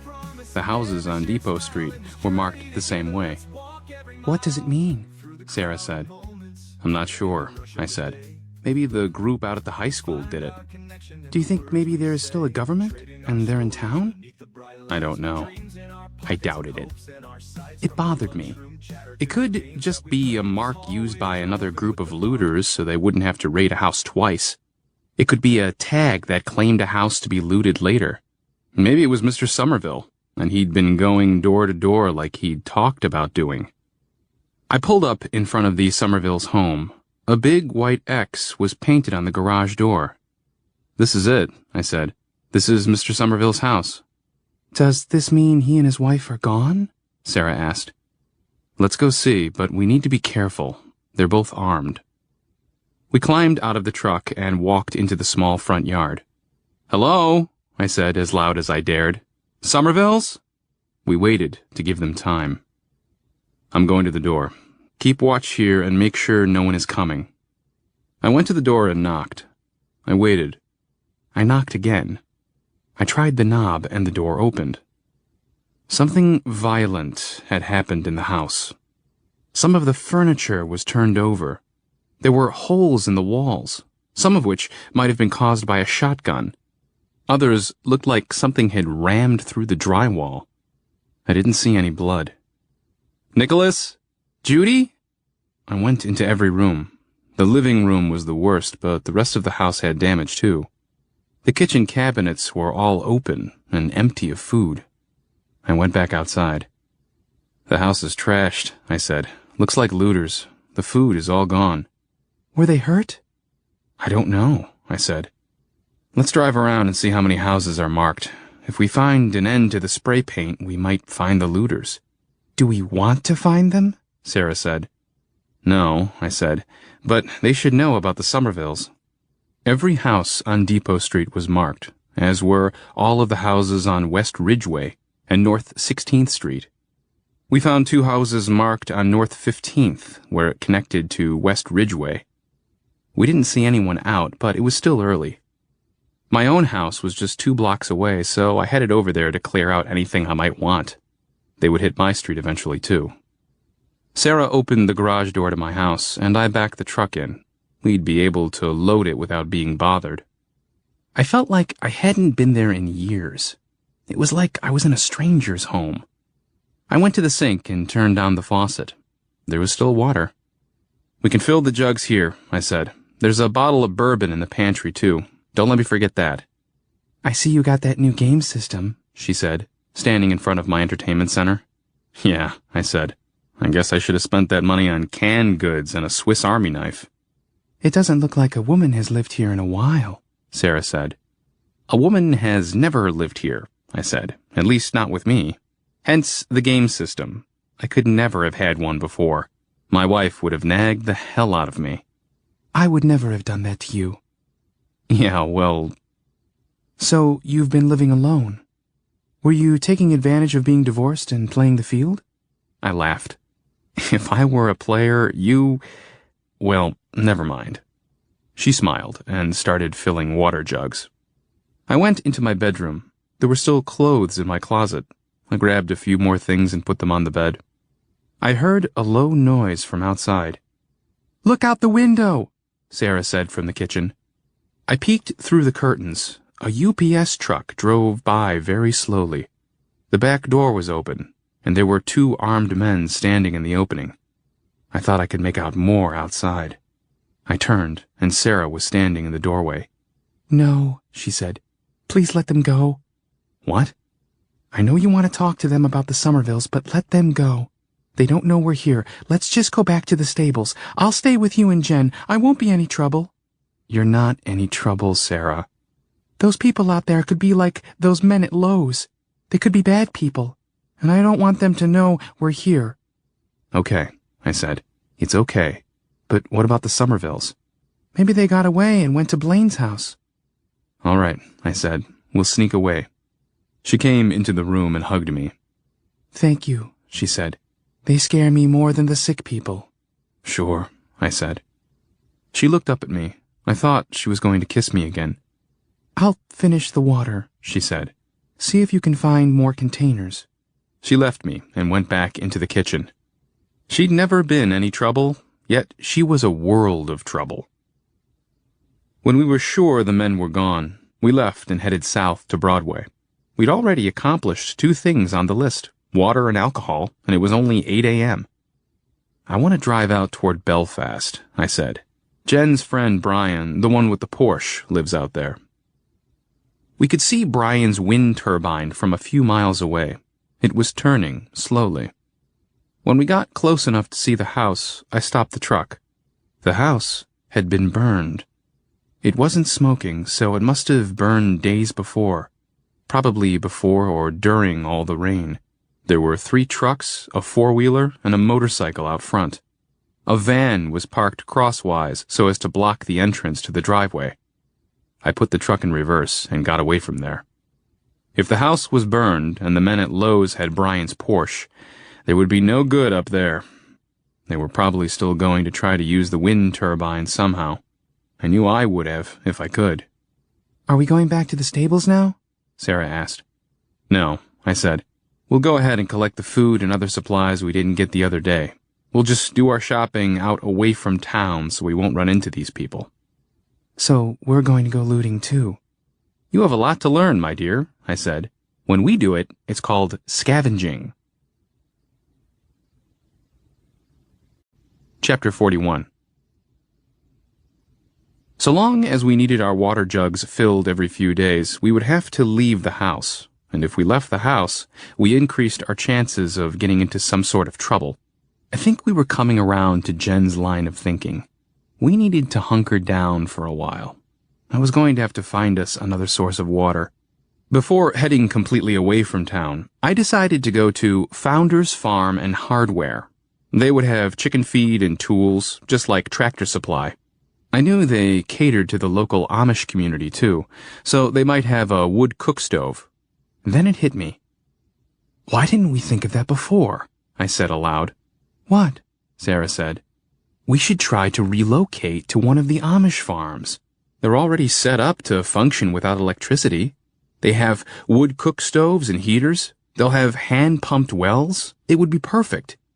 But they're out past Belfast, she said, and I would think other people would have the same idea. We didn't, I said. You just did, she replied. If they haven't thought of it yet, they will as soon as their generators and windmills quit working. You're probably right, I said. But if we can't find a wood cook stove at Founders, then we should drive out there and take a stove from the Amish. We should take an Amish, Sarah said. I laughed, but it wasn't a bad idea. If we found an Amish survivor, he or she could be helpful by teaching us about living without modern conveniences. Yes, I said. Let's put an Amish on that supply list. Founders Farm and Hardware had been in Clayfield for decades. It was off on a side road, away from the big chains. It didn't get as much traffic as the other stores, and it had been overlooked by looters. We were able to get the same supplies we'd gotten at Tractor Supply, just more of them. We also had 3 40-pound bags of oats. We took it for the horses, but I figured that, as with the corn, we could eat it if we had to. We were going to need a truck to haul it all in. We set everything we wanted near the door, and then we went out to the pickup so we could drive around and find a bigger truck. To the side of the building where they kept fence posts, landscaping timbers, concrete blocks, and other things that didn't need to be indoors, were several large plastic tanks. I didn't know what their purpose was. Maybe to hold large quantities of herbicides or pesticides for farmers to spray on their fields. Regardless of their intended purpose, they would make great cisterns. They were new, so they hadn't been tainted with toxins. They even had attachments at the bottom for hoses or spigots. I was never very good at those math problems where we had to find volume, but these tanks were a little over 4 feet tall, and their diameter was about 10 feet. They would probably hold several hundred gallons. We're getting one of those too, I said. We need a flatbed truck or a trailer. How are we going to lift it? Sarah asked. We'll worry about that after we find the truck. I'd seen a flatbed delivery truck parked behind Lowe's, but I didn't want to go back over there if I didn't have to. It would probably have a little forklift with it so the delivery driver could unload building materials. That would be helpful too. It would have really been helpful if I'd followed the masked woman's advice and read up on how to drive a forklift. Instead, I drove away from town on Havana Road. We traveled 5 or 6 miles before we found what we were looking for. It was an old hay truck parked between a barn and a silo. It was painted powder blue, and it was eaten up with rust. "It probably won't even run," I said. "It must be 50 years old." "It'll run," Sarah said. "They knew how to make them 50 years ago." There was a ranch-style house on the same property. "While we're here, let's see what they have inside," I said. The doors were locked. We searched for a spare key but never found one. We wound up breaking a dining room window. I lifted Sarah in, and then she opened the door for me. It was a good score. The family must have just gone to the grocery before the outbreak, because they had enough food to last us for at least 2 weeks. There was a gun case, too. We found 2 .22 rifles, a 12-gauge shotgun, a 30-30, and my favorite, an AR-15. "Cool," I said, taking it out of the gun cabinet. "Badass," Sarah said. "Let me hold it." I handed it to her. "How do I look?" she asked, posing with the weapon. "Like you're holding my gun," I said. "I don't know," she said. "I seem to remember something about possession being 9/10 of the law." "What law?" I said. "Well," she said, "I guess as long as I hold this, I am the law." I grinned. "Yes, ma'am." I knelt in front of the cabinet and opened the drawer at the bottom. Half of it was full of ammunition, and the other half held 2 handguns, a Glock 9mm and a .45 revolver, both with holsters. "Thank God for gun owners," I said, strapping the .45 to my hip. There were 2 gun cleaning kits and a very large, very sharp, fixed-blade knife in the cabinet, too. We took it all. I still hadn't had a real lesson in the use of semi-automatic weapons, but I'd done some reading during our downtime when it was raining. Jen would be able to show me how to use the Glock and the AR-15. Let's check the garage for gas and kerosene, and then let's go get the stuff at Founders. We loaded everything into the pickup truck. I had to drive it while Sarah drove the hay truck. The hay truck had a manual transmission. That was another thing I needed to learn how to do. Sarah kept telling me how easy it was, so I hopped in. I drove for about a quarter of a mile, grinding the gears. Then the engine stalled. Red-faced, I got out and told Sarah to take over. She didn't say anything right then, but I could tell she was getting a big kick out of it. I led the way to Founders, then got out so I could direct her as she backed in. She brought the truck up close to a tank and climbed out.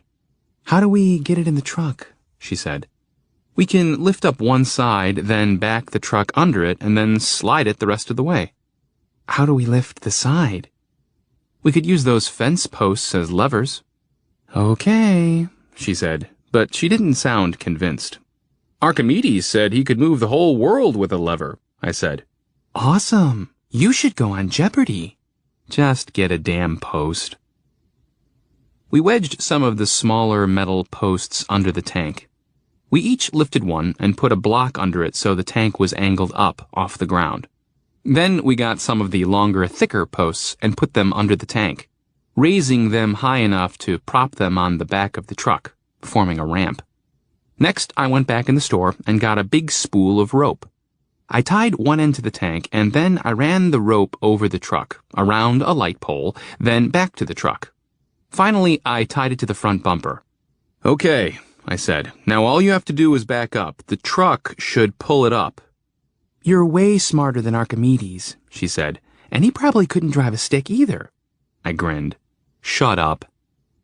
She backed the truck slowly, and the big tank slid right up onto the bed. We used the rope to secure it. Then we got the rest of the stuff loaded onto both trucks, including some attachments for the tank, some hose, and a couple of plastic barrels to use to catch rain. It was around 1 in the afternoon by this time. "I think we can head back to the stables now," I said. "We're going to have a lot of work to do over the next few days getting set up, but it'll be worth it." "How will we fill the tank?" she said.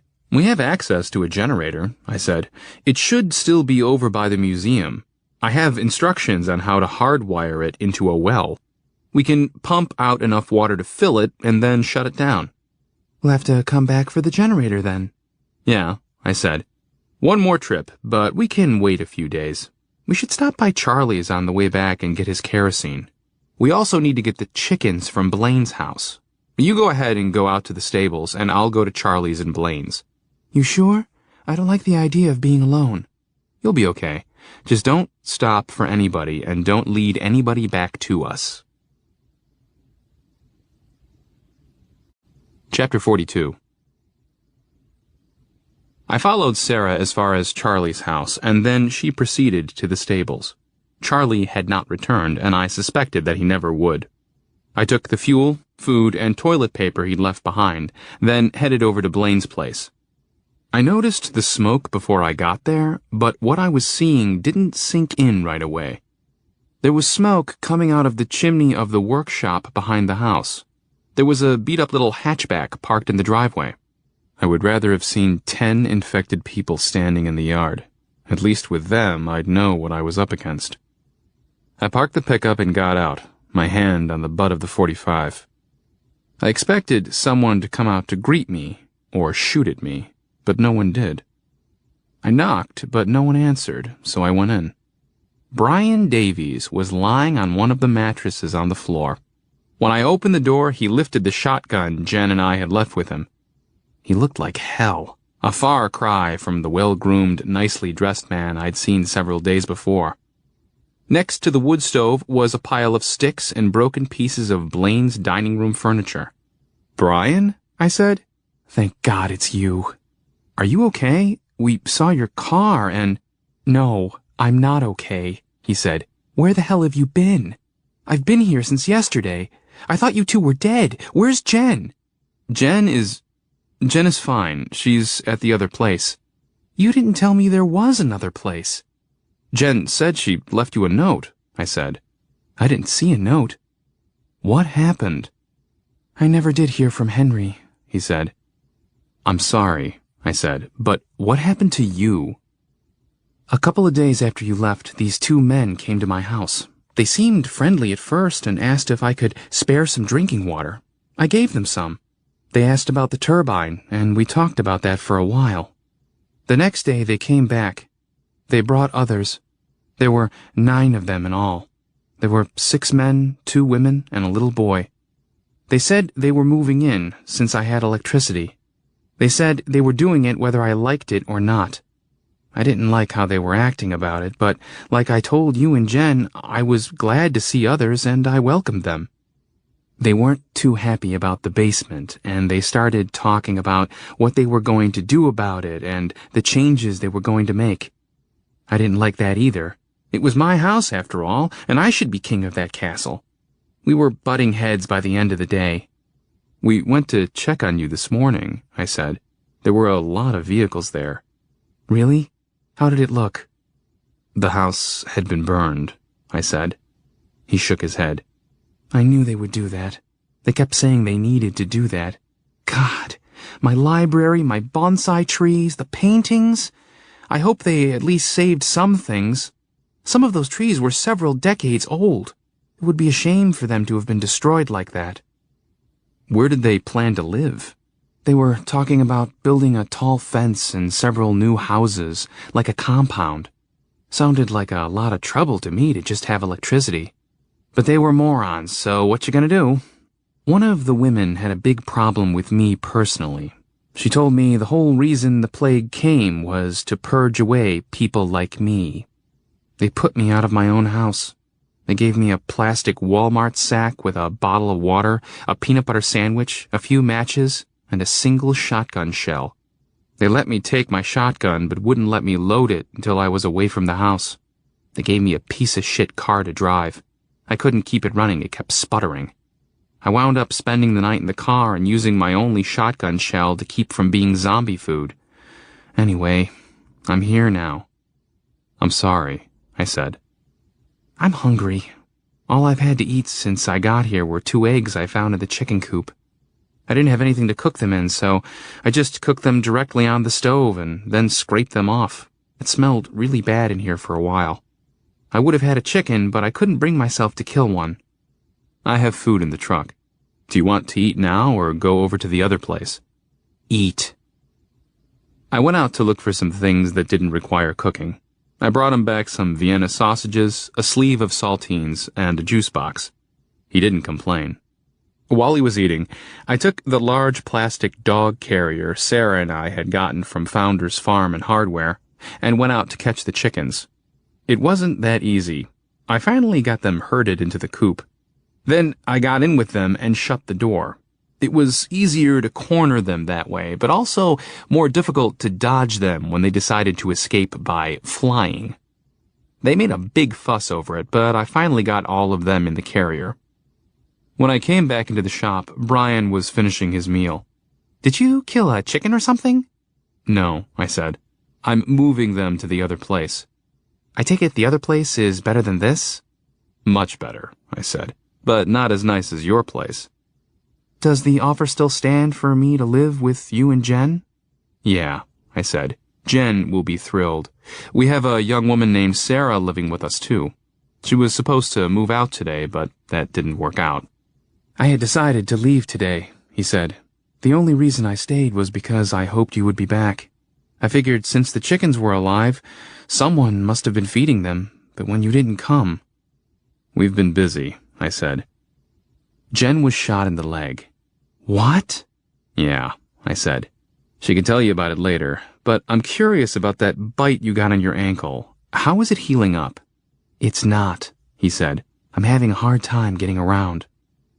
His leg looked bad. It was swollen and red, and where the teeth had gotten through, it was oozing pus.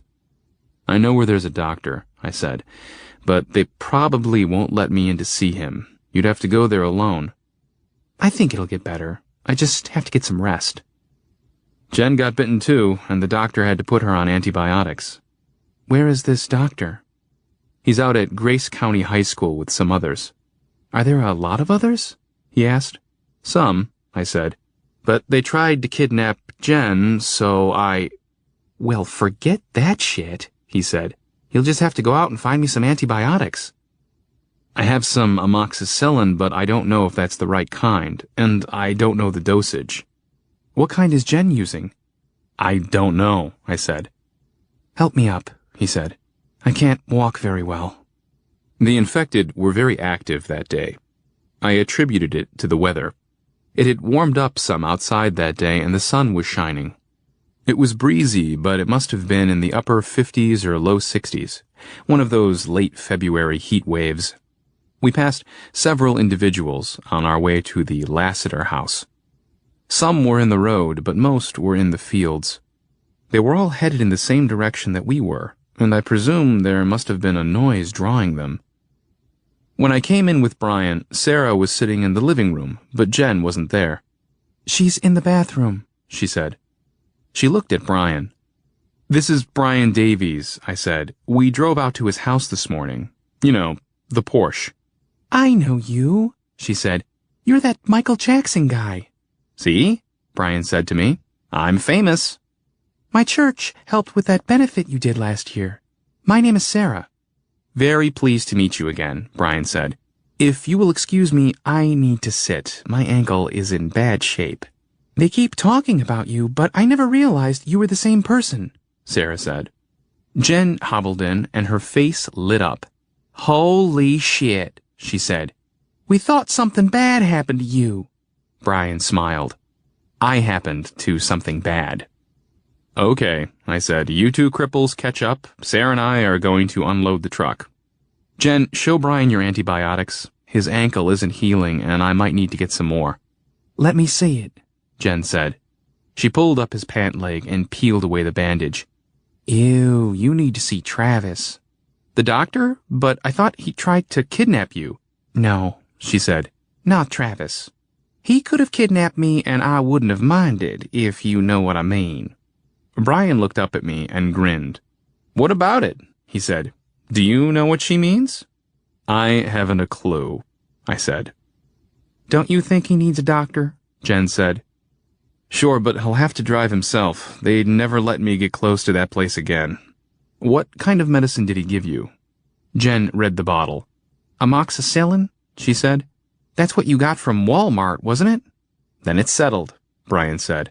"I'll take the stuff from Walmart. If Dr. Travis is going to kidnap me, I want to be in the best of health."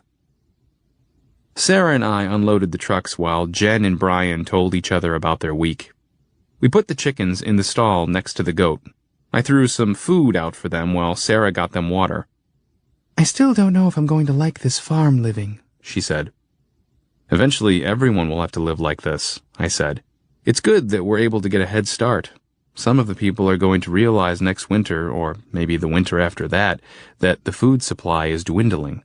We're fortunate to be where we are and have these resources. When do we need to plant the garden? She said. Now, actually, I said. Really, you want to wait until after the last frost, but we can go ahead and start things indoors right now. I picked up my seeds that were left over from last year when we were at my house. We'll need to find more, but they'll get us started. Blaine has some potting soil in one of the sheds. We can get that too.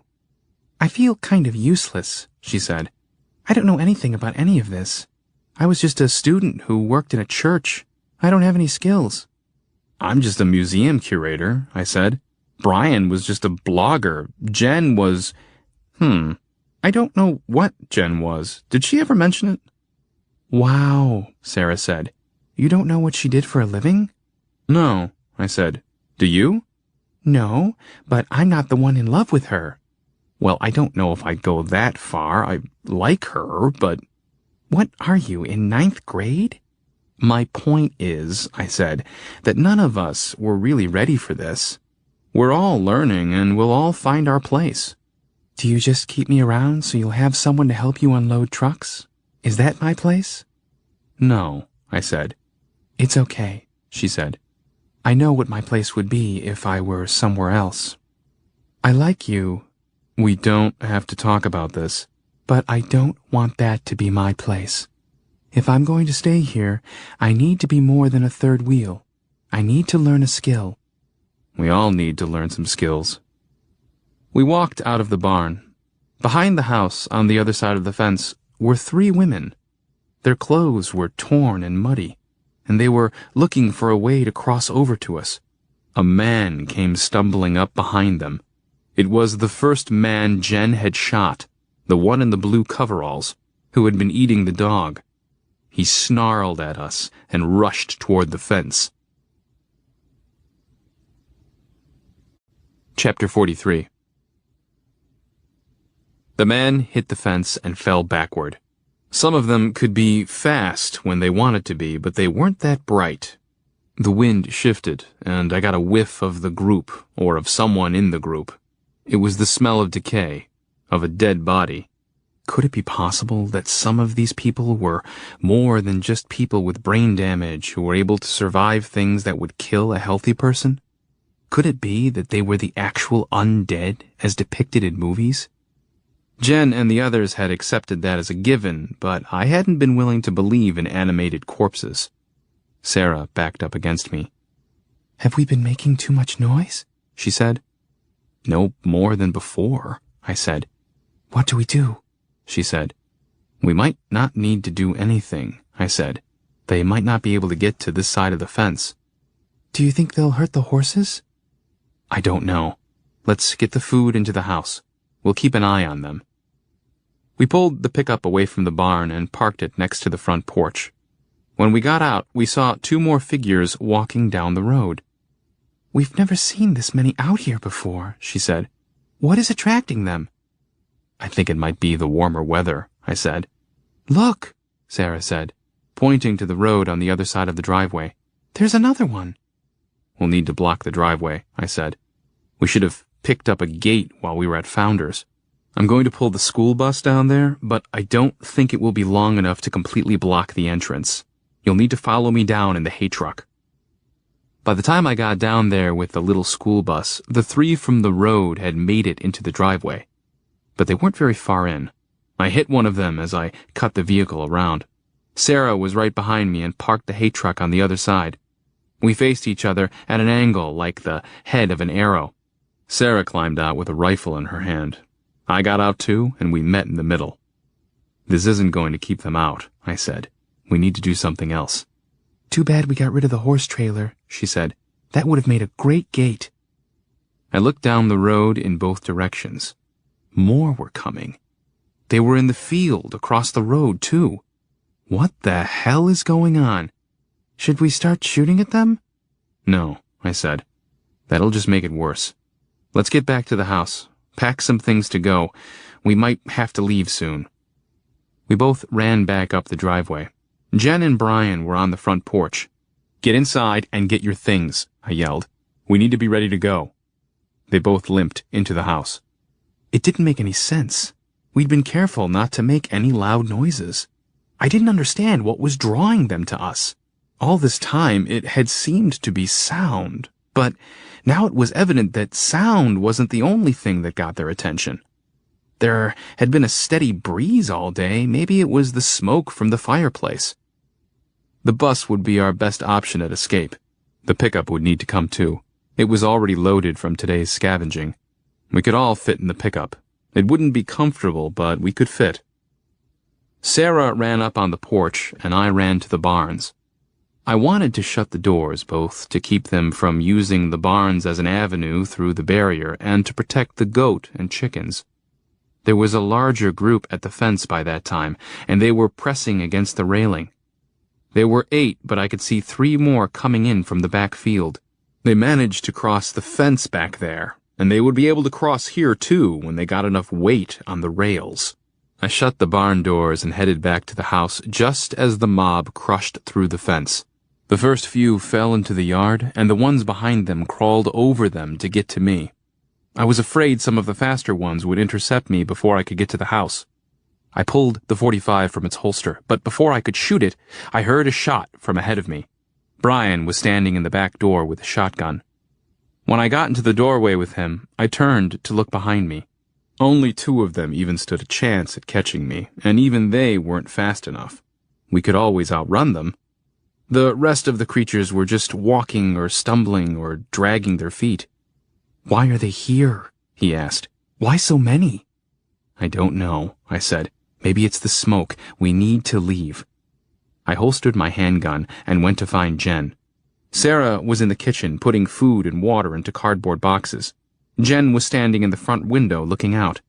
They're coming up the driveway, she said. 5 of them. There are more on the road. We're leaving, Jen. Let me help you outside. She kept standing there. Come on, Jen. The truck is out by the front porch. Sarah, are you ready to go? Everybody in the truck. I swept Jen up, and she looked at me with a blank expression. I don't want to leave anymore, she said. Sarah, Brian, and I all had our hands full as we ran out on the porch. Sarah and Brian put their boxes in the back of the truck and climbed inside. I put Jen in the passenger side and shut the door. I started around, but I was met by a grotesque creature. Its left eye hung out of its socket, and its bottom lip was completely missing down to its chin. I pulled the .45 and blew its head open. Another came up behind me. They were everywhere. I backed away, firing. They started closing in. My only recourse was to run back into the house. They surrounded the truck. Sarah, Brian, and Jen were all trapped inside it, and I had the keys. The windows on the truck began to fog up. I could see the fear on their faces as they realized the keys were not in there with them. Jen looked out at me. She mouthed the word, keys. I pulled them from my pocket and showed them to her. I would need to do something quickly. These things were only trickling in, but the trickle was steady, and it would reach a point very soon where there would be no way to do anything. Most of the guns were in the truck, the back of the truck. That included the AR-15. I had the .45 on me with 2 or 3 rounds left. The guns we'd left with Jen were still by the couch, and the .410 shotgun was still upstairs. Come on, quickly. I grabbed the 12-gauge from beside the couch and the box of shells for it and ran back outside.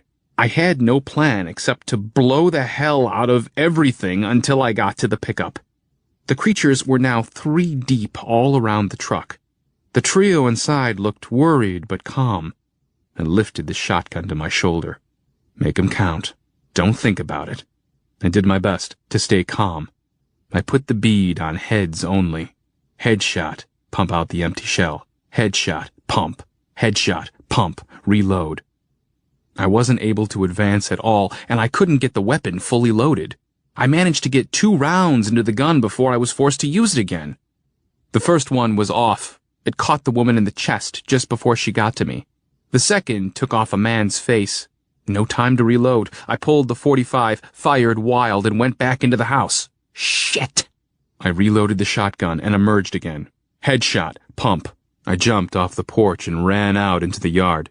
5 of them came at me, but most of the crowd stayed with the truck. Headshot, pump. I ran to the fence that surrounded the front pasture. Once on the other side, I reloaded. They weren't smart enough to climb over the way I had. I didn't have enough rounds to get them all, and if I stayed there and shot them, more would come in to take their places. I ran through the pasture toward the road. I reached the partition fence, climbed it, and kept running. I stopped near the road behind the hay truck, took out 2 of the monsters in the driveway, then climbed the fence to the driveway side. I headed straight for the bus. A man came around the back of the bus. He was one of the fast ones, and he took me by surprise. I stopped when I saw him, and my feet slid in the gravel. I fell on my butt and elbow. Before I could recover, he was over me and coming down. I tried to roll, but I didn't make it in time. His mouth was right at my ear. His gurgling, clicking breath was hot. He stank, but not like death. I got my right forearm against his throat and held him away. His whole body was hot. One of the 3 in the pickup got on the horn when they saw I was in trouble. It didn't distract him at all. I could see more feet coming in around me. The revolver was on my hip, and I couldn't reach it. I did my best to angle the shotgun toward him, but it was too long. The best I could do was shoot his leg with it, so I did. I had the shotgun up under my left armpit. I pulled it back until the barrel lifted off the ground. I prayed it was enough not to get me instead. I squeezed the trigger, and his whole body jerked and rolled off of me. I scrambled to my feet as quickly as I could. The blast had nearly taken off his leg just below the knee. He was trying to stand, too. 2 women were there. One was wearing a flannel shirt and a denim skirt. The other was wearing nothing at all. They came in fast, too. I pulled the .45 and hit the flannel woman in the face. I took aim on the other, but the hammer clicked. I was out. I'd have to reload the shotgun, too. I holstered the .45 and turned the shotgun around like a club. 1 hit was enough to give me time to get into the bus. Once inside, I pulled the lever to shut the door. It squeaked and folded shut, and then the naked woman slammed herself against it. I reloaded the shotgun and climbed in the driver's seat. The pickup was completely covered. I got some speed on the bus and swung in as close as I could, raking them away from the driver's door. I continued toward the barns and turned the bus around in the wide patch of gravel in front of the buildings. I came in close again, so close, in fact, that I took the pickup's side mirror off. I stopped and opened the bus door. It had been my intention for the 3 to come into the bus's door through the truck window, but Sarah rolled her window down just enough to get her hand out. She wanted the keys. I shot a girl who had clawed up to the roof of the truck, and I handed Sarah the keys. Her window went up, and I shut the door. Up the driveway, a new group was approaching. Where the hell are they coming from? The pickup started up and began to move. In my rear-view mirror, I watched another group spill into the yard from the back pasture. Several in front of the pickup went down and then under as Sarah attempted to bulldoze her way through. She was crying, and Brian kept trying to take the wheel. The truck had made it no more than its own length when it could go no farther. She tried reverse, but just like in front, the bodies fell and were caught up underneath. The creatures were far more interested in the pickup than the bus. I was able to pull away without much trouble and decided to try plowing them aside like I had before. Sarah, Jen, and Brian needed to get in the bus if we were ever going to get away. I reversed toward the barns and then came back, scraping away the ones on the driver's side of the pickup with the front of the bus. There were so many, and they piled up so quickly that the bus actually tilted as it went over them. That scared me. I didn't want to do that again. I decided to try to push the truck out. I backed up again and returned. This time I squared up the bus with the back of the truck. I didn't hit it hard because I didn't want to hurt Jen, Sarah, and Brian, but I did hit it hard enough to mash the creatures between us. I couldn't actually connect with the rear of the truck, but instead made a zombie sandwich with arms and legs and heads sticking out. I put the gas pedal to the floor. Sarah helped on her end, but we couldn't dislodge them. So then it was back to the original plan. I put it in reverse and then pulled alongside them once again, ramping up a little on the bodies. Shotgun loaded, I opened the door to the bus. I shot 2 on the hood, then motioned for Sarah to roll down her window. She cracked it. "Come on, Sarah, roll it down," I said. "You'll have to crawl over to me." "I can't. They're everywhere." I shot another one in the face when it started up onto the truck. The creatures were making an awful noise. It reminded me of the lowing of cattle. "I have another idea," I said, reloading. I'd gone through half a box of ammunition. "I'm going to back up again. When I do, open your door. I'll pull back in fast and just take the door off. You'll be able to step right in." "Bullshit!" Brian yelled at me. "That will never work." "What else then?" I said. "We don't have many options. Both of you are injured. You might be able to outrun them, but Jen—" I stopped and shot another one. "Jen would never make it. The longer we sit here, the more come in." Sarah nodded. "Go," she said. "Come back fast." "No," Brian said. "That door is the only thing between us and them." I did it anyway. I backed up. "Don't open it too soon, Sarah." I put the vehicle in drive and barreled toward them. Just before I got to the truck, the driver's door opened. One of the creatures was right there. It started in. I smeared it against the side of the truck and then slammed on the brakes to keep from overshooting them. The door didn't come off, but it bent back against the front fender. The 2 vehicles were only inches away from each other. The twisted remains of the thing that had once been a woman were between us and still struggled to get in the cab. I opened the bus door and beat it down with the butt of my shotgun. "Kill it!" Jen yelled. I didn't want to shoot it this close. "It'll splatter," I said. "Do it anyway! Fast!"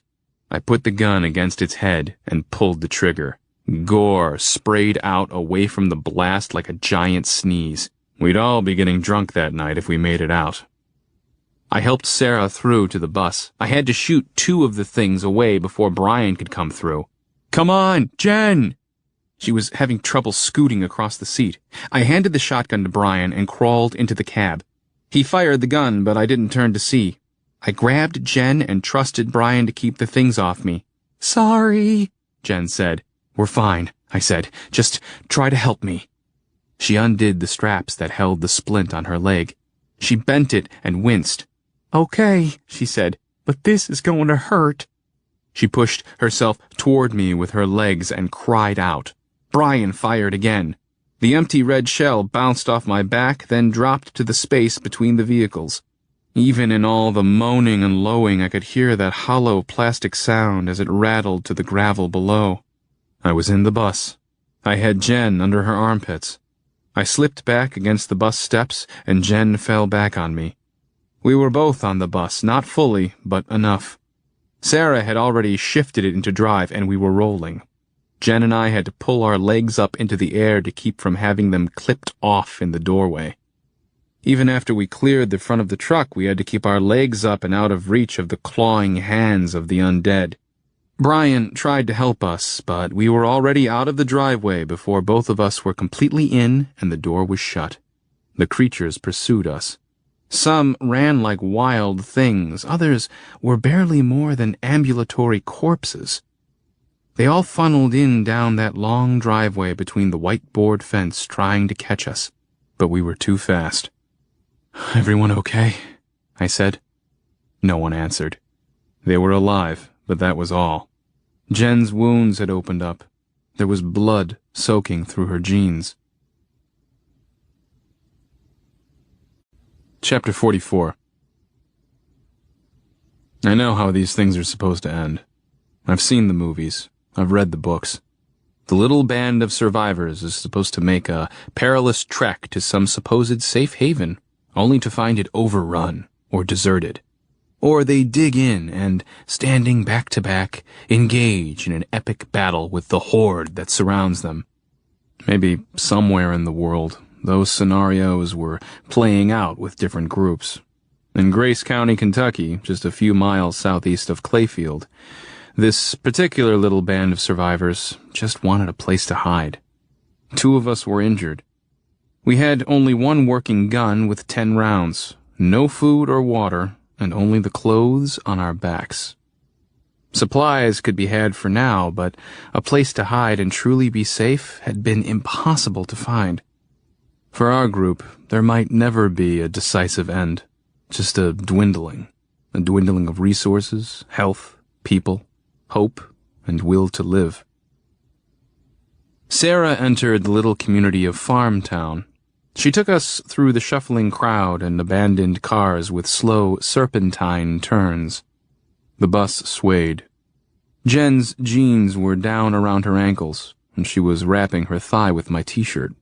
The bandage she'd put around it that morning was completely soaked with blood. Has the bleeding stopped? I asked. It will, she said, but all my medicine is back at the truck. We'll give them time to leave, and I'll go back. What if they don't? Something was drawing them there. We're thinking the smoke from the fire, Brian said. We've always had a fire, she said. Something's changed. It's warmer today than it has been, I said. It's also windy. Maybe they picked up our scent or something. I sure picked up their scent, Brian said. Do you think... Jen started, then stopped. What? Never mind, she said. It's silly. She secured the bandage with her belt, then pulled her jeans back up. No, I said. Nothing is silly. What were you thinking? Well, I started my period last night. It's no big deal, but I've read before how some animals can pick up on that. Brian shook his head. Urban legend, he said. Or rural myth. Either way. Okay, Jen shrugged. It must be the wind and smoke. We passed through a tiny farm town almost as quickly as we'd entered it, headed back toward Clayfield. Less than a mile away from the town was the Farmtown Elementary School on the right. On the large playground in front of the school was a crashed Chinook helicopter. It was bent in on itself, and the double propellers were tangled together.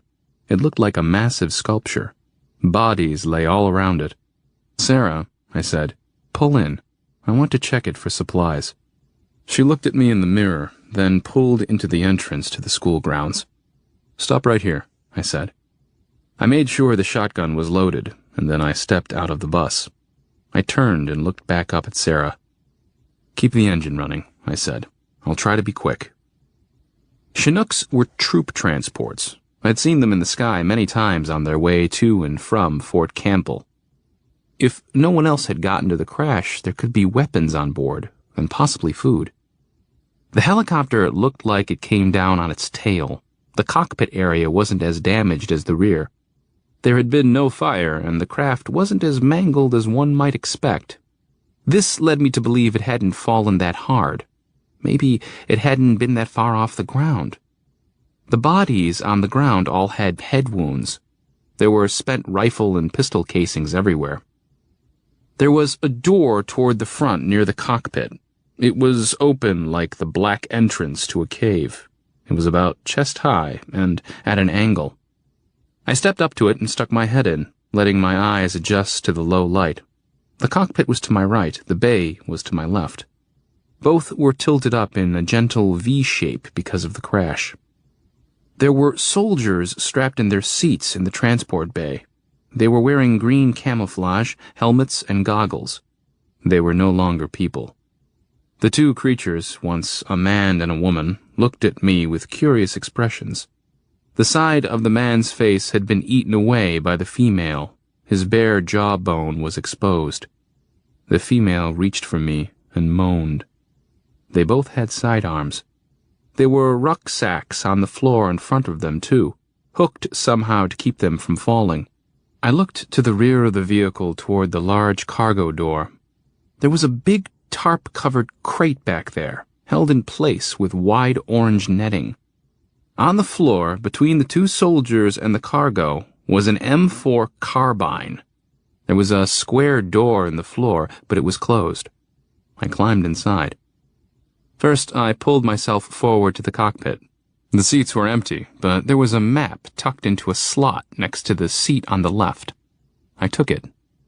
I eased myself back down and then turned my attention to the things strapped in the seats. I wanted those rucksacks and guns.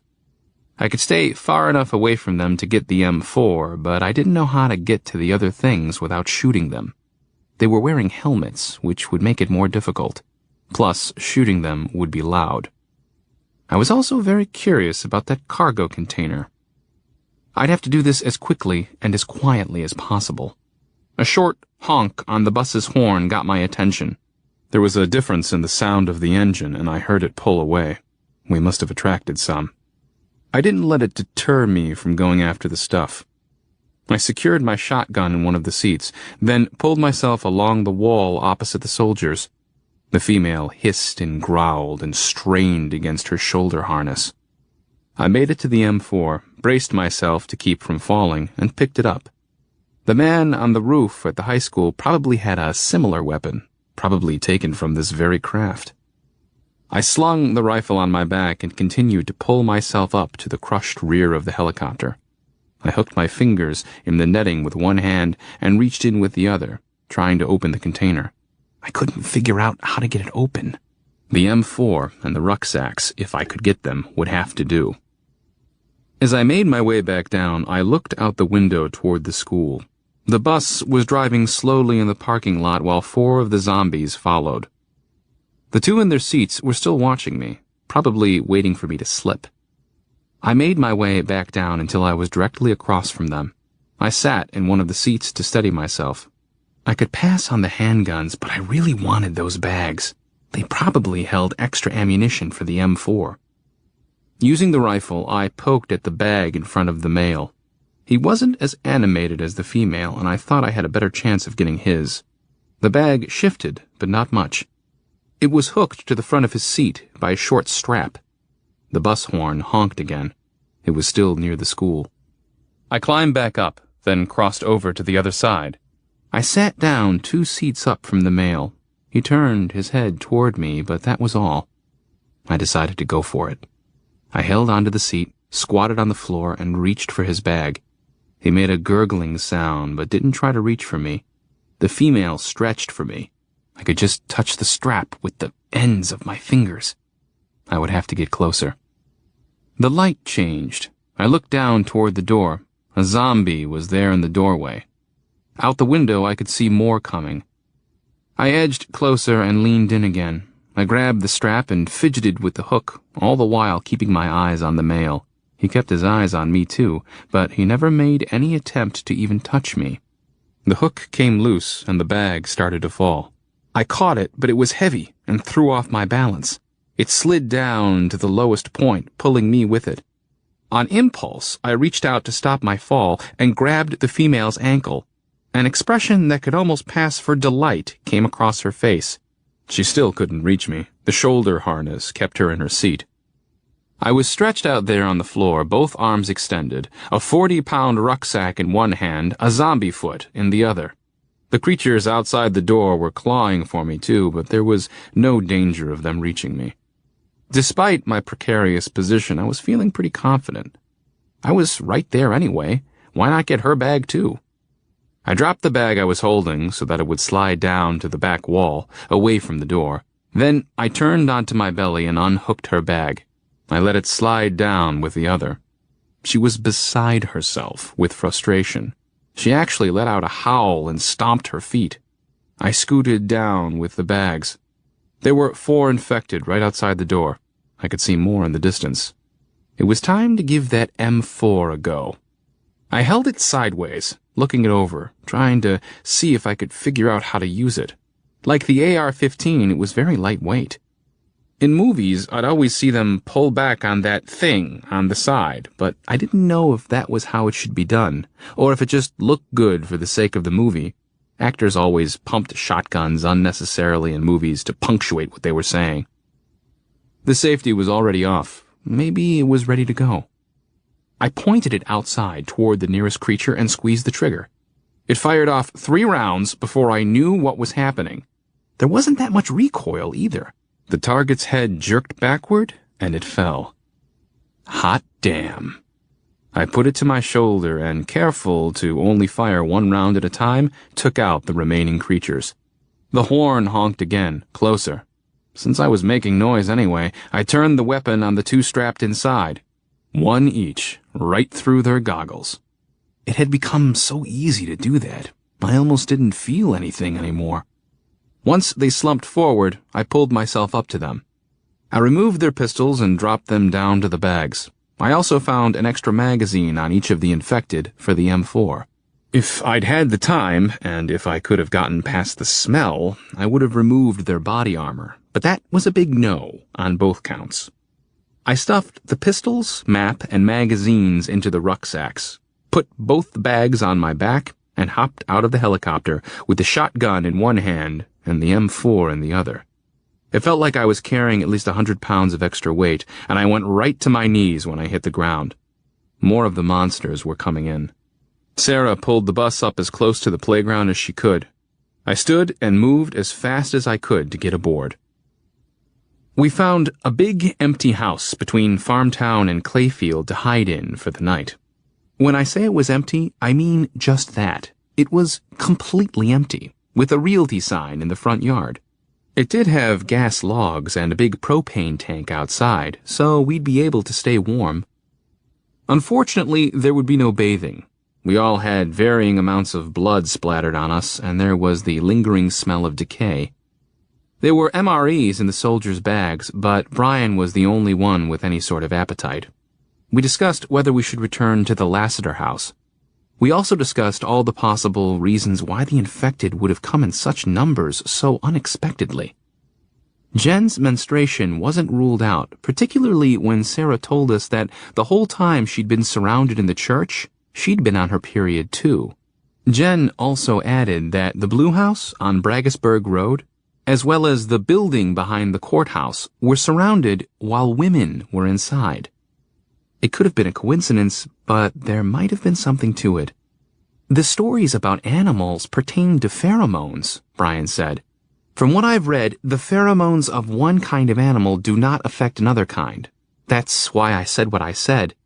Of course, we and they are of the same species, but in this situation, if it was indeed the reason, it might have been the blood itself. Jen's leg injury might have contributed to it too. Like sharks, Jen said. Yeah, maybe, Brian said. It all happened so quickly, I said. I never asked. Brian, did you and Sarah update Jen on the other problem? Yeah, Jen said. They told me about the other survivors. They sound like a bunch of dicks. Probably the same group from Lowe's, so yeah, I said.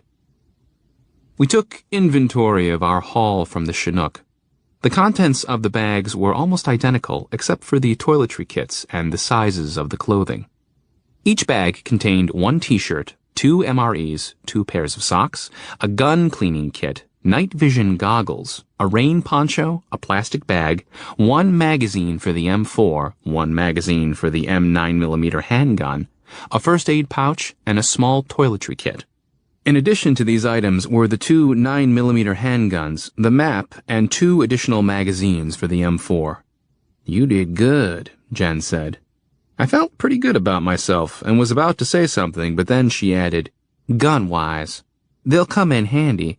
Of course, we'll need water and food pretty soon. I don't know if it was worth all the trouble if that's all you got. What about the night vision? I asked. That's going to be a huge help. She shrugged, seemingly unimpressed. You and Sarah better put them on, she said. It's dark out, and we need booze. We can wait and drink tomorrow, I said. We have a few hours before the fever kicks in. A few hours at most, Jen corrected. Do you think we'll have to live the rest of our lives like this? Sarah asked. She was already wearing the night vision goggles, looking out the front window. By rest of our lives, do you mean until we get old or until we die? Brian said. She tilted the lenses of the goggles up and turned around and sighed. I'm so tired, she said. Me too, he said. Weary, actually. I'll go out to find alcohol. If all you need is a getaway driver, I think I can do that. You stay here with Jen and rest. No, she said. I'm just being a baby. You're hurt. I can do it. We left Brian and Jen with the shotgun and one pistol, along with the 2 extra magazines. I took the M4, and Sarah got the other pistol. Sarah and I took the night vision. There was no way to know how long we'd be gone. We could find something at the house next door, or we might have to drive around and search houses until morning. I let Sarah drive. "We'll go house to house," I said. "You can stay with the bus. I'll go in and do the searches. Drive with the lights off and use the goggles." The world was green. I thought maybe it would be better like this. Maybe the things would show up better. We pulled into the driveway of the first house, and I got out with an empty rucksack. The door was locked, but there was a window right next to it. I broke the glass and reached in and turned the deadbolt. I didn't find any alcohol, but I got some canned goods, crackers, and a 2-liter bottle of Sprite. At the next house, the door was standing wide open, and I surprised a family of raccoons who were in the kitchen enjoying a box of Cheerios they'd knocked off the top of the refrigerator. They scrambled away, but soon came back and didn't seem to mind me being there. No alcohol there either. We were out for more than 2 hours. I had to use the rifle 3 times. Finally, I broke into a house that had a box of Zinfandel in the refrigerator. The box was open, but still mostly full. I took it out to the bus. Sarah had the radio on, listening to static. "Got some," I said. "We can head back now." She yawned and nodded, and then put the bus in reverse.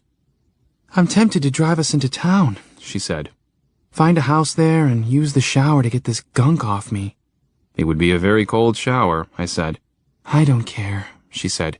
I'm tired of smelling it. I don't know if I'll ever get the smell off. "We'll go back, have some wine, get some sleep, and go out first thing. We'll find a place where we can all get a hot bath." Really? She said. "Well, a warm bath. Warmish." When we got back to the house a few minutes later, we found Jen and Brian sleeping on the floor in front of the heater. Should we wake them? Sarah asked. "Yeah," I said. Jen would want to go ahead and drink something. I went over to Jen and shook her awake. She opened her eyes. When she saw me, she gave me a little grin. "We found some wine," I said. "Get up and have a glass or two. Then you can go back to sleep." You got glasses? She asked. I stared at her. You didn't, did you?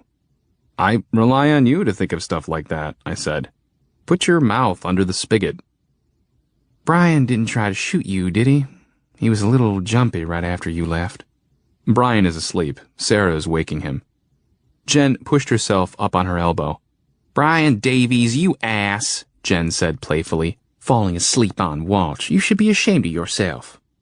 Sarah was kneeling next to him. She looked up at us. He's hot with fever, and he's not waking up.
Chapter 45.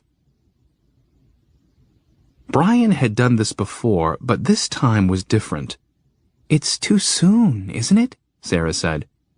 "He's been out away from his house for a while. He might have contracted the virus during that time." "Get some wine in him," Jen said. "Maybe it isn't too late." We couldn't wake him. He wouldn't even stir. "Damn it," Jen said. "Zach went real fast. Make him drink it." I propped Brian's head in my lap and gently opened his mouth. I put the spigot over his mouth and turned it just enough for a trickle. It filled his mouth and spilled over the side. "He's not swallowing it," I said. "I'm afraid it's going to drown him." Jen dragged herself across the hardwood floors until she was next to him. She started stroking his throat. "Brian," she yelled. "Brian, swallow the damn wine." "He's burning up," I said. "Let's take him outside in the cold air." I pulled him outside and lowered the night vision goggles so I could see. I propped his head up in my lap again and gave him some more wine. Again, it filled his mouth and spilled over. Sarah came out with the shotgun and stood sentry in front of the porch. Jen pulled herself over the threshold, but it was so dark outside, I doubted she could see anything. Then Brian coughed and sprayed wine in my face. His eyes opened. Through the night vision goggles, it looked as if his eyes glowed like a demon's. He stared at me, coughing and trying to swallow the wine in his mouth.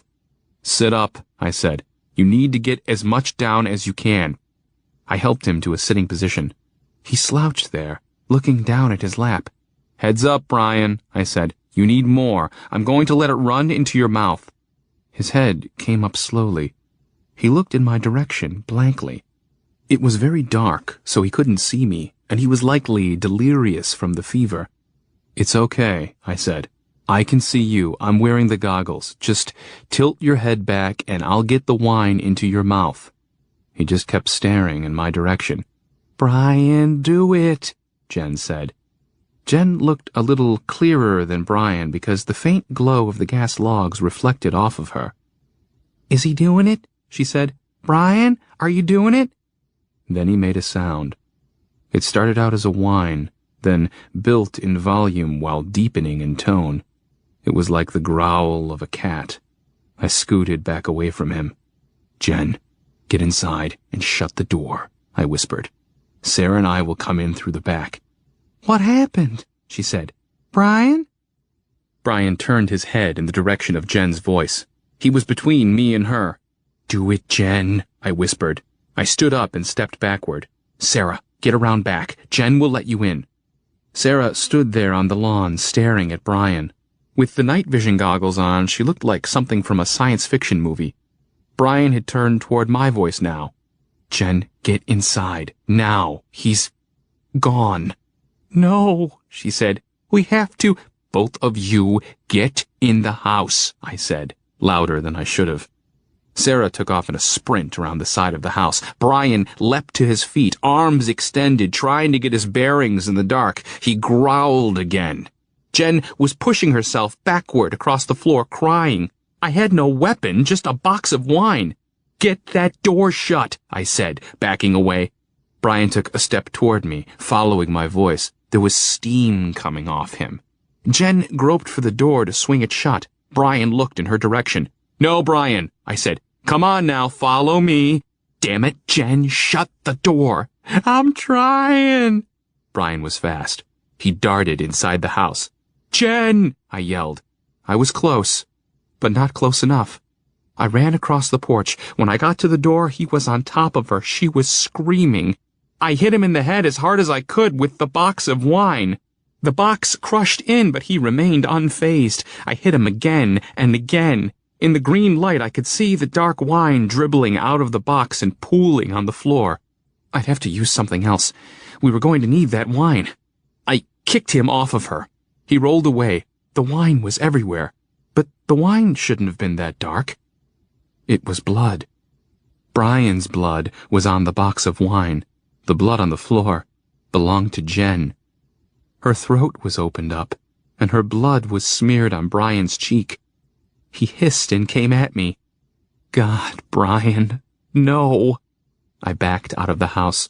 He looked even more like a demon now, hunched forward, eyes glowing and arms out. Steam emanated off him like smoke, as if he'd just stepped out of hell.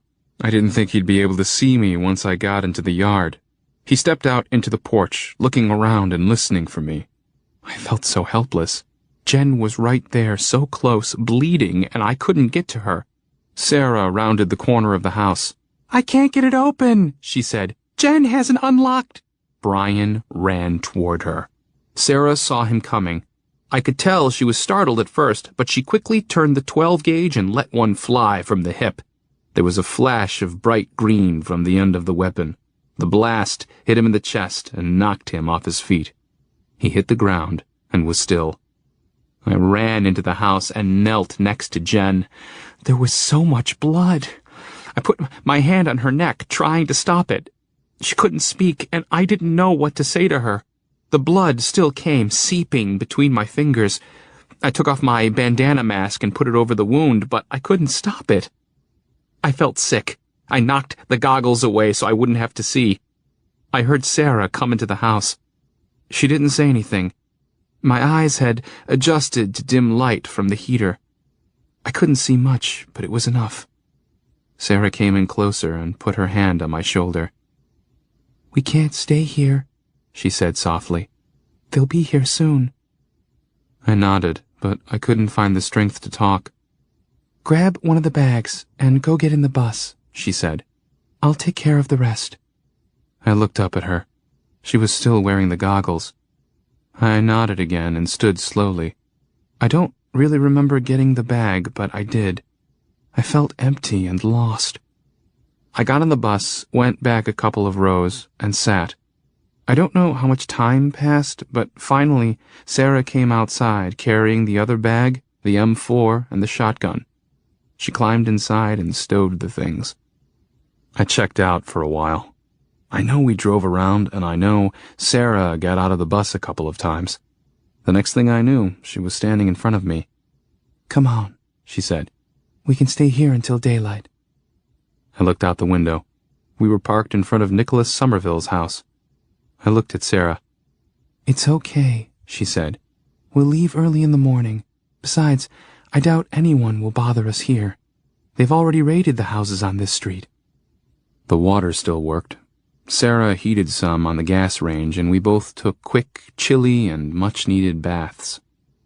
We changed into the t-shirts and socks from the rucksacks, and we found some pants and jackets to wear in the Somerville's closet. They didn't fit, but at least they didn't smell like death and rot. Sarah had removed the plastic bladder from the box of wine. She pulled it from the rucksack and filled a glass for each of us. We righted the overturned couch in the living room and just sat.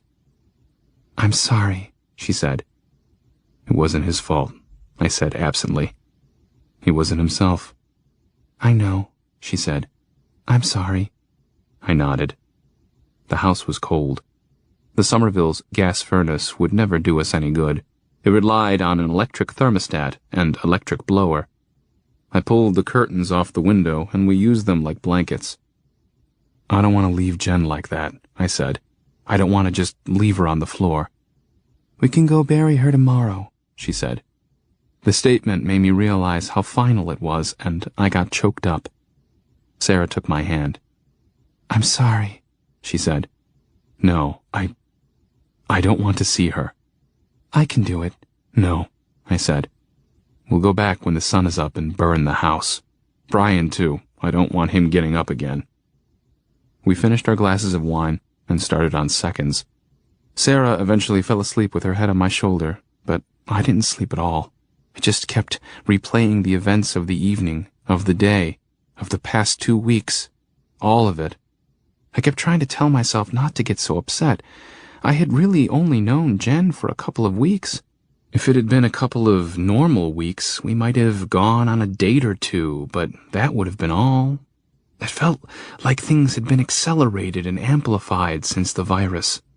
Certain emotions were unusually heightened, while others were unusually subdued. I'd lost my mom, too.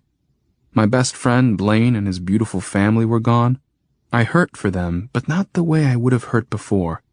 It didn't seem right for me to feel such a great loss over Jen when I didn't feel it for these people whom I loved. Yet I still felt it. It was comforting to have Sarah's head on my shoulder and listen to her sleep.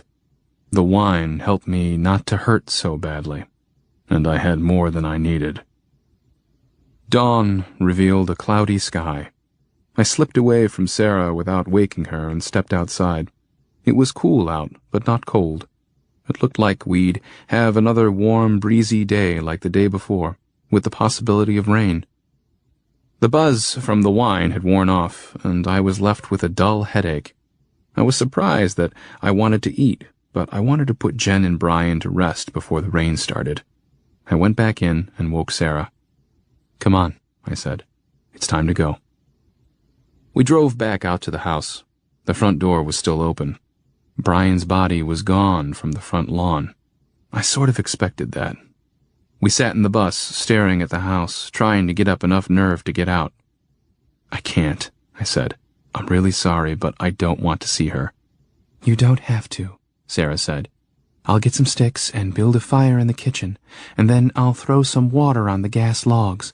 That will put the fire out, but the gas will keep running. Once the gas gets to the fire in the kitchen, that should take care of it." "I can at least help you find some sticks," I said. "You stay and keep watch for me," she said. "I'll be okay." I watched her walking around under some large trees on the edge of the property.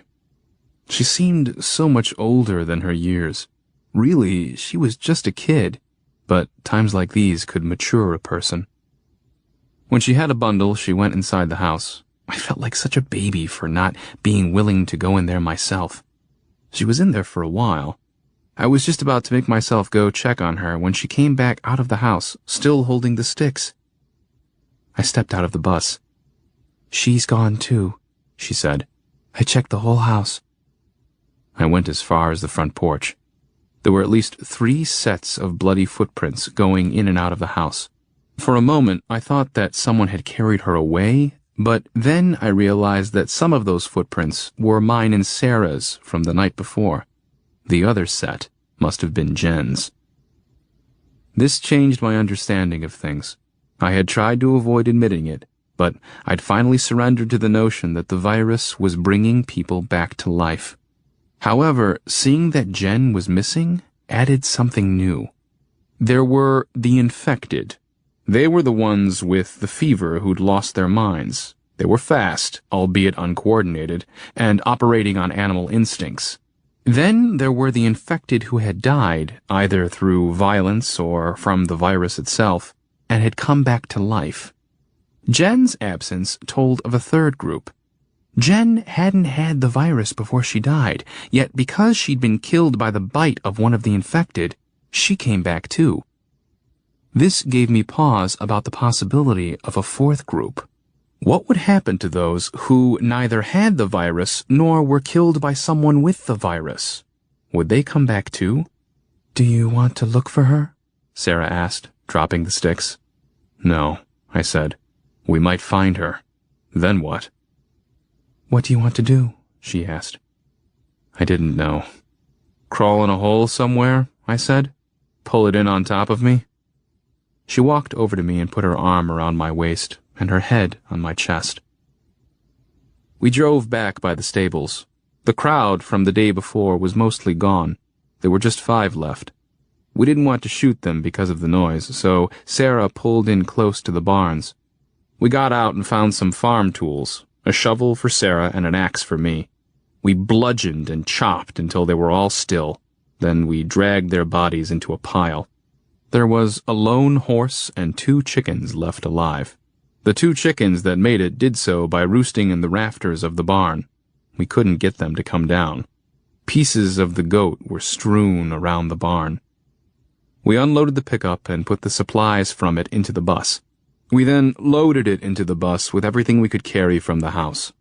I went back in for one last pass and saw Jen's stack of magazines next to the couch, along with the golf club I had left her for a cane.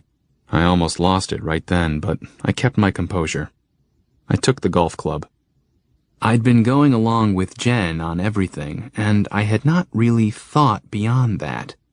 My overall plan hadn't changed. I still thought it best to find a way to live here. I had no real desire to wander around the country, looking for someone to save me, but I knew I couldn't stay here at the stables. Sarah had been right. Staying at the Lassiter house was what Jen had wanted. It turned out not to be safe anyway. When the bus was loaded, we poured kerosene on the bodies and set them on fire. We drove down to the end of the driveway where the hay truck was still parked askew. I stopped, and Sarah got out. "Where are we going?" she asked. "I don't know," I said. "It almost doesn't matter." She climbed back up on the steps. "Listen, I know you're hurting, but we can't give up. They'll get us if we give up." I nodded, staring out the windshield at nothing in particular. "You said yourself that this is a chance for us to live however we want and wherever we want. Is there some place you've ever wanted to live? Some place other than Clayfield?" "Clayfield is home," I said. "We could drive south and find a nice place on the Gulf, right on the beach. How does that sound?" "Is that what you want?" I said, looking at her. She smiled and looked down at her feet, then back up at me. "I'm with you." I tried to smile back, but I couldn't. "Okay," she said. "If we're going to stay around here, we're going to have to do better. We've just been reacting and hiding. I know that's what you and Jen wanted to do, but we can't live like that. I think the people at the high school had the right idea, they just went about it the wrong way. I think we need to take the town back. If that means we're exterminators, then so be it."